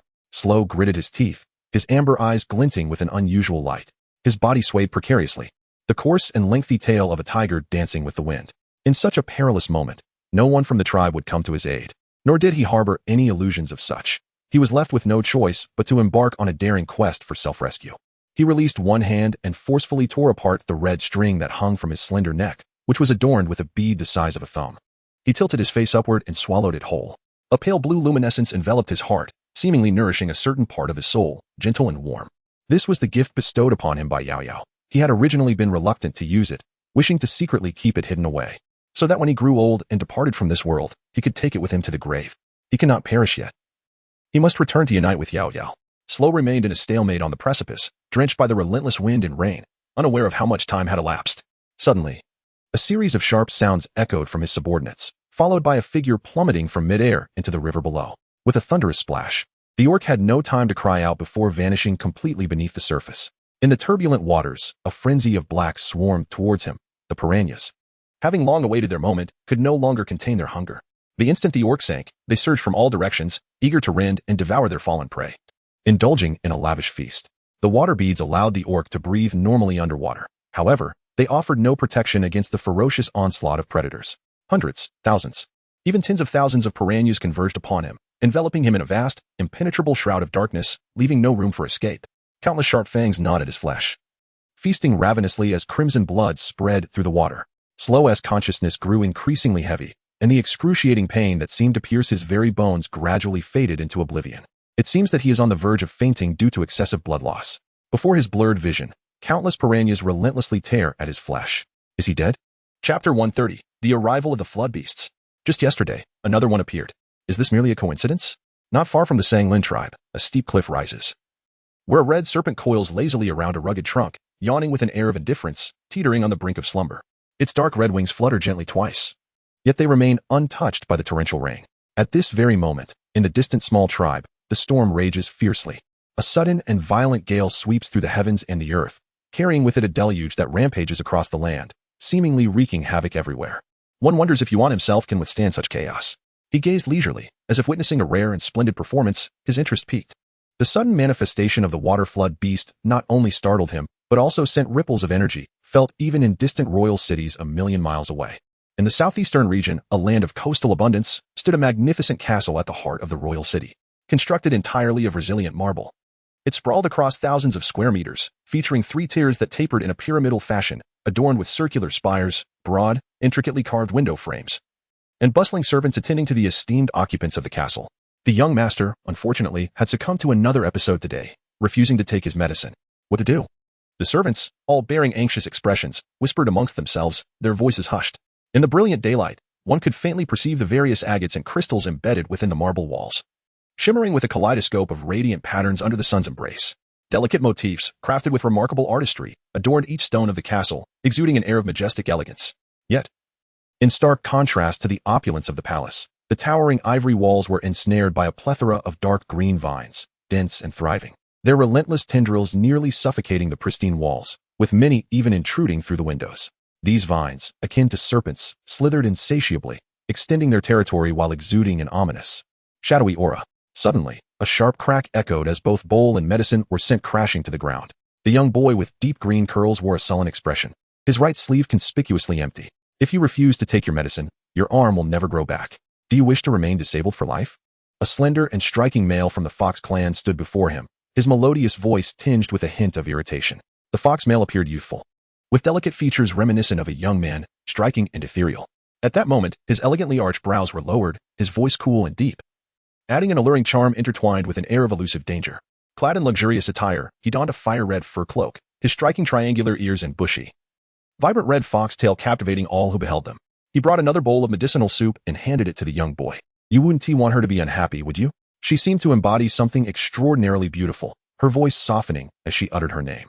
His fluffy and exquisite foxtail involuntarily curled slightly, swaying gently in the breeze. The young boy with deep green curls appeared oblivious to his words, sitting upright on the stone chair like a porcelain doll, utterly motionless. On the delicate and beautiful visage of the boy, there was not a trace of emotion, scarcely a hint of color gracing his cheeks. His lifeless appearance resembled that of a withered flower. Chapter 131. A faint sense of foreboding. She will not return. After a prolonged silence, a moment of madness erupted following a long period of repression. The young boy with deep green curls suddenly lifted his gaze. Yet those pale silver eyes would forever remain untouched by the hues of this world. His gaze was devoid of luster, rendering him incapable of perceiving anything in this world. His voice, a choked and cool neutrality, seemed to harbor a certain suppressed resentment. You have always deceived me. And if I truly did deceive you, what then? The fox beast man wore an expressionless countenance, his tone languid. You must remember, no matter what, you must live well. Live well? Huh. The young boy covered his face, a smile that held a strange, frosted timbre. To live? Merely to exist as a mere appendage to others, forever relegated to the shadows, unable to walk in the light?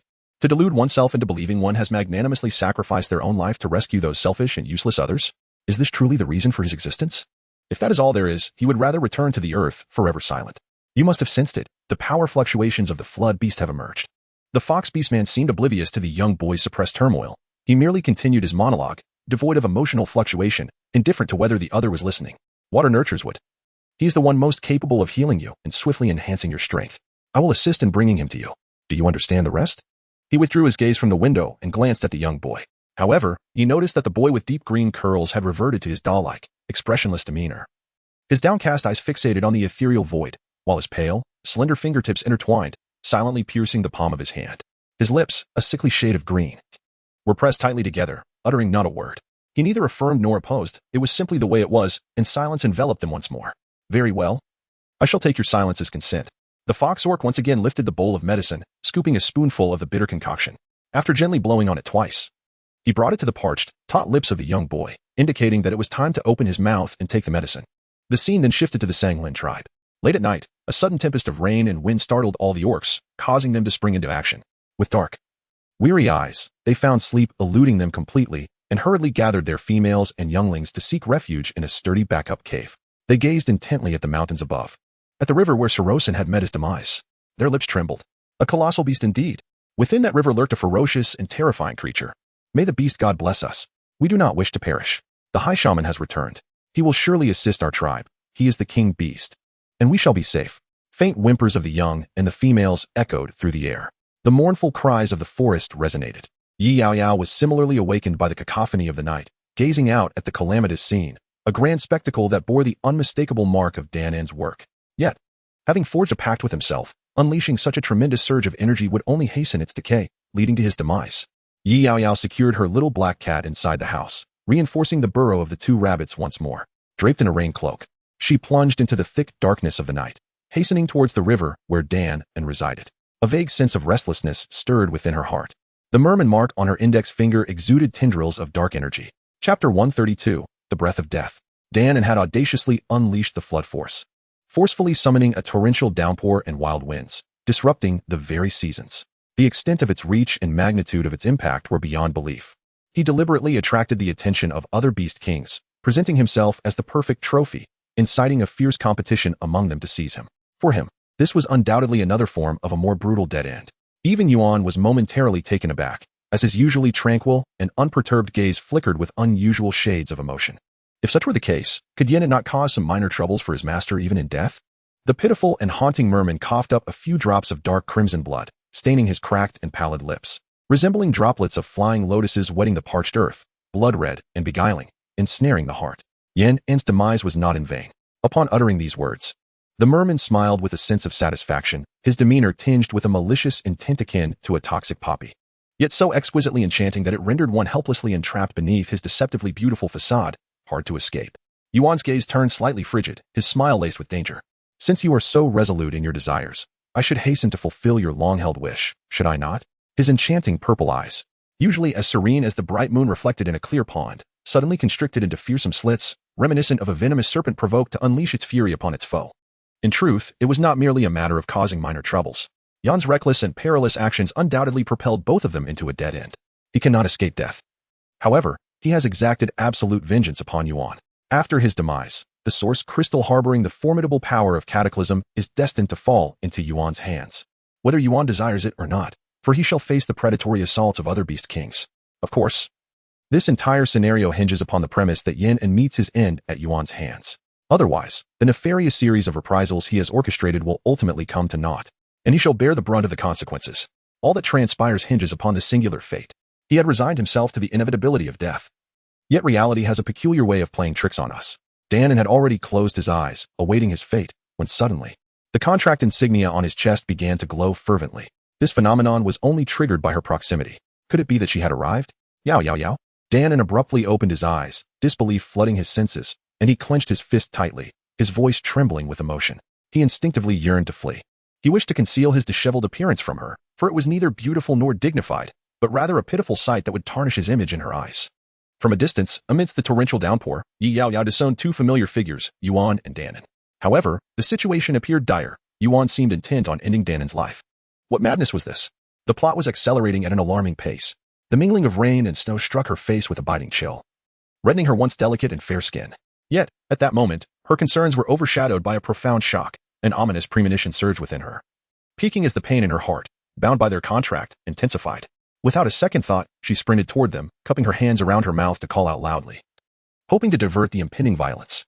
Yuan, stop. Dan must not be harmed. To her dismay, it seemed no one noticed her frantic plea. In a moment of desperation, she clenched her teeth and surged forward like a released arrow, positioning herself before the stunned Dan. With a swift motion, she leapt to shield him beneath her own body. Before her loomed countless icy blades, frozen and merciless. The frigid breath of the blizzard filled her nostrils. The multitude of ice shards hovered perilously close to her fragile, clear pupils, mere millimeters away, their needle-like tips vividly etched in her vision, growing ever larger. The scent of death was palpable and overwhelming. Chapter 133, Reckless and Impulsive. Surely, the descent of thousands of ice needles would bring excruciating pain? Gritting her teeth, Yaoyao instinctively closed her eyes, her expression taut with tension. A cacophony of ice shards collided at high speed, shattering with explosive force, unleashing a tempest that engulfed the earth in an instant. Her hair whipped wildly in the gust. Yet, contrary to her expectations, the anticipated pain failed to materialize. Not even a breeze grazed her skin. Instead, a gentle, cool sensation graced her cheek, enveloping her in an exquisite softness. This tender touch seemed to carry a hint of urgency and profound astonishment. Terrified, she had already shut her eyes tight when, what was this? She felt a familiar, cool hand suddenly clasp her delicate waist at the crucial moment, drawing her into a powerful embrace. He had shielded her from the onslaught of ice and snow. He was enveloped in a fragrant and cool aura reminiscent of fresh snow, strikingly familiar. How did you come here? A voice, taut and chilling, resonated above her, laced with an undertone of suppressed panic. Yaoyao clenched the fabric of her clothing tightly, suddenly opening her eyes to meet his gaze. Indeed, it was Yuan. Yet, in that moment, his expression appeared far from pleasant. The normally aloof and noble visage of the Lord of the Sorcerers abruptly collided with her gaze, revealing an unfamiliar coldness and ruthlessness, tender warmth fading away, replaced by a looming darkness akin to a tempestuous storm. It was profoundly terrifying. His beautifully pale lips formed a rigid line beneath a high, sculpted nose.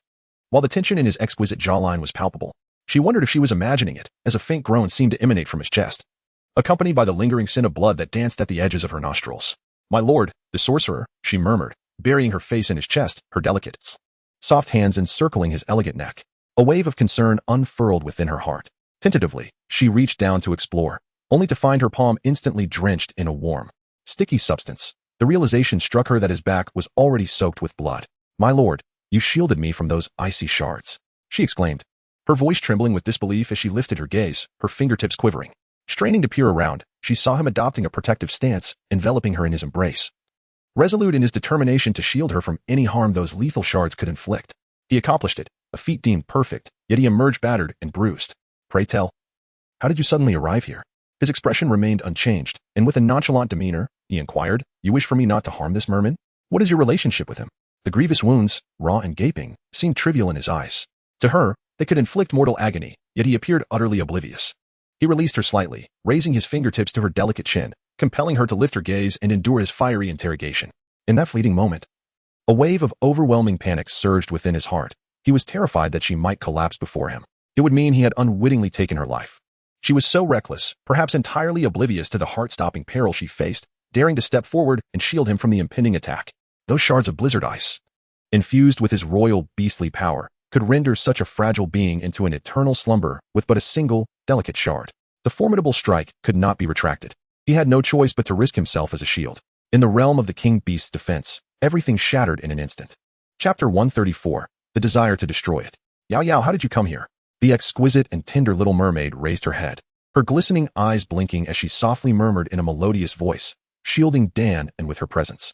"Yaoyao is truly wonderful, but why? Yet, this is not worth it. No other life should be sacrificed for one's own." This principle guided Danon throughout his life, as long as he needed it. Others' lives could serve as stepping stones for him, but he would never squander his own life for the benefit of another. Yaoyao's recent actions left Danon profoundly shaken. Whether it was a moment of folly or genuine emotion, was it true that someone would willingly sacrifice themselves for another? And astonishingly, the one being protected was someone as cold-hearted as he. He is the embodiment of calamity, cold-blooded and ruthless, utterly oblivious to the concepts of conscience and genuine emotion. Others may lay bare their hearts for him, yet in the blink of an eye, should he tire of their company, he will unhesitatingly cast them aside, as if they were mere playthings.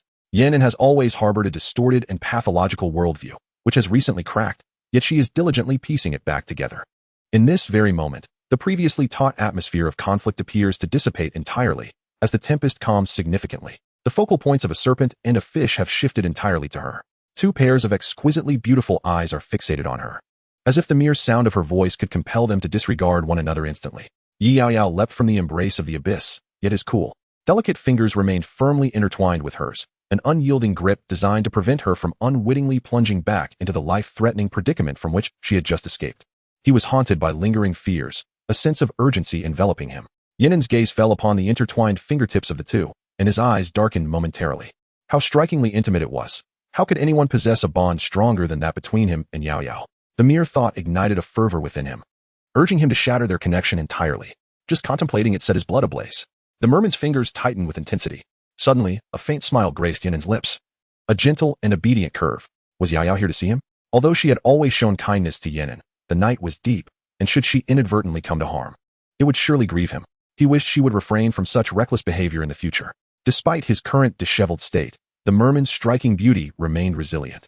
No matter how destitute or battered he became, as long as his exquisite visage remained unscathed, complemented by his snow-white, delicate neck, and the mottled wounds of crimson and emerald adorning his back, like art upon snow. The fallen plum blossoms painted in deep red, they only served to enhance the merman's almost tragically alluring charm, accentuating his pitiable demeanor, thus evoking a profound sense of compassion within others. His cerulean fins drooped languidly, a picture of despair and injury, his tearful gaze evoking a poignant beauty. A single crystalline tear cascading down, as if it had landed directly upon the heart. It was a sight that stirred both pain and yearning. As expected, Yaoyao immediately felt the urge to release Yuan's hand to inspect Yan'an's evidently more severe injuries. Yet, his grip tightened further, rendering her immobile. The cool, detached voice of Lord Siwu sent chills down her spine. You have yet to disclose the origin of this merman and your relationship with him. Was he deliberately kept here by you? The final query lingered momentarily, though his tone remained as frosty and unfeeling as ever, leaving Yaoyao unaware of any underlying abnormality. Chapter 135. Truly disturbing. Just as she opened her mouth, not yet uttering a word, Yan'an preempted her, his words cutting through the air. It was Yaoyao who specifically permitted me to reside here. She has shown great care for me, visiting daily to bring me food. Yaoyao truly treats me with kindness. A sweet blush spread across the merman's stunning face, timid pink hues radiating from his cheeks to his snow-white, graceful neck. His fingertips felt warm, a rosy glow enveloping them. However, as he spoke, the brilliance in his enchanting eyes suddenly dimmed, a slight droop to his delicate features as he began to softly weep. His silver-white eyelashes were already dampened, each word trembling gently, and beneath the half-arc of delicate shadows lay the concealed, heart-wrenching tears of sorrow. Yan'an wished to dwell here indefinitely. He had never intended to harm Yaoyao, but merely sought to accompany her. Yet, he was perplexed by the serpent beast's crimson lips, which parted and closed as if to question, Brother Serpent Beast, why have you suddenly chosen to attack Yan'an? The term brother was pronounced with a weighty emphasis. Was it that he was disliked? Yan'an wondered, filled with regret. However, should Yaoyao desire it, Yan'an could depart at any moment, assuredly without inciting your ire. Depart? It was inconceivable that Yaoyao would allow him to leave. The contract still bound him, an unbreakable tether. Moreover, with tear-filled eyes, Yaoyao had long since revealed herself to be a tender-hearted female, unlikely to follow him away. A cold smile flickered across the surface of the abyss, an enigmatic mirth lingering in the air. He once again drew Yaoyao into his embrace, revealing a rare touch of ruthless dominance. He leaned slightly forward, his nostrils brushing against her delicate, pale neck, his cool breath gently cascading over her skin, evoking a subtle tingling sensation. His lips parted ever so slightly, as if on the verge of uttering something, yet he hesitated. But soon after, he rose once more, remaining silent for a few moments. He gazed at her expressionless face, contemplating whether to gently pinch her slightly startled cheek. Yaoyao, taken aback, instinctively raised her hand to shield herself, only to find that he effortlessly grasped both of her soft, delicate hands in one of his large palms, rendering her immobile. The deity's expression flickered, his tone imbued with an inexplicable bitterness. Was it true that Yaoyao was deliberately nurturing this merman? Did she harbor fondness for him, treating him with such kindness? Did she bring him food every day? Before his departure, he would prepare meals for her every day. How could she lack the conscience to send him some food? Was it because the merman was more beautiful, thus capturing the affections of the females? Yuan suddenly recalled the ancient rumors. For an extended period, serpent beasts had not ascended to the royal tier, existing instead as outcasts, shunned by the females due to their fearsome appearance and cold-blooded nature. During their prolonged hibernation, the mortality rate among partners was alarmingly high. Even now, serpent beasts remained far from being favored by the females. Indeed, after diligently cultivating to reach the royal tier, he too found himself ensnared by these immutable truths.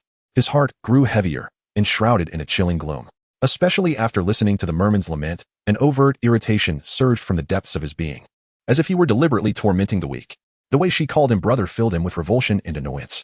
For the first time, Yuan felt an overwhelming desire, unshackled by duty, fueled solely by rage, to annihilate a creature. Whether it was disgust or some other brutal emotion, one he himself could not identify, lurked insidiously within him. He tensed the alluring, violet tail of the serpent, striving to disregard the irksome merman. He leaned closer, his voice a low, melodious whisper in her delicate ear. Do you know what he truly is? How dare he even consider keeping such a creature? In chapter 136, he murmured softly, almost as if to enlighten her ignorance, yet also chastising her for the folly of nurturing a merman. Yan'an raised her gaze, casually toying with her slender fingers while narrowing her eyes at them. The depths of her gaze were rich and dark, flaring with indignation. How dare this accursed male serpent embrace Yaoyao? How audacious of him to draw so near. His lips were almost poised to nip at her ear. Did he harbor a desire to take a bite? Such behavior could not be tolerated. Yaoyao was merely a meal for him. How could anyone else presume to interfere? The merman lay sprawled on the ground, his silvery hair cascading over his enchanting face, casting a delicate shadow that trembled briefly, concealing the dark menace lurking in his eyes. The bluish fins had already perked up, straining forward in an attempt to eavesdrop on their whispered exchange. Yet, unexpectedly, a powerful wave of energy surged forth, stirring the very mountains. Boom! A pale purple energy barrier, as solid as if it were tangible, abruptly stood like a mountain between him and the pair. Yanan could discern not a single useful sound. On the other side, I knew that Yanan was a flood beast. Yaoyao remained firmly in his embrace, Lord Siwu standing tall and striking, his strength remarkably formidable. His tight and powerful shackles exuded a potent aura of dominance. She found herself utterly unable to break free, compelled to retreat while progressing, extending her delicate, pale hand. Resembling a young cub, as she grasped his strong arm that encircled her, she was forced to reassess her understanding of the strength possessed by male orcs. What had he consumed to grow so formidable? He seized her with the ease of capturing a mere chick. Are you aware of his identity? She momentarily paused, seemingly taken aback by her profound awareness, for this was no simple ignorance. It was akin to inviting a wolf into one's home. Lord Siwu cast his gaze downward. His eyes, slightly frigid, chilled to the bone, held an unsettling intensity. In that fleeting glance, Yaoyao appeared to be subjected to a grave interrogation from his very soul. She hurriedly lowered her head, feigning an interest in straightening his somewhat disheveled sleeve, meticulously arranging it to perfection. The bloodstains on him had long since dried, a pale crimson, imprinted upon the alluring violet. In truth, I had always been aware, yet you too must have discerned that Danon is currently unable to unleash his true power, correct? Furthermore, I assure you, I am not courting death. Yaoyao clenched her delicate fist, merely revealing a single index finger that she waved before him. Her hand was not large, yet her fingers were exquisitely elongated, possessing a subtle softness. The mischievous little female extended her fair and lovely index finger, pale and tender, its tips seemingly imbued with a hint of rosy hue. Yuan's gaze lingered for a fleeting moment, and only after a few seconds did he allow his cold eyes to focus on the crux of her message. Upon her index finger lay two contract marks, one depicted an adorable little black cat, the other a dark merfolk. This was something he had never encountered before.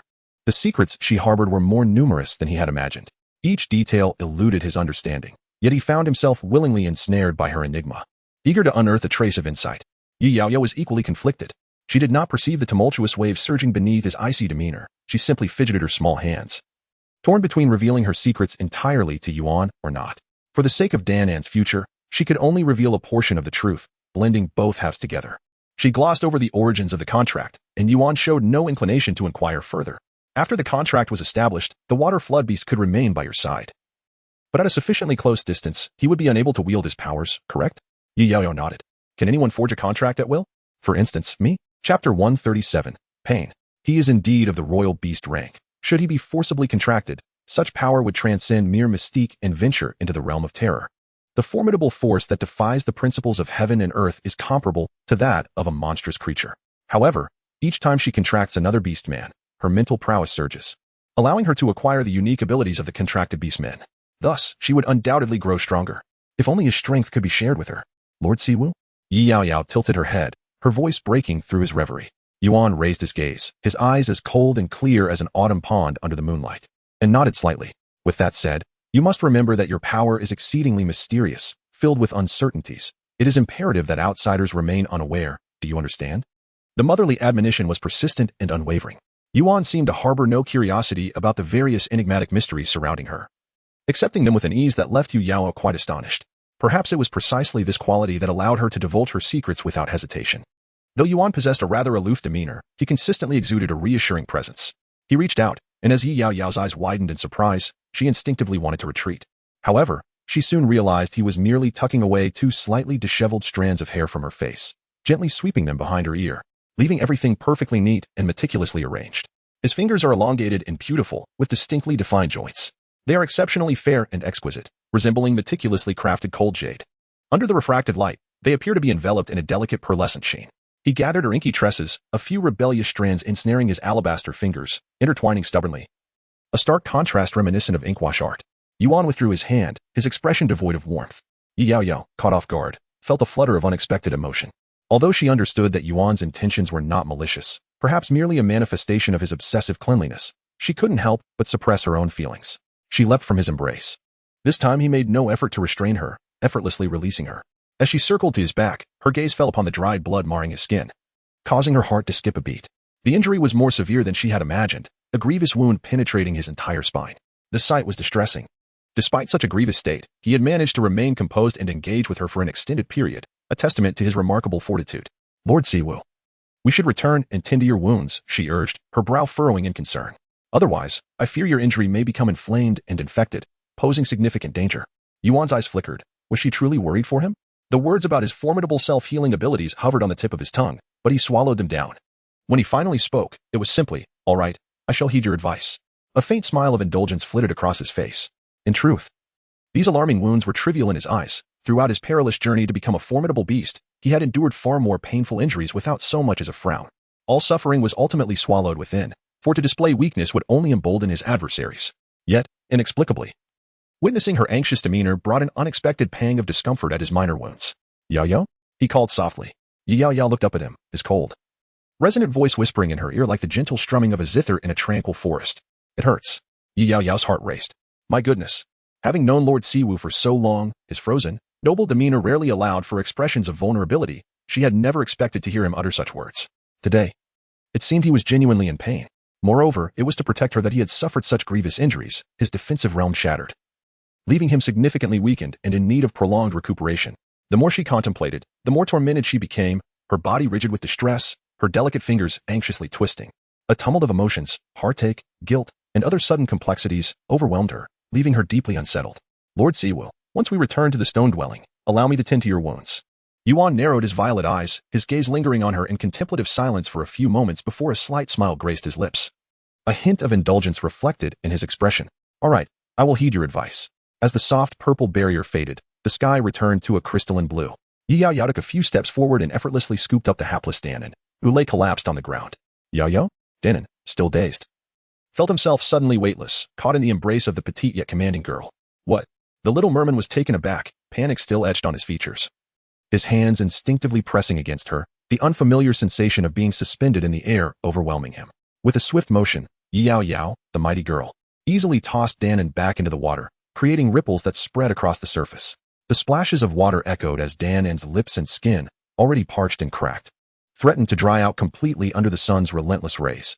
Once returned to the river, he sank beneath the surface, questioning his very existence as bubbles rose to the top. After a while, he resurfaced, visibly rejuvenated by the water.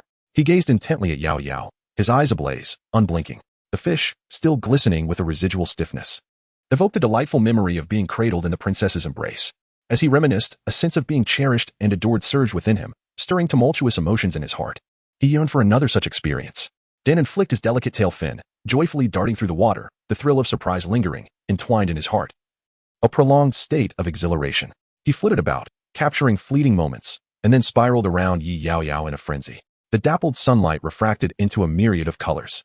The delicate, snow-like skin of the merman, after being moistened by water, regained its captivating, youthful luster, radiating a dreamlike brilliance. Drops of water cascaded down his exquisitely beautiful form, tracing the nearly perfect contours of his physique before merging into the crystalline river. The luxurious, inky black merman's silk swayed gracefully on the surface of the water, dancing with the breeze. Yuan consented to allow Danon to temporarily reside here, yet the conditions were exceedingly stringent. Should the merman dare to cause trouble? Or if he were to lose control of his flooding power, resulting in devastation to the surrounding area, Yuan would not hesitate to execute Danon. Yaoyao gently tousled his soft, silvery hair, meticulously reminding him to behave, or else he would have to leave. Under the chilling and terrifying gaze of a certain serpent, Danon feigned ignorance, lying on the shore, grasping the sleeve of the girl that exuded a milky fragrance, and softly rubbing his palm against the tender, delicate skin of her hand. His eyes curved in delight, and his smile was enchantingly obedient. Danon promised to be well-behaved and assuredly would not cause any destruction. Yuan chuckled as well, glancing toward the harmonious scene of one person and one fish. The more he looked at that fish, the more irksome it became. His amethyst eyes are profound, as if countless icicles were cascading and melting away. The delicate curve of his lips seems to cradle a subtle smile. It would be prudent for you to maintain this charming faade, concealing it deeply, lest one day I inadvertently uncover a flaw. Otherwise, it remains uncertain when and where you might vanish from this world. Chapter 139, she faltered. The fish's tail stiffened for a moment, then began to sway with a measured grace. Threatening him? At worst, he would endure humiliation and adopt a submissive demeanor, and in no more than 6 months. When he matures into adulthood, would that insufferable serpent beast still hold sway? Yaoyao felt a swift sense of relief. His slender tail fin soon relaxed, its splashes growing more pronounced, sending droplets flying. However, upon hearing the next remark from that bothersome serpent beast, the fish stiffened once more. Yaoyao, haven't you been assisting the Sanglin tribe with their patients lately? From now on, this fish will be my responsibility, so you need not rush to deliver meals daily. The merman was suddenly taken aback, his silver eyes widening in astonishment. He grasped Yaoyao's sleeve tightly, his long lashes fluttering in alarm. And a haze quickly clouded his eyes. Yaoyao, I only want you to stay with me. I don't want anyone else. Please, not anyone else. The little merman was on the verge of tears, and Yaoyao hurriedly ruffled his hair to comfort him. In truth, Yuan's suggestion was quite reasonable. With the torrential rain having ceased and the mist beginning to clear, she ought to assist the tribe's feverish and cold young ones and females, leaving her little time to attend to Danon. However, observing Danon's strong resistance, and harboring a lingering fear that Yuan might secretly harm the fragile little merman, she worried that before she could entrust Danon to Yuan for even a few days, the little merman might vanish into ethereal mist. Ultimately, she would still oversee Danon's daily needs, but in her moments of busyness, Yuan could help care for him in her stead. Once she had arranged for Danon's well-being, Yaoyao returned to the stone house with Yuan to check on and treat the massive wound that ran along the spine of the great shaman. Inside the spacious stone abode, she held the freshly brewed viscous potion, changed into a pair of clean, dust-free wooden shoes at the entrance, and stepped inside. In an instant, the aromatic fragrances that once filled the air were overwhelmed by the pungent, bitter scent of the medicine, rendering the space utterly unbearable. Moreover, the concoction appeared grotesque. A murky blend of green and yellow, exceedingly viscous.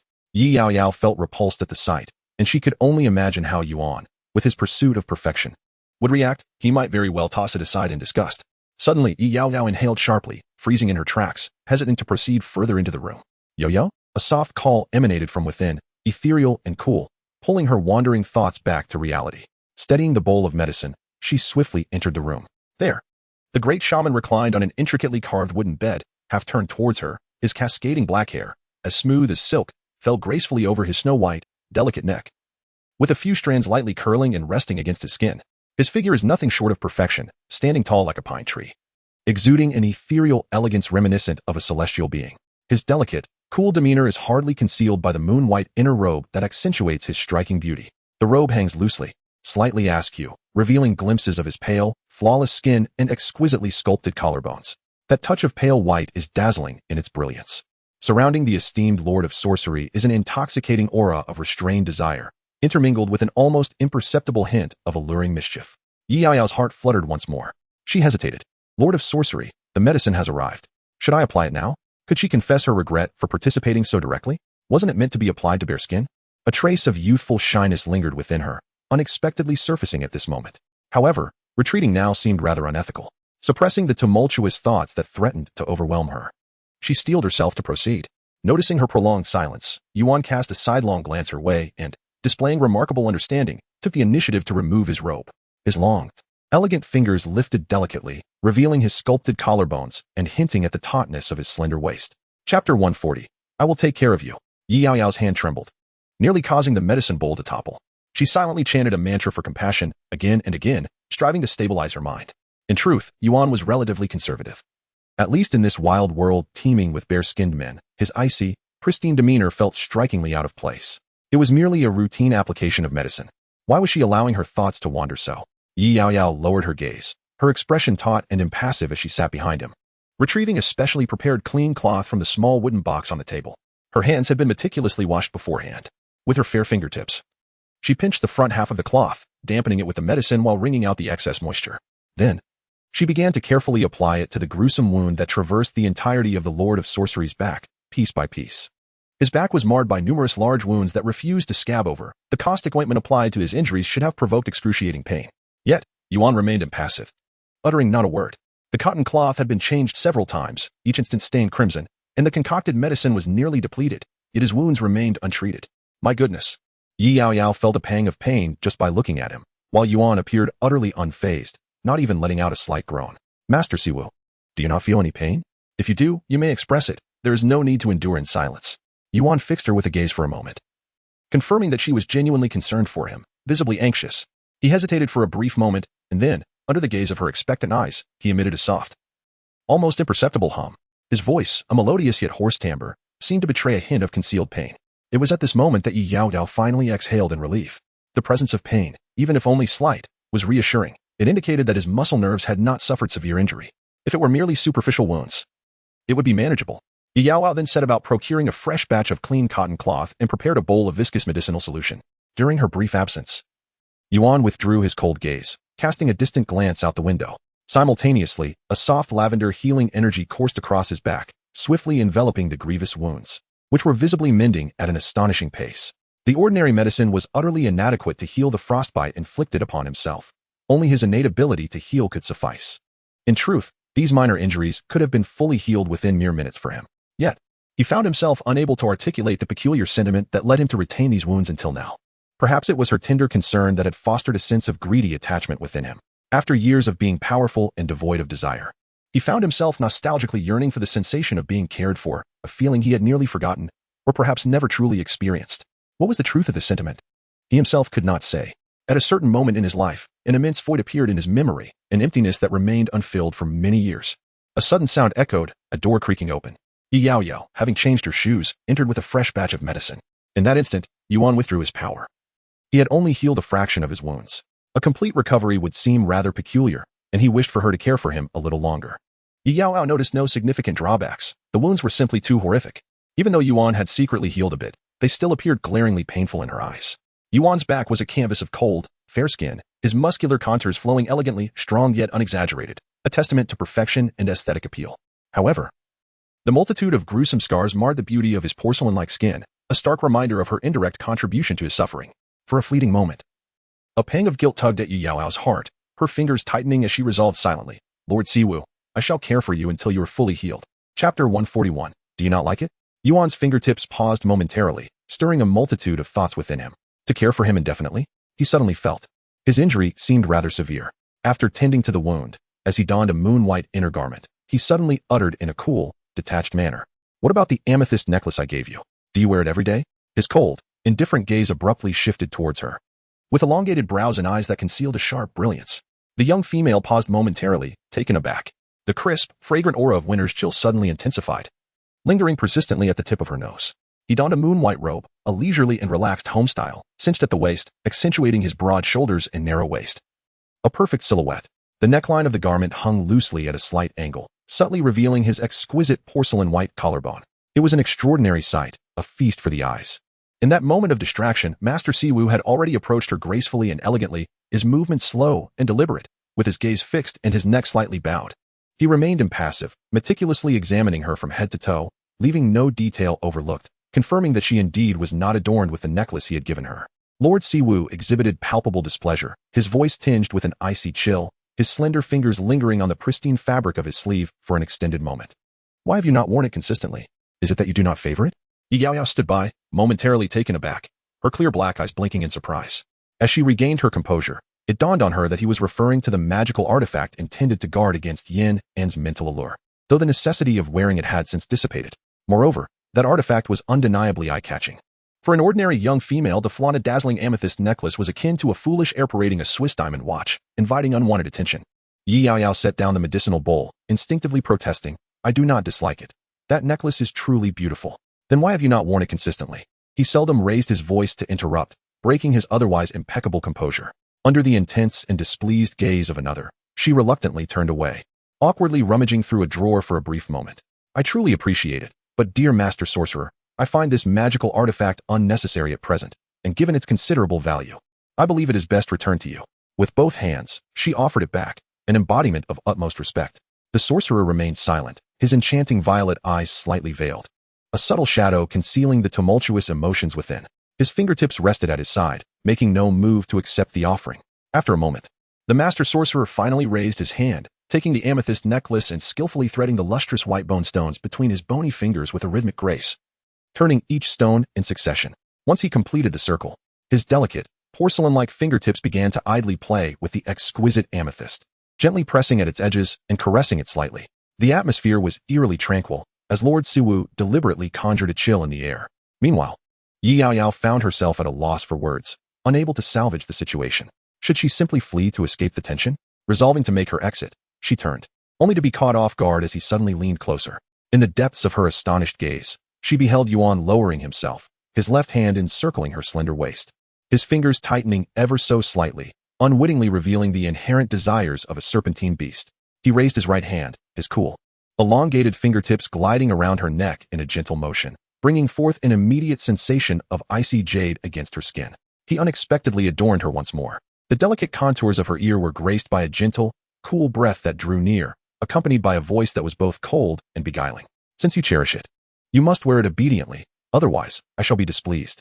Especially when we encounter that merman, it must be worn properly."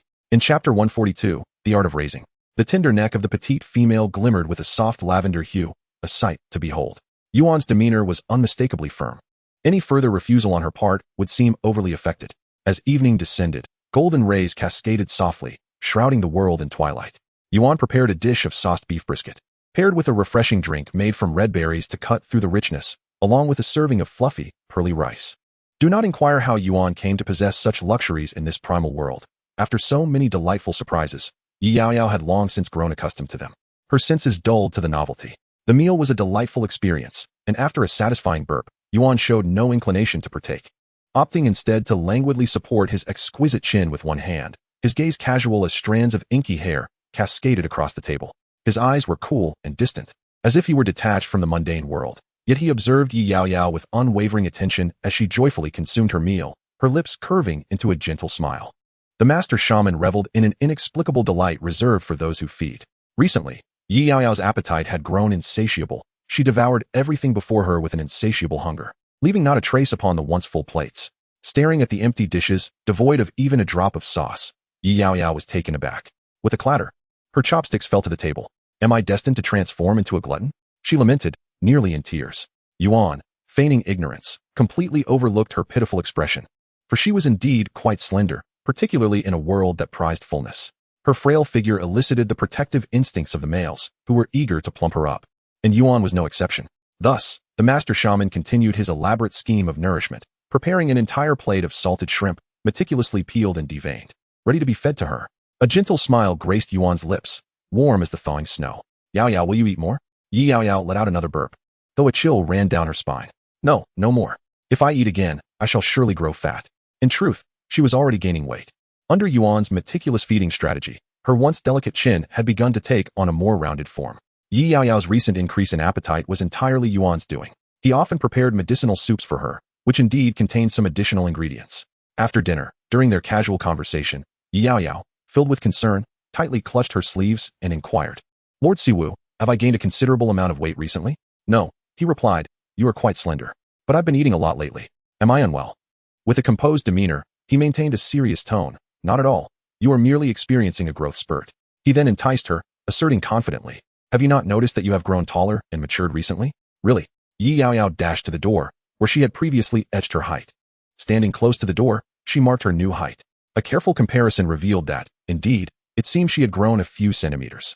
As for maturing, was it the kind of growth she had imagined? She lowered her head and observed herself seriously for 2 seconds. It indeed appeared she had grown a little. Yaoyao took a finely crafted stone knife, tested its sharpness, and, satisfied, tucked it into her left side. It was time to deliver food to Danon. Before she left, Yuan presented her with a magical artifact, saying, your current level of spiritual power cannot fully control it. This weapon, if carried on him, can completely suppress his flooding power until he reaches adulthood. Be cautious on your way. The descent is slippery, and do not fret if that fish starves. It truly makes little difference. Yuan gently pinched the chubby face of the, presumably little one. Indeed, the texture felt much better, thanks to his careful nurturing. Chapter 143, The Art of Hunting by the Riverbank. A gentle breeze blew. Recently, the days were darkening more rapidly, seemingly heralding the onset of the rainy season. The power within Danon was rising correspondingly. The formidable flooding power was accumulating within his frail body, filling his limbs and bones with violent disaster energy, squeezing out any semblance of space and distorting his already pathological dark emotions. It felt as though a single spark could ignite an explosion within him. How he longed for the waters to engulf this continent, transforming it into his own frenzied paradise, where only he and Yaoyao would exist, entwined in each other's embrace for eternity. In his originally silvery and clear gaze, there now surged an overwhelming darkness that sought to annihilate the heavens and earth. The blood-red glimmer could no longer conceal the palpable aura of slaughter, and after the struggle of malevolence, his eyes beheld a desolate and barren expanse. Oh, yet again he found himself in the tedium of solitude without the companionship of Yaoyao. She had departed from his side for a full 4 hours, or perhaps even a little longer, 2 small increments of time. Has he been forgotten? Snap, snap. He clenched his whitened fingertips, each subtle crack reverberating. The merman gritted his teeth, a torrent of blood surging violently within his heart, consumed by an uncontrollable urge to obliterate everything. No, it cannot be. He had promised Yaoyao. He must behave obediently and exercise restraint, refraining from carelessly wielding the power of the flood, otherwise she will be compelled to abandon him. He is unwilling to be cast aside by Yaoyao, not in the slightest. The thought drives him to madness. Gradually, the tumultuous waves, surging like a frenzied beast, calmed down as if they have fallen into a deep slumber. From afar, he caught the familiar scent of a young female's unique milk fragrance, captivating his restless heart. Oh, how enchanting!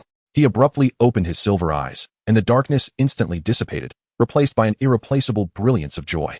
With a swift flick of his delicate tail fin, he darted to the shore, waving towards the distance.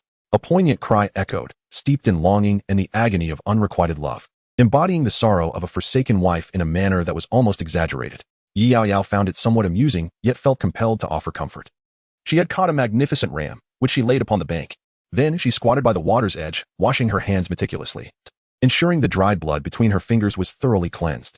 Yanin circled around her, and before she could withdraw her hand, he naturally took hold of her delicate little hand, refusing to let go. He nuzzled against her affectionately a couple of times.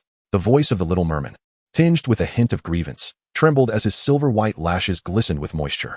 Yaoyao, you finally came. I thought you had forgotten about Yanin. Yanin feared that with that serpent beast, you would no longer care for me, constantly worrying. It is so stifling and painful here. He gently took her delicate little hand and placed it over his heart, which was beating a tad too swiftly. He could feel the warm embrace of the female's body, tightly pressed against him, without any gaps. Suddenly, the long dry void within his heart was subtly filled, and the pain that had been cast aside since childhood seemed to have come to a halt, unbeknownst to him. Yaoyao retracted her hand and gently tousled his fine hair. How could I possibly abandon someone as beautiful as you? She mused. However, on the other hand, it had been 2 days since Yan had been here. Had he learned to hunt for himself? A sudden jolt of anxiety surged through him. Hunt for himself? Was Yaoyao suggesting that she would no longer care for him? This simply could not be. No, Yan could not hunt. He was utterly incapable of it. The survival skills of merfolk on land were notoriously weak. Surely, Yaoyao could not be so neglectful. Could she? The thought left her in doubt. How had he survived for years in the perilous depths of the sea? Yanin nodded vigorously, his ear fins fluttering. I really cannot, he affirmed. Chapter 144. May I play for a while? Yanin spoke with utmost sincerity. Yaoyao chose to believe him for the moment. After preparing a small knife to process the mutton, she meticulously cut the spine and the brisket into small pieces, gathered fragrant twigs, built a fire, and placed the meat above to roast, occasionally sprinkling some seasoning to alleviate the fishy odor. Yaoyao's culinary skills were not exceptional. After tasting a piece, she found it edible, but slightly fishy. Oh dear, I've ruined it, she sighed, wondering if Yanin could tolerate it. The reason she had hunted a sheep was due to the meat's warming properties, sweet flavor, and its ability to nourish the body, dispel cold, enhance vitality, and stimulate appetite, especially beneficial for the merfolk, who often suffered from poor circulation on the arid land. Yaoyao, feed Yanin. As soon as the meat was ready, Yanin hurriedly approached, grasping her delicate hand and shaking it eagerly. The merfolk parted his lips, gazing at her with a look of desperate longing. Resembling a child impatiently waiting to be fed, Yaoyao felt her heart melt and, after carefully cooling the morsel, held it to his mouth. Oh whoa, Yanin swallowed it whole. Yaoyao was anxious, wondering if he could actually eat it. Delicious. Truly delicious. Yanin exclaimed, his face gleaming with satisfaction. Yaoyao, perplexed, took another bite herself. It was indeed still somewhat fishy. Within the space, Guai couldn't help but interject. Silly girl, these merfolk lack complex taste. Their taste buds are quite simple, capable only of distinguishing a few flavors like extremely spicy or sour. To them, raw and cooked meat taste the same. How could they discern if something is good or not? Yaoyao was taken aback. How could this be? Yanin praises my cooking every day, exclaiming how good it is and relishing every bite. I had no idea he couldn't actually recognize the taste of food, yet he pretended otherwise, tirelessly complimenting her day after day. It turned out that while they consumed the same food, their experiences of flavor were entirely different. They belonged to 2 distinct worlds, separated by a vast chasm. Suddenly, she felt a wave of curiosity wash over her. What did food taste like in Yanan's eyes? What colors did this world possess? She yearned for him to experience the flavors she cherished. A moment of complexity enveloped her thoughts. Yaoyao? A gentle call brought her back to reality. Yanin played with a few strands of her hair, then cautiously released them. He leaned closer, concerned. What happened to you just now? You seemed lost in thought. What were you pondering? Nothing much, Yaoyao replied, shaking her head. It's just that the mutton I roasted didn't turn out very well. I promise to bring you something tastier next time, all right? Yanin nodded happily, his tail flicking playfully. What does Yanin like to eat? She inquired. Everything you make is delicious. I love it all. After satisfying their hunger, they rested for a while. Yaoyao lay on the soft, plush grass, while Yanin floated nearby, just able to prop himself up on her. His body was light, and Yaoyao felt no burden under his gentle weight. He began to search for intriguing and rare items upon her person, and soon his gaze alighted upon the amethyst necklace adorning her snow-white neck, his eyes darkening with fascination. He reached out and toyed with it for a moment, instantly discerning the function of this magical artifact and the identity of its intended adversary. He appeared somewhat naive, his tone innocent and gentle. This necklace is so beautiful. Did that serpent beast brother give it to Yaoyao? Danon really likes it. Can you lend it to me for a while? No way. This item cannot be given away casually. If she truly gave it away, Yuan would undoubtedly come after Yaoyao with malicious intent, she replied. But it really is so beautiful. Danon sighed in disappointment, his delicate blue fins fluttering weakly as he inquired. Can I just touch it? Absolutely not. Yaoyao firmly swatted away his persistent little paw. Then, she recalled something and pulled another exquisite necklace from her leather pocket, offering it to him. However, if you desire it, this necklace is just for you, and it is equally stunning. Danon accepted it with delight. But as he instantly discerned the artifact's function, his lovely face darkened in realization. This was indeed a gift prepared specifically for him. The serpent beast was truly cunning, intending to use this artifact to forcibly suppress his flooding power before he reached maturity, thereby achieving its insidious goal of complete control over him. Such a beautiful thought. But how could he allow that detestable serpent beast to have its way? Thank you, Yaoyao. This necklace is truly beautiful. Danon loves it. Danon licked his crimson lips, his delicate pink tongue grazing them lightly, and the 3 words he uttered carried an immense weight, painting his lips with a rich, blood-like sheen that added a touch of seductive allure. His silver eyes lowered slightly, concealing the boundless madness and chilling ferocity lurking beneath. When he raised his gaze again, his eyes were already as clear and bright as the vast, deep sea. He appeared to be genuinely elated, his eyes sparkling with clarity and purity. Yanan adorned her graceful, fair neck with a necklace of mystical significance, sweeping aside her long, silvery hair from the nape. With delicate fingers, she lovingly caressed the necklace, swirling joyfully around Yaoyao.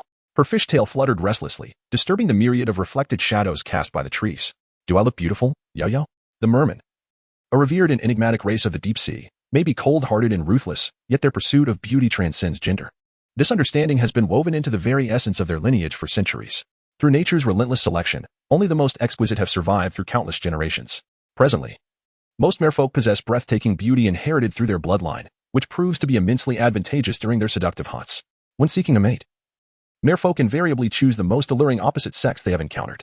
Yaoyao was no exception. She cherished beauty above all, yearning to present her most exquisite self before her beloved. Yaoyao sincerely admired her. So beautiful. Ding. The blackening value of the water beast ability has successfully been reduced to 20. Reward: 10 heavenly fate points, and a random lucky draw opportunity once. Please continue your efforts, host. After parting with Yaoyao, she ventured into her space. In that cultivated plot of land, over 20 dragon pearl grass plants had sprouted, proudly labeled as dragon pearl grass, a rare medicinal herb in its developmental phase, maturing in 2 days and 14 hours. Circumventing the field, she entered her small abode where Guagua awaited her, beside a large system screen that now displayed a lucky draw wheel. You silly child, you have accumulated 3 lucky draw chances. Shall we proceed with the draw now? Of course. The girl raised her hand, her pale fingertips pressing against the white screen. Confirm. Ding. Congratulations. You have won 3 lucky draws. Rare medicinal herb, pure vine, asexual reproduction, single plant, lactic acid bacteria, 1 unit. Thank you for your patronage. We welcome you next time. Chapter 146, Yogurt. As the system notification faded, Yaoyao found herself in possession of 2 items, a vibrant pure vine and a petri dish containing a unit of lactic acid bacteria. To her surprise, she had drawn lactic acid bacteria. This lucky draw wheel connected her to the outside world, encompassing all that exists, from stones and gravel to aircraft carriers. Only her imagination was the limit. However, the rarity of items corresponded to their draw probability. Her luck was favorable, aside from the last item. The first 2 were of moderate value, particularly the lactic acid bacteria. Lactic acid bacteria, a type of probiotic, are known for their ability to ferment carbohydrates into lactic acid, with their most common application in yogurt production. Yogurt is delicious, nutritious, and aids digestion. To be honest, Yaoyao was quite tempted. She also planted the pure vine in her cultivated land, adjusting the growth parameters to the most suitable conditions. The 20-plus dragon pearl grass plants occupied only a small portion of the soil, leaving ample space for various other species. The rarity of dragon pearl grass was classified as endangered, while pure vine was deemed rare, though the latter ranked lower. It remained an invaluable herb capable of detoxifying and purifying blood, a precious remedy in a perilous world teeming with venomous creatures. Within her space, a spiritual spring nourished the growth of these plants. However, in a secluded corner of the field, distant from the spring, moisture supply was evidently inadequate. Yaoyao crouched down, extending her delicate fingertips. Instantly, clear and sweet spring water erupted from her fingers, cascading over the parched earth, revitalizing the land. As the previously wilted plants absorbed the refreshing dew, they swiftly rejuvenated, stretching towards the sky, vibrant and full of life. They swayed in a graceful dance before her, as if they had come alive. Simultaneously, the maturation time of these plants rapidly decreased. The water she conjured could accelerate their growth, an extraordinary ability indeed. Yet, she relished this gift. After nearly an hour of meticulous care, she had thoroughly watered the remaining crops. The pure vine would mature in 7 days. While the dragon pearl grass had already reached full maturity, once harvested, the crops could not remain in the soil, or they would wither. She stored the majority of the 20-plus dragon pearl grass in her spacious storage room. With nearly 10 cubic meters of storage, anything placed within would be preserved indefinitely, free from decay. Stepping out of her space, she noticed that the torrential downpour that had persisted for nearly a week had finally ceased. However, the weather remained overcast, a sign that the true rainy season was approaching. Following the rains would come the bitter cold of winter. During these harsh periods, the beast folk largely ceased their hunting activities, opting to stay indoors and relish the provisions they had long stored in their cellars. Yuan had helped her capture a live female milk sheep, claiming it was for some yogurt. Although he was unfamiliar with the term, he offered her unconditional support for all her endeavors. Chapter 147. For the tribe's younglings, Yaoyao extracted nearly a kilogram of sheep's milk, placing it into a stone container. Having tasted yogurt made from cow's milk, she was eager to explore the distinct flavor of yogurt crafted from sheep's milk. In truth, once the ingredients are prepared, making yogurt is not a daunting task. The method is relatively simple, and she had crafted it numerous times during moments of boredom, achieving delightful results. The most crucial aspect of yogurt production is to maintain the cleanliness of the containers throughout the process. A single contamination with foreign bacteria could ruin the entire batch, necessitating a complete restart. Yaoyao dedicated her morning to preparing 2 yogurt containers, ensuring all utensils were sterilized at high temperatures for absolute cleanliness. She heated the sheep's milk to a high temperature, then cooled it down, subsequently warming it to around 40 C with approximately 90 C hot water to facilitate the growth and reproduction of lactic acid bacteria. Next, she poured a small amount of sheep's milk to mix with the bacteria. Once blended, she added the remainder of the sheep's milk along with sugar, thoroughly mixing until no crystalline sugar particles remained. Finally, she sealed the mixture in the yogurt container, allowing it to set for 6 hours or longer. When she observed the sheep's milk had transformed into a smooth, creamy yogurt with a hint of whey separating, her eyes sparkled with excitement. Eagerly, she took a taste. Sweet and tangy, without any overpowering flavors. The yogurt was firm yet delicately textured, a resounding success. She had initially worried that the conditions of the beast realm might hinder her efforts, but to her surprise, it turned out even more delicious than before.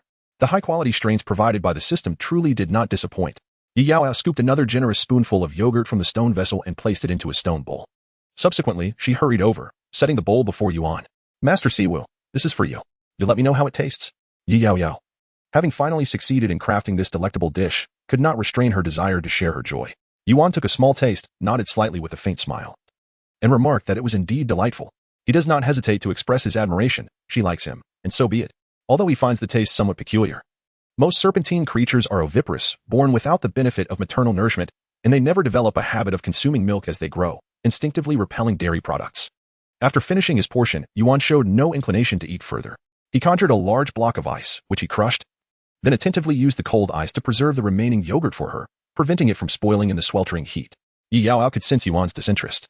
She leaned on the table, feeling slightly disappointed, and let out a soft sigh of discontent. Noticing her unusually low spirits, Yuan leaned down and gently pinched her delicate little face.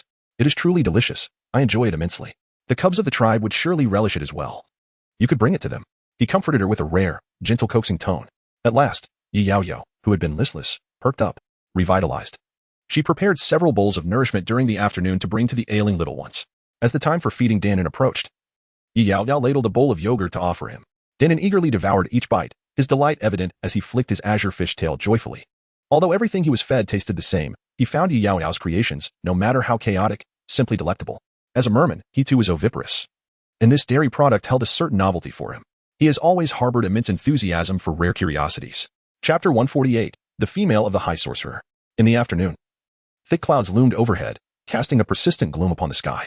Yaoyao, carrying several bowls of yogurt and dragon pearl grass, encountered an increasing number of orc tribesmen on her descent, each gazing at her with a look of almost bewildered astonishment. Thud. One individual, unable to avert his gaze, tripped over a stone and fell heavily to the ground. Some male orcs appeared so breathless they seemed to be on the verge of asphyxiation, their chests heaving with fervor. The ardent glances from these males made her skin crawl. Yaoyao instinctively touched her fair, delicate face. She hadn't applied any excessive makeup. So why were they reacting this way? Alas, she almost forgot that her foundation had run out. She had always presented herself with a darker complexion. In truth, she had ceased using foundation several days ago, but due to the incessant heavy rains, she had remained on the mountain, isolated from other orcs. Aside from Mila, the only one who knew her true appearance, Solosang had long since passed away. Subsequently, rumors circulated within the tribe about a ferocious beast inhabiting the river, instilling fear in the orcs and preventing them from approaching. As time wore on, she nearly forgot about her appearance. Gasps of astonishment grew louder, and more males gathered. In the distance, many male orcs, having caught the scent of a female, transformed into their beastly forms and dashed towards her, surrounding her and sniffing as if in heat. Assessing her own condition, it was exceedingly lewd. Yaoyao nearly lost her composure, suppressing the overwhelming urge to kick one of them. Ignoring everything, she quickened her pace towards the infirmary where sick cubs resided, a place where outsiders were not permitted to intrude. Behind her, the male orcs followed persistently. This little female is stunningly beautiful. Is she new here? Which tribe does she hail from? How have I never seen her before? A few orcs, filled with ambition, mused amongst themselves. She surpasses any female in our tribe in beauty. I wonder if she has a mate. If I could win her over and become her male, it would be the greatest fortune. One particularly artistic male began to lavishly extol her beauty with flowery language. Oh, her skin is as translucent as the white snow of winter, captivating in its brilliance. She resembles the beautiful goddess carved upon our tribal totems, exuding an unparalleled allure. Meeting her must be a divine blessing from the beast god. Yaoyao covered her ears, feigning ignorance. Upon reaching the infirmary, the male orcs continued to follow her. Yet the tribe had strict regulations preventing them from entering. However, it was evident that most intended to wait there, anticipating her emergence. With a resounding thud, the wooden door closed firmly, locked from within. Through the crack, she could hear the hushed whispers of the males outside, buzzing with excitement over the sudden appearance of such an extraordinarily beautiful female. Being single nobles, they were naturally the most exhilarated group. Despite her beauty, she seemed to have descended from the mountain where the high sorcerer resided. Could it be that she was the female brought by the high sorcerer? Upon hearing this, the previously fervent males immediately turned pale, trembling in fear. The once charged atmosphere grew cold and silent, as they were too frightened to breathe, their faces ashen. The high sorcerer as female. It was rumored that the high sorcerer was the cold-blooded king of the serpent clan. They could not provoke such a powerful beast. For the icy serpent beings were known for their jealousy and possessiveness over their mates, with a bloodthirsty nature steeped in centuries of feral lineage. Males unable to overpower their companions often face dire consequences. Chapter 149. The frantic curse. While a female is indeed precious, life is of even greater value. Although the males were nearly driven mad with desire for the female, they understood the necessity of survival. To compete for the affection of a king beast was akin to inviting certain death. Their faces pale, the males finally began to relent. With her hands braced against the door, Yaoyao peered through the crack, witnessing the sudden change in expression among the waiting males. Their faces turned to shock. Their bodies stiffened as they exchanged whispers filled with trepidation. Then, in a frantic rush, they fled. Though she had no idea what had transpired, she was indifferent to the commotion. It was fortuitous. Now, she could enjoy her solitude without disturbance. Creak. The door swung open, allowing fresh air to flow in. The little cubs squeaked eagerly. Of the 6 cubs she had previously brought, 2 had recovered and been sent away, yet 4 new ones had arrived. In total, there were now 2 more than before. In this case, Yaoyao found her yogurt supply insufficient. It was barely enough. Each cub would only receive 2 or 3 spoonfuls. Hardly enough to satisfy their appetites. As expected, the cubs, being viviparous mammals like her, accepted the yogurt with much more enthusiasm than Yuan and Yenin. The adorable little cubs relished their meal, their tender tongues sweeping over their dark snouts, unwilling to waste a single drop. Once they finished, they clamored for more. Their little pink paws delicately grasping her legs while they wagged their tails in playful insistence. One particularly audacious cub attempted to leap onto her to snatch the bowl from her hands, only to be caught by its soft, furry ear, causing it to whimper in pain as it flailed its paws in protest. The yogurt was soon consumed. Yaoyao then gathered the dragon pearl grass and other essential herbs to prepare a medicinal soup for the cubs, remaining busy until the evening hours. In the tribe, the emergence of an exceptionally beautiful female stirred far more excitement than Yaoyao's initial arrival. A female, especially one of such extraordinary beauty, was a rare treasure in the beast world. Could there be anything more sensational than this? Although rumors suggested that she was a precious female brought back by the high sorcerer from the royal city, there were always a few daring souls in each tribe. Moreover, rumors remained unverified. No one could assure their truth. If she was not the high sorcerer as female, they would have lost a divinely bestowed opportunity in broad daylight. Many males in the tribe began to stir restlessly. With the rainy season approaching, it was an excellent time for mating and reproduction. In a stone dwelling, Mito's face turned pale, her fingers digging deep into her palms as she suppressed her emotions. Throughout the afternoon, foolish males spread wild rumors, making sure the entire tribe was aware, even reaching her ears. The high sorcerer had a female, and a beautiful one at that? More stunning than her, Mito. By 100-fold. How could that be? In all her life, she had yet to encounter a female more beautiful than herself, even in the prosperous cities. Her beauty was renowned, drawing countless male orcs to her. The high sorcerer was meant to be hers. Only she is worthy of possessing the magnificent and noble powerful royal beast. A newly arrived beautiful female? Dare to compete with me for my companion, and I shall ensure you regret it profoundly. She shed her previous docility, her fingers tightening ever more, her tone dripping with scorn and malice. Outside the door, Malay abruptly halted, her right hand, which had been poised on the door, swiftly retracting. He stood outside the door, holding freshly picked fruits, which were originally meant for his younger sister. To his astonishment, he overheard her, who had always been gentle and obedient, uttering vicious curses within the room. Chapter 150, A Message Delivered. How could Duo, known for her tenderness and charm, utter such malevolent words? In disbelief, Milai remained frozen at the threshold, his slender fingers pressing against the wall, leaving marks as his inner turmoil surged and ebbed. He hesitated at the threshold, contemplating whether to push the door open. The beautiful little female, whom Mido had cursed, had long been the subject of wild tales among the males, who depicted her as if she were a celestial being. Without a moment's hesitation, he recognized the true form of Yaoyao. How could Midwa possibly wish harm upon her? Although she was his sister, the bonds of blood in the beast realm were not nearly as profound, and he could not simply remain indifferent or shield her for selfish reasons. Should he perhaps intervene? Yet, the status of females in the beast realm far surpassed that of males. He lacked the authority to do so. Moreover, if Midwa was truly determined to harm Yaoyao, he would stand no chance of stopping her. A duo? Are you there? I have gathered some fresh berries to bring to you. Mila took a deep breath, his fingertips turning pale as he forced a casual smile, feigning nonchalance as he pushed the door open. The following day, Mila hurried to the mountain at dawn, intending to warn Yaoyao about the impending danger, only to unexpectedly encounter the enigmatic and ethereal Master Siwu. From a distance, with a mere glance, Mila beheld the tall and handsome figure of that person, standing apart from the world, captivating and exquisitely cold, radiating an aura of supreme nobility. He resembled the cold and distant light of the bright moon, as well as the pristine snow adorning the peaks of a frigid winter. With every gesture, he exuded an astonishing aura unique to the royal beasts, instilling a profound sense of pressure that enveloped those around him. It was as if one stood atop a snow-capped summit, the chill penetrating to the very marrow. In that instant, Malay found himself frozen in place, paralyzed by an instinctive reverence. The royal beast possessed an innate spiritual dominance that compelled them to bow in submission. He approached with a bowed head and a demeanor of utmost respect, greeting the esteemed Master Shifu with profound honor. A cold sweat broke out as he spoke. Yuan glanced at him with an indifferent gaze, his voice icy and somewhat detached, stating that no beastmen were permitted entry here. It seemed merely a casual reminder. Yet there was an underlying gentleness in his tone, for these beastmen were under his temporary jurisdiction, and he maintained a degree of courtesy. I am here to find Yaoyao, as I have matters to discuss with her, Mila declared, but his expression changed dramatically. The atmosphere around Master Shifu instantly grew chillingly oppressive, suffocating him to the point where he could scarcely breathe. With a resounding thud, he found himself half kneeling on the ground, sinking deep into the earth. He was taken aback, his teeth clenched tightly, blood seeping from his gums. With great effort, he lifted his gaze and met the chilling, bone-deep purple eyes of Lord Wu, which glimmered with a sinister cold light, as if harboring a dreadful storm that sent shivers down his spine. He trembled involuntarily, the instinct to flee rising within him. Yet, it felt as though an impenetrable boulder pressed down upon him, as if a lurking, fearsome serpent had fixed its gaze upon him, causing his blood to run cold, rendering him paralyzed with fear. At last, Lord Wu subtly withdrew his gaze, and Mile felt a wave of relief wash over him. Rise, he commanded. This is the penalty for trespassing. Lord Wu remained aloof and indifferent, an aura of icy detachment lingering, as though the terrifying oppression he had just exuded was merely a fleeting illusion. He lowered his gaze with an air of cool detachment, his pale fingers toying with a delicate flower, its tender bud a soft blush of pink, as if he casually inquired, "Is there something you wish to convey?" Yaoyao, having toiled throughout the day, returned home and reclined upon her fur-lined bed, yearning for a deep slumber. The response to her yogurt far exceeded her expectations, initially. She had merely intended to prepare a modest treat for the ailing, melancholic young cubs, yet unexpectedly, a greater number of them flocked to indulge in her offerings. Chapter 151. Perhaps there will be peril. The younglings of the beast realm had yet to acquire the skills of hunting, making them a considerable burden for the already struggling families of beastmen. Their usual method of satiating their hunger involved scavenging for putrid remnants amongst the discarded bones and scraps left by adult beastmen.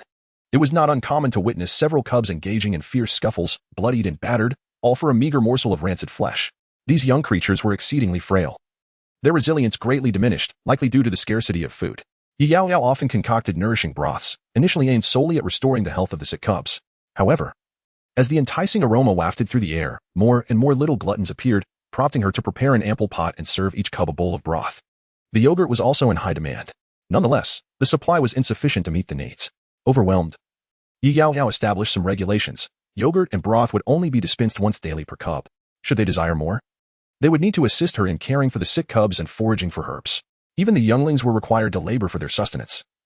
Yet they were eager to oblige, relishing the opportunity to prove they were not mere burdens in their parents' eyes. They possessed the capability to procure their own food. In exchange for the surplus herbs, Yaoyao traded within the tribe for various daily necessities, accumulating several beast crystals during her time there. These crystals served not only as a universal currency but also contained immense primal power, useful for both cultivation and advancement. Within the confines of her home, Yaoyao immersed herself in medical texts, so engrossed that she failed to notice Yuan's arrival. The oppressive sun cast a stifling heat, and Yuan, ever considerate, brought her a glass of chilled fruit juice, placing it before her. Noticing her stillness, he gently leaned down, tenderly ruffling the soft strands atop her head. His voice soothing as he remarked, Yaoyao, it's sufficient to merely read these books. Do not overexert yourself. She nodded in acknowledgement, continuing her reading. Yuan's beautiful violet eyes reflected a hint of exasperation. He walked a few steps behind her, resting one hand on the edge of the table, leaning down slightly. As a cascade of inky black hair tumbled onto her delicate, fair neck, provoking a gentle tickle, he extended his slender, pale fingers, gently covering her eyes with a cool touch reminiscent of jade. In an instant, Yaoyao's vision was enveloped in darkness. Simultaneously, the Lord of the Sorcerers unreasonably snatched the book from her hands. How could it be that even reading and studying now required restrictions against indulgence? This was an unfair blow to a young girl's desire for knowledge. Yaoyao puffed out her cheeks, intending to vent her frustration. Yet to the eyes of certain males, her actions appeared as nothing more than a charming display of childish temper. How could one be so endearing? Yuan Qing was momentarily taken aback, a smile dancing upon his lips. He could even feel the delicate, curled lashes of the little female brush lightly against his palm. A teasing sensation that stirred the chords of his heart, creating ripples of emotion. His violet eyes darkened slightly, shadowed by a hint of obscure sentiment. Only after finishing her juice could she resume reading, and furthermore, she was forbidden from descending the mountain to care for the younglings. Forbidden from tending to the younglings? Why? Yaoyao's mood soured at this, as she hastily pulled his hand away, finally regaining her sight, turning to him with a mix of indignation. If she wanted to read, so be it. But why must she be denied the chance to care for those unfortunate little creatures? Perhaps there would be danger. His voice, cool and ethereal, carried a tinge of beguiling softness. Yaoyao, I do not wish for you to become ensnared in any potential peril. Though those individuals may seem to me like mere ants, I cannot forever stand by, watching over you and safeguarding you. He leaned close to her ear, seemingly exhaling a sigh. I fear that you may be hurt because of this. Do you understand? Chapter 152. Snake Soup. Yuan recalled the words spoken by that male, whose name seemed to be something like me. He could no longer recall the insignificant orcs, appearing to him like mere wisps of smoke, leaving no trace. The orc merely mentioned that someone intended to harm Yaoyao, yet hesitated and did not directly reveal who the perpetrator was. Truly troublesome. Otherwise, he would have discreetly dealt with the threat beforehand. How could he allow an unknown danger to linger, presenting them with an opportunity? Behave yourself and stay indoors for now. All right? Yuan sighed, each word imbued with the last remnants of tenderness in his beastly existence. No, I can protect myself, Yaoyao replied resolutely. With her current strength, she had no fear of sixth-tier orcs, and as far as she knew, only the tribe's leader was a sixth-tier elder orc. She had her own leverage within the tribe. Why should she be afraid? Yaoyao continued. Moreover, Lord Siwu, you were present too. In your domain, would any orc dare to flout the law and act recklessly? Yuan was momentarily taken aback, his fingers pausing. The little female actually dared to retort? Her rebellious nature was glaringly evident. She was unwilling to comply. And the emotions sparkling in her clear black eyes were named stubbornness. She was disobedient, which should have incited his anger, yet inexplicably. He found himself unable to feel that way. Perhaps she was right. It was he who was overly anxious and tense. Despite being an immensely powerful king beast, he had become cautious and pitiful because of her. Silence lingered for a moment. Yuan sighed once more, this time with a discernible smile. He gently pinched her plump, delicate face. In that case, go ahead. Yaoyao, who had been preparing a myriad of arguments, was momentarily stunned. I want to go, so I will. I have no right to stop you. But remember, don't overexert yourself, all right? Otherwise, I'll really have to confine you to the house. For the time being. Yuan decided not to deter her. She was right. With him overseeing the situation, why should she be afraid?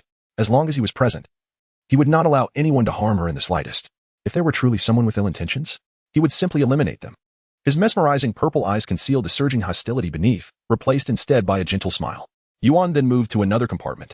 Upon his return, he held a piece of purple crystal, which he fashioned into a necklace and placed it around her delicate neck, assuring her that he could sense any danger she faced and would swiftly come to her aid. Is it truly that remarkable? Yaoyao pondered as she toyed with the necklace, observing that the purple crystal appeared no different from ordinary ones, save for its slightly enhanced beauty. She expressed profound skepticism, her small figure radiating disbelief, yet the crystal's translucent brilliance delighted her. At the very least, it served as a splendid ornament. 2 days passed. Yaoyao remained busy in the sick room at the foot of the mountain, finding no signs of any sudden incidents. Perhaps Yuan had been overly worried. Or perhaps some rumors were being carelessly circulated. Meow? Outside, a small black cat, wandering in search of adventure, suddenly stumbled upon something novel, leaping eagerly into the grass. With a thud, it caught a plump object, seemingly edible. Ever since that snake beast returned, Yaoyao had been the target of its covert schemes. After being forcefully ejected from the door for the nth time, Yaoyao had lost hope for a decent life, spending its days begging from its sister and occasionally resting. Mostly traversing the forest of this beastly realm. This realm was teeming with diverse species and bountiful food sources, prompting Yaoyao to start hunting like ordinary orcs. This time, it had surprisingly captured a sleeping little red snake. Meow. Finally, it could feast on snake soup. After all, they were all detestable cold-blooded serpents. It yearned to indulge in snake soup as a means to vent its deep-seated hatred for the snake beast that had ejected it from the house. Chapter 153. Retrieved Yuan often ventured out, the purpose of which remained a mystery. The little black cat timed its return home for when Yuan typically left. Cautiously pushing open the door and confirming that only its sister was present, the little shadow zipped inside. Meow. It affectionately rubbed against her leg, circling around. Its mouth clutching the sleeping little red snake, mewing incoherently. Yaoyao's initial joy faded upon noticing what it had brought. Yaoyao leaped back 3 paces. Retreating as if from a ferocious tiger, her delicate face falling, her brows knitting deeply in disbelief, her fingertips trembling slightly. Gio, you can't bring just anything home. That snake is so vividly colored, its venom must be formidable. Meow?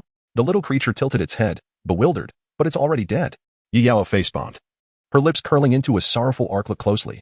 Are you certain it's not just asleep? The little black cat confidently asserted, it hasn't moved all day. Of course, it's dead.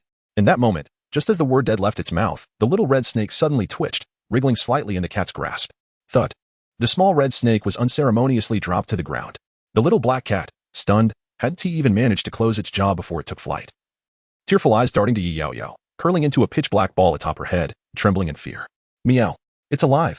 Yaoyao, utterly speechless, steadied her wobbling head and stepped outside to fetch a dry branch, intending to return the sleeping red snake to the jungle. This snake was far too exotic.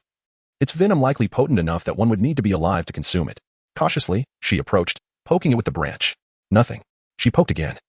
The branch snagging a small segment of the vibrant red snake's body. The slumbering snake seemed to sense something, instinctively coiling around the branch, beginning to ascend. Climb. Though it appeared slow, it was actually quite rapid. In mere moments, the red snake was mere centimeters away from wrapping around her arm. Startled, Yaoyao quickly flung both the snake and branch to the ground. This action seemed to rouse the sleeping little red snake. Hiss, as gasps filled the air. The red snake lazily opened its eyelids, arching its upper body, scanning the unfamiliar surroundings and the stranger before it. Its bright red tongue flickered. Under the horrified gazes of Yaoyao and Yaoyao, the little red snake arrogantly surveyed its surroundings, exhibiting a haughty demeanor, as if it were strutting with a sense of superiority. Hiss. Where on earth is this? This lord merely took a nap. How did I end up in this wretched place? Fuji is exceedingly lethargic and prone to slumber, particularly after a meal, requiring an entire day's rest to properly digest his food. He is quite selective in his dietary choices, consuming only those colossal beasts that are rich in energy. Yesterday, in this desolate and remote village, he searched for a considerable time and ultimately discovered merely a low-tier giant beast. After devouring it in one bite, he promptly fell into a deep sleep to facilitate digestion. He always sleeps profoundly, for he possesses unmatched strength, rendering him devoid of any formidable adversaries and the peril of being discovered during slumber. This is the first time, however, that he has been awakened halfway through his sleep, only to be retrieved by another. Chapter 154. A thief. He had originally concealed himself here for several days in order to trace the whereabouts of Yuan. The divination foretold the imminent arrival of a cub of the ice beast, imbued with the power of the source of ice. Yuan had likely been exerting all efforts to seek out the traces of the ice beast. If he could seize it before Yuan made his move, he, Fuji, would become an unstoppable force, unparalleled in all directions. In order to maintain a sufficient degree of secrecy, he deliberately assumed a juvenile form. However, it seemed he had overslept. Upon awakening, he found the presence of Yuan had vanished. No, that couldn't be right. Yuan's essence lingered. The blood-red serpent's tongue was acutely sensitive, capturing various scent particles in the air, revealing that Yuan's residual aura still pervaded the unfamiliar room. How unfortunate for Yuan. It appeared he had inadvertently stumbled upon something significant. Meanwhile, a few meters away, 2 individuals maintained a cautious distance from the seemingly perilous crimson serpent. A small black cat curled up atop her delicate head, murmuring softly, burying her face, producing a muffled sound. Sister Yaoyao, are we unable to enjoy snake soup anymore? Foolish little black cat, still dreaming of snake soup. Upon hearing the word snake soup, the little red serpent stiffened momentarily, then glanced over at the pair with an inscrutable expression. Thankfully, in its serpentine form, its face concealed any hint of disdain or mockery. How audacious to consider it for snake soup. Such foolishness, was it seeking a premature demise? Yaoyao placed the trembling little black cat upon the table. Unperturbed, her pale fingers discreetly concealed behind her back, she quietly fumbled with several pieces of fire source stone, tightly clenching them in her palm. Serpents fear fire. She wrestled with the decision of whether to incinerate the serpent. Yet, observing the snake's apparent lack of aggression, she feared that an impulsive act of arson might provoke the crimson serpent's vengeful spirit. Thus, she found herself in a stalemate with the serpent. After a brief period, the red serpent, seemingly disinterested, lazily slithered back out through the door, departing. Had it left? Yaoyao released the little black cat, allowing it to utilize its keen nose to sniff around, confirming the absence of the crimson serpent's essence and traces before she finally felt at ease to set down the firestones. However, perhaps due to her troubled mind, she nonetheless lit a considerable bonfire before retiring for the night, burning a substantial amount of snake-repelling herbs. In the dead of night, the atmosphere was particularly somber. The dark sky devoid of stars, heavy clouds shrouding the crescent moons. The night was exceptionally dreary, even the usual cacophony of insects had quieted, lending an eerie stillness to the air. Yaoyao found it difficult to sleep soundly. Throughout the night, she tossed and turned, waking repeatedly from haunting nightmares. Upon inspection, her soft pillow was already dampened. Her complexion appeared pale, lips cracked. She took a sip of water to soothe her throat. For reasons unknown, an unsettling premonition gnawed at her, compelling her to stealthily rise from her bed in the dead of night, clad only in a thin layer of animal hide. The chilling wind swept around her as she padded barefoot outside, her delicate feet reddening slightly from the cold. She cautiously extended her mental energy, gradually expanding her psychic reach until she detected a strong and unfamiliar mental force colliding against her own. Indeed, her ominous intuition was not unfounded. Yaoyao narrowed her eyes, their cold hue sharpening as she followed the strange mental fluctuations, making her way to Yuan's stone chamber. Through the semi-transparent insect wing paper, she glimpsed a flickering glow. There, a tall and striking figure clad in black and red ambled lazily within the stone dwelling. A mysterious man with dark hair and crimson attire, carelessly rummaging about, engaged in some base act of thievery. How brazen. He appeared to be somewhat dissatisfied with his master's collection, occasionally emitting a disdainful and mischievous chuckle, a most audacious thief indeed. Chapter 155. Can you please stop crying? The items in question were exceedingly precious, each possessing a unique purpose. Should he return to find his belongings desecrated by another, given his meticulous and perfectionist nature, he would likely contemplate murder. Would she not then find herself in peril? As Yaoyao reprimanded the naive and honest beast folk for their audacity and theft, she concealed her presence, opting for a cautious approach. She intended to ascertain the true nature of this thief. With her current strength, she could certainly contend with a 6th-tier beastman. However, the aura emanating from this particular beastman was exceedingly strange and brimming with danger, clearly indicating he was not a member of this tribe, and his rank eluded her perception. She could not act recklessly, yet if she could merely remember the essence and visage of this unfamiliar beastman, she could await Yuan's return and together apprehend the thief. Her focus remained unwavering as she gazed into the room, when suddenly she felt a weight upon her shoulder. Little one, is it pleasing to the eye? She dutifully clung to the window, responding with a dismissive, yes, indeed, but hush, keep your voice down. It would be unfortunate to be discovered. A moment later, a question escaped her lips. Fuji, with his crimson eyes narrowed, languidly draped a long, elegant hand upon her shoulder, casting a sidelong glance to ensure she was not merely a fool. The man sighed softly, leaning toward her ear, his voice laced with a beguiling charm. Have you had enough of gazing, little one? Yaoyao froze, her fingers pausing momentarily as an unsettling sensation washed over her. Had he just been conversing with her? Before she could fully comprehend the situation, she felt a sharp pain in her ear, as if it were being firmly pinched, and she was abruptly yanked into a warm, powerful embrace. Foolish female, look closely at me. Here I am. With my striking beauty, how could you possibly misjudge? His charm felt underestimated, and Fuji was incensed. He forcefully redirected her gaze with an overwhelming strength, his powerful arm gripping her delicate chin, turning her face towards him with little regard for her fragility. The force was merciless, causing her jaw to bruise painfully, eliciting involuntary tears that blurred her vision. She whimpered softly, covering her face with her hand. Her fingers dampened with moisture. It seemed she had reached the brink of endurance, unable to suppress her tears. Fuji was taken aback, a flicker of disbelief crossing his striking features as his red eyes widened. Why are you crying? I have not wronged you, he murmured, bemused, considering she was the same foolish female who had contemplated turning him into a broth earlier that morning. He had been magnanimous, letting it slide. Oh, for goodness sake. Yaoyao cursed inwardly, berating him repeatedly in her mind. Why was she crying in such a pitiful manner? Did he not possess any awareness of the situation? Her chin felt as though it might shatter. This was no jest. The pain was excruciating, as if her bones might fracture. Was he a brute? Her sobs grew louder, tinged with a hint of despair, cascading forth like a flood unleashed. Can you not cease your crying? Fuji, ever arrogant and domineering, found himself flustered for the first time in his beastly existence. Had she been a male, he would have simply struck dead in annoyance. But alas, she was a cherished female. His slender, pale fingers brushed through his inky black hair, revealing his strikingly handsome yet wickedly charming features, with a frown that deepened in displeasure. And a hint of malevolence simmered beneath his gaze. He flicked his tongue against the roof of his mouth, producing a sharp sound. Damn it, it was truly vexing. Who decreed that males must not harm females? Chapter 156. Do you intend to just walk away from this? Yaoyao wept softly for a brief moment, resembling a delicate flower drenched in rain. Well, while she might appear rather pretentious and frail, anyone who has personally experienced the terror of being violently grasped would instantly comprehend that the fact she had not fainted was a testament to her resilience. With a deep, shuddering breath, Yaoyao finally regained her composure, fortunate that her current physical strength was adequate, and after a while, the pain subsided.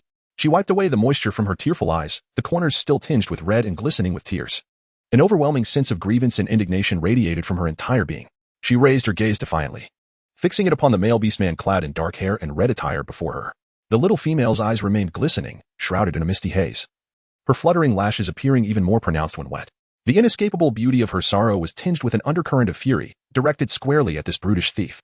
Despite the male's reprehensible character, one could not deny he possesses an admirable visage. He donned an enchanting crimson robe, exquisitely lavish yet languidly draped, exuding an air of carefree extravagance. His silky, flowing ebony locks cascaded down like a waterfall, swaying gracefully with the breeze. Amidst the inky darkness, a striking flash of beguiling crimson emerged. Upon closer inspection, one could discern that it was the blood-red pendant at his ear, swaying gently, glimmering with a seductive, sinister radiance. He leaned casually against the intricately carved window, arms crossed, exuding an effortless charm that was nothing short of extraordinary. At this moment, caught in a tedious standoff with the young female, Fuji slightly furrowed his delicate brows, his elongated eyes captivating and enigmatic. His eyes, reminiscent of crimson jewels, seemed to harbor a hint of irritation, a vexation brewing beneath the surface. His delicate lips, a shade of blood red, curled disdainfully into a slight arc, infused with a touch of alluring mischief, strikingly beautiful in an extraordinary way. Yet, this captivating visage exuded an air of rebellious arrogance, emanating a palpable sin of defiance and contempt, suggesting an almost palpable desire to provoke a confrontation. He threatened fiercely, though his voice faltered slightly. Foolish female, if you continue to wail incessantly, I shall pluck out your eyes. Are you frightened? Observing her silence, with her eyes reddened in a pitiful look, she gave a harsh sob. Fuji assumed he had terrified her and soon adopted a more relaxed demeanor, a smug smile playing on his crimson lips. Humph, scared. Are you? If you dare to cry out again, I shall promptly feed you to the monstrous beast of the dark forest. He tilted his delicate chin, embodying an air of arrogant superiority. Yaoyao rolled her eyes internally. Damn it, this male was a waste of such good looks. He appeared not only to be a morally bankrupt brute, but also a melodramatic fool steeped in adolescent angst. Very well. She had etched his obnoxious visage deeply into her mind, one she would never forget. She could now report him to Yuan. Her purpose accomplished. She had no desire to linger with him any longer, intending to turn and leave, hoping to pretend as though they had never met, parting ways amicably. However, unexpected circumstances arose. He abruptly seized her, exerting a force that threatened to fracture her delicate frame, ensnaring her slender waist and drawing her into his embrace. His long fingers gently lifted her petite chin. Unintentionally or not, this time his grip was considerably gentler. His alluring and devilishly handsome face leaned closer, approaching her delicate, fair neck. He inhaled softly, his warm breath cascading down upon her. Little one, daring to spy on me, do you think you can simply walk away unscathed? The blood-red pendant hanging by his ear exuded a chilling touch akin to jade. It grazed her sensitive, fair neck, sliding slightly and sending a shiver through her. Chapter 157. What expression should he wear? His eyes naturally slanted upwards at the corners, resembling delicate little hooks that seemed to tease, exuding a hint of enchanting mischief, tinged with a subtle flush of color. It was alluring and beguiling. Yaoyao maintained a stoic expression, declaring, I did not spy on you. Rather, you were the one pilfering in Yuan's territory. I merely wished to discern the identity of the thief. Stealing? Fuji scoffed coldly, clearly expressing his disdain. What in this realm was not his? Did he truly need to resort to theft? The term thief was indeed an oddity, and he never anticipated that it would one day be associated with him. However, the way you repeatedly mentioned Yuan suggests a certain familiarity, does it not? It suddenly struck me, how could a female be permitted to reside so close to his stone abode? He seemed to have recalled something, his crimson eyes darkening, a wicked smile curling at the corner of his lips. He firmly secured her within his embrace, effectively stifling her attempts at escape, while his other hand audaciously ventured towards the collar of her fur garment, his slender, porcelain-white fingers carelessly parting the fabric. A dazzling flash of milky white was revealed, along with the amethyst necklace that Yuan had bestowed upon her, shimmering with an icy, ethereal glow, shadows dancing around. Yaoyao was taken aback. What manner of person is this? A thief, a delusional fool, or perhaps a rogue? Frustration swelled within her heart as she lowered her gaze and fiercely sank her teeth into his elegantly sculpted arm, but she could not even leave a mark. He remained unperturbed, merely raising an eyebrow in mild amusement, cautioning her that a stronger bite might result in a broken tooth, which would be quite unsightly. He seemed to mutter to himself, no wonder Yuan actually bestowed his blood-source stone upon you. I wondered how such a thing could come to pass. He lowered his head and inhaled softly at her delicate, fair neck, a hint of contemplation crossing his features. Strange, he mused. Why is there no trace of his scent upon you?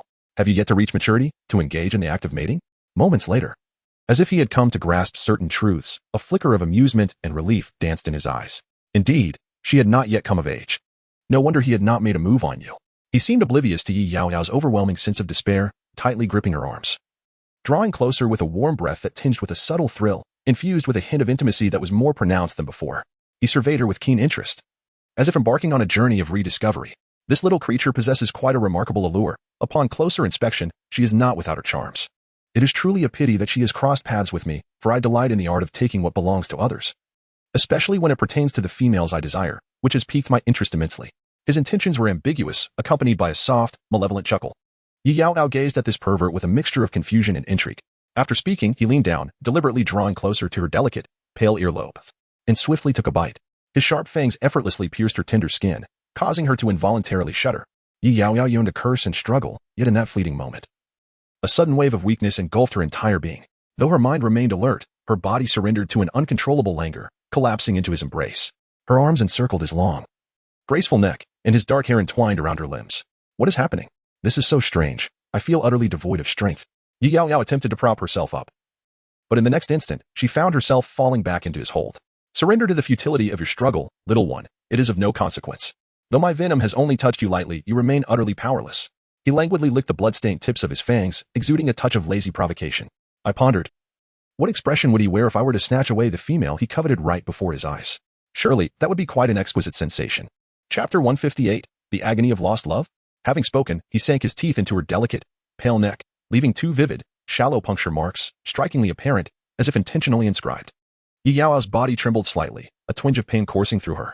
Internally, she cursed repeatedly. Was this man truly deranged? Did he take such perverse pleasure in seizing the possessions of others? Was his taste so exceptionally warped?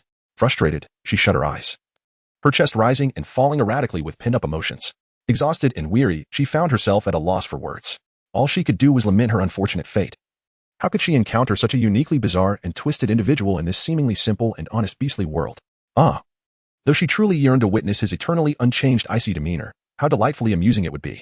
Yet, at present, he still held some utility for her, and provoking his ire outright was hardly a prudent course of action.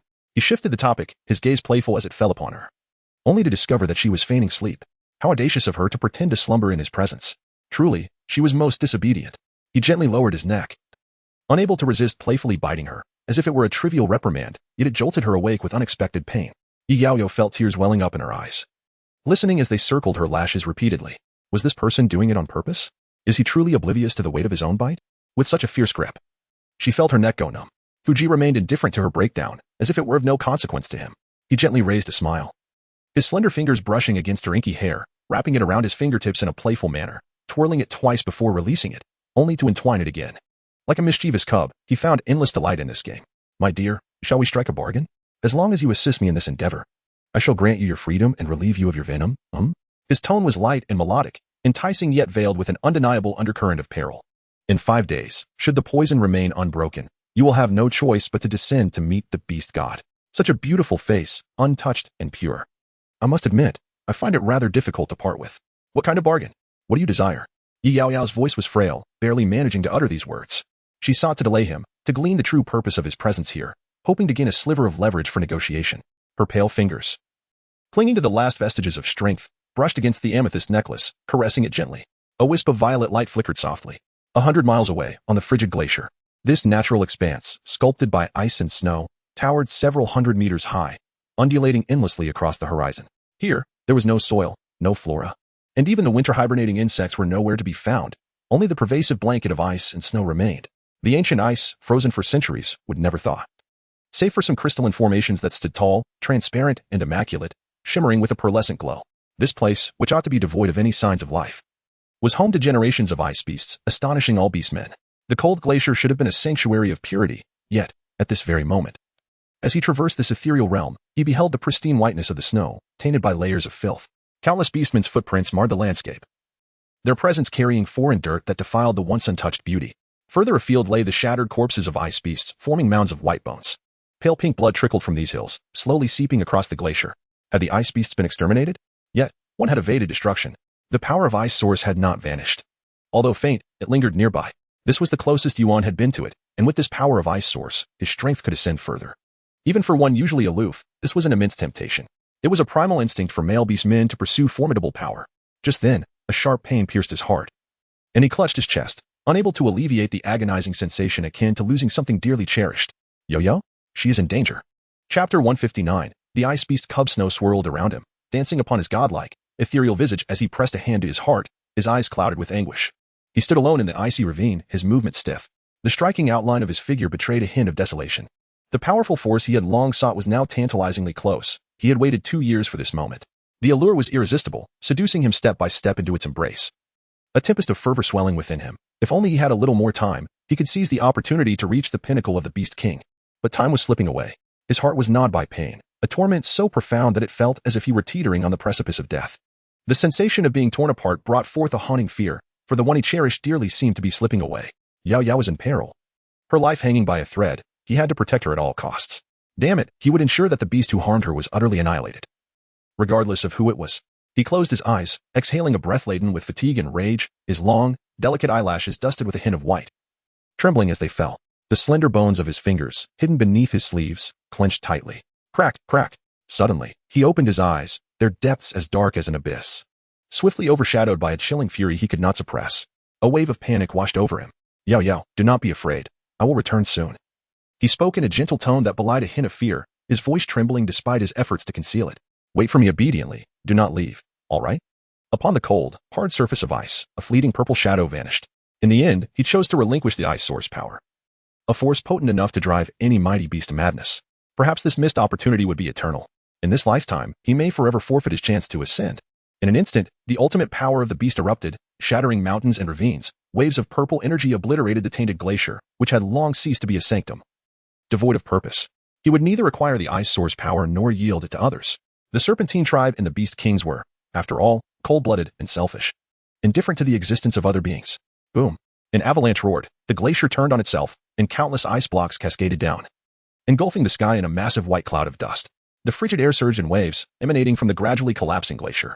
Amidst the ruins, a young ice beast struggled to escape the deluge of falling ice, its cries weak as a shard of ice plummeted from above, fracturing its spine, while another crushed its limbs. Its voice was nearly silenced, breath shallow. The creature was already battered, its flesh marred to the bone, with pale red blood staining its once pristine white fur. It bent low, licking its blood-soaked coat, and as it did, tears began to gather in its innocent, round eyes, glistening as they threatened to spill. With a soft plop, a tear fell, moistening the depths of its ice-blue gaze, a reflection of helplessness and fragility. It buried its head deep within its forelimbs, concealing its soft cries of despair. It could not succumb to death. Its father and all its kin had perished to shield its escape, and it could not betray their hopes.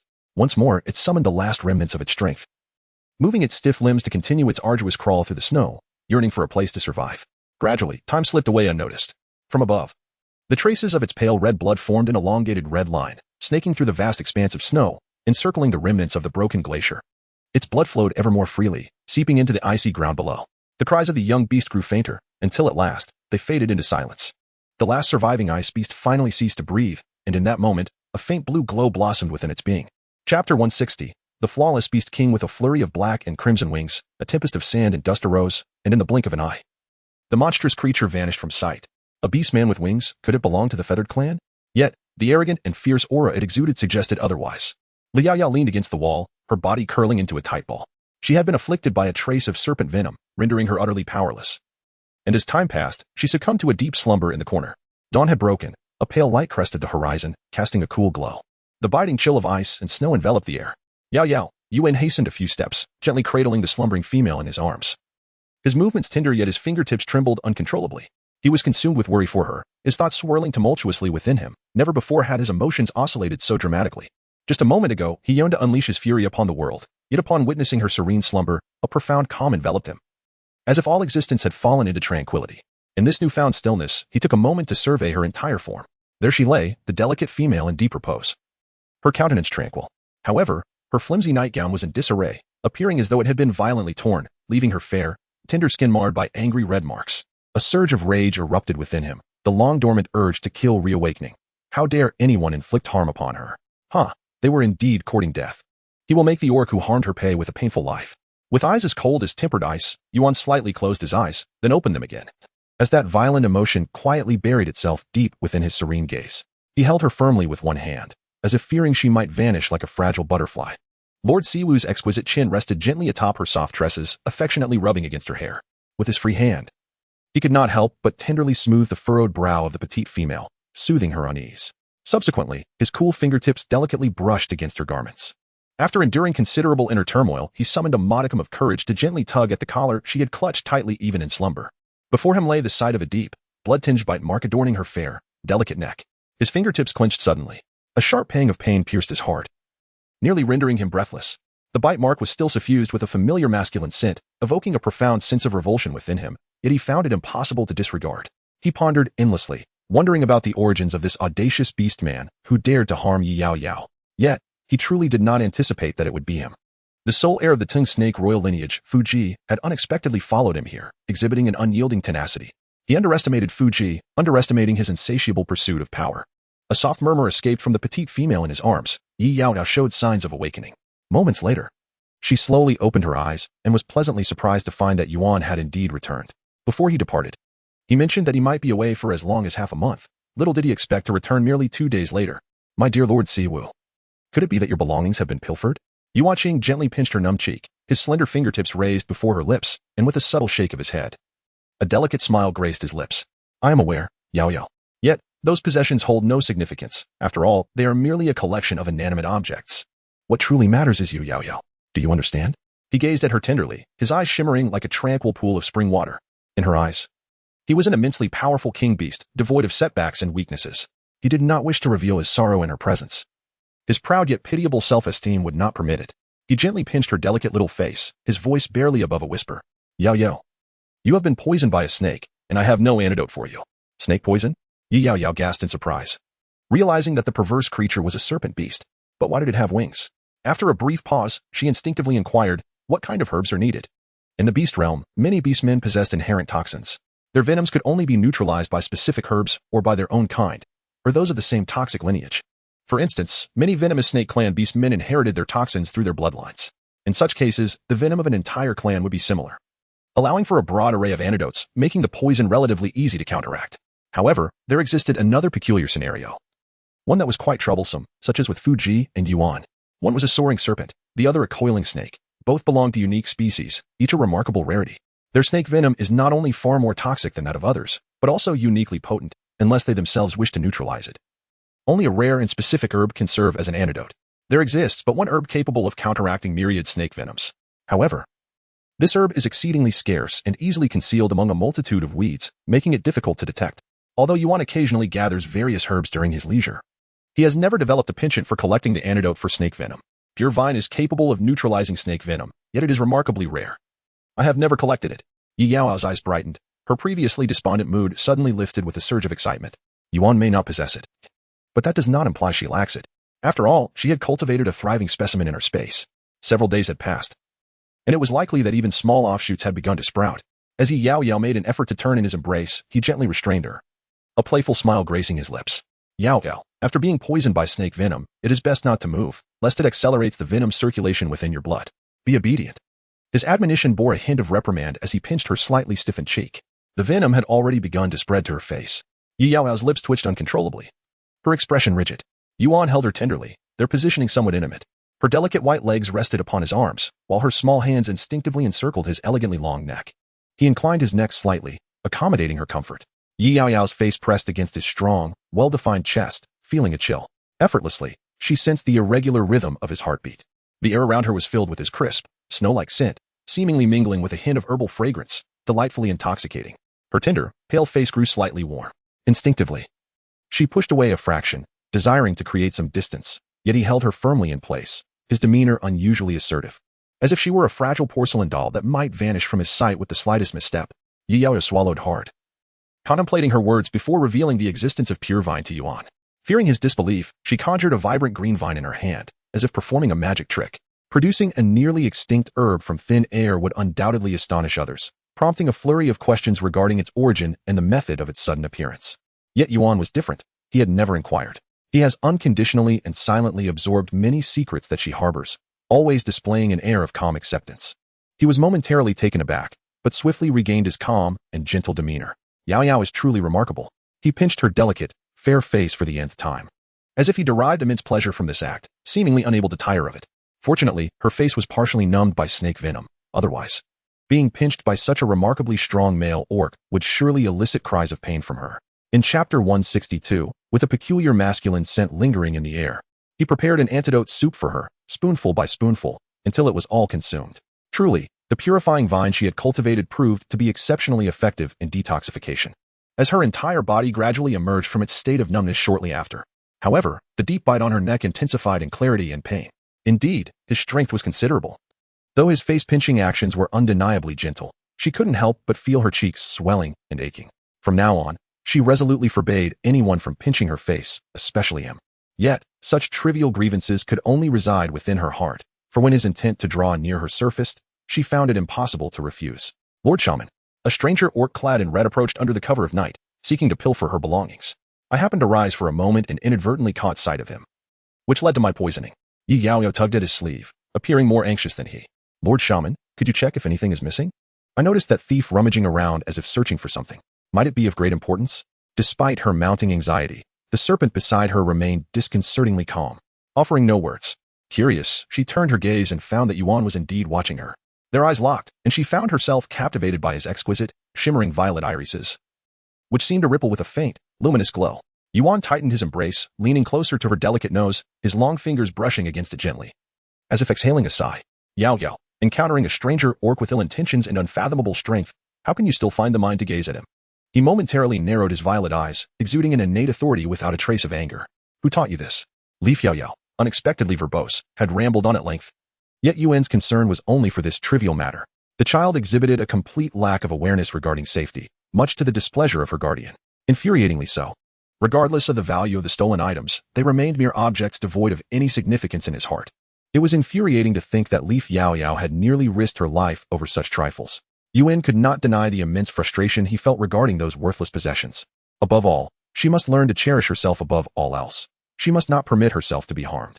After receiving her repeated assurances, Yuan finally felt at ease to let her return, guiding her back to her room to rest and recuperate. The return was somewhat noisy, stirring the little black cat from its slumber. Rubbing its sleepy eyes with delicate paws, it gracefully leapt down from the table. Meow? When did Sister Yaoyao go out? Why didn't she take me along? The small black cat's soft paw pads patted across the floor, and with a flicker, it transformed into a graceful, golden-eyed youth with raven hair. In rushed over, leaning close, sniffing inquisitively like a little detective. He slightly twitched the tip of his nose, and suddenly, he gasped in astonishment, leaping 2 meters away. Sister Yaoyao, why do you carry the scent of another? It is so potent and perilous, reminiscent of a male presence, and oddly familiar. His final words, tinged with confusion, faded into silence, unheard by Yaoyao. Jojo's beautiful cat ears twitched momentarily before drooping suddenly. A troubling thought crossed his mind, prompting him to bare his delicate, sharp, little tiger teeth with a soft hiss.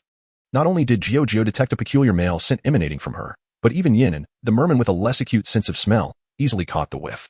Chapter 163, The Sin of a Stray Beast? At dawn, a reward for a bonus chapter. The serpent venom implanted by that deranged beastman had been purged, and upon his return in 5 days, she would face him without fear. Recently, Yuan displayed no intention of leaving when she conveyed this matter to him. He exhibited no signs of panic, instead exuding an air of serene indifference that inexplicably soothed her. She found no cause for concern regarding that deranged beastman. Paradoxically, it seemed as though she had absorbed his distinct aura, one that even Yuan could not dispel. Yaoyao, your body carries such a strong scent of another. Yinan remarked in agreement. His exquisite visage suddenly darkened, as if a tempest were brewing within, delicate lips biting into themselves, drawing forth traces of crimson. He muttered repeatedly, expressing his disdain for this unfamiliar scent, detesting the essence of strange males, particularly that of a most loathsome serpent beast. How dare this odor sully the purity of Yaoyao? Yinan spoke coldly, his slender fingers tightening into a fist. Who is it? Suppressing the intense murderous intent, he struggled to maintain the facade of a gentle demeanor.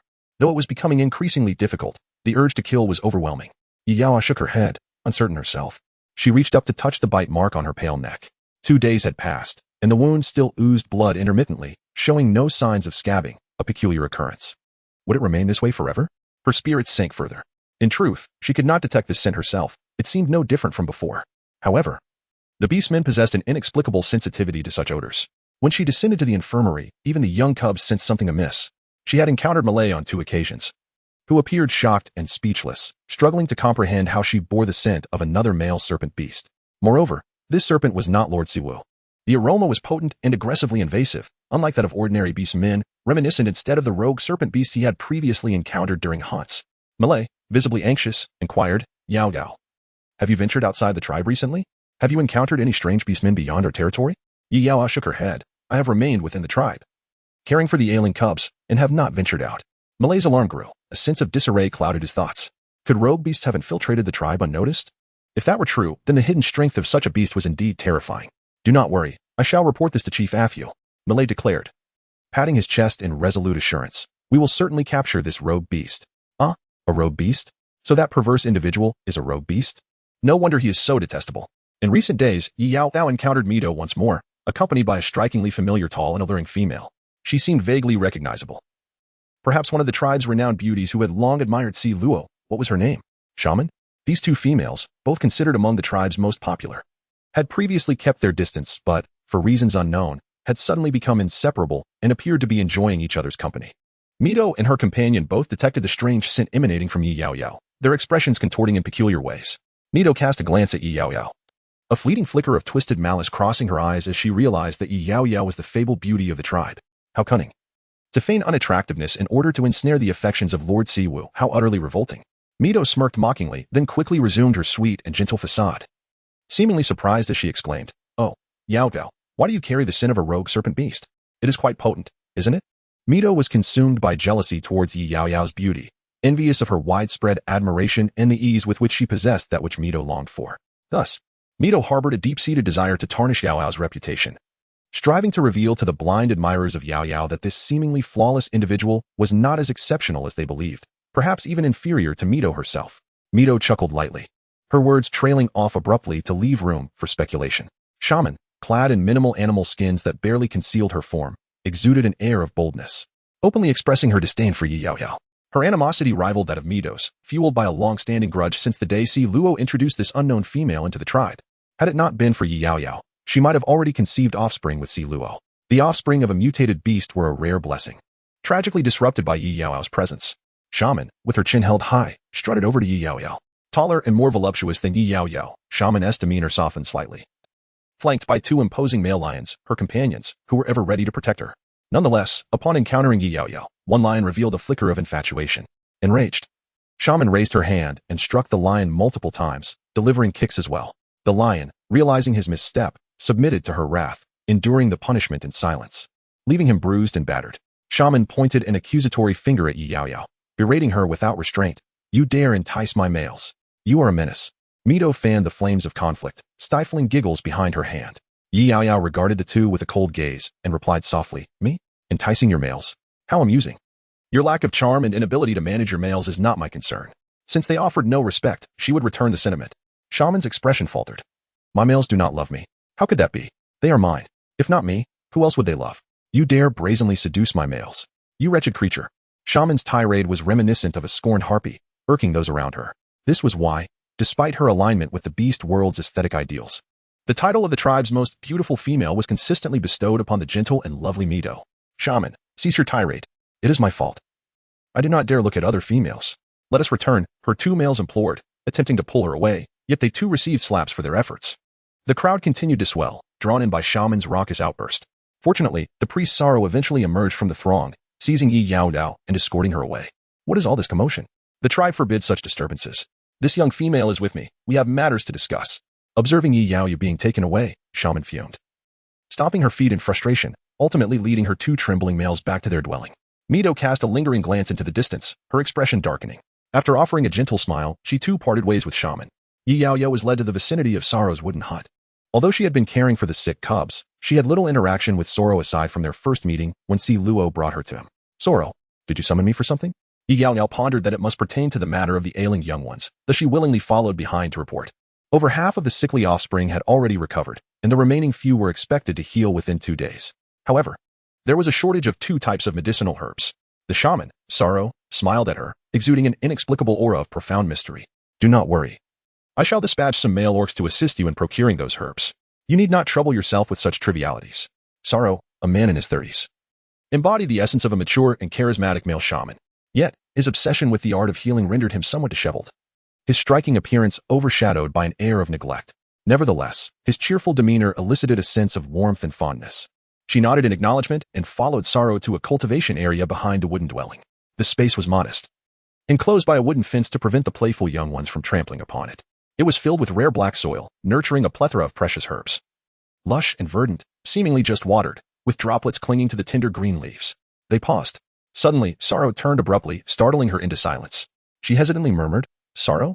To her surprise, Sorrow's gaze was fixed upon her, his usually languid eyes now icy and penetrating, as if piercing directly into her soul. Yaoyao's expression shifted, and she subtly took 2 steps back, reaching for the bone knife at her side. "Wait, don't make a move." Upon catching sight of the young female's somber expression as she brandished her weapon, he was immediately struck with fear, his hair standing on end. It dawned on him, albeit belatedly, that he had perhaps been overly stern, seemingly intimidating the young female. He hastily slapped his face and scratched his head, offering an awkward smile. His disheveled hair only accentuated his disheartened demeanor. The little female seemed frightened, imploring him to sheath his weapon, as her trepidation was palpable. "I harbor no ill intentions towards you. I merely sought to inquire about something that puzzled me, which is why I brought you here. Please, speak." After a brief hesitation, Yaoyao slowly sheathed her knife. He sighed softly, leaning in closer and squinting his amber eyes to scrutinize the small female before him. In a voice that was barely above a whisper, he inquired, "From where did you acquire your dragon pearl grass? If you happen to have some left, might you be willing to part with a few? Even just one would suffice." Yaoyao cast him a surprised glance. "How did you know?" Sorrow, the shaman, chuckled lightly, distancing himself slightly as he proudly gestured to his mouth. "Of course, I discerned it by taste. After all, I belong to the antelope clan." In truth, Sorrow had discovered just a couple of days prior that the young ones afflicted with the fever were recovering at an astonishing rate, far beyond his expectations. Thus, he had taken the opportunity yesterday to investigate and sample the medicinal soup concocted by Yaoyao, assessing its ingredients. To his astonishment, he found that these remedies not only had a well-balanced composition, but also contained trace amounts of dragon pearl grass. In his youth, he had the fortunate opportunity to savor the nearly extinct dragon ball grass, an experience that left an indelible impression of its unique flavor etched in his memory. A taste he would find impossible to forget in this lifetime. Chapter 166. If you are willing. Years have passed, and he believed the dragon ball grass had long since become extinct. Yet, to his astonishment, after all this time, he found himself once more indulging in that exquisite taste. Moreover, it came from a female whom he had previously regarded as belonging to a meager and impoverished tribe. He gazed complexly at the delicate and charming little female before him, whose skin resembled pure snow. In stark contrast to the memory of the dark, thin female from his past, he could not help but feel that fate was playing tricks on him. That rascal Sluo truly had an eye for beauty. Had she been kissed by the beast god? How fortunate for that little scamp to stumble upon such a goddess-like female. When might such luck grace this eternally single man? It simply would not do. He resolved to wander through the Baruto forest in a couple of days. Perhaps he would soon be basking in the warmth of a partner and their offspring. Meanwhile, Yaoyao remained oblivious to the sorrowful expression on the face of the sorrow shaman. Suddenly, she lowered her head, pondering for a moment before ambiguously replying that if the sorrow shaman wished to cultivate, she would be willing to sell. But the growth conditions for dragon pearl grass were exceedingly stringent. Upon hearing a glimmer of hope, the sorrow shaman failed to absorb a single word of the lengthy explanation that followed. He nodded repeatedly like a chick pecking at grains, his face adorned with an eager smile. Yaoyao could hardly contain her amusement. She had not anticipated that the seemingly composed and experienced Sluo shaman would secretly exhibit such a demeanor, reminiscent of the young cubs pleading for fish soup. However, she also understood the principle of not flaunting wealth. With an expression of feigned difficulty, Yaoyao remarked, "I happened to acquire 3 dragon pearl herbs. I used one for the medicinal soup a few days ago, leaving me with 2. If the Sluo shaman is in need, I could sell you one." The Sluo shaman responded promptly, "Excellent.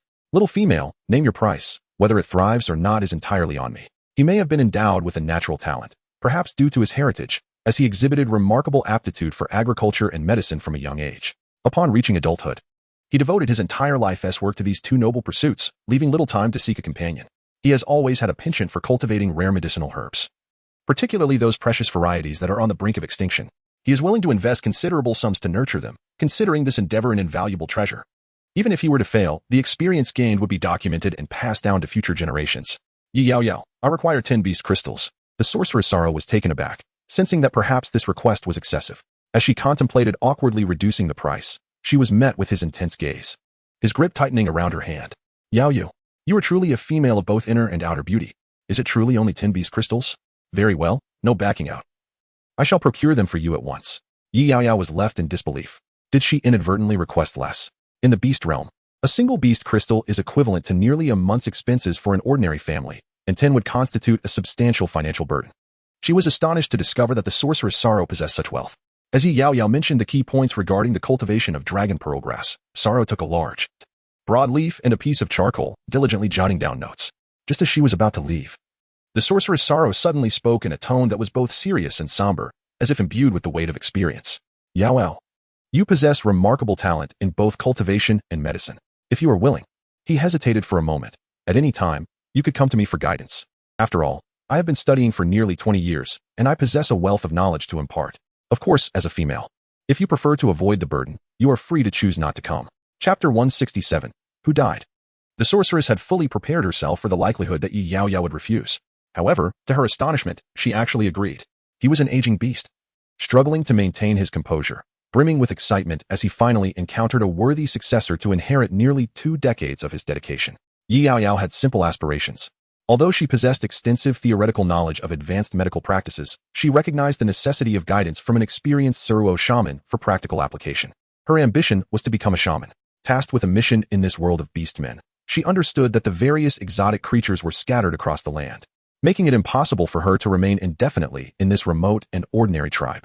Eventually, she would venture to the more prosperous Chi City or perhaps the impoverished polar regions, her future remaining uncertain. Thus, she needed to acquire an extraordinary skill in advance, and the revered shaman, respected by all beasts, was her optimal choice. Shamans held an exalted status wherever they went, enjoying the opportunity to traverse the continent and be welcomed in countless cities. As she prepared to leave, a sharp pain shot through her neck, yet she dared not touch it, fearing infection. She stood hesitantly at the doorway, cautiously peering inside. Sluo shaman, do you have any herbs for treating wounds? He noticed her peculiar state and, with his long legs, swiftly approached her side. Lowering his head, he gently brushed aside a few strands of hair near her neck, scrutinizing her for a brief moment. How long had it been? It should have been 2 days. He inhaled sharply, scratching his head in distress. That sounds rather serious, said Yaoyao. The male orc clad in red had requested her assistance in locating a source stone. Within the source stone resided half of his priestly power, enabling him to glimpse celestial phenomena and track otherworldly beasts. He never anticipated that Fuji would not give up. However, he would never find it. Yuan Chao walked towards the partition, cradling 2 soft, snow-white rabbits in his arms, stepping into the compartment after a few strides. Today, he donned a resplendent robe embroidered with gold and white, exuding an aura of ethereal elegance, reminiscent of a celestial being. The garment, slightly loose-fitting, contrasted with his usual meticulous demeanor, presenting a more relaxed and carefree appearance. His every gesture radiated an alluring, languid charm. Flowing, dark hair cascaded over his bare neck, its cool whiteness accentuating the graceful lines of his physique, while the long strands fell delicately at his trim waist, enhancing his tall and striking silhouette. Based on his observations over the past couple of days, it seemed that Yaoyao had developed a particular fondness for this style. Inside the chamber, the items that had been disordered just 2 nights prior were now restored to their pristine arrangement, meticulously organized. The space was expansive, leading deeper within. There stood a robust, concealed door seamlessly integrated into the solid stone wall, effectively isolating the interior from the outside world. Above the dark door, an intricate and chaotic serpent sculpture served as a mechanism. He raised his hand and brushed it lightly. The skin of his fingertips was pale, and as it touched the stone door, it radiated a slight chill reminiscent of jade. Several wisps of pale purple beastly energy flowed through his slender fingers, penetrating into the mechanism. With a series of clicks, the door opened. Upon entering, one was greeted by a myriad of crystalline stones, numbering in the hundreds. These were the bloodline crystals of each orc from the Sanglin tribe, chronicling their lives and deaths. At the forefront, the most striking was a beautiful crystal shimmering with a soft blue hue. This belonged to Yaoyao. The hundreds of crystals twinkled with a captivating vitality, yet one stood out, quietly dimming. Who was it? Had someone perished during the tribe's exchange? Yuan furrowed his brow, his thoughts stirring as he stepped forward, cradling the dim crystal in his palm, allowing the pale purple energy to seep into it. It was that male stone tiger, the very orc who seemed to have picked up Yaoyao. Yuan's gaze deepened. It was not jealousy he felt, rather a sense of regret that upon her arrival in this world, the first being she encountered was not him, but rather another male, far inferior to himself. The stone tiger, Yuan had forgotten its name. After all, such common beasts of this caliber were but clouds and mist in his eyes, insignificant as dust, hardly leaving a lasting impression. Yet, it appeared that Yaoyao harbored some feelings for him. If she were to discover this, would it not sadden her? The usually cold and indifferent eyes of the master shaman flickered with rare emotion. He did not wish for Yaoyao to feel sorrow, nor did he want tears to mar her enchanting face, especially not tears shed because of another male. Such a thought would pierce his heart. He could not help but desire to hold her close, to wipe away the tears from her eyes. After a moment of serious contemplation, Yuan resolved to keep this matter to himself for the time being. After all, the tribe's exchange team had yet several days of travel ahead. Every day he could delay was a small victory, albeit not a foolproof plan. The 2 rabbits in his arms seemed to sense their master's emotional turmoil and promptly leapt from his embrace. They were plump and slightly unsteady upon landing, tumbling several times before finally coming to a stop. The ground was clean and tidy, adorned with soft animal pelts. The rabbits were untouched by dust. They shook their chubby bodies and quickly regained their footing. One of them, slightly larger and appearing more demure, suddenly elongated, transforming into an exquisite young boy with snow-white hair and red eyes, resembling a delicate child of 7 or 8, still possessing a hint of baby fat. His snow-white curls are fluffy and possess an exceptionally soft texture. His eyes, resembling rubies, are clear and resplendent.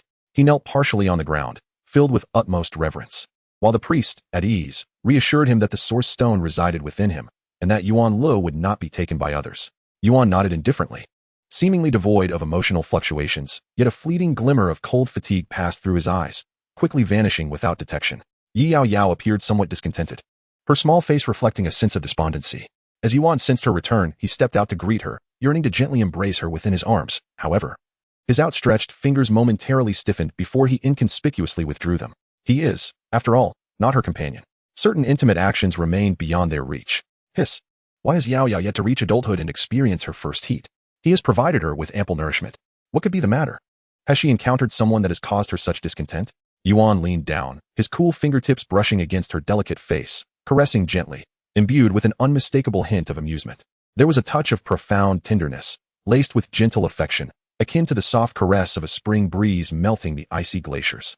Yaoyao blinked, her eyes unwittingly glistening with moisture, the pain from her wound tugging at her heart. With a soft voice, she sighed. Lamenting that the bite mark had yet to heal and the lingering scent upon her remained persistent, she was at a loss as to what to do. The scent of Fuji was notably aggressive and clingy. Yuan, having grown up alongside Fuji, was acutely aware that there was no alternative but to wait for time to gradually cleanse it away. Yet, would the wound never truly heal? Yuan's brows knitted slightly, a flicker of irritation surfacing as the warmth of his spring-like gaze subtly transformed, cloaked in a thin layer of icy chill, biting and frigid. He reached out, gently brushing aside the inky strands of hair at the nape of her neck, his fingertips resting upon the delicate wound on her fair neck. A shiver of coolness emanated from it. After a brief moment of contemplation, he chuckled softly, unable to resist pinching her sorrowful little face. Why didn't you tell me sooner? I could have helped you heal. His innate healing power is not merely for display. For a brief moment, Yaoyao was taken aback. But he instinctively reached out and enveloped her in his embrace, binding her tightly as a serpent would, driven by an inherent desire for control. He slightly lowered his head, his neckline cascading gracefully, an exquisite pale white. Subsequently, he tenderly licked her wound. Chapter 169, she regretted it. Yuan raised his hand, removing her fur coat to reveal an expanse of pristine whiteness. The dazzling whiteness stirred the beast's heart. A sudden cool breeze swept through, causing Yaoyao to involuntarily shiver. Just as she intended to tug her garment upwards, her small hand was gently grasped by another long, elegant hand, an irresistible dominance, her hand raised above her head. The grip was exceedingly tight, leaving no room for movement. She slightly turned her gaze, her breath momentarily halted. There. The ethereal and stunning Lord Siwu wore a gentle smile that captivated the heart, yet his actions were distinctly forceful. One hand firmly grasped her hands, while the other tightly encircled her slender waist. He immediately leaned down, his inky black hair cascading down, with a few strands slipping into her loosely fitted neckline. Yuan rested his head against the delicate curve of her neck, cautiously nuzzling it twice, as if infused with a hint of hesitation and apprehension, yet unable to resist drawing closer to the petite female in his embrace. His delicate nose brushed against her tender skin, caressing it gently with an unquenchable longing. He inhaled deeply, captivated by her essence. The irresistible fragrance of her femininity, so pure and alluring, despite lacking the scent of arousal, could still drive an ordinary unattached male to madness. Yaoyao.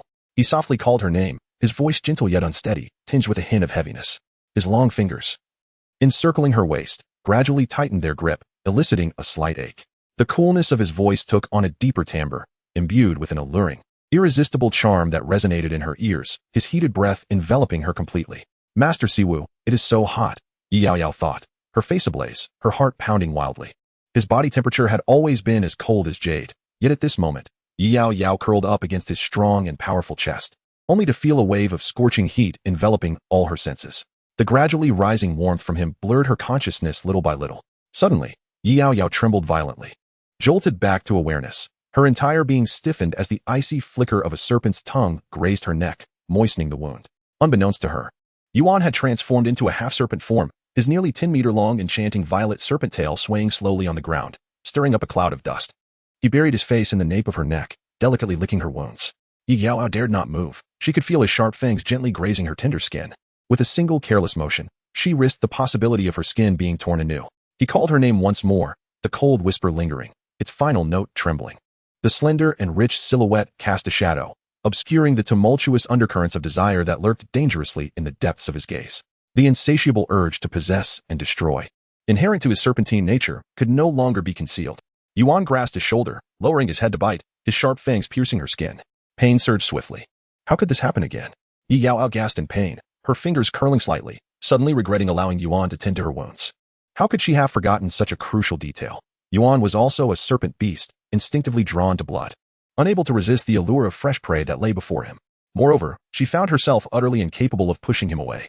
Yuan pressed her down, sinking his teeth into her neck, savoring the pulsing warmth of her blood with an insatiable delight, showing no intention of releasing her. He let out a soft murmur, accompanied by a subtle tremor. Chapter 170, As Good as New. Almost all beastmen possess an insatiable desire to devour creatures other than themselves. A trait rooted in the savage nature of their lineage, lying dormant within their souls, never to fade away. This is particularly true for the male beastmen, whose possessiveness over the females can sometimes reach terrifying extremes. Instances of males consuming their female partners are not uncommon, and such occurrences have long ceased to astonish in the world of beasts. Consequently, this explains the already disrupted and imbalanced gender ratio among the beastmen. Moreover, many females refrain from seeking more than 5 male partners, as having too many companions can lead to an uneven distribution of affection and attention, resulting in a heightened risk of extreme cases where love turns to hatred among the male beastmen. Those males deprived of affection yearn desperately for companionship. They may succumb to the frenzied notion of monopolizing their female partners, and amidst waves of fury and jealousy, they could indeed lose control over their bloodthirsty instincts, leading to horrific acts of consuming their companions. Subsequently, they might resort to suicide, seeking to escape the consequences of their actions. Yaoyao's heart raced, and beads of perspiration formed on her palms. Could it be that he harbored thoughts of devouring her, although she was not his mate? This circumstance might alleviate any sense of guilt he might feel. With a heavy heart, Yaoyao cautiously attempted to pry apart the long fingers he had wrapped around her waist. Sir Wu, what do you think of the taste of my blood? Yaoyao. It is quite sweet, he murmured, burying his face in her neck, his gentle voice laced with a husky allure. In that moment, he tightened his grip once more, ensnaring her delicate hands, rendering her utterly immobile. He relished the intoxicating pleasure of firmly controlling the delicate creature nestled in his arms. She was irresistibly soft and adorably tender. He yearned to treat her with gentle care and affection, yet simultaneously found himself craving to dominate and subjugate her. Is this the inherent flaw of masculinity? It seems he too is not immune to it. He seemed to smile faintly, radiating a subtle joy, as Lord Siwu's exquisitely shaped lips curved slightly, and a delicate glimmer sparkled in his eyes. Once more, he earnestly reiterated that the flavor of Yaoyao surpassed his imagination, sweet, reminiscent of berries. He nibbled her once more, this time with a gentle and tender force that evoked an irresistible desire to steal a glance at her unseen angle. Lord Siwu's exquisitely beautiful face, pale and delicate, was adorned with a subtle blush, which, unbeknownst to him, had quietly crept up from his neck, suffusing a once cold demeanor with warmth, reminiscent of a 10-mile peach blossom grove, where vibrant red blooms had long since withered away. At this moment, Yuan had lost the aloofness and icy nobility he typically embodied. An intense sentiment, rich with the essence of the mortal realm, radiated from his very being, infused with a hint of languid wildness. His eyes were tinged with crimson, alluring yet chilling. The traditionally cold and ascetic violet orbs had blossomed into shades of peach, appearing as though veiled by a layer of mist, shimmering enchantingly, suffused with a beguiling dampness. During the act of feeding, Yuan felt a sense of satisfaction. The Adam's apple on his slender neck moved subtly, exuding a tantalizing allure. Fortunately, Yuan was neither greedy nor weak-willed. Although he found it difficult to resist her intoxicating fragrance, he managed to maintain his composure. Moreover, he had left his scent upon her, effectively masking the repugnant odor of Fuji. After taking a couple of bites, he reined in his desires, a smile gracing his lips as he leisurely released Yaoyao, though he still held her in his embrace, reluctant to let go. Yuan honored his prior promise, healing both her previous bite mark and the small wound he had just inflicted. It was only then that Yaoyao truly exhaled in relief. She had not been consumed. How delightful. Instinctively, she reached up to touch her neck, astonished to find not a single trace of injury remained. Her skin was as fair and pristine as ever. Chapter 171. Contemplating the life of a serpent, Yaoyao's wound from Fuji had remained unhealed due to his beast source power, known as ember, symbolizing destruction. Its violent essence eroded the injury, making recovery arduous. In contrast, Yuan's beast source power was gentler and restorative, nurturing all things, complemented by his innate and formidable healing abilities. Yuan and Fuji represented two extremes of power, embodying a genuine cycle of mutual creation and destruction. Yuan left his unique essence upon Yaoyao, completely overshadowing Fuji's presence. This was partly due to his own shadowy inclinations and partly for Yaoyao's benefit. Fuji's aura was overwhelming and aggressive, reminiscent of the scent of feral beasts, which could attract unwarranted scrutiny towards Yaoyao. Furthermore, by masking Fuji's essence on Yaoyao, it would become considerably more challenging for him to track her down, as certain matters were private affairs between the two serpentine beasts, and Yuan wished to shield her from such entanglements. He feared that she might be harmed as a result. He will feel immense discomfort and guilt. Lord Wangshou, who has always been proud and aloof, sighed with a hint of laughter, and upon his coldly handsome features, there appeared an unexpected trace of helplessness and trepidation. He gently cradled the soft bundle in his arms, raising his hand to delicately trace the adorable features of the little female with his slender fingers, caressing her tender lips and lingering upon her supple cheeks. When did this all begin? Such a cold and unfeeling serpent-like creature could unexpectedly become so cautious. Treading as if on thin ice, beset by fears of loss, terrified that a mere breath might cause her to vanish, that a fleeting thought could lead to her demise. Once a person reveals a vulnerability, they begin to exhibit a weakness that is uncharacteristic of their true self. In the past, he had looked down upon and mocked those male orcs who were madly in love, utterly perplexed by their willingness to sacrifice everything, even their lives, for their partners. Was it truly worth it?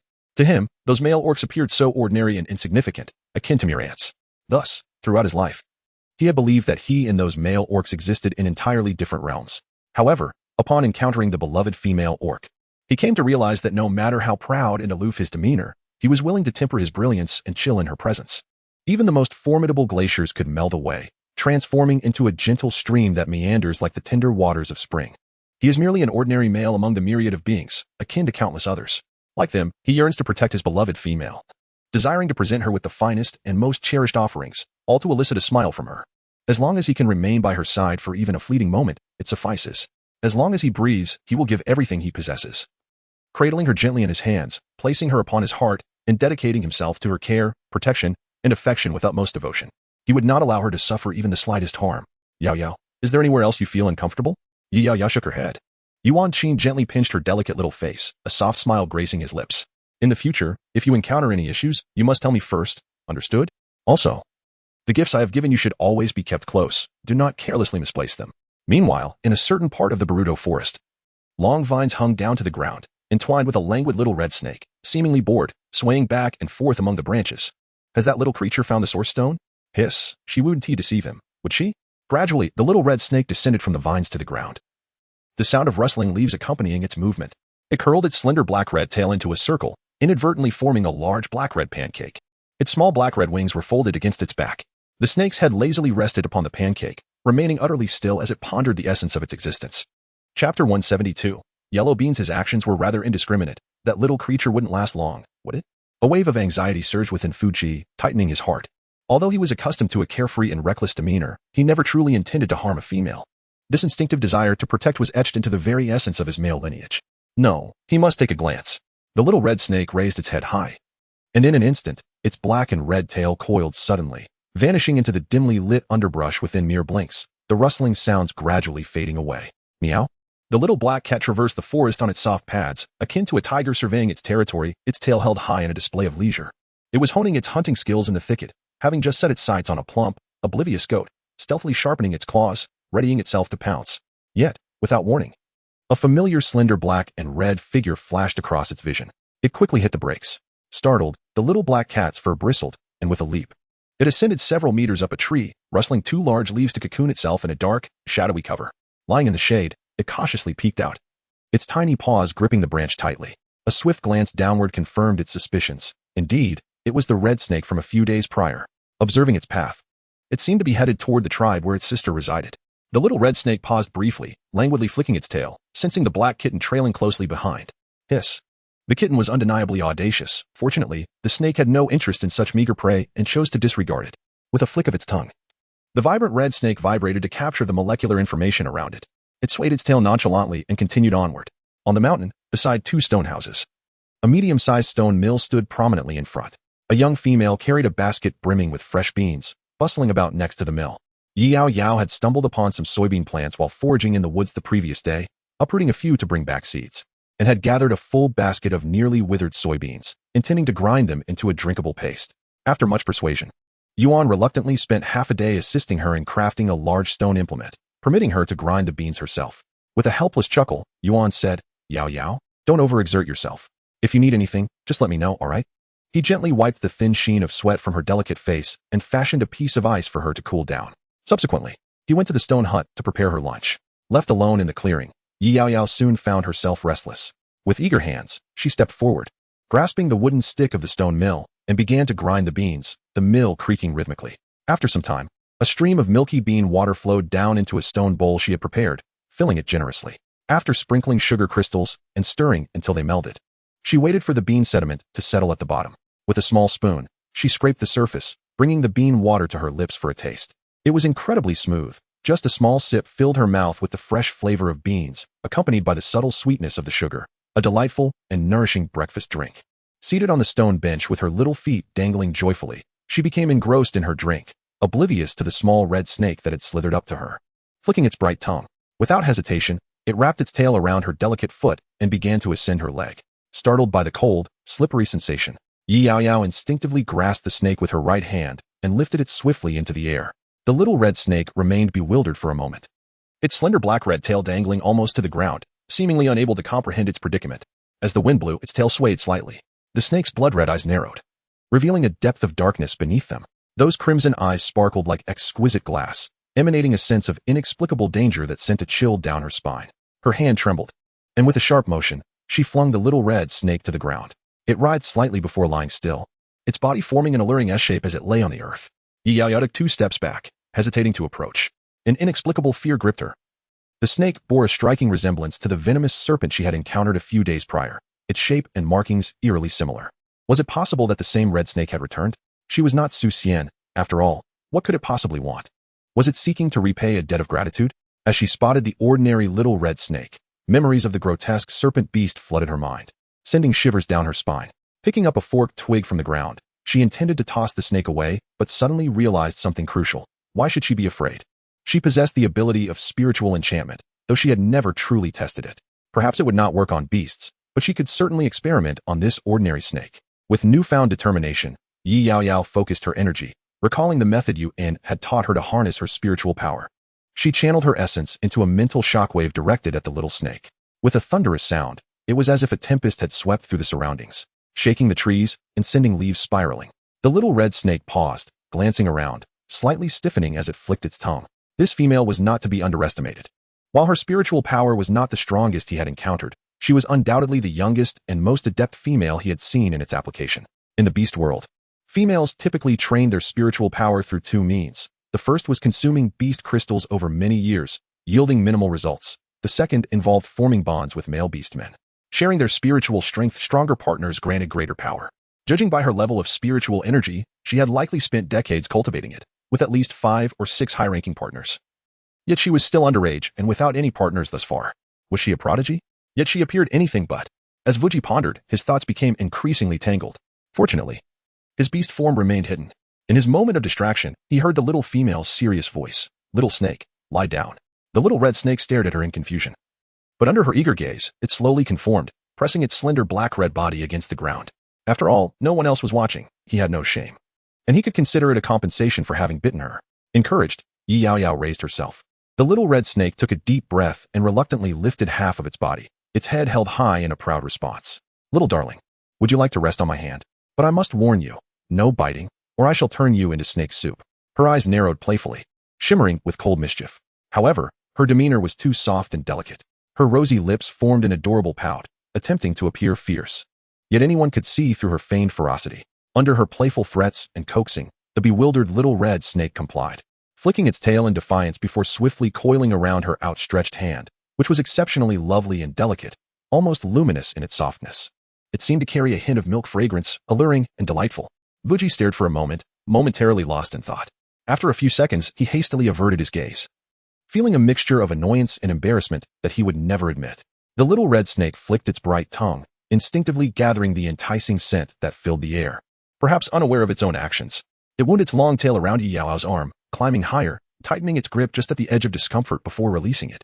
Eventually, it rested its head lazily against her arm, feeling soft and comfortable, more so than the grand bed adorned with luxurious furs that he possessed. The transparent membrane over its eyes fluttered slightly, revealing a hint of drowsiness. Was it treating her as a resting place? Yaoyao chuckled softly, playfully poking the little red snake's cool, smooth body. It evaded her teasing, its tongue brushing against her finger with a warning flick. Yet it showed no signs of anger or intent to harm her.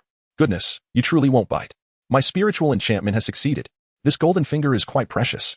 Yaoyao exclaimed, brimming with joy as she placed the snake back on the ground, examining her fair hand repeatedly.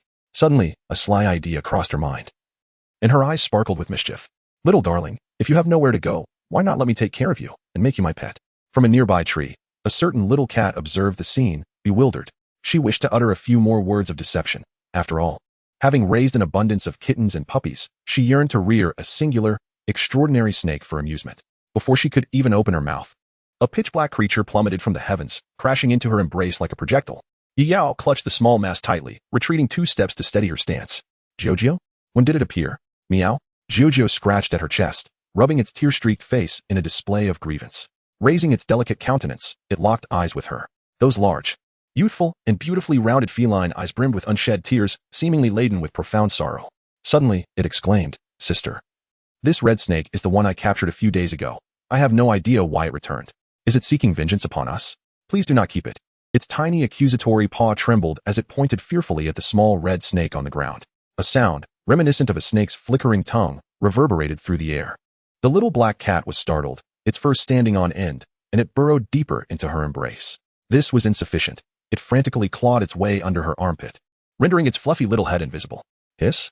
Fuji found it inexplicable. Was he truly that terrifying? He had reluctantly transformed into a juvenile form, yet still managed to terrify this furry little creature to such an extent.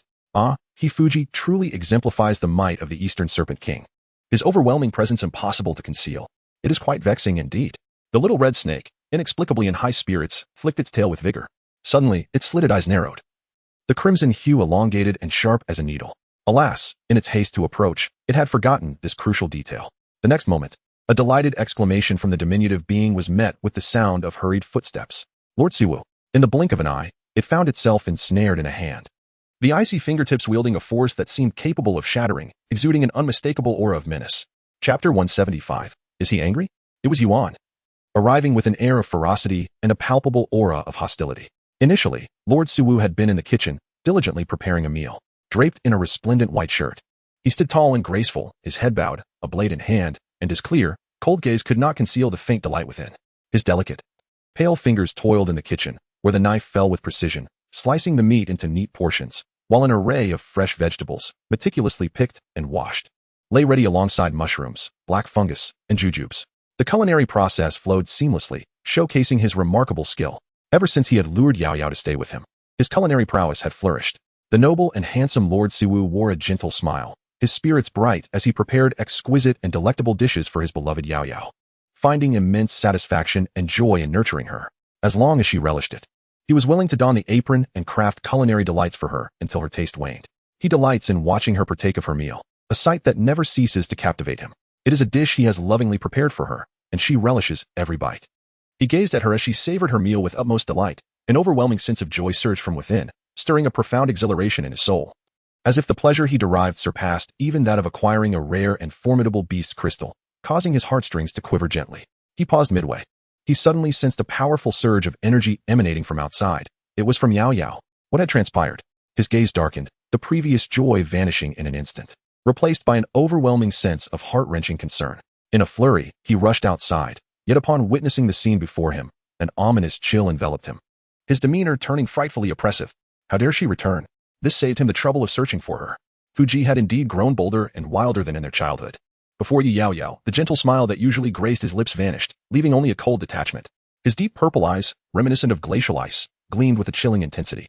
He stepped closer with long strides, an overwhelming sense of pressure enveloping the air, suffocating and stifling. Yaoyao's complexion turned pale as she retreated 2 steps. Before her, Yuan grasped the naive little red snake tightly in his palm, his icy fingertips exuding a formidable strength capable of crushing all things, with an unabashed aura of murderous intent pouring forth. The menacing posture seemed as if he intended to strip the flesh from the little snake's skin. My lord, the esteemed Siwu, this little snake is a beast companion I just found. Please, please let it go. Yaoyao found herself intimidated by the chilling aura that enveloped him, her voice dwindling to a whisper.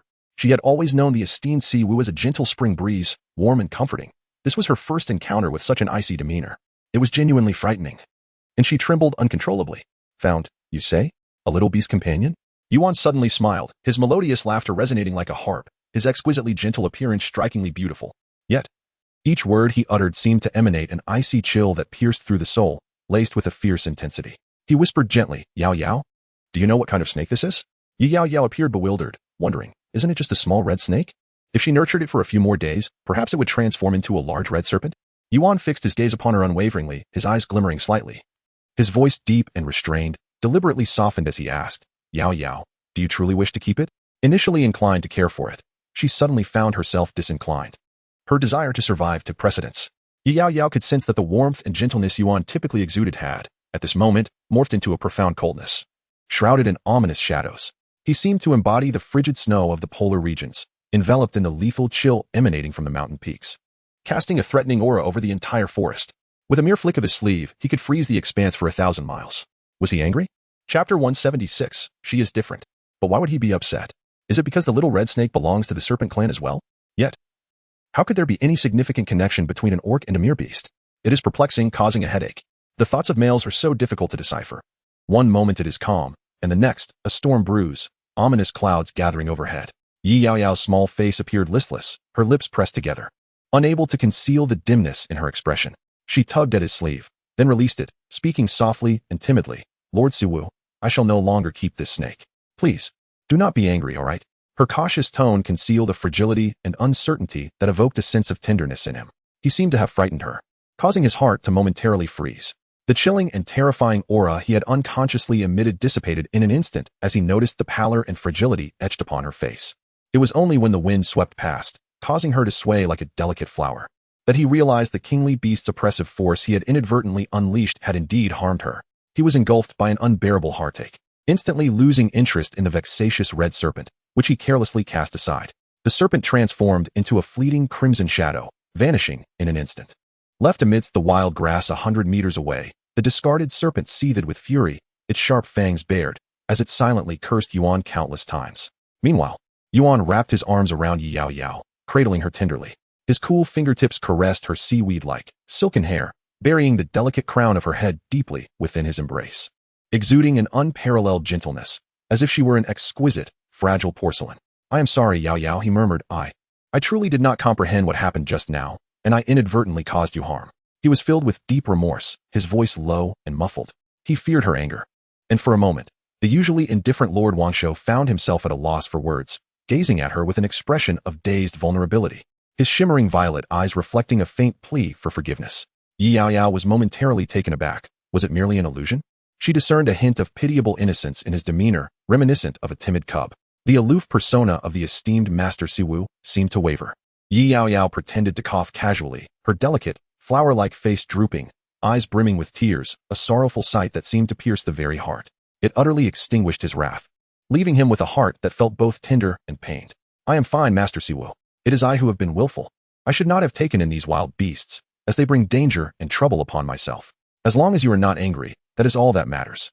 At this moment, it was essential to exhibit a sincere acknowledgement of her faults, the atmosphere filled with a gentle charm that evoked sympathy. Yuan sighed and tightened his embrace around her. Indeed, he no longer pursued the matter. In retrospect, he realized that his initial reaction had been overly impulsive. I did not expect you to follow me here. His cold, detached voice momentarily faltered, laced with an air of chilling danger. But I warn you, do not lay a finger on that female. Really? What if I did? Would you seek to kill me? The striking male beast man, clad in red, exuded a youthful arrogance, his words dripping with an air of defiance, imperious and unassailable. He curled the corners of his mouth, his crimson eyes brimming with curiosity and amusement. Lazily lowering his gaze, he glanced at the tumultuous allure of the dark violet beneath the tree. I truly did not expect that the proud and lofty Yuan would develop an affinity for such ugly and mundane females. I had previously believed you would remain solitary for life, Fuji, but she is different. Chapter 177. Those old fools, what if I simply wish to touch? Yuan's demeanor suddenly turned frigid, his hand conjuring an ice sword as hard as iron, countless icy shards poised to strike like a caged beast starved for days. Engulfed in a towering rage, with remarkable speed, they encircled Fuji, who perched atop the tree. Yuan smiled gently. Fuji, you may give it a try. Hiss. The ice blade was nearly piercing his neck. Fuji scoffed dismissively, subtly tilting his head back. Leaning against the tree, he bent one knee, allowing one leg to dangle lazily beneath him, his crimson attire bold as fire, a riot of blossoms in full bloom. He casually extended his hand and effortlessly crushed a shard of ice. With a graceful bend of his long leg, he swiftly descended to the ground. After taking a couple of leisurely steps, he crossed his arms and locked eyes with Yuan. He wished to express, "It is a rare occasion to see something that piques my interest. If I were to refrain from seizing it, it would indeed betray my insatiable desire for conquest." Yet, when the words lingered on the tip of my tongue, they transformed into a veiled taunt, utterly dismissive. That petite female? She cannot even discern whether I am an orc or a beast. Her foolishness is astounding. Do you truly believe I would find her appealing? My dear, it seems you have languished in a remote tribe for far too long, deprived of the presence of females for 2 years, to the point of being so desperate as to consider such a childlike creature attractive. She resembles a soft little cub, exuding an aura that invites one to bully her. However, she is merely a tad melodious in voice, slightly fragrant, fair-skinned, and somewhat pleasing in appearance. Alas, it is a pity, my preferences have always leaned towards voluptuous, curvaceous females who are enticing and capable of bearing offspring. I harbor no interest in such a juvenile-like female, and furthermore, she is rather dim-witted. In fact, she is exceedingly foolish. Could not help but recall her pair of clear, ebony eyes, sometimes glaring at him in anger, other times playfully teasing him, often revealing that charmingly mischievous demeanor. Suddenly, he found himself momentarily stunned, as if his heart had been struck by an unseen force, leaving him momentarily breathless. The peculiar sensation within him was swiftly concealed. He raised his voice in derision, drawing closer, as the searing flame shattered the icy realm of the abyss. I harbor little interest in such foolishness, abyss. Having grown up amidst it, you ought to discern what I truly desire. Fuji is a capricious and exceedingly arrogant orc. Although he appears to be a reckless dandy, in truth, he is ruthless and bloodthirsty, his hands stained with the blood of countless victims. With overwhelming strength, he reigns over the entire eastern continent, and the orcs slain under his command are beyond reckoning. Mountains of corpses, rivers of blood. In an instant, he retracted his playful demeanor, the speed of his transformation leaving one astonished. That which I desire has never eluded me. If necessary, I shall seize it by force. I have never known defeat. His eyes harbored a chilling darkness, yet a smile graced his lips, while within his gaze burned an insatiable desire for conquest.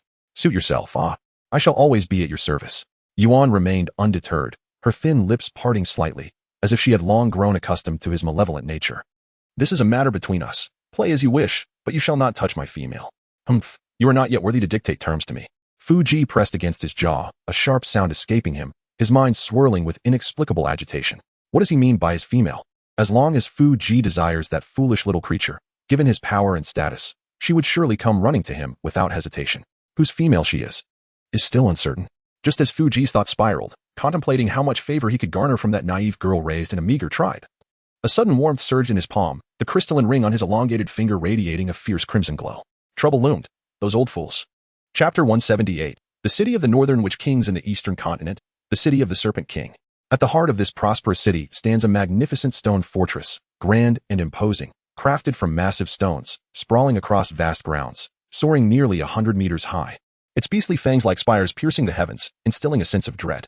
This is Fuji's colossal stone castle, comprising nearly 10 levels. Each floor distinctly assigned to manage the residence, sustenance, cultivation, and more of the esteemed royal beasts. The first level is designated for receiving important guests from other royal cities. At this moment, the atmosphere within the first level of the royal fortress was somewhat arrogant and oppressive, laden with foreboding. Dozens of beastman servants trembled in fear, as if they had committed an unforgivable sin, bowing their heads nearly to the ground. A few venerable beastman elders stood within the castle, their chests heaving in agitation, exchanging glances with a young beastman with white hair. These elder beastmen, leaning on their canes, were nearly struck by heart failure from the mischief of their reckless king. Each wore a furrowed, sorrowful countenance, their white beards quivering. At a crucial moment when envoys from the Witch King city arrived, their king had the audacity to run off without permission. Was it youthful folly? Or did he simply disregard the envoys entirely? The Witch King city governs one of the 4 prominent cities of the northern desert, being both affluent and powerful, on par with their Serpent King city. Moreover, this time, it was a mystical artifact personally crafted by the enigmatic royal beast, delivered by the envoy who had traveled thousands of miles. Esteemed elders from foreign tribes. This artifact is of utmost preciousness, crafted by our king himself. We humbly request an audience with your esteemed royal beast. The envoy placed his right hand over his heart, bowing deeply in respect. As he raised his head, he revealed an extraordinarily handsome, yet somber young beast man. However, his complexion was unnaturally pale, exhibiting an extreme abnormality. He possesses a head of equally pale and thick curls. Beneath his silver-hued eyes lies a small patch of darkened skin, lending him an air of eerie peculiarity. His exquisitely beautiful lips, tinged with a faint shade of purplish red, resemble the aftermath of a grievous poison, yet they carry a gentle, soft smile. This sickly pallor is a hallmark of the orcs from the city of sorcery. In contrast to the other orcs of this realm, he appears relatively normal and aesthetically pleasing. His profound and three-dimensional features resemble a flawless sculpture, meticulously crafted by the most skilled Greek sculptor. With a regal nose and deep-set eyes, his handsome visage exudes an exotic charm, complemented by a captivating yet warm smile. He stood bare-chested, adorned only in a beastly garment that clung to his athletic and alluring lower half, the fabric intricately etched with an array of black, vividly patterned depictions of venomous insects. He bore no distinct markings characteristic of the beast folk, the only peculiar feature being the delicate, transparent down that adorned his hands. Those old ones summoned me. I shall return shortly, he declared with a hint of impatience. With a flick of his slender fingers, he swept back a few strands of hair, revealing a visage marred by a fleeting expression of vexation and fatigue. Suddenly, his dark red wings unfurled, conjuring a tempest of wind and swirling sand, and in an instant, he vanished as if he had never existed. After a moment of silence, Yuan too departed. Yaoyao, my gift is ready. Close your eyes, he called out. The surface of the water shimmered with splashes as colorful fish frolicked beneath, content in their aquatic ballet. A stunning mermaid reclined by the shore, her exquisite chin cradled in her hands, playfully winking at the nearby young female, deliberately teasing her curiosity. His long, lustrous silver hair, nearly 2 meters in length, was enveloped in a subtle mist, damp and cascading over his exquisitely pale, bare form, swaying gently as if touched by moonlight. Chapter 179, The Little Skirt.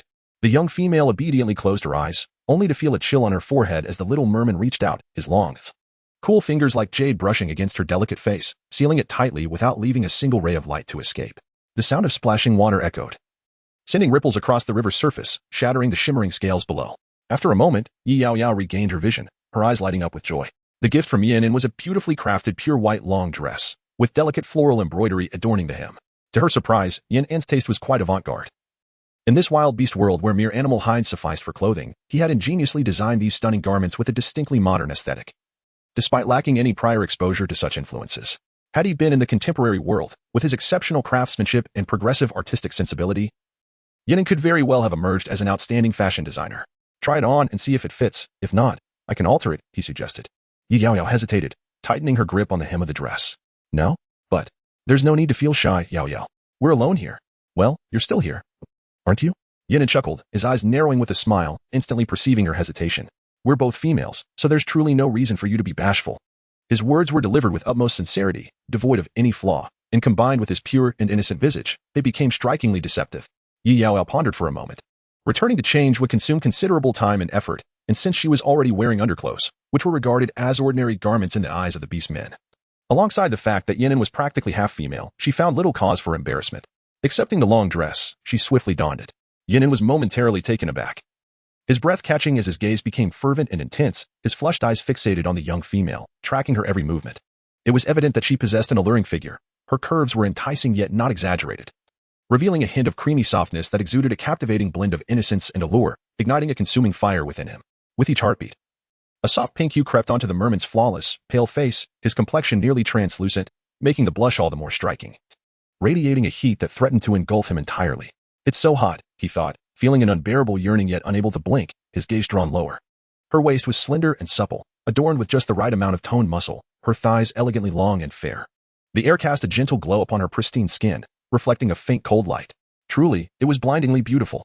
It stirred an uncontrollable desire within him to claim her, to possess and confine her. Yanin inhaled deeply, lifting his eyes. Yaoyao had already changed into the dress. The pure white floral garment accentuated her innocent cuteness. Although Yanin had initially been pleased with his first creation, he suddenly found himself regretting that satisfaction, feeling discontented.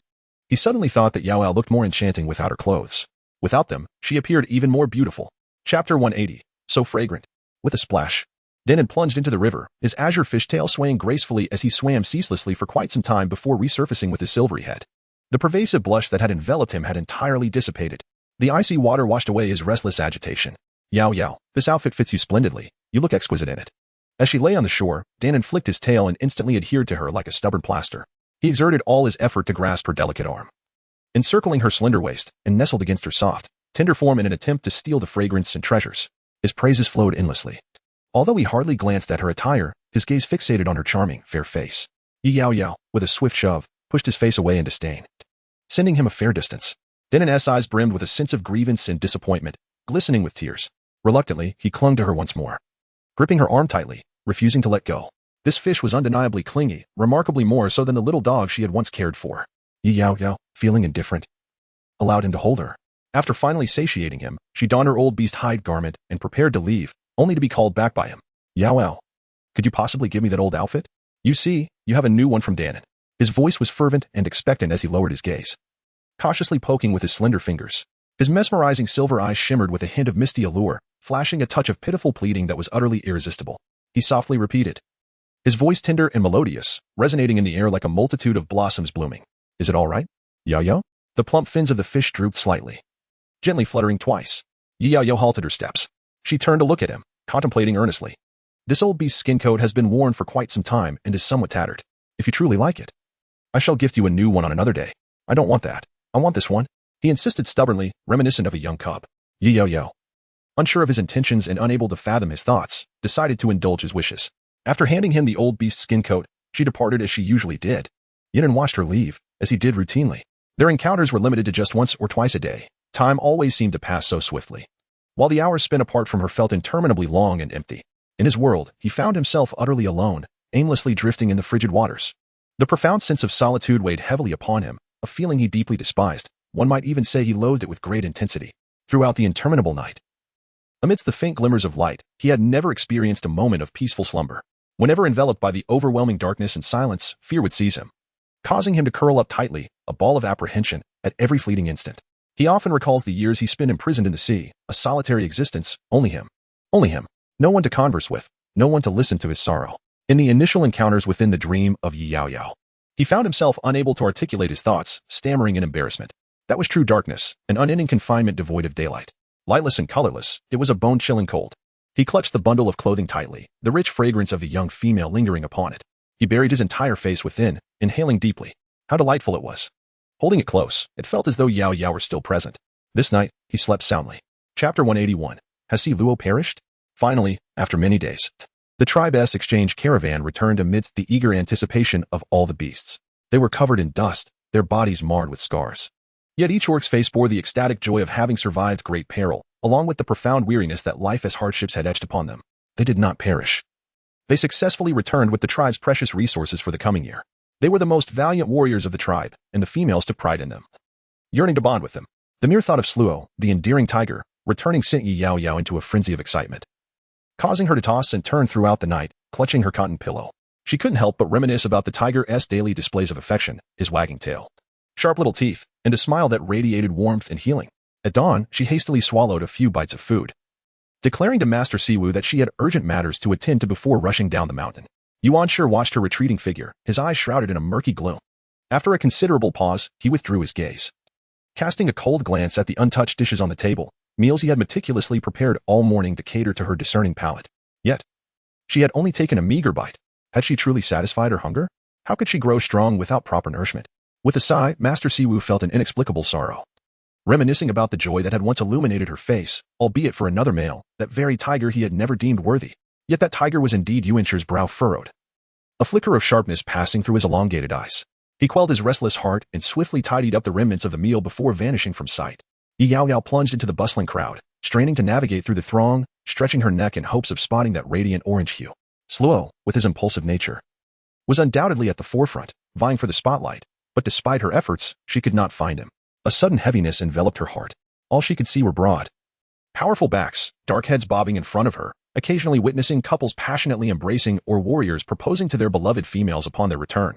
Many famished single males had already dashed off, eager to feast on the largest cuts of meat prepared in the tribe's great cauldron, while numerous strong and handsome males swept their females into their arms, striding with the strength of solid rock back to their stone huts, desperate to alleviate the pangs of longing for their companions. As Yaoyao waited, the crowd dwindled. The stone square gradually emptied until she finally overheard a somber voice, a beast man addressing the chieftain. Sluo had perished, having fallen from a cliff into the river during a tribal exchange, bravely sacrificing himself for the tribe. Had they recovered his body? No. The torrential rain and fierce winds had made rescue impossible amidst the tumultuous waters teeming with ravenous piranhas, devouring beast men without a second thought. They seemed to have said more, but she could no longer bear to listen. Sluo was dead? Such a vibrant and powerful life. Only days ago, he had been smiling brightly before her, playfully teasing with his sharp tiger teeth and radiant smile. Her vision darkened, and her body faltered, nearly collapsing, but thankfully, someone swiftly caught her, wrapping his arms around her waist. The scent of cold, crisp snow enveloped her as Yaoyao buried her face in Yuan's chest, stifling her sobs. Though her tears had already soaked his purple robe, Chapter 182. I agree to help you. The little female clutched his clothing tightly, stifling her cries against his chest. In a mere moment, she had drenched his purple garment. Yuan felt an acute pang in his heart. His emotions, typically devoid of any turbulence, were repeatedly stirred by her presence, oscillating between joy and profound sorrow. Almost instinctively, he extended his hand, his long, pale fingers gently lifting her tear-streaked face. In that moment, he perceived her disarray and fragility. Her eyes were clouded with tears, the corners tinged with crimson, and her nose bore a similar hue, her visage adorned with heart-wrenching sorrow. How could it be that Sluo had perished while everyone else remained unharmed? Why, of all people, did he have to suffer such a fate? It was the first time he had seen her so profoundly sorrowful, her voice choked with emotion, nearly rendering her speechless. Each crystalline tear seemed to sear directly into the depths of his heart. He reached out his hand to gently wipe away her tears. He wished to convey that in the perilous realm of beasts, where life and death are capricious, the majority of orcs meet their untimely demise, dissolving into dust. She need not grieve or be sorrowful. Yet, as the words lingered on his lips, he found himself unable to utter them. He embraced her a little tighter, his hand gently caressing her trembling, slender back, again and again. His words of comfort were so feeble and ineffective, utterly in vain. Yaoyao, dear, please don't cry. When you weep, it pains me too. He detested witnessing her sorrow, and even more so to see her distressed over another male. Yaoyao was the cherished female he held dear to his heart, the kind he intended to pamper for a lifetime. No one possessed the right to make her shed those precious tears. In the beast world, every tribe saw orc deaths almost every year, month, and day. Whether old, young, robust, or of either gender, their lives seemed exceedingly fragile amidst the ferocious environment. The treacherous nature could easily dictate their fates. The death of an orc within the tribe was hardly surprising and rarely stirred any significant reaction. Even though Sluo was the most outstanding and talented male orc in the tribe, the response was merely one of sorrowful commiseration. Life continued unabated, time marched on, and soon everyone would forget about it. In the words and lives of the orcs, Sluo would no longer be mentioned, as if he had never existed, leaving behind not even the slightest memory. Days later, Yaoyao's grief began to wane. Under Yuan's meticulous care, she returned to her ordinary life. She was not one to dwell on the transient nature of life, having witnessed birth, aging, illness, and death numerous times. This was merely the first instance where death struck so closely among those dear to her. She felt acutely the fragility of life, as if it could shatter with a mere pinch. Sluo was gone, and he would never return. That boy who would smile at her, tease her playfully, and whose sunny disposition lit up her world would never appear again. In the Sanguine tribe, within a wooden hut, Shaman lay sprawled on a stone bed, oblivious as she gnawed on a beast's leg, her face smeared with grease, appearing utterly disheveled. Unthinkably, Sluo had died. She had suggested that he mate with her before he left. Perhaps she could have borne his offspring, a hybrid offspring of a stone tiger. She had been so kind. And yet he had shown no gratitude, casting her aside solely because of that newcomer, Yaoyao. Humph. She probably thought he was now regretting his choices among the orcs. With her slanted, narrow eyes, she glanced towards the quiet duo on the other side of the room, whose gaze was shrouded in darkness. After swallowing the last piece of beast meat, she straightened her back, lazily leaning against the wall. Now that I've promised to help you, all I need is to eliminate that female nuisance. Chapter 183. The corpse shaman and duo, two females who had previously been at odds, had recently set aside their grievances and were suspiciously close, plotting something together in secret. Shaman wiped the grease off her face with her hand, leaving it smeared with dirt. She carelessly tossed the leftover bones onto the ground, creating a chaotic mess, refusing to let her companions clean up, insisting they hunt for her instead. She haphazardly gathered her unwashed hair, which glistened with oil. Duo frowned at Shaman, her expression heavy with disdain. She felt nauseated at the sight of the seemingly polished, yet truly filthy and lazy shaman. She couldn't fathom how the males of the tribe had been so blind all these years, daring to compare the squalid and ill-tempered shaman to her. Though she felt utterly repulsed, Duo maintained a pleasant demeanor, smiling sweetly. Have you agreed? If you're willing to help me, all it takes is to make one female disappear. It's quite simple. Shaman stood atop a robust lioness back, careful not to let her feet touch the dirt, and stepped off the quivering creature. She approached Duo, raising her head with an air of superiority. Speak, what do you have in mind? As long as it makes that male vanish from my sight, I will do anything you ask. All right, next you simply need to. Duo smiled, leaning in to whisper conspiratorially in Shaman's ear. From an angle unseen by Shaman, her once gentle and clear eyes slowly glinted with a sinister sharpness, reminiscent of a vengeful spirit, quite terrifying indeed. Duo had always been clever. When she detested someone, she would never lift a finger herself. The best approach, to strike without spilling blood, using another's hand to do the deed. And this arrogant, large-breasted, dim-witted shaman would serve as her first weapon. The Maya Valley lay in desolation, the floodwaters having receded. The valley floor was parched, the once living piranhas had long since perished, their sharp fangs exposed, gills shriveled, seemingly gasping for one last breath. Various creatures lay dead, their mummified remains entwined with blackened skin, merging with black mud, shattered stones, and other debris, soon to nourish the earth above. In the distance, large black figures approached, billowing clouds of darkness surrounding them. These monstrous creatures were the most perilous beings of the beast realm, their intimidating presence evident as they wielded their mutated forms, some with 2 heads, some with 6 legs, others with 6 wings or human faces atop beastly bodies. These creatures, differing in temperament, were robust, adorned with sharp, elongated fangs stained with murky black blood, exuding a fierce and menacing aura. The famished beasts, driven wild by hunger, descended upon the remains of the deceased creatures with frenzied abandon. Suddenly, one creature was drawn to a distant flash of orange. It crawled its massive body toward the source. It was a tiger beast, seemingly recently deceased, its body still intact, the flesh succulent and appetizing. Chapter 184. Then let it be revived. The only flaw was that this well-preserved tiger beast was marred with numerous small wounds, blood flowing freely and staining its originally vibrant orange fur. It appeared to have struggled fiercely before its demise. The wounds gaped, exposing white bones, seeping black blood, with fragments of stone and mud lodged within, half blocking the gashes. The tiger beast had long since breathed its last. The monster, now relaxed, was driven by an overwhelming hunger. Its vision reddened as it lunged forward to tear into the carcass. Just as blood was about to spray forth, a massive vine, several meters tall, erupted from the cracked ground, its sharp tip piercing straight through the monster's chest. Black blood sprayed forth. With a resounding crash, the lifeless creature plummeted to the ground. The suddenness of death was shocking, drawing the attention of surrounding beasts. Before they could flee, hundreds, if not thousands, of giant green vines burst forth from the earth, skewering them mercilessly, leaving them no time to mourn. The monsters, faces contorted in disbelief, fell lifelessly, their eyes wide open. The black blood pooling around them formed a murky river, seeping into the crevices of the earth. The dark aura surrounding the beasts dissipated, their bodies contracting back to their original ferocious forms. How could there be such a massive gathering of beasts? Hadn't these hideous creatures been driven away to the monster forest long ago? Suddenly, the heavens were enveloped in darkness, revealing a colossal black eagle soaring across the sky, its wings resembling mountains, elongated and robust. Upon closer inspection, 2 figures could be discerned upon the magnificent creature. A beastly youth, adorned with a fiery red fox tail, sat cross-legged with an air of nonchalance, his splendid robe billowing gracefully as he gestured. He maintained a relaxed demeanor, seemingly unaffected by the tumult of the high-altitude winds. Even as his beautiful, soft, fiery red fox ears had long been swept back behind his head by the fierce gusts. He gazed at the obsidian-hued ground, lost in silent contemplation. Beside him sat a beautifully crafted boy with exquisite features and curly emerald hair, resembling a puppet.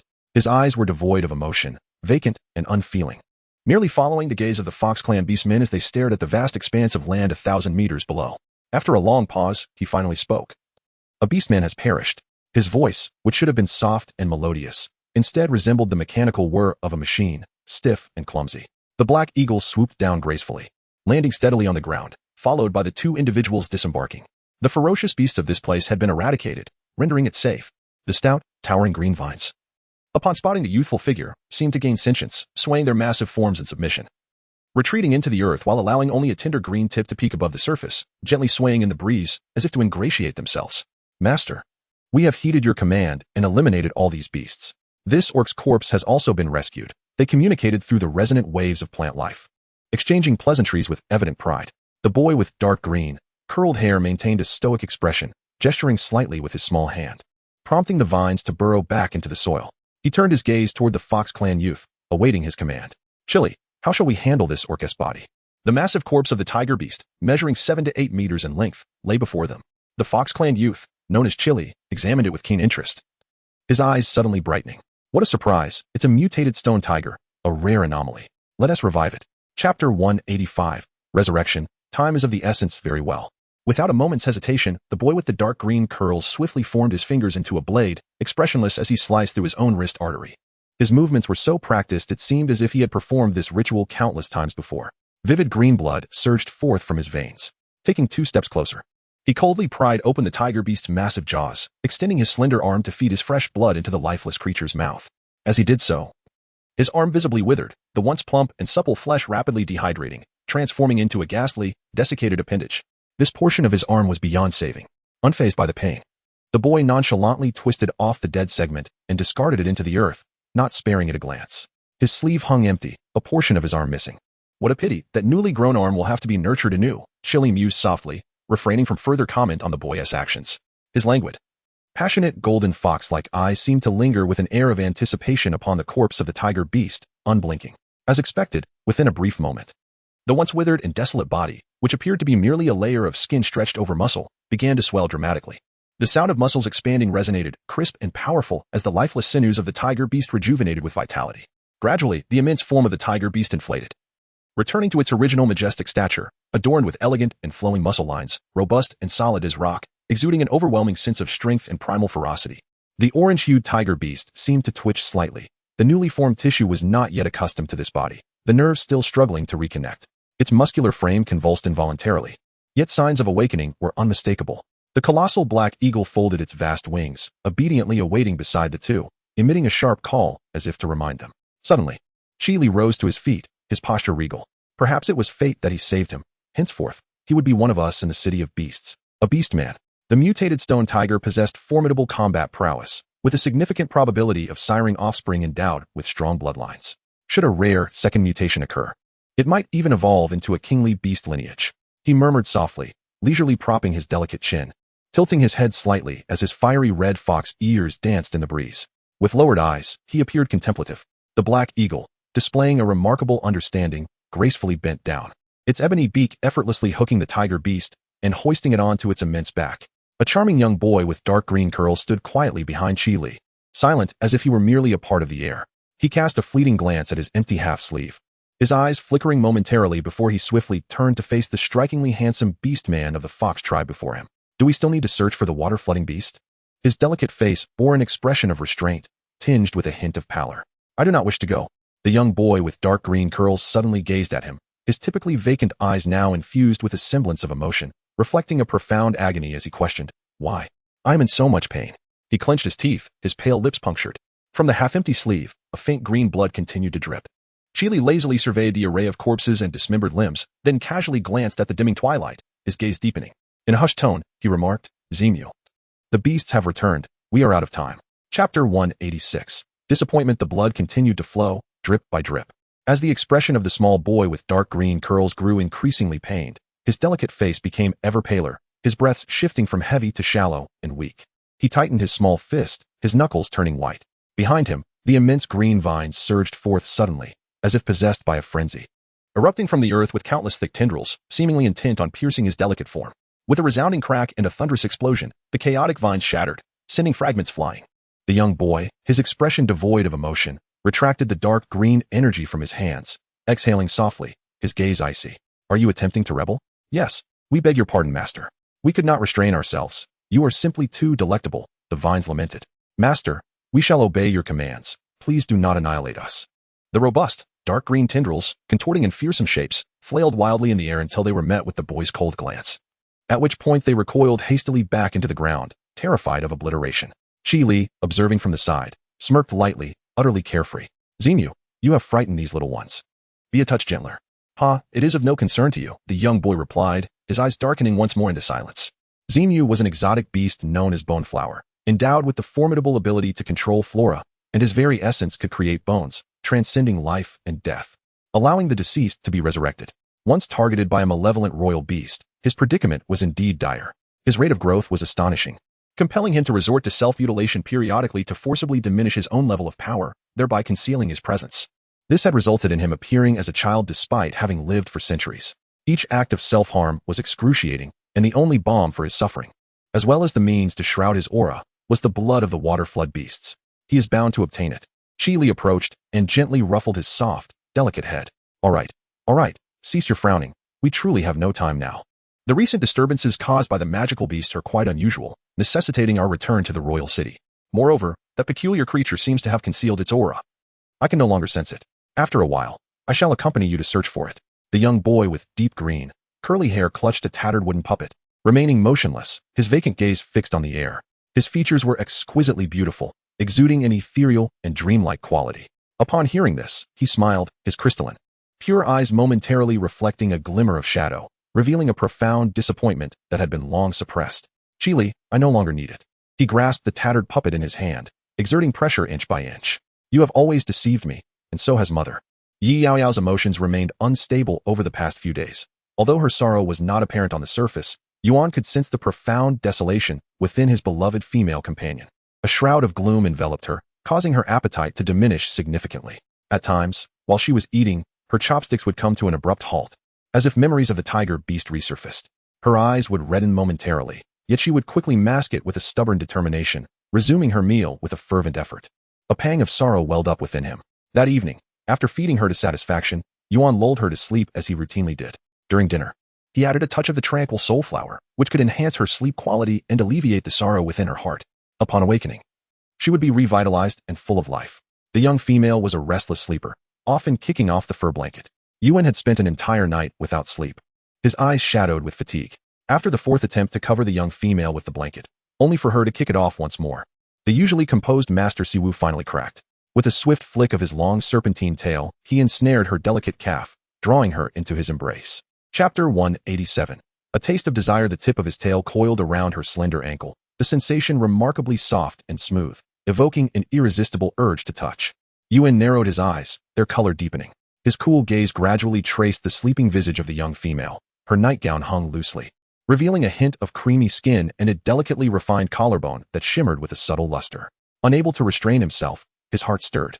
The nearly 10-meter-long purple serpent tail tightened its hold around her, then began to ascend, pausing for a brief moment. Tentatively, the tail brushed against her thigh, leaving a faint blush in its wake. Yuan's thin lips pressed together, his gaze wandering. Yet, as if ensnared by an addiction, he craved the touch. Fully aware of the impropriety, yet unable to resist the urge to draw closer, he was consumed by greed. The sound of a serpent's tail brushing softly was faint and delicate. After considerable effort, he successfully enveloped the small female in a cocoon, cradling her in his embrace. As he held the tender bundle in his arms, his heart raced with desire, and his gaze burned with intensity. Moments later, he raised his hand, his warm fingertips gently caressing her soft and adorable little face, pinching it lightly, a smile playing at the corners of his lips. With this, surely she would not kick about restlessly. He embraced her tightly, drawing her into his arms as they drifted into slumber. Resting his head against the silken crown of her hair, he nuzzled gently, his long fingers securely encircling her delicate waist, anchoring her against his lean chest. The proximity between them stirred a disquieting intimacy, their breaths intertwining in a delicate dance. An ambiguous blush, reminiscent of peach blossoms, began to ascend. Yaoyao, good night. The resplendent and aloof lord beast leaned down to plant a tender kiss upon the forehead of his beloved female, his eyes sparkling with warmth and tenderness. In truth, Yuan had long constructed an exclusive wooden cabin for her repose, yet each night, he would persistently find ways to entice her into his embrace, unbeknownst to her. The sensation of her soft, fragrant presence was utterly intoxicating, a temptation that rendered him reckless. Furthermore, under his deliberately crafted facade, her guard against him was alarmingly low. Not to mention, today she had been quietly administered the tranquil soulflower, ensuring that this slumber would last well beyond 12 hours, rendering her utterly unresponsive. He had ample time to escort her back before she awakened. The rainy season was approaching, casting a somber twilight. On this day, the awakening was late, and slumber came early. Even before dusk, the sky gradually darkened, as if the distant horizon had been splashed with a pot of ink. The inky hue swiftly diffusing and spreading. The day's harvest for the female and some of the males had reached a temporary conclusion. Once again, Mao took the lead. He had intended to assist Yaoyao in her endeavors, but after several fruitless attempts, he had to concede that this little female was rather obstinate and particularly cold in demeanor. Her frigid heart seemed firmly shut off, impervious to any emotional investment. She was a challenge to pursue. The silver-haired and handsome white tiger beast man reclined casually upon the cold, hard rock, with his left leg bent and his hand resting upon it, idly tapping with a rhythm. He appeared to be resting, yet his gaze had long since drifted towards the distant figure of a young female. It was Yaoyao, seemingly engaged in the act of gathering something. The beastman's eyes narrowed in contemplation, his thin lips pressed tightly for a moment before he let out a deep sigh. How could it be that he could not catch up? After all, Sluo had already met his demise. In the past, he had diligently courted various desired females, and within no more than 5 days, they would typically develop a desire to accept him. Yet, whenever this occurred, he found himself bored and would willingly abandon the pursuit in favor of the next female. Over the years, he had never encountered failure until he met Yaoyao. It was difficult to ascertain whether he had genuinely fallen in love or if it was merely a matter of unwillingness to concede. Day by day, his yearning to win her over intensified. Chapter 188. How much I like you. The single males nearby, who had been driven nearly to madness from their prolonged solitude, could no longer contain themselves and began to discuss the females animatedly. During their leisure moments, they would exchange remarks, and once the topic of females arose, the conversation would become exceptionally fervent. The newcomer to the tribe, this female, was undeniably beautiful, her skin as white as snow, soft as clouds. My eyes could scarcely part from her. Is she truly the same gaunt and dark female from before? I still cannot believe it. A burly male beast man, upon hearing this, unceremoniously dropped his heavy prey onto the ground, grinning broadly. He flexed his arms, his muscles bulging dramatically, resembling a bear. Oomph, you might as well give up. With such a frail appearance, what female would ever fancy you? He struck his robust chest muscles, which sounded like stone, and then let out a hearty laugh, declaring that females are undoubtedly attracted to someone like him. The newly arrived, beautiful female would surely be enchanted by him, while other males did not share this sentiment. They were clearly filled with a sense of apprehension. Indeed, in the beast world, females are drawn to such strong and towering males, as greater strength signifies superior physical prowess, which in turn ensures a more pleasurable mating experience and the birth of healthy, vigorous offspring. Many male beastmen gazed enviously at the distant Yaoyao, with a few already showing signs of eagerness. Ah, if only he could mate with her, just once would suffice. Even if she were to discard him afterward, he would willingly accept. Yes, indeed, he yearned to mate with her. If she could bear his offspring, he would gladly present himself before the beast god. Meanwhile, Mila tilted her head slightly and remarked, "These males must be so starved for female company that they've lost their wits." He suddenly rose, his expression stern, striding forward with long legs to confront the males before him. "You've completed your tasks, yet you still have time for idle chatter? You are unworthy of her. She is so beautiful and would never cast her gaze upon you." The last statement was tinged with bitterness, a complex swirl of emotions, directed at those males, yet also a quiet admonition to himself. Meanwhile, two charming and carefree young females were giggling as they rummaged through a lush pile of grass. Yaoyao, accompanied by a delicate young female named A-Song, had just reached adulthood and formed a bond with her. A-Song, petite and enchanting, had a gentle and docile demeanor, making their companionship exceedingly comfortable. Together, they gathered rare herbs. A-Song was an enthusiastic and endearing young female, shy yet sweet. She had long wished to befriend Yaoyao, even when the latter was still an unattractive, slender newcomer to the tribe. However, due to Mito's indirect discouragement, A-Song had hesitated to approach her. Later, upon hearing of Yaoyao's extraordinary feats, A-Song's heart raced. She had transformed into the most beautiful female in the tribe, resembling a celestial being. Her intelligence shone brightly. She was skilled in medicine, concocting wondrous potions, knowledgeable about various precious herbs, and adept at cooking. A-Song couldn't help but admire her, feeling a profound respect blossom within her. Could it be that females could be so formidable? They were not merely beings existing for reproduction. A-Song eagerly wanted to befriend Yaoyao, aspiring to emulate her. The formerly shy and timid A-Song suddenly found her voice, animatedly recounting the tribe's high praises for Yaoyao, her words brimming with admiration. A-Song's cheeks flushed, her eyes sparkling, and she shyly lowered her gaze. "Yaoyao, you truly are incredible. I really like you." Chapter 189. Is someone stealing? Yaoyao smiled, remaining silent outwardly, but her heart raced with anxiety. What? Has she truly accomplished so many grand deeds? How could I not remember? All she recalled from the past month was being pampered by Yuan, living a life of luxury akin to a well-cared-for canary, enjoying a life of ease. Under A-Song's adoring gaze, which seemed to glitter with admiration, Yaoyao managed a sheepish smile, feeling an urge to escape. A-Song, this flower is beautiful. What kind of flower is this? She forced a smile, attempting to redirect the conversation, with her small hands parting the grass. A glimpse of pink caught her eye. Upon closer inspection, she discovered a lovely flower poised to bloom, its delicate petals a soft pink, leaves a vibrant green, and its stem a rich brown.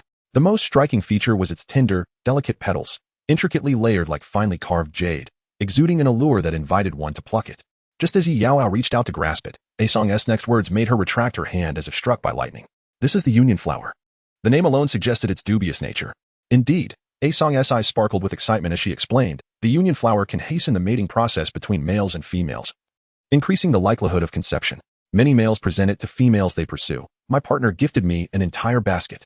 A-Song seemed to recall a fond memory, her expression radiant. "On the night we bonded, we burned incense made from the union flower. Our union lasted a full day and night, and it went splendidly." Was A-Song growing older? Was she becoming brazen? Why did the typically shy A-Song seem so thrilled, while Yaoyao felt her face flush with embarrassment? In the end, A-Song joyfully gathered the union flower, intending to use it that evening with her partner. As dusk fell, Mile and several male beastmen escorted the delicate females back home. Day after day, Mile appeared to have established himself among these females, a steadfast figure amidst a sea of transient males. Yaoyao sometimes joined the females to gather various resources from the mountains or tended to sick cubs within the tribe, despite feeling that her contributions were unremarkable. Driven by obligation and the monotony of life in the beast realm, many tribe members had already formed a favorable opinion of her in their hearts. Her charm extended beyond her beauty. She was a diligent and wise member of the tribe, deserving of their affection and respect. It must be said that Sorrow, the healer, possessed a remarkable talent for cultivation.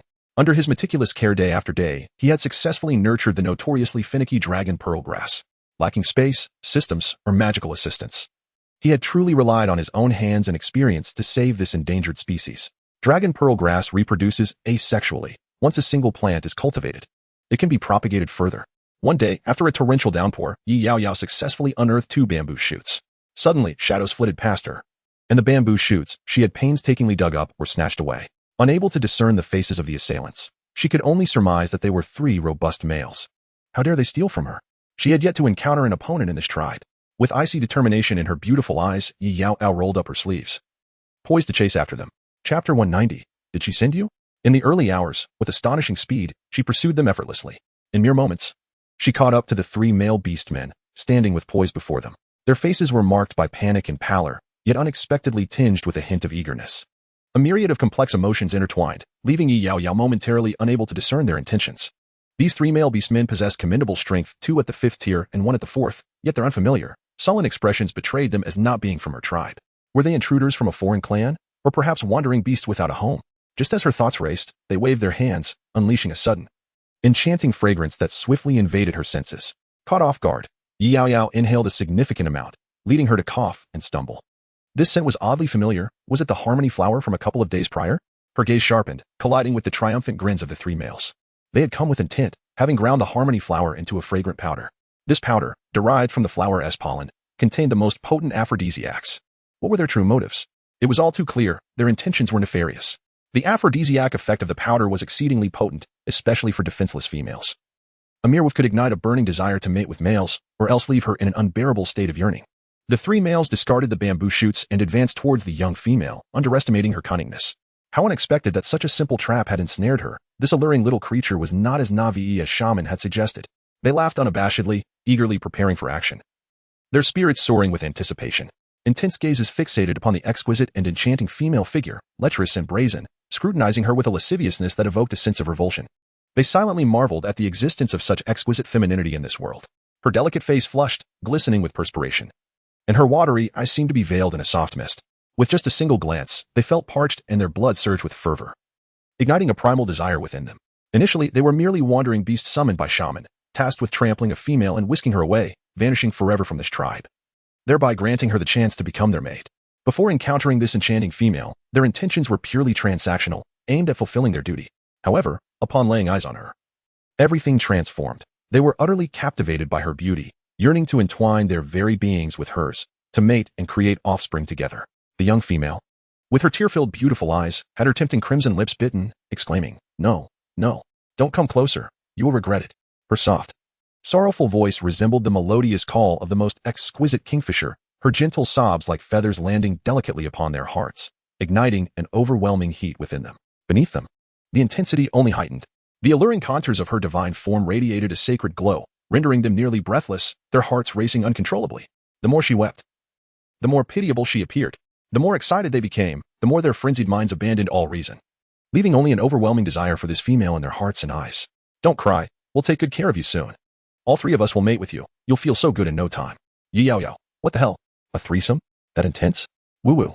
The delicate female seemed utterly terrified, her small frame trembling as she let out another soft sob. Her beautiful eyes glistened with unshed tears. The rims of her lids flushed red, her nose tinged pink. Hiss, it only made her more irresistibly tempting. The 3 males moved in unison, intending to overpower her with brute force, to tear at her clothes, pin her beneath them, and vent their savage urges. Yet before their filthy hands could so much as graze a single strand of her hair, crack, 6 grasping limbs snapped at once. 3 blood-curdling shrieks tore through the sky, and with a deafening thud, they collapsed to the ground. They were forcefully pressed against the ground, enduring harsh friction that left their skin torn and bleeding, their contorted arms exhibiting bulging veins and sinews. Above them, a melodious and clear female voice articulated each word with a chilling precision, yet strangely resonated with a light-hearted mirth. "I believed I had just heard shaman. What, did she send you here?" Chapter 191. The effects of the medicine kicked in. The delicate, fair foot of the young female pressed against their faces, truly soft and tender, yet the male beastmen had lost any sense of admiration or affection. Each time the young female lazily uttered a word with a smile, the pressure beneath her foot intensified by an inch. With a thud, several male faces sank into the earth, creating 3 uneven small pits, filled with both fury and frustration. They spat blood repeatedly. They yearned to rebel, yet found themselves beneath the delicate and enchanting foot of this female, as if a colossal boulder had descended upon them, crushing every bone and sinew inch by inch. Their formidable strength, capable of moving mountains, was rendered utterly impotent, leaving them feeling both frustrated and furious. How could this female possess such extraordinary power? They had been warned not to approach her, yet she remained unyielding to their pleas, with her small face held high and a serene smile gracing her lips. Her actions were ruthless and fierce. With a thunderous crash, she delivered a single kick that sent 3 burly men soaring through the air. They collided violently with a massive tree, tumbling awkwardly to the ground, enveloped in dust and stained with blood. They lay on the ground, enduring excruciating pain, as if their very organs had been twisted upon impact. Gasping for breath, before they could regain their composure, this enchanting yet fearsome female approached them with a deadly grace. Without uttering a word, she wielded a massive vine, several meters long, binding the 3 of them together with a tight grip. She delivered a sharp slap to one of them and asked, "What do you intend to do with shaman? Clarify her purpose, and I shall release you. Otherwise." She playfully squeezed her delicate, pale claws, her smile exuding a charming innocence. The 3 males were drenched in cold sweat, their bodies trembling instinctively. The marks of her slap were swollen and stinging, and they genuinely sensed that this female was likely of the serpent-scorpion clan, fierce and exquisite. Like a creature armed with lethal venom, she could indeed bring about their demise. Their astonished eyes reflected disbelief. They swallowed hard, and under the immense weight of fear, finally divulged every detail regarding the time, place, plan, and purpose of shaman's summons for their work.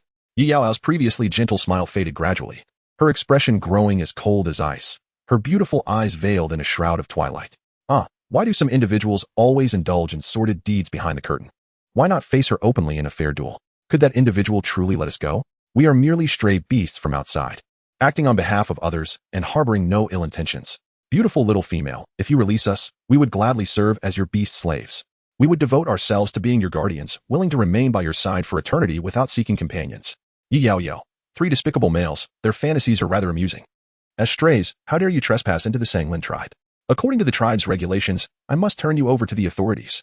The exquisitely beautiful female suddenly staggered. Her voice cut off, her steps unsteady. What is happening? My head is spinning.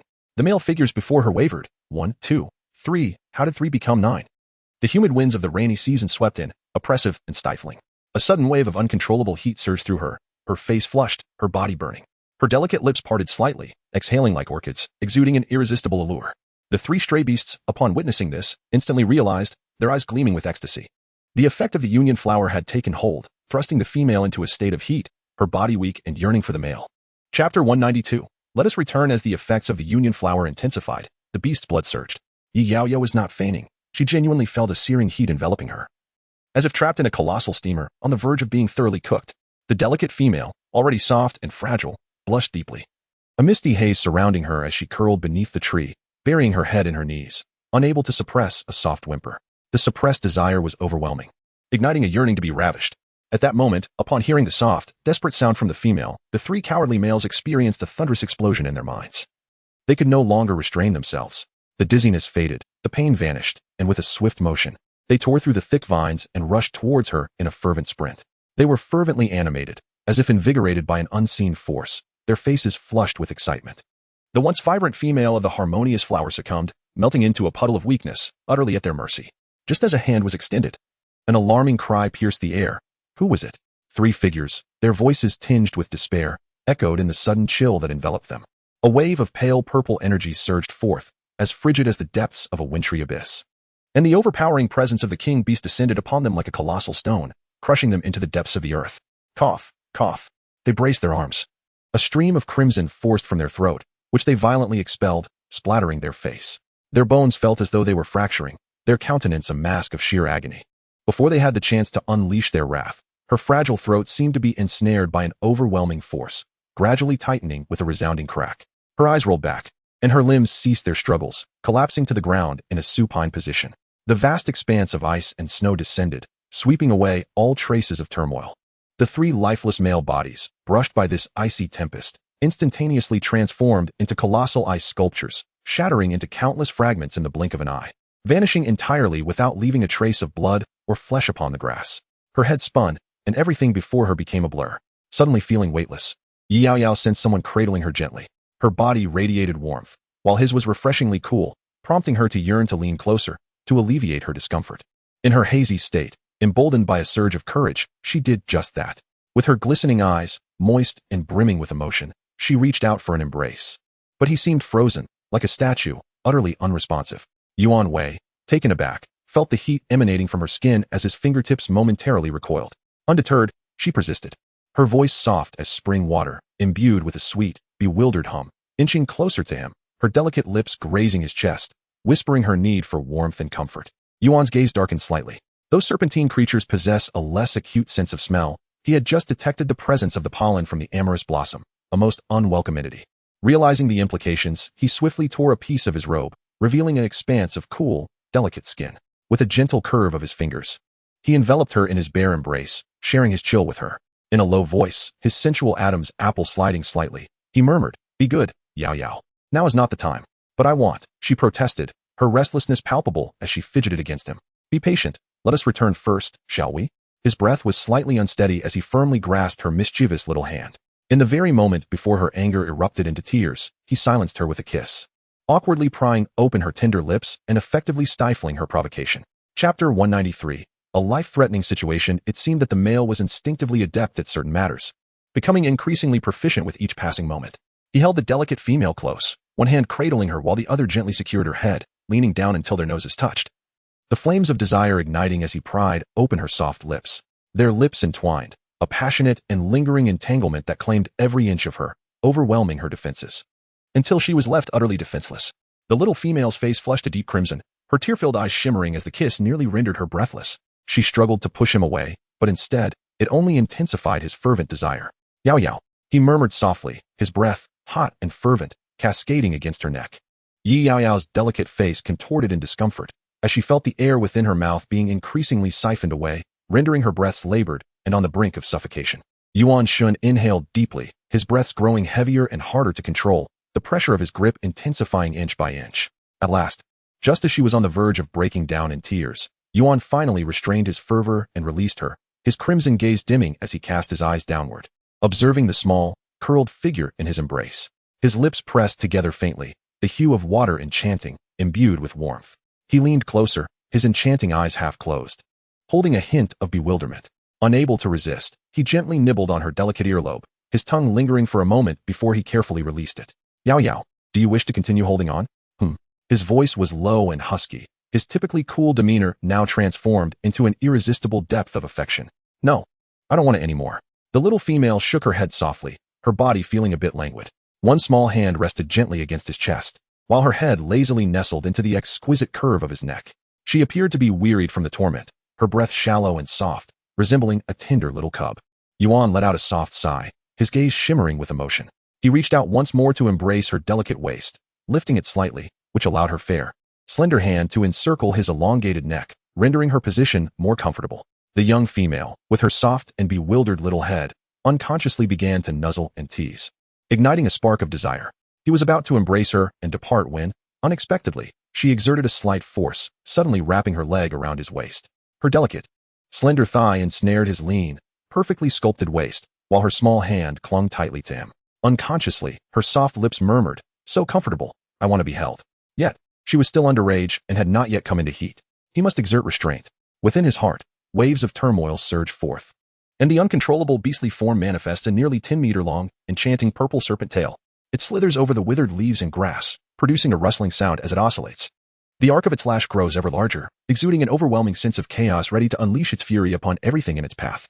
He endured, refraining from making any sudden movements towards her. The little female, displeased, began to bite and scratch him. In a short while, she left dozens of shallow, pink bite marks upon his chest. He himself was unaware of his feelings, yet he managed to endure until he carried her back into the room. He administered a trace of snake venom to her. The little one finally fell into a deep slumber. Before she succumbed to sleep, he quietly pressed his voice down and asked her heavily, "Who did this? Aside from those 3 stray beasts, does Yaoyao know anyone else?" "It was Shaman," she replied. "She sought out the strays, intending to abduct me, but thankfully, she wasn't completely foolish, managing to utter a couple of useful words." Yuan gently placed her on the bed, tucked her in with a blanket, and applied some ice packs on her. He then went to another stone house, preparing a bowl of revitalizing herbal soup, placing it on the stone table before vanishing without a trace. The scene shifted, and he had descended the mountain. Yuan appeared instantaneously in the grand stone house of the clan leader of the Sanglin tribe. Although he temporarily held the position of the tribe as shaman, Yuan was inherently proud and aloof, hardly remembering the names of these insignificant individuals. After 2 years here, the only name that lingered in his mind was Yaoyao. while the clan leader's name eluded him, something like Sang Lin, perhaps. And who was this fool that Yaoyao referred to as shaman? Was it male or female? The sudden arrival of the esteemed shaman, oh no, the beloved presence, nearly caused the Sang Lin clan leader to tumble from his stone seat in joy, trembling. He bowed and inquired with utmost respect, "Esteemed shaman, what brings you here? Has something significant occurred in the tribe? Or is there calamity forthcoming on this continent?" The clan leader ruminated, drenched in sweat, only to find that the immeasurably noble beast sat silently on the stone chair, propped against the wooden armrest, one slender, pale finger resting against his fair brow. His demeanor was languid and regal, his icy gaze heavy with the weight of countless glaciers. The king beast's voice was chilling and devoid of emotion. "Shaman, bring her here for punishment." "What? My lord?" The clan leader suddenly looked up, confirming he had not misheard. His disbelief palpable. "Punish shaman? What crime has she committed to invoke such wrath from the king beast? Moreover, she is an invaluable female. How could she possibly be punished?" Seemingly perceiving the clan leader's hesitation, the king beast's cold gaze swept over him momentarily, causing the clan leader's face to pale. An overwhelming pressure descended upon him like a tempest, and he felt his body weaken, cold sweat trickling down. The leader of the tribe found himself kneeling on the ground, rigid with fear, unable to move a single inch, his fur cloak completely drenched. Finally, the clan leader managed to move his lips, trembling. "I will obey all commands of the king beast." Perhaps the other beastmen believed that Yuan was the tribe's enigmatic, noble, and benevolent shaman. However, only the clan leader, who understood his origins, constantly remembered, this king beast was the coldest and most ruthless of cold-blooded serpents, immensely powerful and bloodthirsty. No one could defy his will. Yuan smiled gently, as if a vast glacier was meeting warmth and melting away, his fingertips lightly tapping the wooden armrest. "You are quite astute. I am willing to assist you in continuing as the next clan leader. I hope such troublesome matters will never again cross my path. Do you understand?" The clan leader's face lit up with joy, repeatedly kneeling in gratitude to express his loyalty. "No, absolutely not." Meanwhile, through the crack of the wooden door, a pair of astonished eyes peered in. It was Mi Duo, who had fortuitously passed by, drawn in by the commotion within the father beast's dwelling. Inside, she witnessed her father, once valiant and majestic, now utterly humbled and fawning before the coldly beautiful king beast. This scene was deeply etched in her mind, becoming an indelible desire throughout her life. Indeed, it was only a powerful beast like Yuan who could evoke her admiration. He was the only one deserving of her. No matter what, she must have him as her mate. Shaman had been indulging in a feast within the wooden house, basking in the adoration of her companions, thinking that the female was likely being ravaged by the strays. She was eating and laughing when, suddenly, the wooden door was flung open, and several beastmen seized her, dragging her deep into the woods. Her screams and curses abruptly ceased, leaving only silence. Blood trickled over the fallen leaves. Her companions were also expelled from the tribe. As the dawn broke, Yaoyao emerged from her slumber, feeling dizzy and weak. What had transpired yesterday? The morning mist hung thick in the air. She stumbled out of bed and casually grabbed a little black cat that happened to wander by, ignoring its desperate resistance and hugging it tightly. She nuzzled the soft, furry creature against her chin, feeling its warmth and comfort. She aimlessly rubbed it, squeezing its ears and stroking its fur, trying to distract herself. Yet, despite her efforts, it was evident that her eyes were glazed over and her cheeks slightly flushed. She was desperately attempting to recall certain memories from yesterday, inevitably leading her thoughts to some terrifying recollections. She had inadvertently encountered the euphoric flower yesterday, and then she had shamefully succumbed to her desires. How embarrassing was the plot? And then, someone had lifted her up. She vaguely remembered the solid, enticing muscle contours, a physique that felt exquisite. Most importantly, that person had an extremely low body temperature, as cold as jade, and had returned her here. All these signs indicated that it was undoubtedly Yuan. Though her mind had been hazy, she retained some awareness. What had she done to Yuan? It seemed she had succumbed to her primal instincts, overpowering him and engaging in some unspeakable actions that were far from socialist values. Yaoyao took a deep breath, her heart racing. She noticed the herbal soup on the table had cooled. She grabbed it and drank it down in one gulp. Her inner turmoil only intensified. Just then, the door creaked open, and a tall, slender figure stepped in against the light. He appeared like a cold, distant crescent moon, resembling the snow-capped peaks of winter. However, the moment he saw her, it was as if all the ice and snow melted away, replaced by the warmth of spring breezes. Upon seeing Yuan, her memories fell back into place. Yaoyao's heart skipped a beat. He wore a loose purple robe today, and whether by intention or accident, it hung slightly askew, revealing a hint of his cool, pale skin, which bore several faint bite marks, like delicate, ambiguous impressions etched into his flawless flesh, impossible to erase. Those were her fierce bite marks. Yuan, belonging to the serpent clan and a king beast, should have had natural scales forming a protective armor, impervious to deadly strikes from other powerful beasts. Yet she had easily left several bite marks. Did he, perhaps, fear for her teeth while she was biting him, and thus deliberately remove this layer of defense? Was he truly this gentle and considerate? Suddenly, her vision darkened as the handsome king beast's shadow loomed over her. The little black cat, startled, bolted away. Yaoyao remained dazed, sprawled on the fur bed, her small feet swinging before coming to a standstill. Yaoyao. She instinctively lifted her gaze. At that moment, Yuan happened to lean down, extending his slender hand to gently cradle her head, drawing their faces closer. Just as he sought to fervently press his lips against her soft petals, he noticed her eyes widen in surprise as she swiftly recoiled, evading his advance. His gaze darkened. His expression inscrutable, yet he lingered, reluctant to release her. He nearly forgot that Yaoyao had not truly accepted him. His deep affection existed solely within the confines of his own fantasies. The fragile bond that had endured between them for so long seemed to have finally shattered yesterday. Chapter 196. No one else would want me. Yaoyao curled herself tightly within the fur blanket, leaving only her pair of glistening, erratic eyes exposed, her breath quickening. Lost for words. Yuan treated her exceptionally well, remarkably well, so much so that, for an extended period, she had passively enjoyed this unreciprocated attention. Inclined to perceive this almost nurturing companionship as something other than mere friendship or familial affection, yet it certainly did not evoke thoughts of love. After all, she had never sensed any yearning from Yuan towards her, unlike the ardent pursuit displayed by Sluo. Perhaps he had concealed his true feelings so adeptly that she had remained oblivious to his genuine intentions. Yuan leaned down, effortlessly extracting the struggling female from the blanket, providing her no time to react before cradling her upon his lap. He gently lifted her delicate face with his fingertips, attempting to draw closer for a kiss. Yaoyao turned her head away, startled and momentarily wanting to leap up, but he relentlessly pressed her down, causing her to fall against his thigh, her complexion aflame. Yuan lowered his gaze, a cool breath brushing against her ear, tinged with a hint of heated resignation. Yaoyao, would it not be wonderful to become my partner? He is the king beast, possessing immense strength, status, and wealth. He will forever love her, cherishing her, providing her with a life of comfort and happiness in this savage realm, shielding her from its bloody and brutal aspects. His voice, deep and slow, was as gentle as a tender, intoxicating whisper.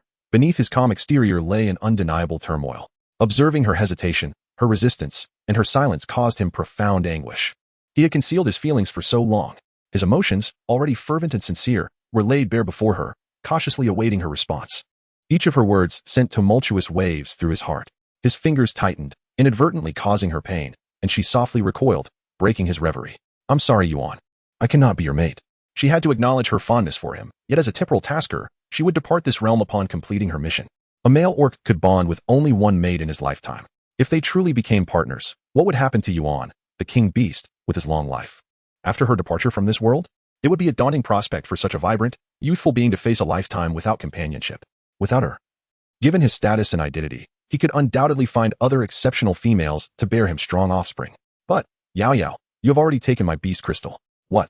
His slender fingers, akin to jade, brushed against the amethyst adorning her neck, lingering in an absent-minded caress. Beneath his gentle smile lay an undercurrent of pain and melancholy. He spoke slowly, his tone gentle yet tinged with a hint of bitterness, as he took away the male beast crystal. This action signified that the female had accepted the male's courtship, and the male would not seek other females. Amidst the astonished expression of a small female, he maintained his composure and continued softly. The beast crystal would automatically acknowledge its owner. From the moment it adorned you, it had already implicitly declared you as my one and only female. If you do not wish to be with me. He gazed at her intently, his enchanting eyes seemingly veiled in a mist, glimmering softly, with the corners slightly flushed. Each word he uttered tugged at the heartstrings. No one else will want me.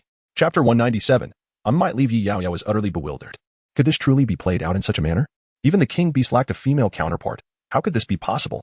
Yet, the sorrowful and fragile expression in Yuan's eyes stirred her compassion. For someone who had always been aloof and commanding, a hint of vulnerability was remarkably alluring, especially to a certain tender-hearted little female, whose empathy could even overflow for the cold-blooded merman. Yuan was acutely aware of this. The little female, with her large, clear black eyes, clutched the hem of her clothing, appearing as if she had forgotten to breathe, her bewildered expression utterly delightful.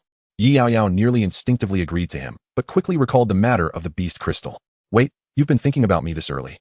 The little female wasn't foolish. She soon discerned the deep pit she had unwittingly leapt into, regrettably too early and too late in realizing it. She found herself devoid of any opportunity to refuse. If she consented to courtship, she would undeniably be a heartless vixen who played and then fled. If she rejected the courtship, she would be even more detestable, bearing a grudge that would compel Yuan to chant sutras for a lifetime. Would Yaoyao truly agree to such a fate? Did she genuinely not desire him? The coldly handsome king beast unveiled a faint smile, enchanting and gentle. As the earlier misty tears seemed like an illusion, fleeting in nature. He leaned slightly closer, his arms propped against the edge of the bed. An overwhelming sense of invasion washing over her. Yet, the affectionate murmurs at her ear were intoxicatingly tender. Yaoyao took a deep breath, her clothes crumpling under her grasp.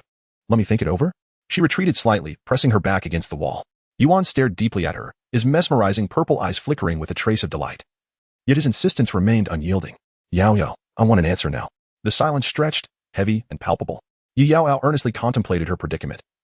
Either choice branded her a vixen, one adored by many, the other likely to incite hatred and relentless pursuit from her partner. Any rational person would surely choose wisely. Fine. I agree to you. Her decisive response was uncharacteristically abrupt, leaving Yuan momentarily stunned, his heart tightening in response. It was difficult to discern whether it was excitement or another emotion altogether. But Yuan, I might leave perhaps tomorrow, perhaps the day after, or even next year. Unexpectedly and without warning. Would you still wish for me to be your partner? Leave? He reined in his smile, his fingers tightening. He realized that she was not jesting. Her delicate, youthful face bore an expression of grave seriousness that rendered him anxious and bewildered, engulfed in a sense of dread. Yaoyao, I will not allow you to depart. Why would you wish to leave? With a sweeping embrace, he held her tightly within his arms, as if to firmly confine her, genuinely fearful, as she had claimed, that she might vanish like a beautiful butterfly in the next moment. The usually cool and noble tone of Yuan was now infused with urgency, tinged with a sense of helplessness and confusion.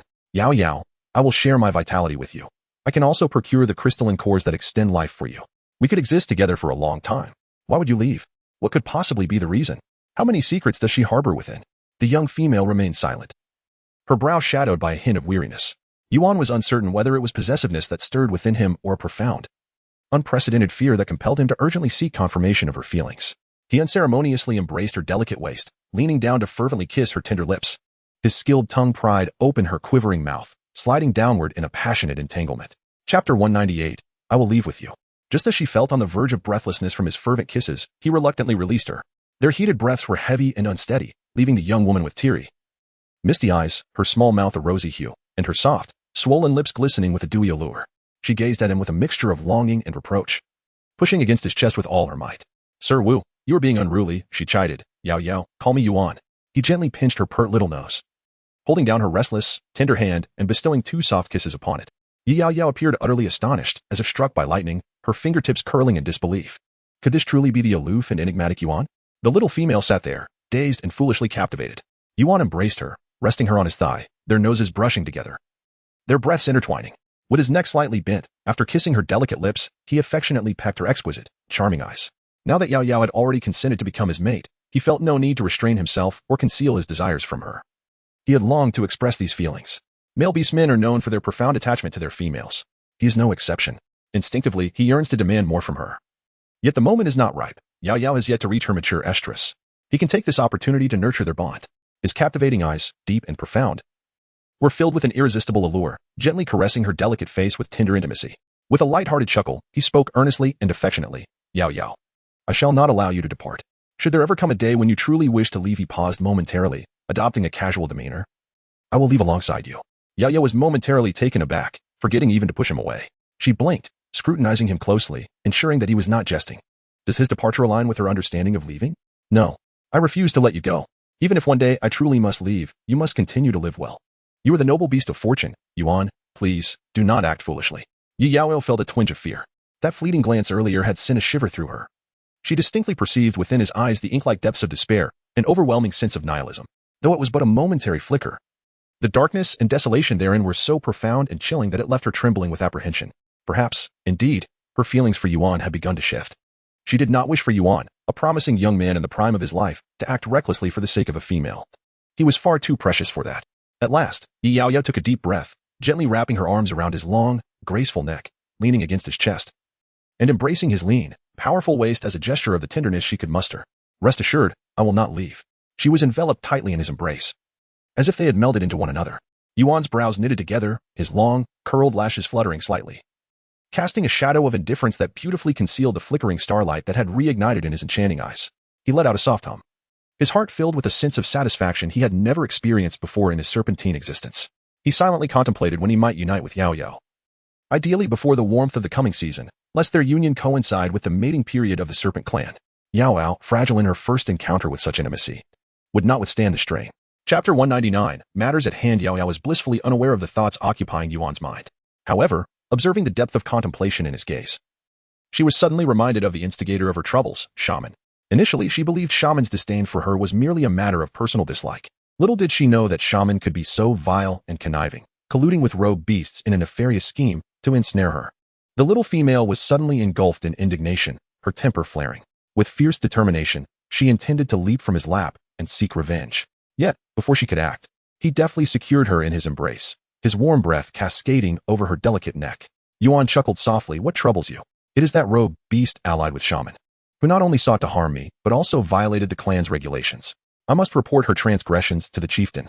Yuan lifted his gaze, exuding a languid air. Yet he showed no intention of releasing her. Instead, he grasped her tender hand, gently squeezing it with an air of persistence. Yaoyao, there's no need for you to go. But she has already been banished from the clan. He extended his hand, fingers brushing gently before her brow, casting a shadow infused with a crisp fragrance. His jade-like fingertips smoothed her slightly furrowed brows, and there was no need for Yaoyao to feel anger, for she would no longer appear before him. That which is lifeless shall never return. As long as his little female was displeased with anyone, he would ensure to eliminate the matter thoroughly. For Yaoyao's smile was so enchanting that it must not be sullied by any filth. Shaman was secretly executed, and her two companions were abandoned by the tribe, forever barred from entering the Sanglin tribe.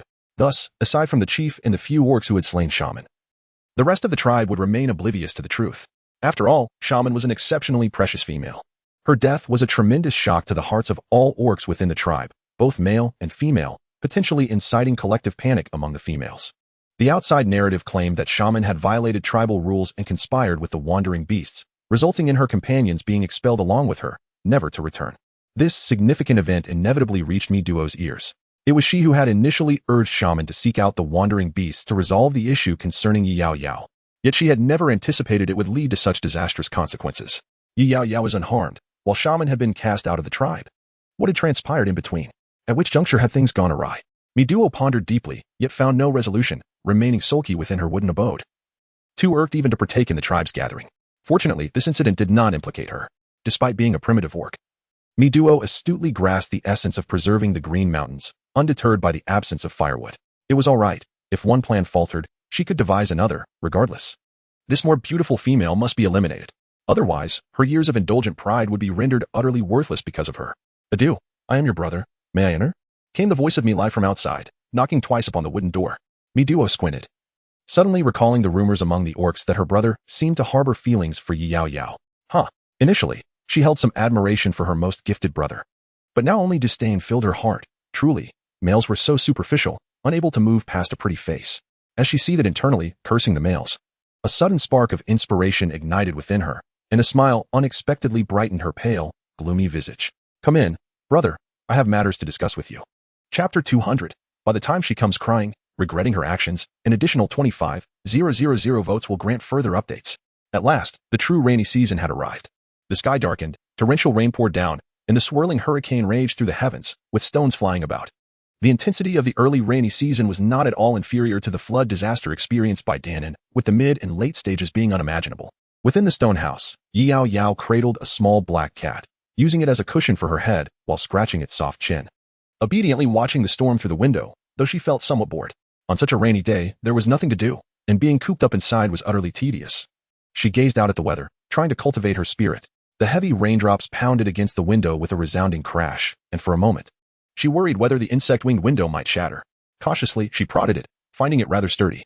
Two little rabbits, nestled in the grass shed beside the wooden house, calmly nibbled on carrots, remaining composed and unmoving. Propping her chin on her hand and stroking the cat, Yaoyao's mind began to wander.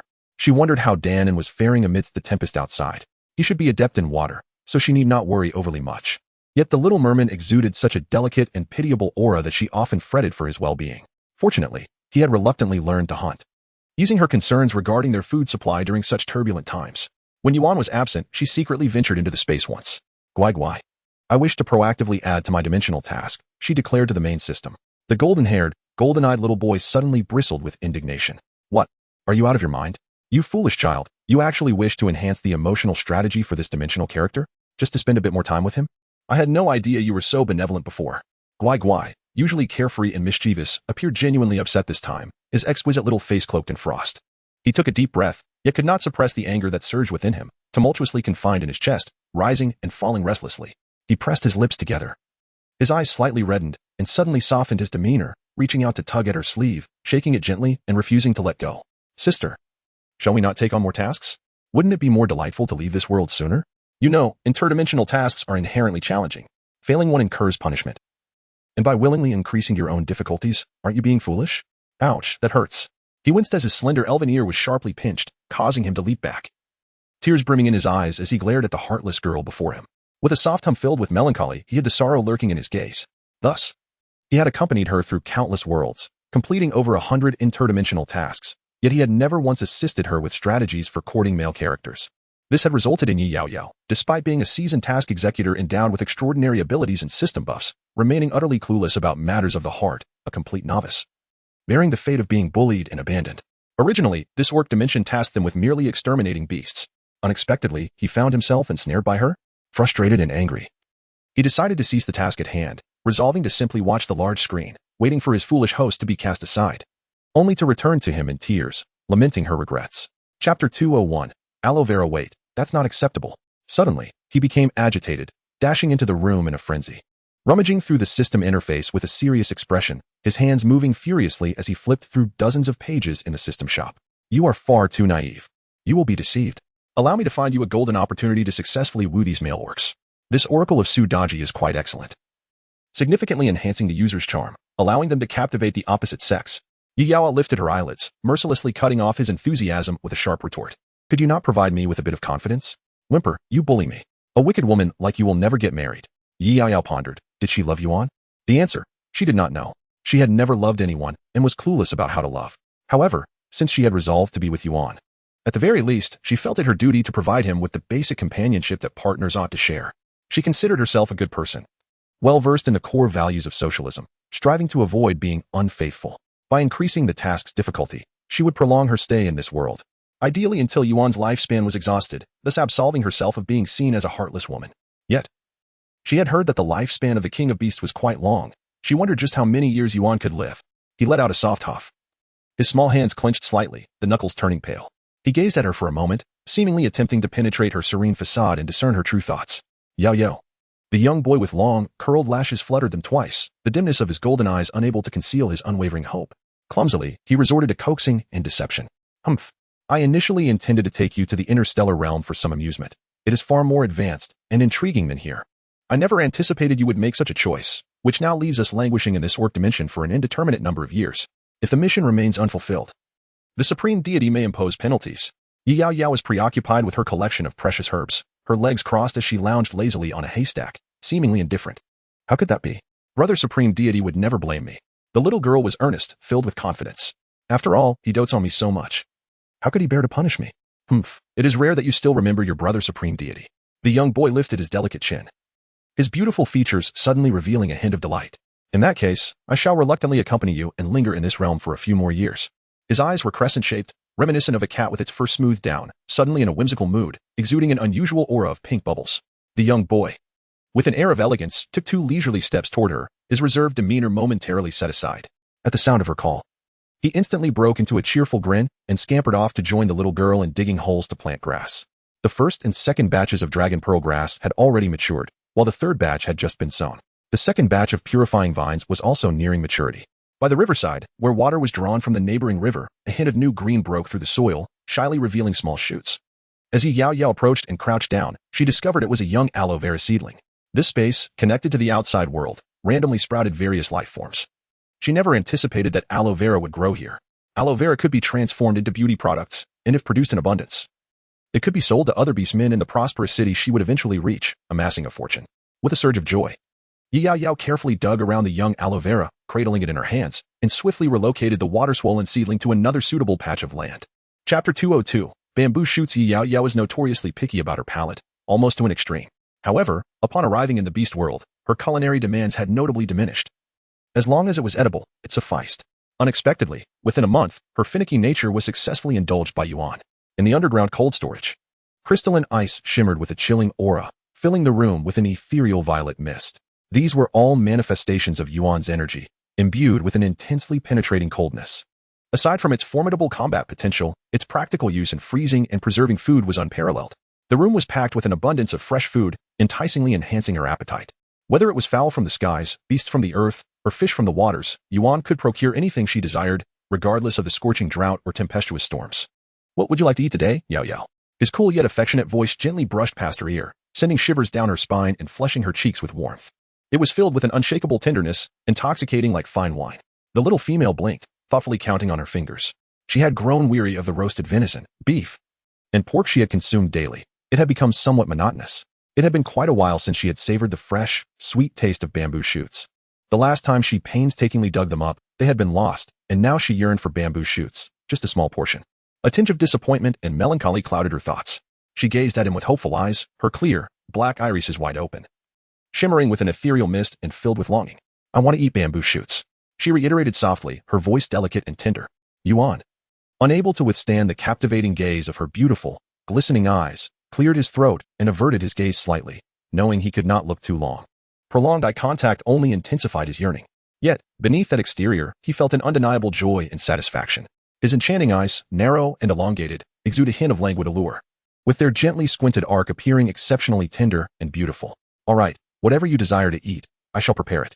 The small female's body, both delicate and soft, suddenly felt an emptiness. Instinctively, she clutched the lapel of his garment.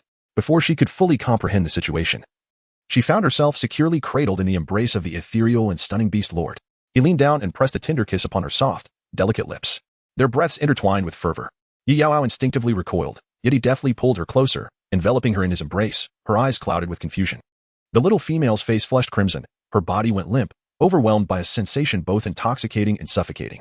She sat there, dazed and rigid, unable to gather her thoughts for what felt like an eternity. He finally relinquished her. Accompanied by a soft chuckle, his breath brushed against her flushed ear, igniting a tantalizing itch, a responsibility he felt compelled to satisfy. Especially as she was still growing, she deserved even more nourishment. Yaoyao bit her lip, at a loss for words, her delicate lips glistening as if filled with water. She unconsciously licked her lips, a small gesture that unexpectedly deepened the gaze of the other, whose light smile turned perilous, the suppressed passion within his eyes surging forth again. She instinctively recoiled, quickly extending her fair little finger towards that green, pointed delicacy, the bamboo shoot. Her gaze wandered, feigning calmness. Yuan embraced her, letting out a faint HM, before placing her on the soft fur bed and rolling up his sleeves to head to the kitchen. Moments later, he returned with a plate of cold bamboo shoots, crisp and refreshing. Chapter 203, Flood Season. Unbeknownst to him, this noble beast had unwittingly become the master of the kitchen, captivated by the act of feeding his beloved female. Recently, he would involuntarily shift into his half-beast form in her presence, gliding with his nearly 10-meter-long enchanting purple serpent tail, weaving in and out of her sight. What does it feel like to be accompanied day and night by a great serpent? Yaoyao initially found it hard to adjust. Having once encountered a ferocious giant python in a prehistoric realm, she had narrowly escaped being devoured after hitting it on the head. This had left her with a psychological scar regarding large snakes. In contrast, she accepted the fluffy, large tiger, Sluo, with ease, knowing it posed no harm, playful and soft. It was comforting to embrace. Yet, he was no longer there. She would never have the chance to hold or caress him again. A shadow crossed her eyes as she buried her head, feeling a twinge of sorrow. In truth, one's visual aesthetics can be cultivated over time. Gradually, Yaoyao became accustomed to the sight of the serpent. Unconsciously, she began to perceive a certain grace and elegance in Yuan's long, supple, shimmering purple serpent tail. What's wrong with Yaoyao? You seem downcast, he inquired, his handsome figure drawing near as he enveloped her in his embrace. The slender, soft tail expertly coiled around her delicate ankle, its gentle touch causing the tip to inadvertently wind its way up her leg, teasingly stroking her thigh. Yaoyao leaned into his strong arm, oblivious to his subtle movements. Propping her small face on her hand, she remained sullen. Outside, dark clouds loomed, fierce winds howled, and torrential rain poured incessantly. Trees were uprooted, and debris flew about, while dark waters cascaded down the mountainside, further dampening her already bleak mood. She had been confined indoors for 3 days. With winds reaching a terrifying force of 10, venturing outside would mean abandoning Yuan's protective barrier, leaving her fragile frame vulnerable to the elements. Yaoyao sighed, resting her little hand on his arm, nudging him gently. When will this storm ever end? The little female appeared disheartened, her exquisite brows furrowed, evoking deep sympathy. Yuan leaned closer, pinching her wilted, fair face, his heart softening. As the rainy season approached, it was typical for the flood period to last around 2 months, transitioning from the southeastern continent to the northwestern desert before gradually dissipating. Next year will bring another cycle, he continued, watching her blink in response to the weather forecast, her expression animated.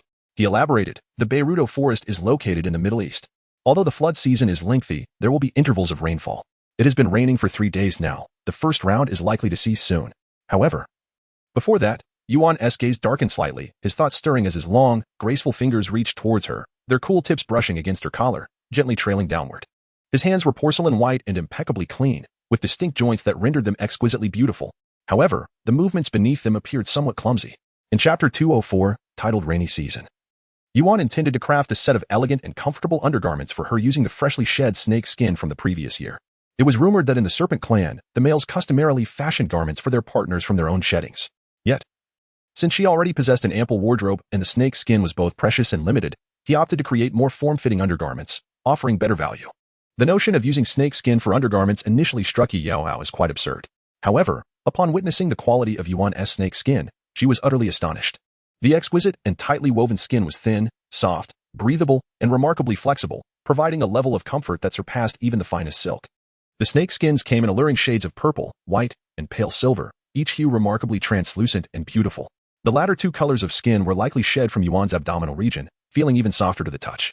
Yuan personally took charge of the measuring, cutting, and sewing.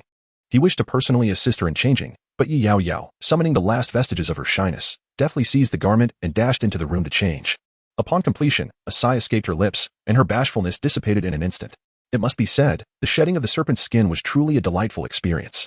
Yaoyao suddenly felt as though she had struck a remarkable bargain. Not only had she gained a companion, but also an entire wardrobe.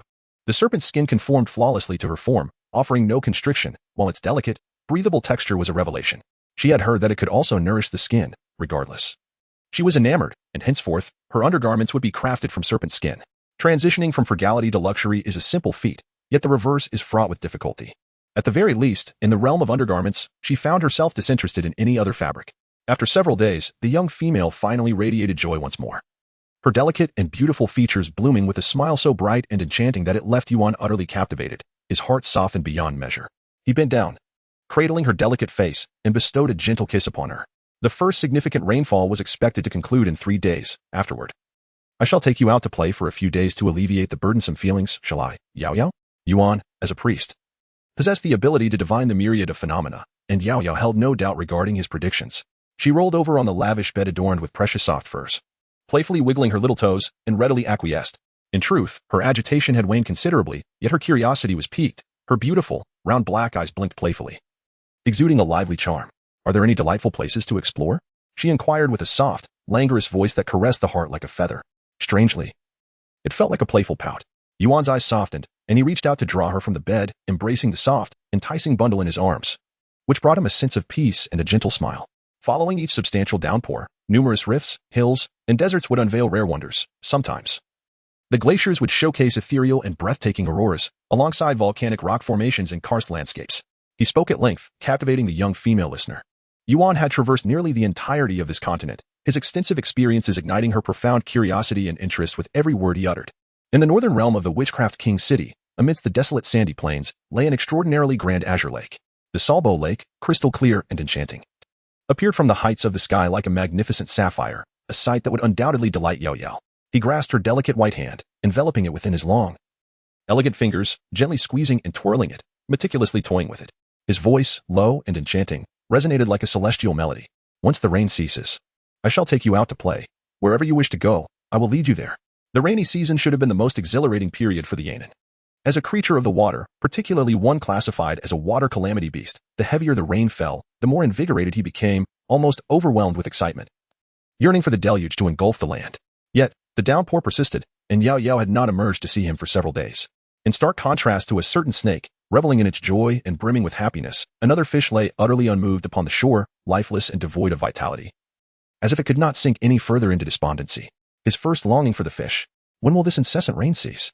It is lamentable that he can only release the water, unable to contain it, leaving him utterly helpless against the relentless rain season. Chapter 205. The Peculiar Individual. The shimmering surface of the lake, shrouded in delicate wisps of mist, reflects the diminishing raindrops that ripple into the water, creating circles of gentle waves. The enchanting and exquisite mermaid reclines on the shore, exuding an allure that captivates all. Yaoyao, Dana misses you. Why have you run off with someone else? Where have you gone? When will you return? He let out a soft sigh, his delicate features imbued with a playful pout, one hand languidly supporting his exquisite chin, while the other cradled a translucent bubble. Within the bubble lay an antiquated piece of leather attire, impeccably sealed from water. Yet the subtle fragrance once lingering upon the garment had long since vanished. He languidly tapped the azure fishtail, idly passing the time. His resplendent, silken silver hair cascaded like a waterfall, long and straight, sweeping across his snow-white, elegant form, meandering beneath the coral like moonlight flowing over water, subtly swaying with the slightest of movements. The translucent black silk draped loosely, revealing a hint of his fragrant shoulder. The deep ebony fabric accentuated the porcelain delicacy of his skin. His icy gaze swept across the expanse of water, pausing for but 2 seconds. Before a hint of a malicious smirk emerged, he muttered to himself slowly, lamenting the tedium of Yaoyao's absence, always seeking some amusement to alleviate his ennui. The riverbed was strewn with precious beast crystals, likely hoarded by that insufferable male serpent beast, known for its penchant for accumulating treasures. Boredom had plagued him for too long. So he resolved to absorb all these beast crystals. Since that serpent had monopolized Yaoyao's precious time for so long, it was hardly a transgression to compensate him with these crystals, was it? Thus, he unabashedly absorbed every last one of the abundant beast crystals from the riverbed. The unfathomable power within Danon grew ever stronger, akin to the sea embracing myriad rivers, steadily becoming more controllable. He could faintly perceive that his breakthrough to the royal tier was imminent. At that moment, the serpent beast would be utterly insignificant in his eyes. Yaoyao was destined to be his. A soft sigh escaped the merman's lips as he lowered his head, resting one arm against his forehead. His slightly disheveled silver hair cascaded over his exquisitely beautiful face, gently swaying in the breeze, partially obscuring his captivating, elongated eyes and the elegantly curved bridge of his nose. A hint of a beguiling blood lotus flickered at his brow, exuding an enchanting and mysterious allure. Possessing an almost otherworldly power that ensnared the soul with just a single glance, leaving one utterly entranced. His silver-hued eyes transformed into a vivid crimson, reminiscent of blood, both enchanting and toxic, ensnaring the souls of the living. The delicate membranes of his fins and the graceful tail, along with the slender fingers, subtly hinted at an impending disappearance. His ascension is imminent. Who? The merman's nerves were taut, his crimson eyes narrowing sharply, as a chilling and terrifying killing intent pierced through the underbrush like a blade. The unfamiliar footsteps approached leisurely, resonating softly in the depths of his heart, reverberating as if shaking the very essence of his soul. The sounds were familiar yet unsettling. From the thicket emerged a verdant silhouette, a small boy with dark green hair, elegantly adorned in finery, cradling a tattered puppet. He stood tall and graceful, silent and still, as if enveloped by a wisp of enigmatic smoke. The twilight thick and seemingly suffocating. Their gazes locked. No, more accurately, the merman was engrossed in scrutinizing this unexpected entity, while the boy's eyes held a vacant, lifeless stare, resembling that of a puppet or a blind man. His eyes were devoid of light, dim and desolate. Danon harbored doubts. What a peculiar youngling. Its aura was inexplicably strange. He had never encountered anything like it before. Could it possibly be a cub from the Yaoyao tribe? Exercising caution, he restrained himself, for Yaoyao forbade him from indiscriminately taking innocent lives. Just as Danon was about to inquire about the seemingly lost little creature, suddenly, his pupils dilated in terror. In that fleeting moment of lowered vigilance, a massive vine surged from behind, piercing directly through his chest. Blood flowed profusely, a vivid contrast of green against red. Chapter 206, Only Fit to Be My Sustenance. A powerful sonic wave erupted, deafening in its intensity. This was a formidable sound wave emitted by the merman when faced with peril or in a bid for survival, capable of swiftly repelling foes and inducing chaos in the mind, potentially leading to severe hemorrhaging. Yet, the young boy appeared utterly unperturbed. He is the living bone flower, a creation of nature, devoid of emotion and desire, indifferent to gender, and profoundly impaired in his senses, being partially blind, partially deaf, and lacking the sense of smell. As the tumultuous wave surged towards him, he remains oblivious to the danger, standing motionless beneath the tree. He could only rely on the myriad signals emitted by the surrounding flora to discern the impending danger. In a moment of dire necessity, a colossal vine surged forth, transforming into an impenetrable semicircular barrier that shielded the young boy beneath it. Once the tumultuous waves receded, the vines gradually unfurled and retreated, burrowing back into the earth in a single, fluid motion. Zemi's expression turned cold and indifferent as he stepped forward, uttering words of futility. Surrender your pointless struggle. Forcing your strength will only hasten your bloodshed. Dawn glanced at him, offering a faint, sorrowful smile, with a hand pressed firmly against his blood-soaked chest. His exquisite features were already twisted in pain, pale and contorted. His body trembled precariously, and his sharp fingertips dug deeply into the soil, leaving behind deep, indelible marks. He feared pain above all else. Each time a small wound broke open, as soon as the blood began to bead, Yaoyao would tenderly blow on it, wash it, and apply medicine. The incessant dripping of blood rapidly spread under the fierce assault, soon staining the water's surface a horrific crimson hue. Yet, the gentle voice of the female, filled with both longing and despair, remained conspicuously absent. Yaoyao gritted his teeth, summoning every ounce of strength to support his faltering body, forcing out a few words, each imbued with overwhelming pain, his voice trembling slightly. Who are you? Why must you harm me? The young boy let out a soft snicker, tinged with mockery, as memories surged forth. Why was it that every generation of the water flood beast asked such foolish questions? The boy, with dark green, curly hair, stood surrounded by numerous enormous green vines that emerged from the earth, intertwining in a display of submission.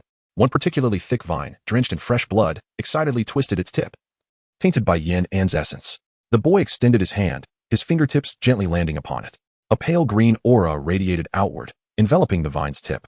In an instant, the blood coalesced into a translucent droplet, the crimson hue dissipating into a deep azure, cradled within the boy's palm. Why harm you? He mused. The water flood beast is destined to serve as nourishment for my growth. Today, however, I have no appetite and shall only take your essence. Consider it an act of mercy on my part. Shall I share another truth with you? The boy licked his lips, his fingertips grazing his soft mouth. A hint of nostalgia washing over him. Before you, the previous generation of the water flood beast was entirely consumed by me, utterly transformed into my sustenance.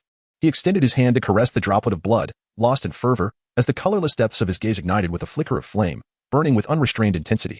After uttering those words, he departed without a trace of longing, embodying his characteristic enigmatic presence. His arrival was as silent as his departure, dissipating like smoke. As if he had never been there at all. The merman lay in a pool of blood, his outstretched hand slowly drooping, seemingly attempting to grasp something elusive. Yet unable to stave off the encroaching dizziness and faintness, gradually sinking beneath the surface. Blood flowed relentlessly, swirling in the river with sticky crimson strands.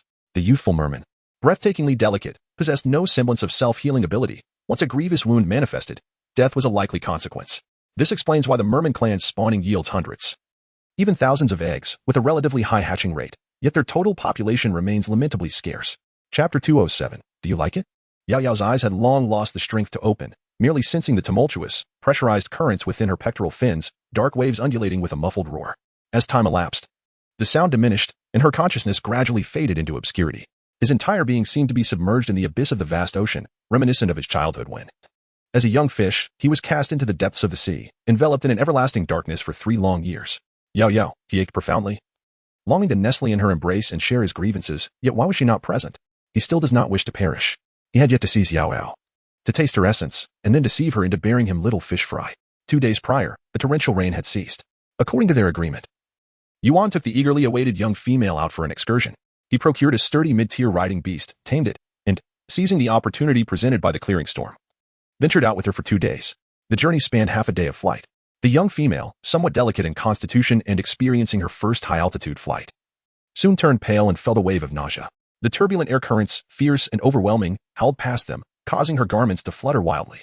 Yaoyao clung tightly to Yuan, burying her face in his chest, gripping him with unwavering resolve, terrified that if she loosened her hold, she might meet an untimely demise in this realm, leaving her task unfulfilled and facing inevitable punishment upon her return. Yuan held her close, supporting her trembling back, his cool gaze sweeping across the expanse below, deeply pained to witness her discomfort. He sought a scenic spot and commanded the flying beast to descend. Before them lay a vast sea of flowers, stretching endlessly, imbued with a rich, delightful fragrance that wafted for miles. Countless ancient trees thrived here, having taken root and flourished for centuries, expanding their territory across the landscape. A sudden sneeze escaped Yaoyao, the pollen thick in the air, her nose tinged with red as she gently rubbed it. Yuan produced a soft, precious hide he always carried, meticulously spreading it among the blossoms, ensuring not a single gap remained before gently placing her in the heart of the flowers, allowing her to rest after their long journey. The largest flower, situated at the pinnacle, offered a panoramic view of the sky, and it was here that Yaoyao now reclined. The blossom measured 3 to 4 meters in diameter, its pale yellow center spacious enough for 2. Yaoyao sprawled atop it, stretching her limbs and rolling comfortably. The pink, crystalline petals cascaded down like delicate confetti, their tender beauty captivating. Countless petals danced in the breeze, swirling and lifting, as if they would never fade, creating an eternally enchanting floral sea throughout the seasons. Petals occasionally landed on her head, shoulders, and the tip of her nose. Vibrant butterflies, bees, and a myriad of peculiar insects flitted about the flower's heart, diligently seeking nectar and spreading seeds, tirelessly at work. She extended her hand, and a tiny butterfly alighted on her glistening fingertip, fluttering its wings and scattering a soft, colorful dust. Yaoyao couldn't help but exclaim, "How beautiful!" Her lips curved into a joyful smile as she gently touched the multicolored butterfly, which shyly retracted its antennae, perhaps feeling bashful. "So gentle, it must be harmless," she mused. Yuan responded with a soft affirmation, a gentle smile gracing his lips.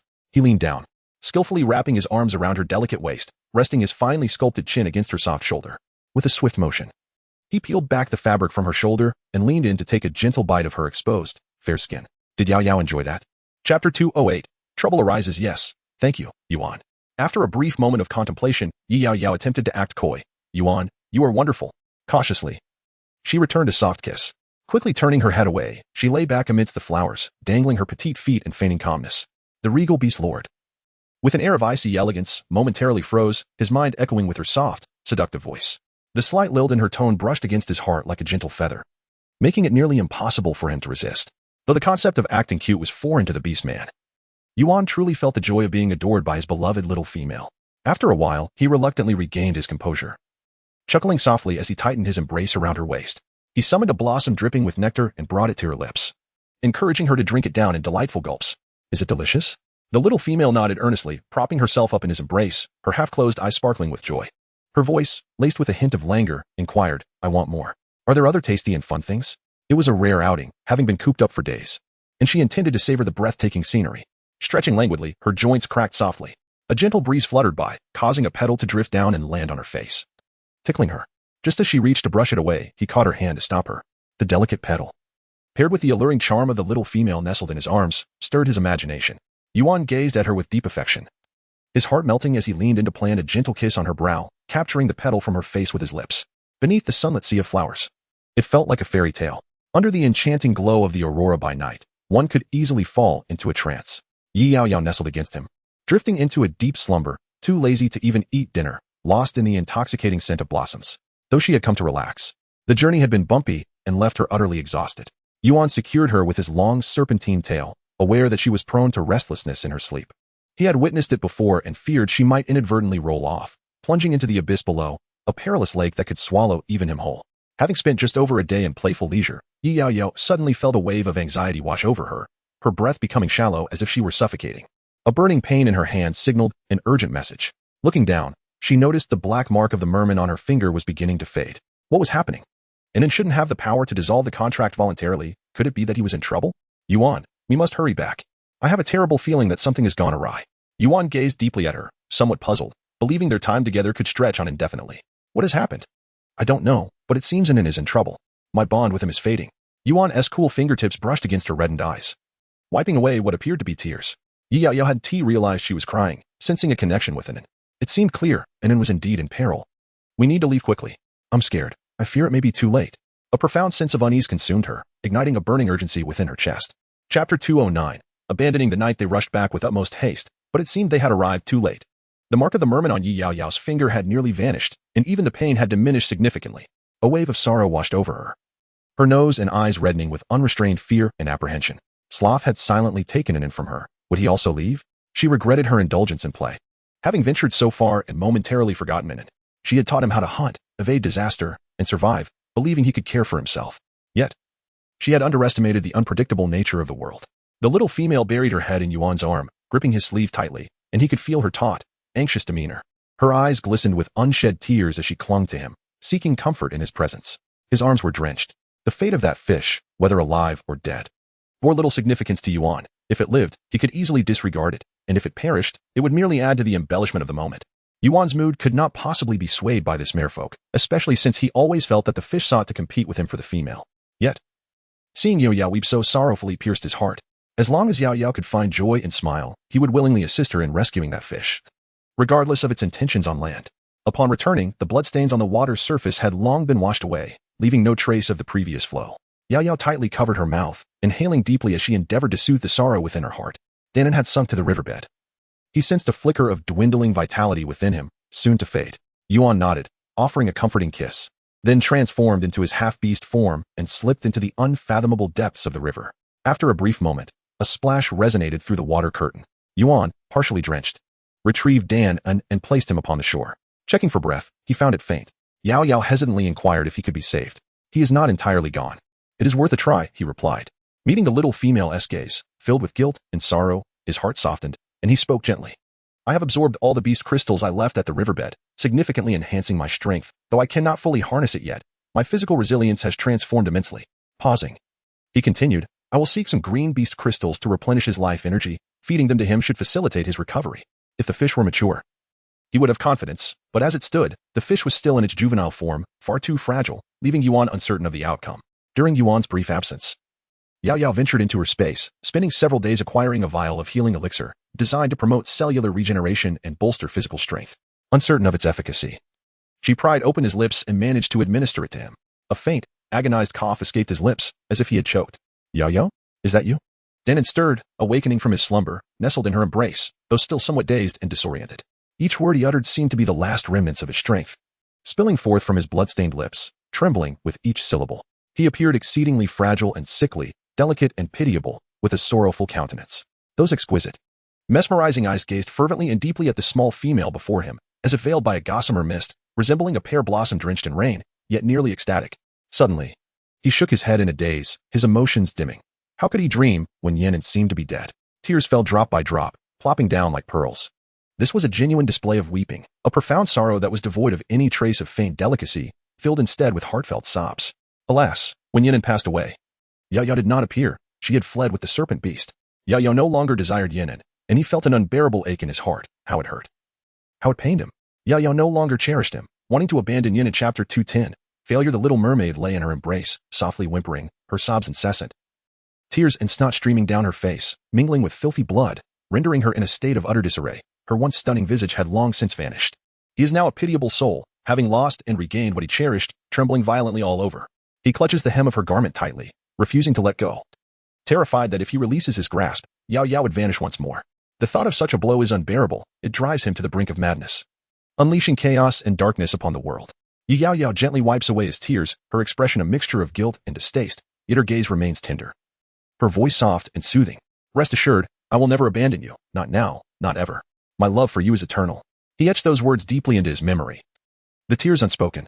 Her casual remarks, echoing like comforting whispers to a trembling youngling, shone like a beacon in the abyss, illuminating his murkiness, his inadequacies, and his frailties. Each word, each phrase, would be indelibly inscribed in his heart for eternity.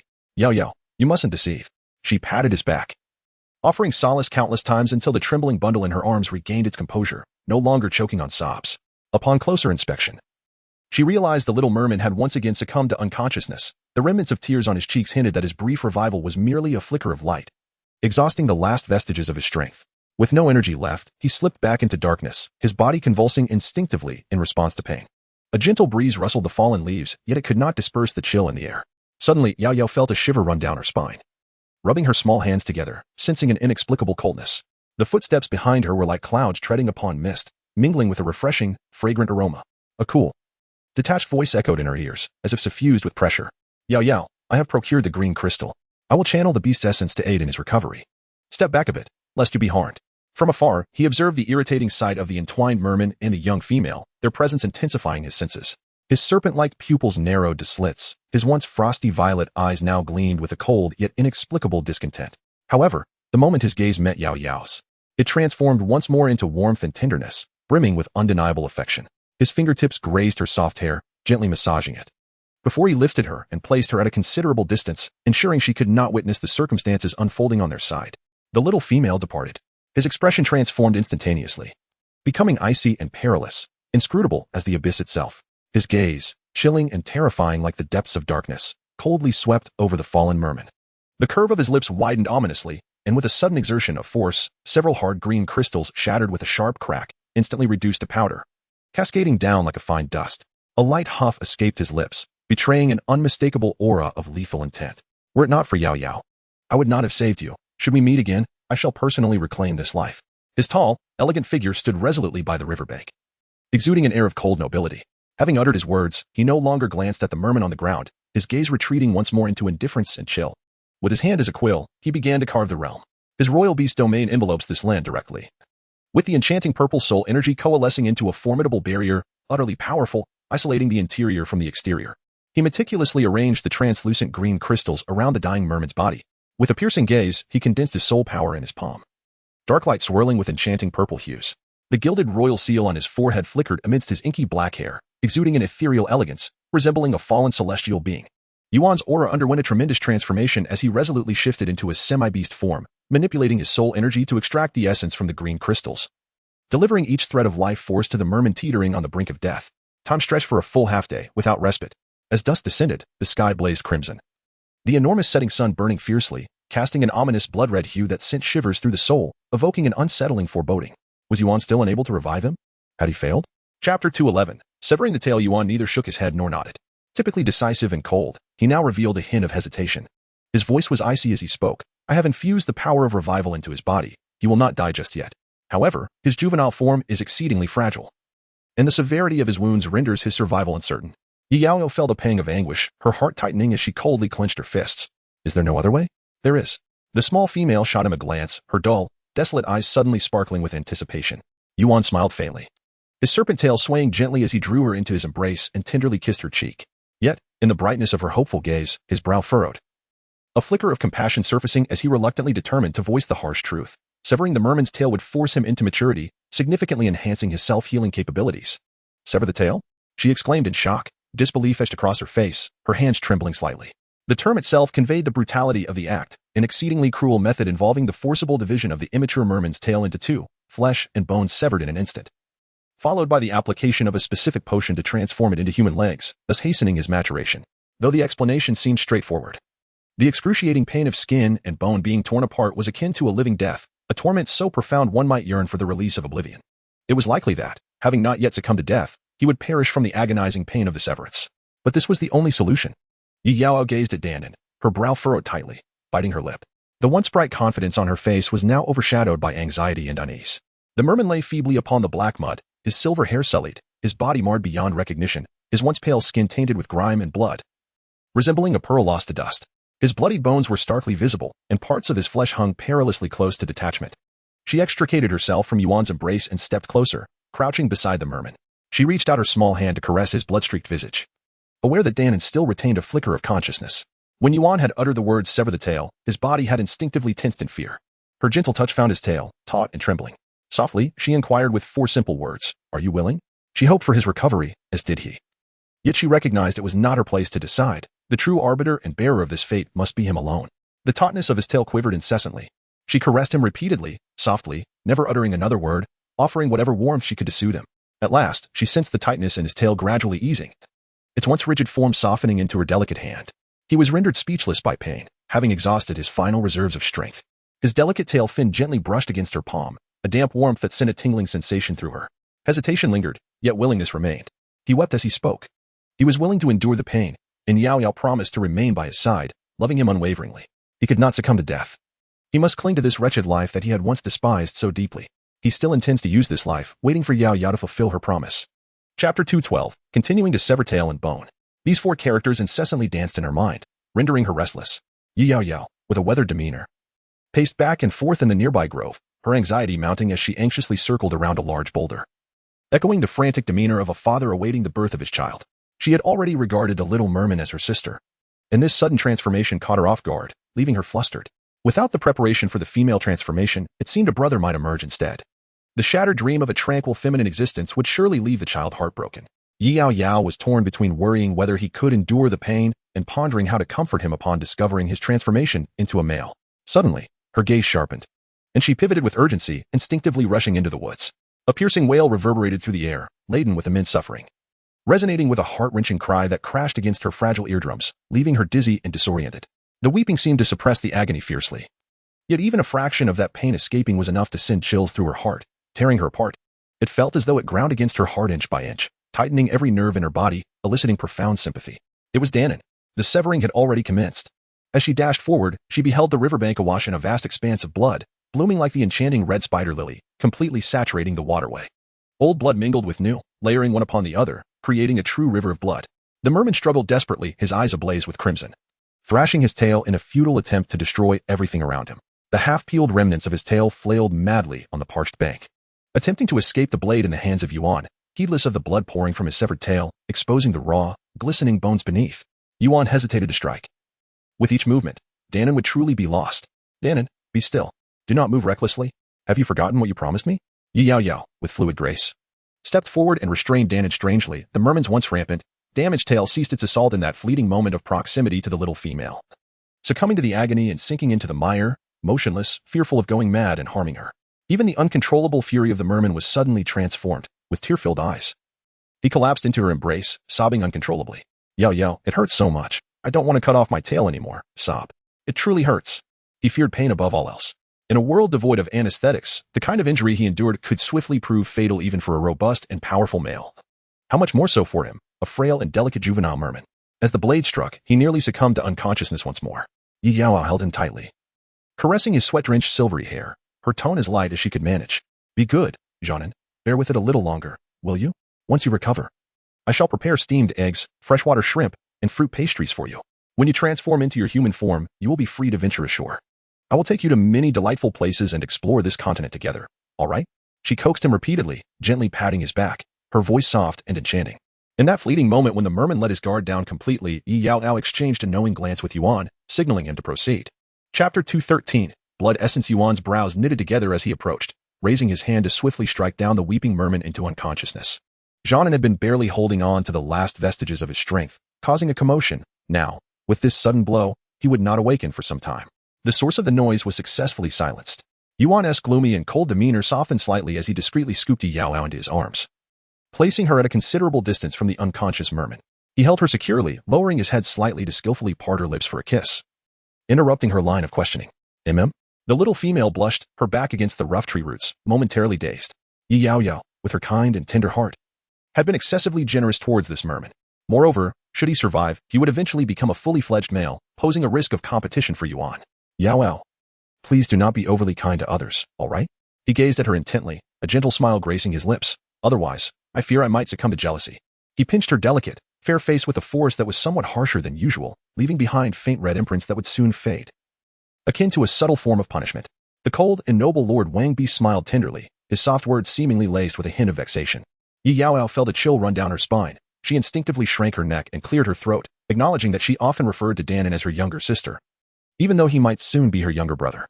Yet, some habits are difficult to change, and she could not help but shower affection upon the little merman, lavishing him with heartfelt care.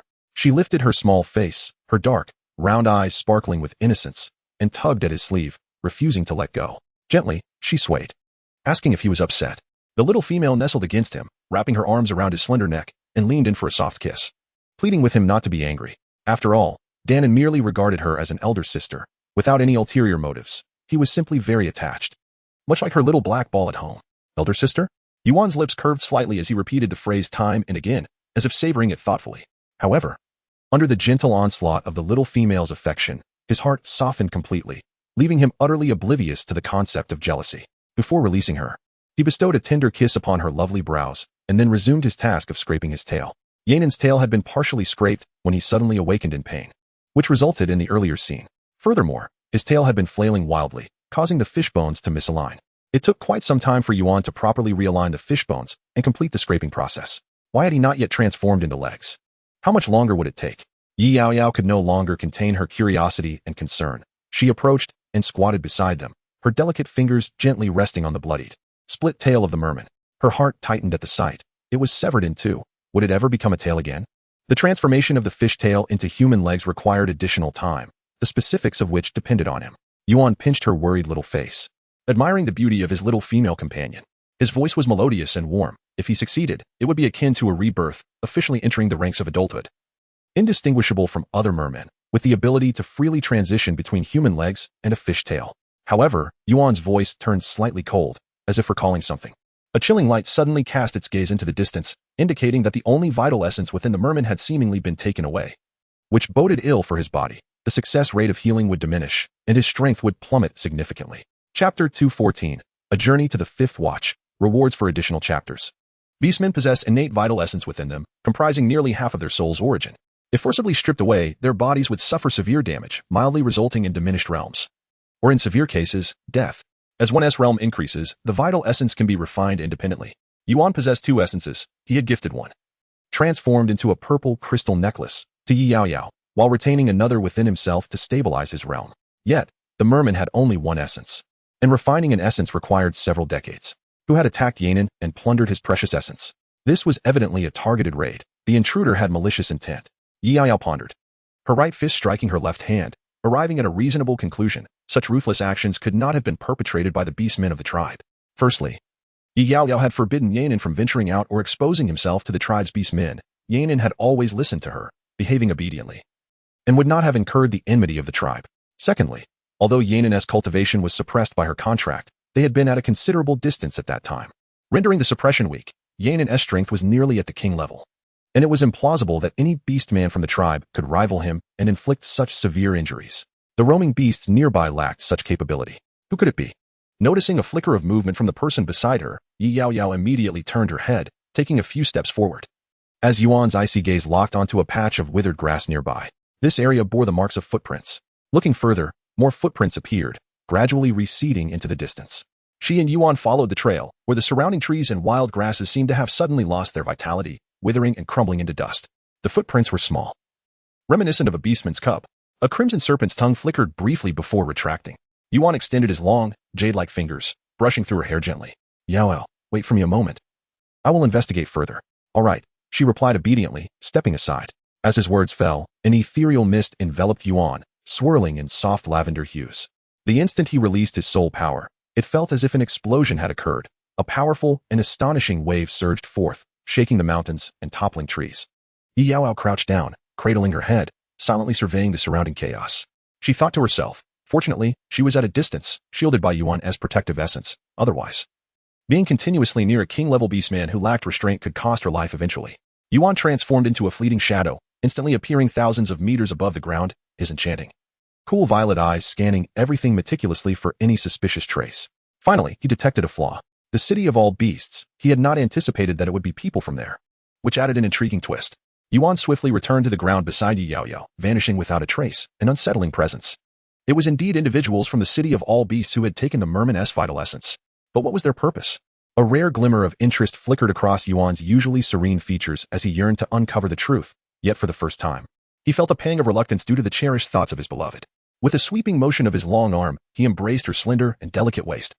Pressing her against his chest, he lowered his head, the alabaster curve of his neck slightly exposed, as his cool fingertips caressed her fair visage, softly and skillfully covering her lips. They lingered in this intimate embrace for quite some time before reluctantly parting. Coincidentally, I have matters to attend to in that vicinity as well, Yaoyao.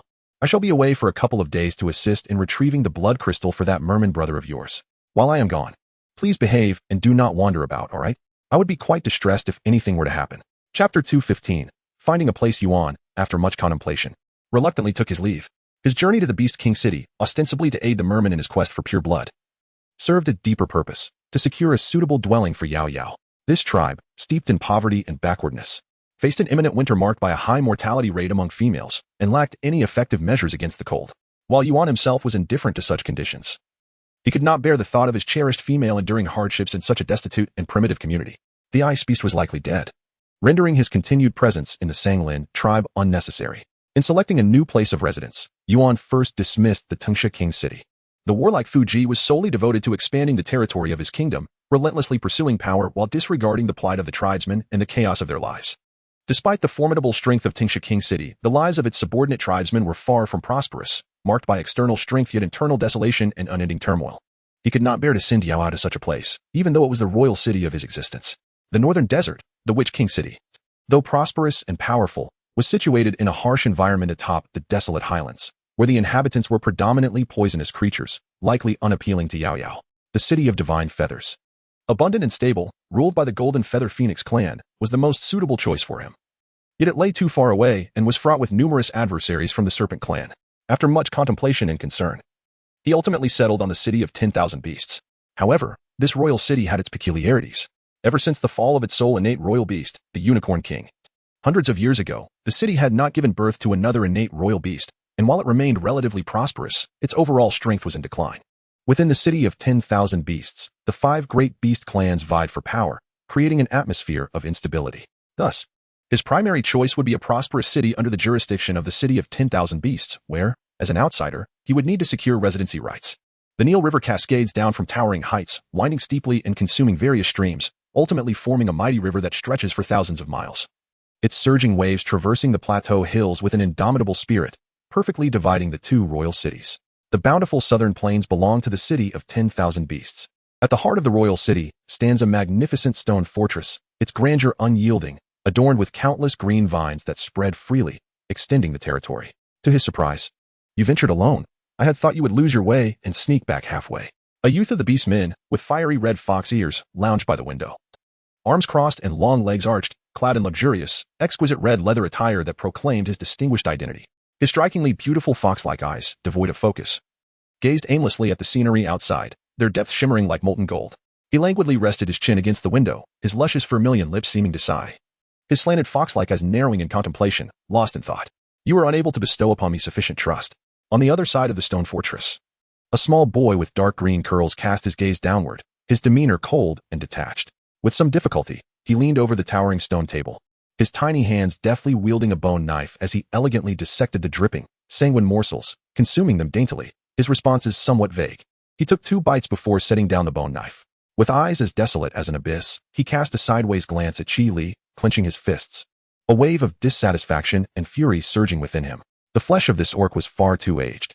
I have stated before that my predilection lies solely with the vibrant blood and tender meat of youthful orcs. Clang crack. A whole platter of blood-soaked chunks of meat, along with a delicate black ceramic vessel brimming with fresh blood, was flung to the ground by him, shattering into fragments and staining the earth with crimson. Chapter 216. Stone Tiger. Qi Li shot him a sidelong glance before turning away, his expression laden with sorrow, his fiery red fox ears drooping, exuding an air of languid despair. There are but a few high-tier orcs. Where am I to find you, youthful, fresh meat? If you lack the means to nurture me, then release me back into the wild. This statement caused the atmosphere to stagnate for a prolonged moment, a chill suffusing the air, enveloping the space in a heavy silence. Qi Li regarded Zemu, who remained taciturn, his expression inscrutable. Gradually, he curved his crimson lips, his fox-like eyes narrowing slightly as he offered a beguiling, subtle smile. Each word laden with significance. That simply won't do. You are, after all, what he has left behind. Enough, enough. Please, refrain from regarding me with such a gaze. How can such a little creature be so terrifying? Yet, the intensity in the other's eyes was overwhelmingly fierce and brutal, brimming with a desire to kill. Qi Li's gaze drifted languidly toward the window, distancing himself by a few steps in silence. You must merely remember that my duty is to care for you. I cannot allow you to return. Perhaps it would be wise to relax and lighten your spirits? He chuckled lightly, recalling the mutated stone tiger we rescued a few days ago, which has recently been making quite a name for itself in the arena. Shall we go and witness its prowess? In the heart of the Beast King city lies a grand coliseum, sprawling over 100 acres.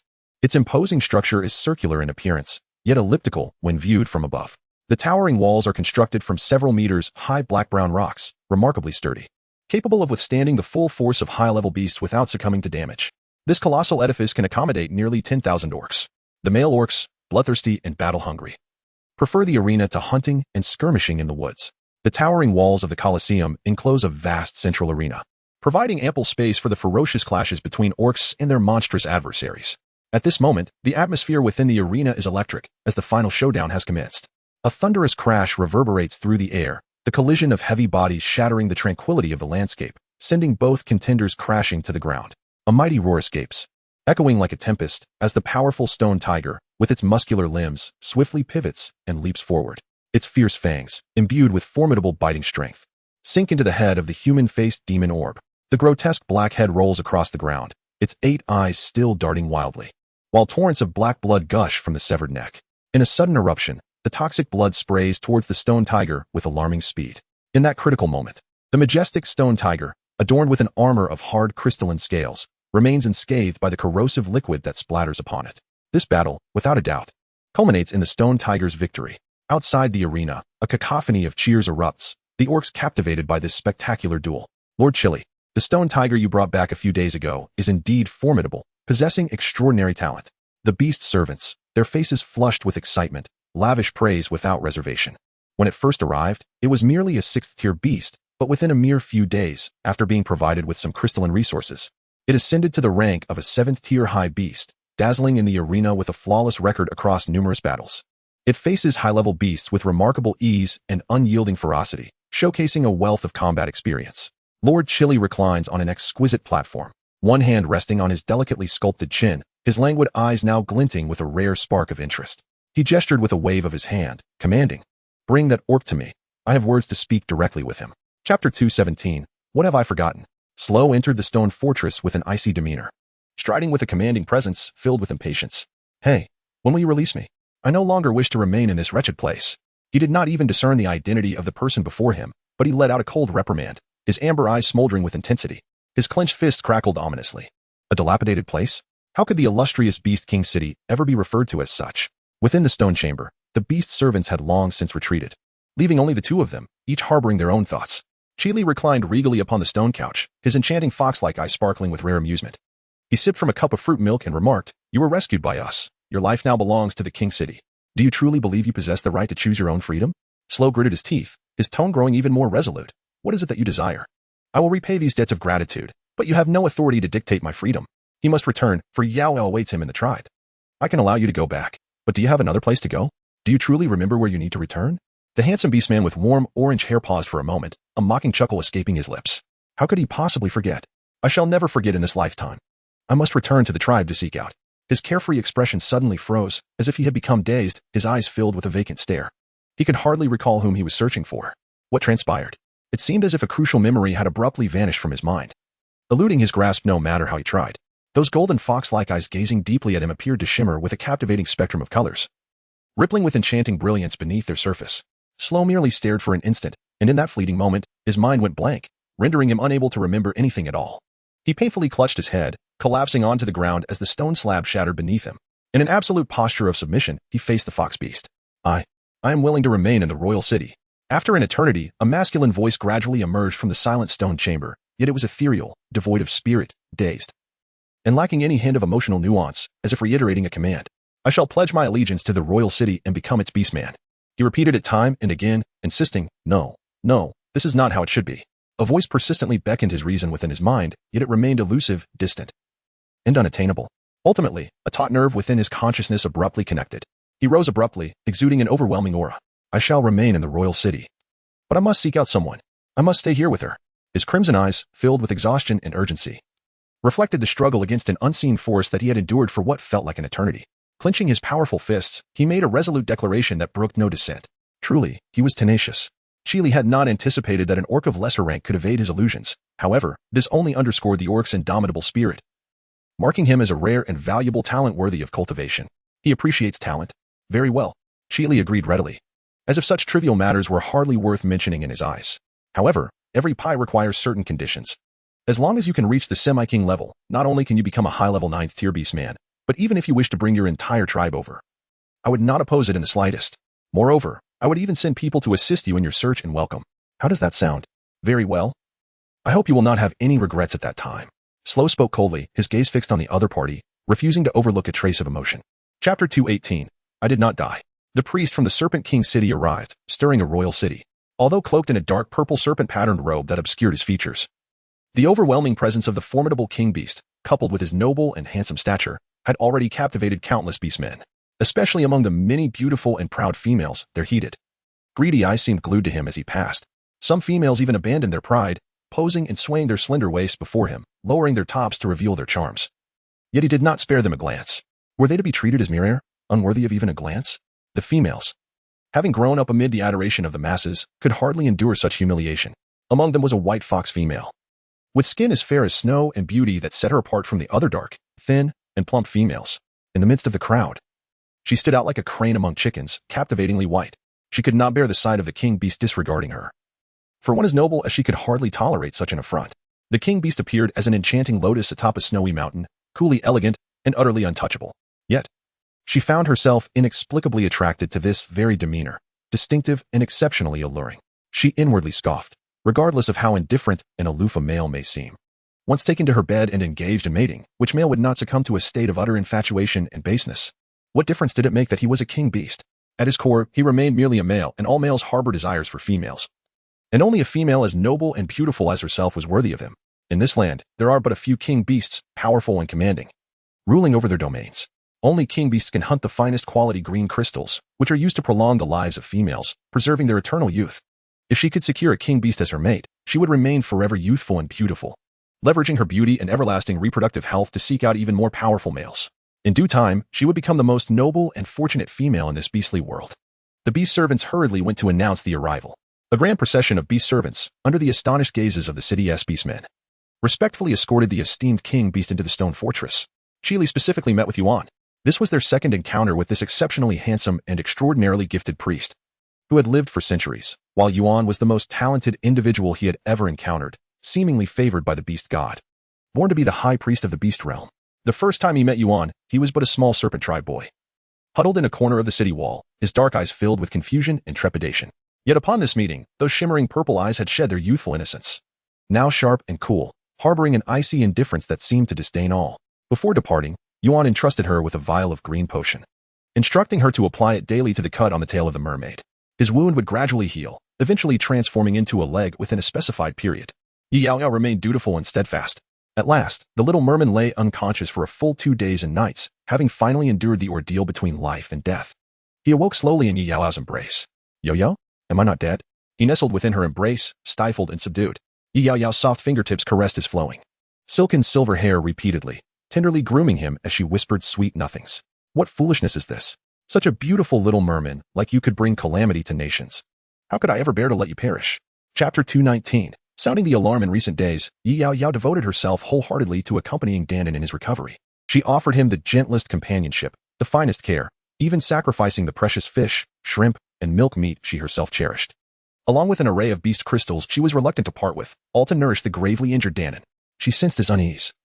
Beneath his feigned nonchalance lay a heart full of anxiety and profound fear.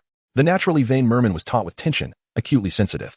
Too frightened to glimpse his own once lovely visage, now marred by the brutal force that had severed his double tail, Danon even forbade Yaoyao from looking, fearing that she might recoil in distaste, revulsion, or fear. Yaoyao, do I appear very ugly now?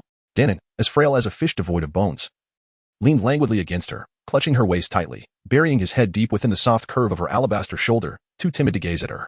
Her silken silver hair cascaded gracefully over her body, enveloping her form almost entirely. Yaoyao, do you find yourself feeling unattractive? And does that lead you to harbor feelings of disfavor towards Danon? Danon clutched her sleeve tightly with both hands, wrinkling the fabric considerably. His voice was a low murmur, tinged with anxiety and trepidation. As the final word slipped from his lips, his nerves coiled to an almost unbearable tension. Beads of cold sweat formed on his brow, and his breath became uneven, caught between fear and anticipation of her response. Indeed, he had ample reason to be afraid. His originally beautiful blue fishtail was forcibly severed, transforming it into an odd shape that bore no resemblance to either a leg or a tail. The gaping wound in the middle still writhed with blood and flesh, presenting a gruesome sight. Yaoyao, Danon looked up in astonishment, only to find the little female suddenly grasping his hands, causing his body to lean slightly forward, naturally drawing him deeper into her embrace. She appeared both domineering and tender, instilling in him an unparalleled sense of security. The phoenix will undergo its rebirth, the butterfly will emerge from its cocoon, and Danon will flourish, becoming ever more radiant. I have never regarded Danon as ugly, not for a moment, and he must not belittle himself in the future, understood. This child's psyche is undoubtedly fragile. Day after day, he has posed this question to him no less than 10 times, each time with a pitiable expression, steeped in sorrow and fear of abandonment. He finds it exasperating, and she is on the verge of being fed up with it. If only he could raise his voice, lean close to his ear fins, and shout this sentiment. Yet, such thoughts must remain unvoiced. In the face of the delicate and vulnerable little merman, she expended all her utmost gentleness. His eyes gradually grew moist, tinged with red, glistening with a dewy sheen, and a delicate mist began to gather, casting a poignant and pitiable light. He buried his face in her bosom, tears streaming down as he clumsily wiped them away, choked with emotion, rendering him incapable of uttering a single word. However, it is reassuring that after being reassured, the little mermaid no longer posed such foolish questions. Her spirits gradually stabilized, and she began to adopt an optimistic outlook on her tail predicament. A few more days passed. His fish tail had finally transformed into long, delicate legs, fair and tender. On that day, the weather was delightful, the sun shining brightly. Yaoyao was startled awake by his anguished cries. From a distance, the little merman dashed towards her, completely unadorned. His body bore several bruises, indicating his struggle to adapt to walking. Yaoyao felt a deep sense of embarrassment as she beheld him in such a state. She hurried into the house to fetch a piece of beast hide, dressing him carefully while sternly admonishing him against appearing naked before her. From that moment on, Danon officially became a male merman, yet within him, the essence of gender remained unaltered. This shift heralded a series of complications that raised alarms for Yaoyao. Chapter 220. A resounding slap. Danon frequently exhibited overly intimate behaviors towards her. What began as tentative explorations and subtle affection gradually escalated into unrestrained advances. He began to embrace her slender waist from behind, relishing in the act of kissing her, his desires intensifying as he yearned to claim more from her. Yet, oblivious to the implications of his actions, or perhaps genuinely unaware, he continued to approach her with a natural instinct, unashamedly seeking closeness. However, the once clear and innocent glimmer in his scarlet eyes had transformed into a tempestuous swirl of fierce desire, even as he made efforts to conceal it. She caught glimpses of the frightening longing that lurked beneath the surface. That was the primal desire of a male for a female, thick and unyielding in its greed. Yaoyao, taken aback, delivered a sharp slap that jolted him back to reality. The force of her strike sent him crashing to the ground, his garment slipping off as he propped himself up with one hand while the other pressed against the corner of his crimson-tinged mouth. Yaoyao, he was utterly shocked. His eyes filled with despair. Danon could not comprehend, nor could he believe, why Yaoyao, who had vowed to love him eternally, would commit such an act of harm against him. Was it merely due to his affectionate gestures towards her? But those gestures stemmed from his profound love for her. He is utterly uncontrollable, desiring to act in such a manner. Why is it that the serpent-like creature can embrace her, kiss her, and solicit her, while he cannot? Aren't they all males? Why this differential treatment? Danon, you must not behave this way towards me again. You are now a male, destined to seek a mate. You cannot be overly familiar with other females, especially with me. For the first time, she actively withdrew, distancing herself coldly from him. She merely gazed at him, who lay in a disheveled heap on the ground, ignoring his pitiful pleas, and ultimately refrained from extending her hand, as she would have done in gentler times. To help him up, to embrace him, to comfort him. Yaoyao, I realize my mistakes. I apologize, it was my fault. I shall not act this way again. I beg you, please do not treat him with such indifference. Danan's heart ached as if pierced by daggers.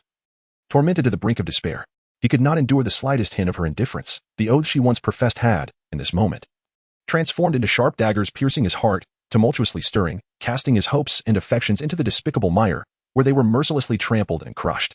Yaoyao too bore responsibility. For her initial indulgence had fostered his current state of unruliness.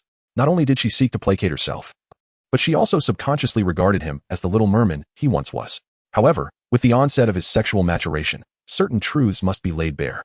A single slap, though heavy, was necessary to prevent the situation from escalating further. Allowing him to feel justified would only exacerbate matters. Fortunately, Danan recognized her mistake and amended her ways. For an extended period, he refrained from transgressing boundaries. She believed he had finally grasped the gravity of the situation, unaware that he merely feared her wrath, terrified of abandonment, thus concealing his true desires, burying them deeply, and feigning compliance. The accumulation of desire within him, day after day, year after year, would inevitably escalate into an uncontrollable obsession, morphing into a dark fixation that craved possession. In Chapter 221, Crisis, Danan resembled an adolescent discovering love for the first time. His thoughts not yet fully differentiated by gender, harboring immense dependency, admiration, and possessiveness towards Yaoyao. A barren, yearning heart, having long suffered from a dearth of affection, could scarcely resist claiming a cherished little shell or pearl. Gradually, her anger subsided. She understood that Danan had not intended to misbehave, that he wished to embody his femininity, yet fate had dealt a cruel hand, abruptly transforming him into a male. It was likely that he was still grappling with the shift both physiologically and psychologically. Danan's suffering would only deepen. After all, she had carried him for a month. As a nurturing mother, her role was not to suppress, but to correctly guide his understanding of gender. Thus, after 3 days and nights of diligent study, Yaoyao prepared for their conversation. At the stone house, in a breezy nook, she set up 2 wooden stools, her feet on the wooden planks, a small fan in hand, her expression taut.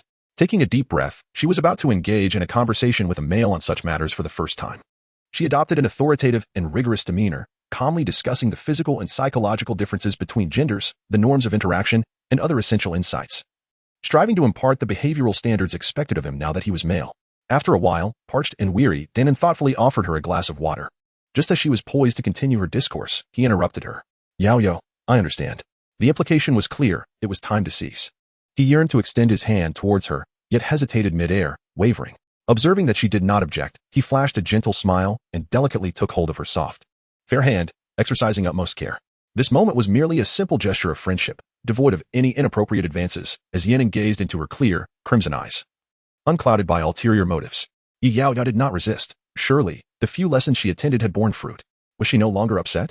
With her arms crossed, she averted her gaze from him, as if sulking. As long as Yanan obediently complied and refrained from abrupt coughs, she would, of course, remain unperturbed. Yanan would certainly be obedient. She curved her lips, a crimson hue like a siren, yet her smile failed to reach her eyes. In the Sanlin tribe, there had recently been frequent reports of orc disappearances. Neither living bodies nor corpses could be found, and even the traces of their vanishings had utterly vanished.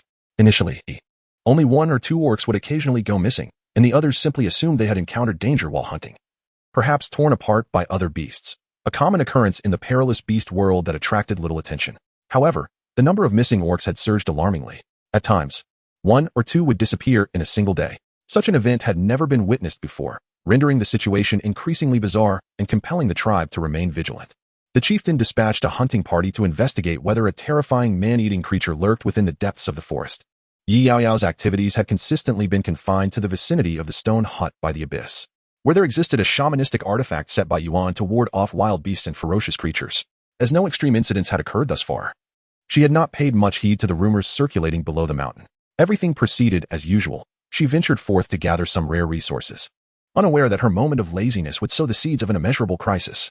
The following day, Yaoyao collected some small gray fungi, resembling mushrooms yet slightly different, with cornered, fan-like shapes and white flesh splitting open in the center, adorned with yellow flowers. This seemed to be a unique resource of the beast world. She uprooted 2 specimens, intending to transplant them back and see if they were edible. Suddenly, her ears perked up, and she fixed her gaze upon the tranquil, deep forest in the distance. Indeed, the peculiar, faint sounds emanated from that direction. Ever since her mental prowess had heightened, her ability to sense her surroundings had dramatically improved, enabling her to anticipate movements within several dozen meters. Clenching her palm, she tightened her grip on the sharp blade, a high-tier combat weapon she had procured from the system's marketplace. Forged from exceptionally sharp meteorite iron, capable of slicing through hair and severing iron as if it were mud, possessing both investigative skills and a degree of combat prowess. Complemented by her formidable weapon, she felt prepared to face any minor or major adversary, as long as misfortune did not strike. With her waist sinking and her legs coiling with power, her dark eyes glinted like ice, her hands firmly grasping her weapon, her entire being adopting a taut defensive posture. After tossing the 2 mushrooms into her wrought tin basket, she silently retreated, eager to escape the gaze of the creature. However, how could the creature relinquish such a delectable prize? Just as she was about to vanish from its sight, an immense shadow erupted from the thicket, reeking of blood and decay, accompanied by a menacing growl, lunging towards her with unrelenting ferocity. The monster, measuring 5 to 6 meters in length, bore 2 heads and 6 limbs, with 8 wings sprouting from its back. Resembling a grotesque amalgamation of a bull, tiger, and eagle, its crimson eyes glaring with a fierce intensity that rendered her incapable of identifying its species. Boom. Its gaping maw displayed an array of hundreds of sharp, scarlet fangs, each as keen as a blade, seemingly capable of piercing through anything. Viscous, yellowish saliva dripped from its mouth. It roared deafeningly before swiping its paw directly at her in a savage attempt to bite. This abominable creature, though clumsy, moved with astonishing speed, appearing before her in the blink of an eye, the stench of death choking her senses and causing her eyes to water. In this desolate place, no one would come to her aid. The creature's roar could not reach the base of the mountain. In a moment of dire urgency, Yaoyao swiftly turned her wrist, raising her blade to strike at its red eyes. Splat! Roar! The creature's eyeball shattered, a torrent of black mist mingled with yellowish-black goo erupting forth. Yaoyao's pupils constricted as she rolled away in a panic. However, her strike barely inflicted any damage. The beast, seemingly impervious to fatigue and pain, continued its relentless pursuit despite having one eye destroyed. A claw grazed her back, shredding her wrought tan basket to pieces, and a searing wound opened, black blood gushing forth. With a tremendous force, the creature's strike sent her flying, crashing into a tree with a resounding thud, her body half submerged in the mire, struggling in vain against the pain. Yaoyao! Tan and startled shout echoed as he rushed over, having heard the commotion from the mountainside. He had silver hair and a veil of black, with blood-red eyes that exuded a terrifying thirst for blood. Upon witnessing this scene, Yanin was engulfed in a tempest of rage, his entire being stirred to a furious pitch. He strode forth with determination, his snow-white hands emerging from beneath the loose black veil, dark energy swirling around him. The force of high-pressure water, sharp as a blade, pierced the massive body of the beast in an instant. How dare it harm Yaoyao? And to think it was merely a beast? It was truly courting death. A thunderous roar echoed as the creature fell, rapidly decaying and transforming into a wisp of black mist, vanishing without a trace. Beasts excel in concealment and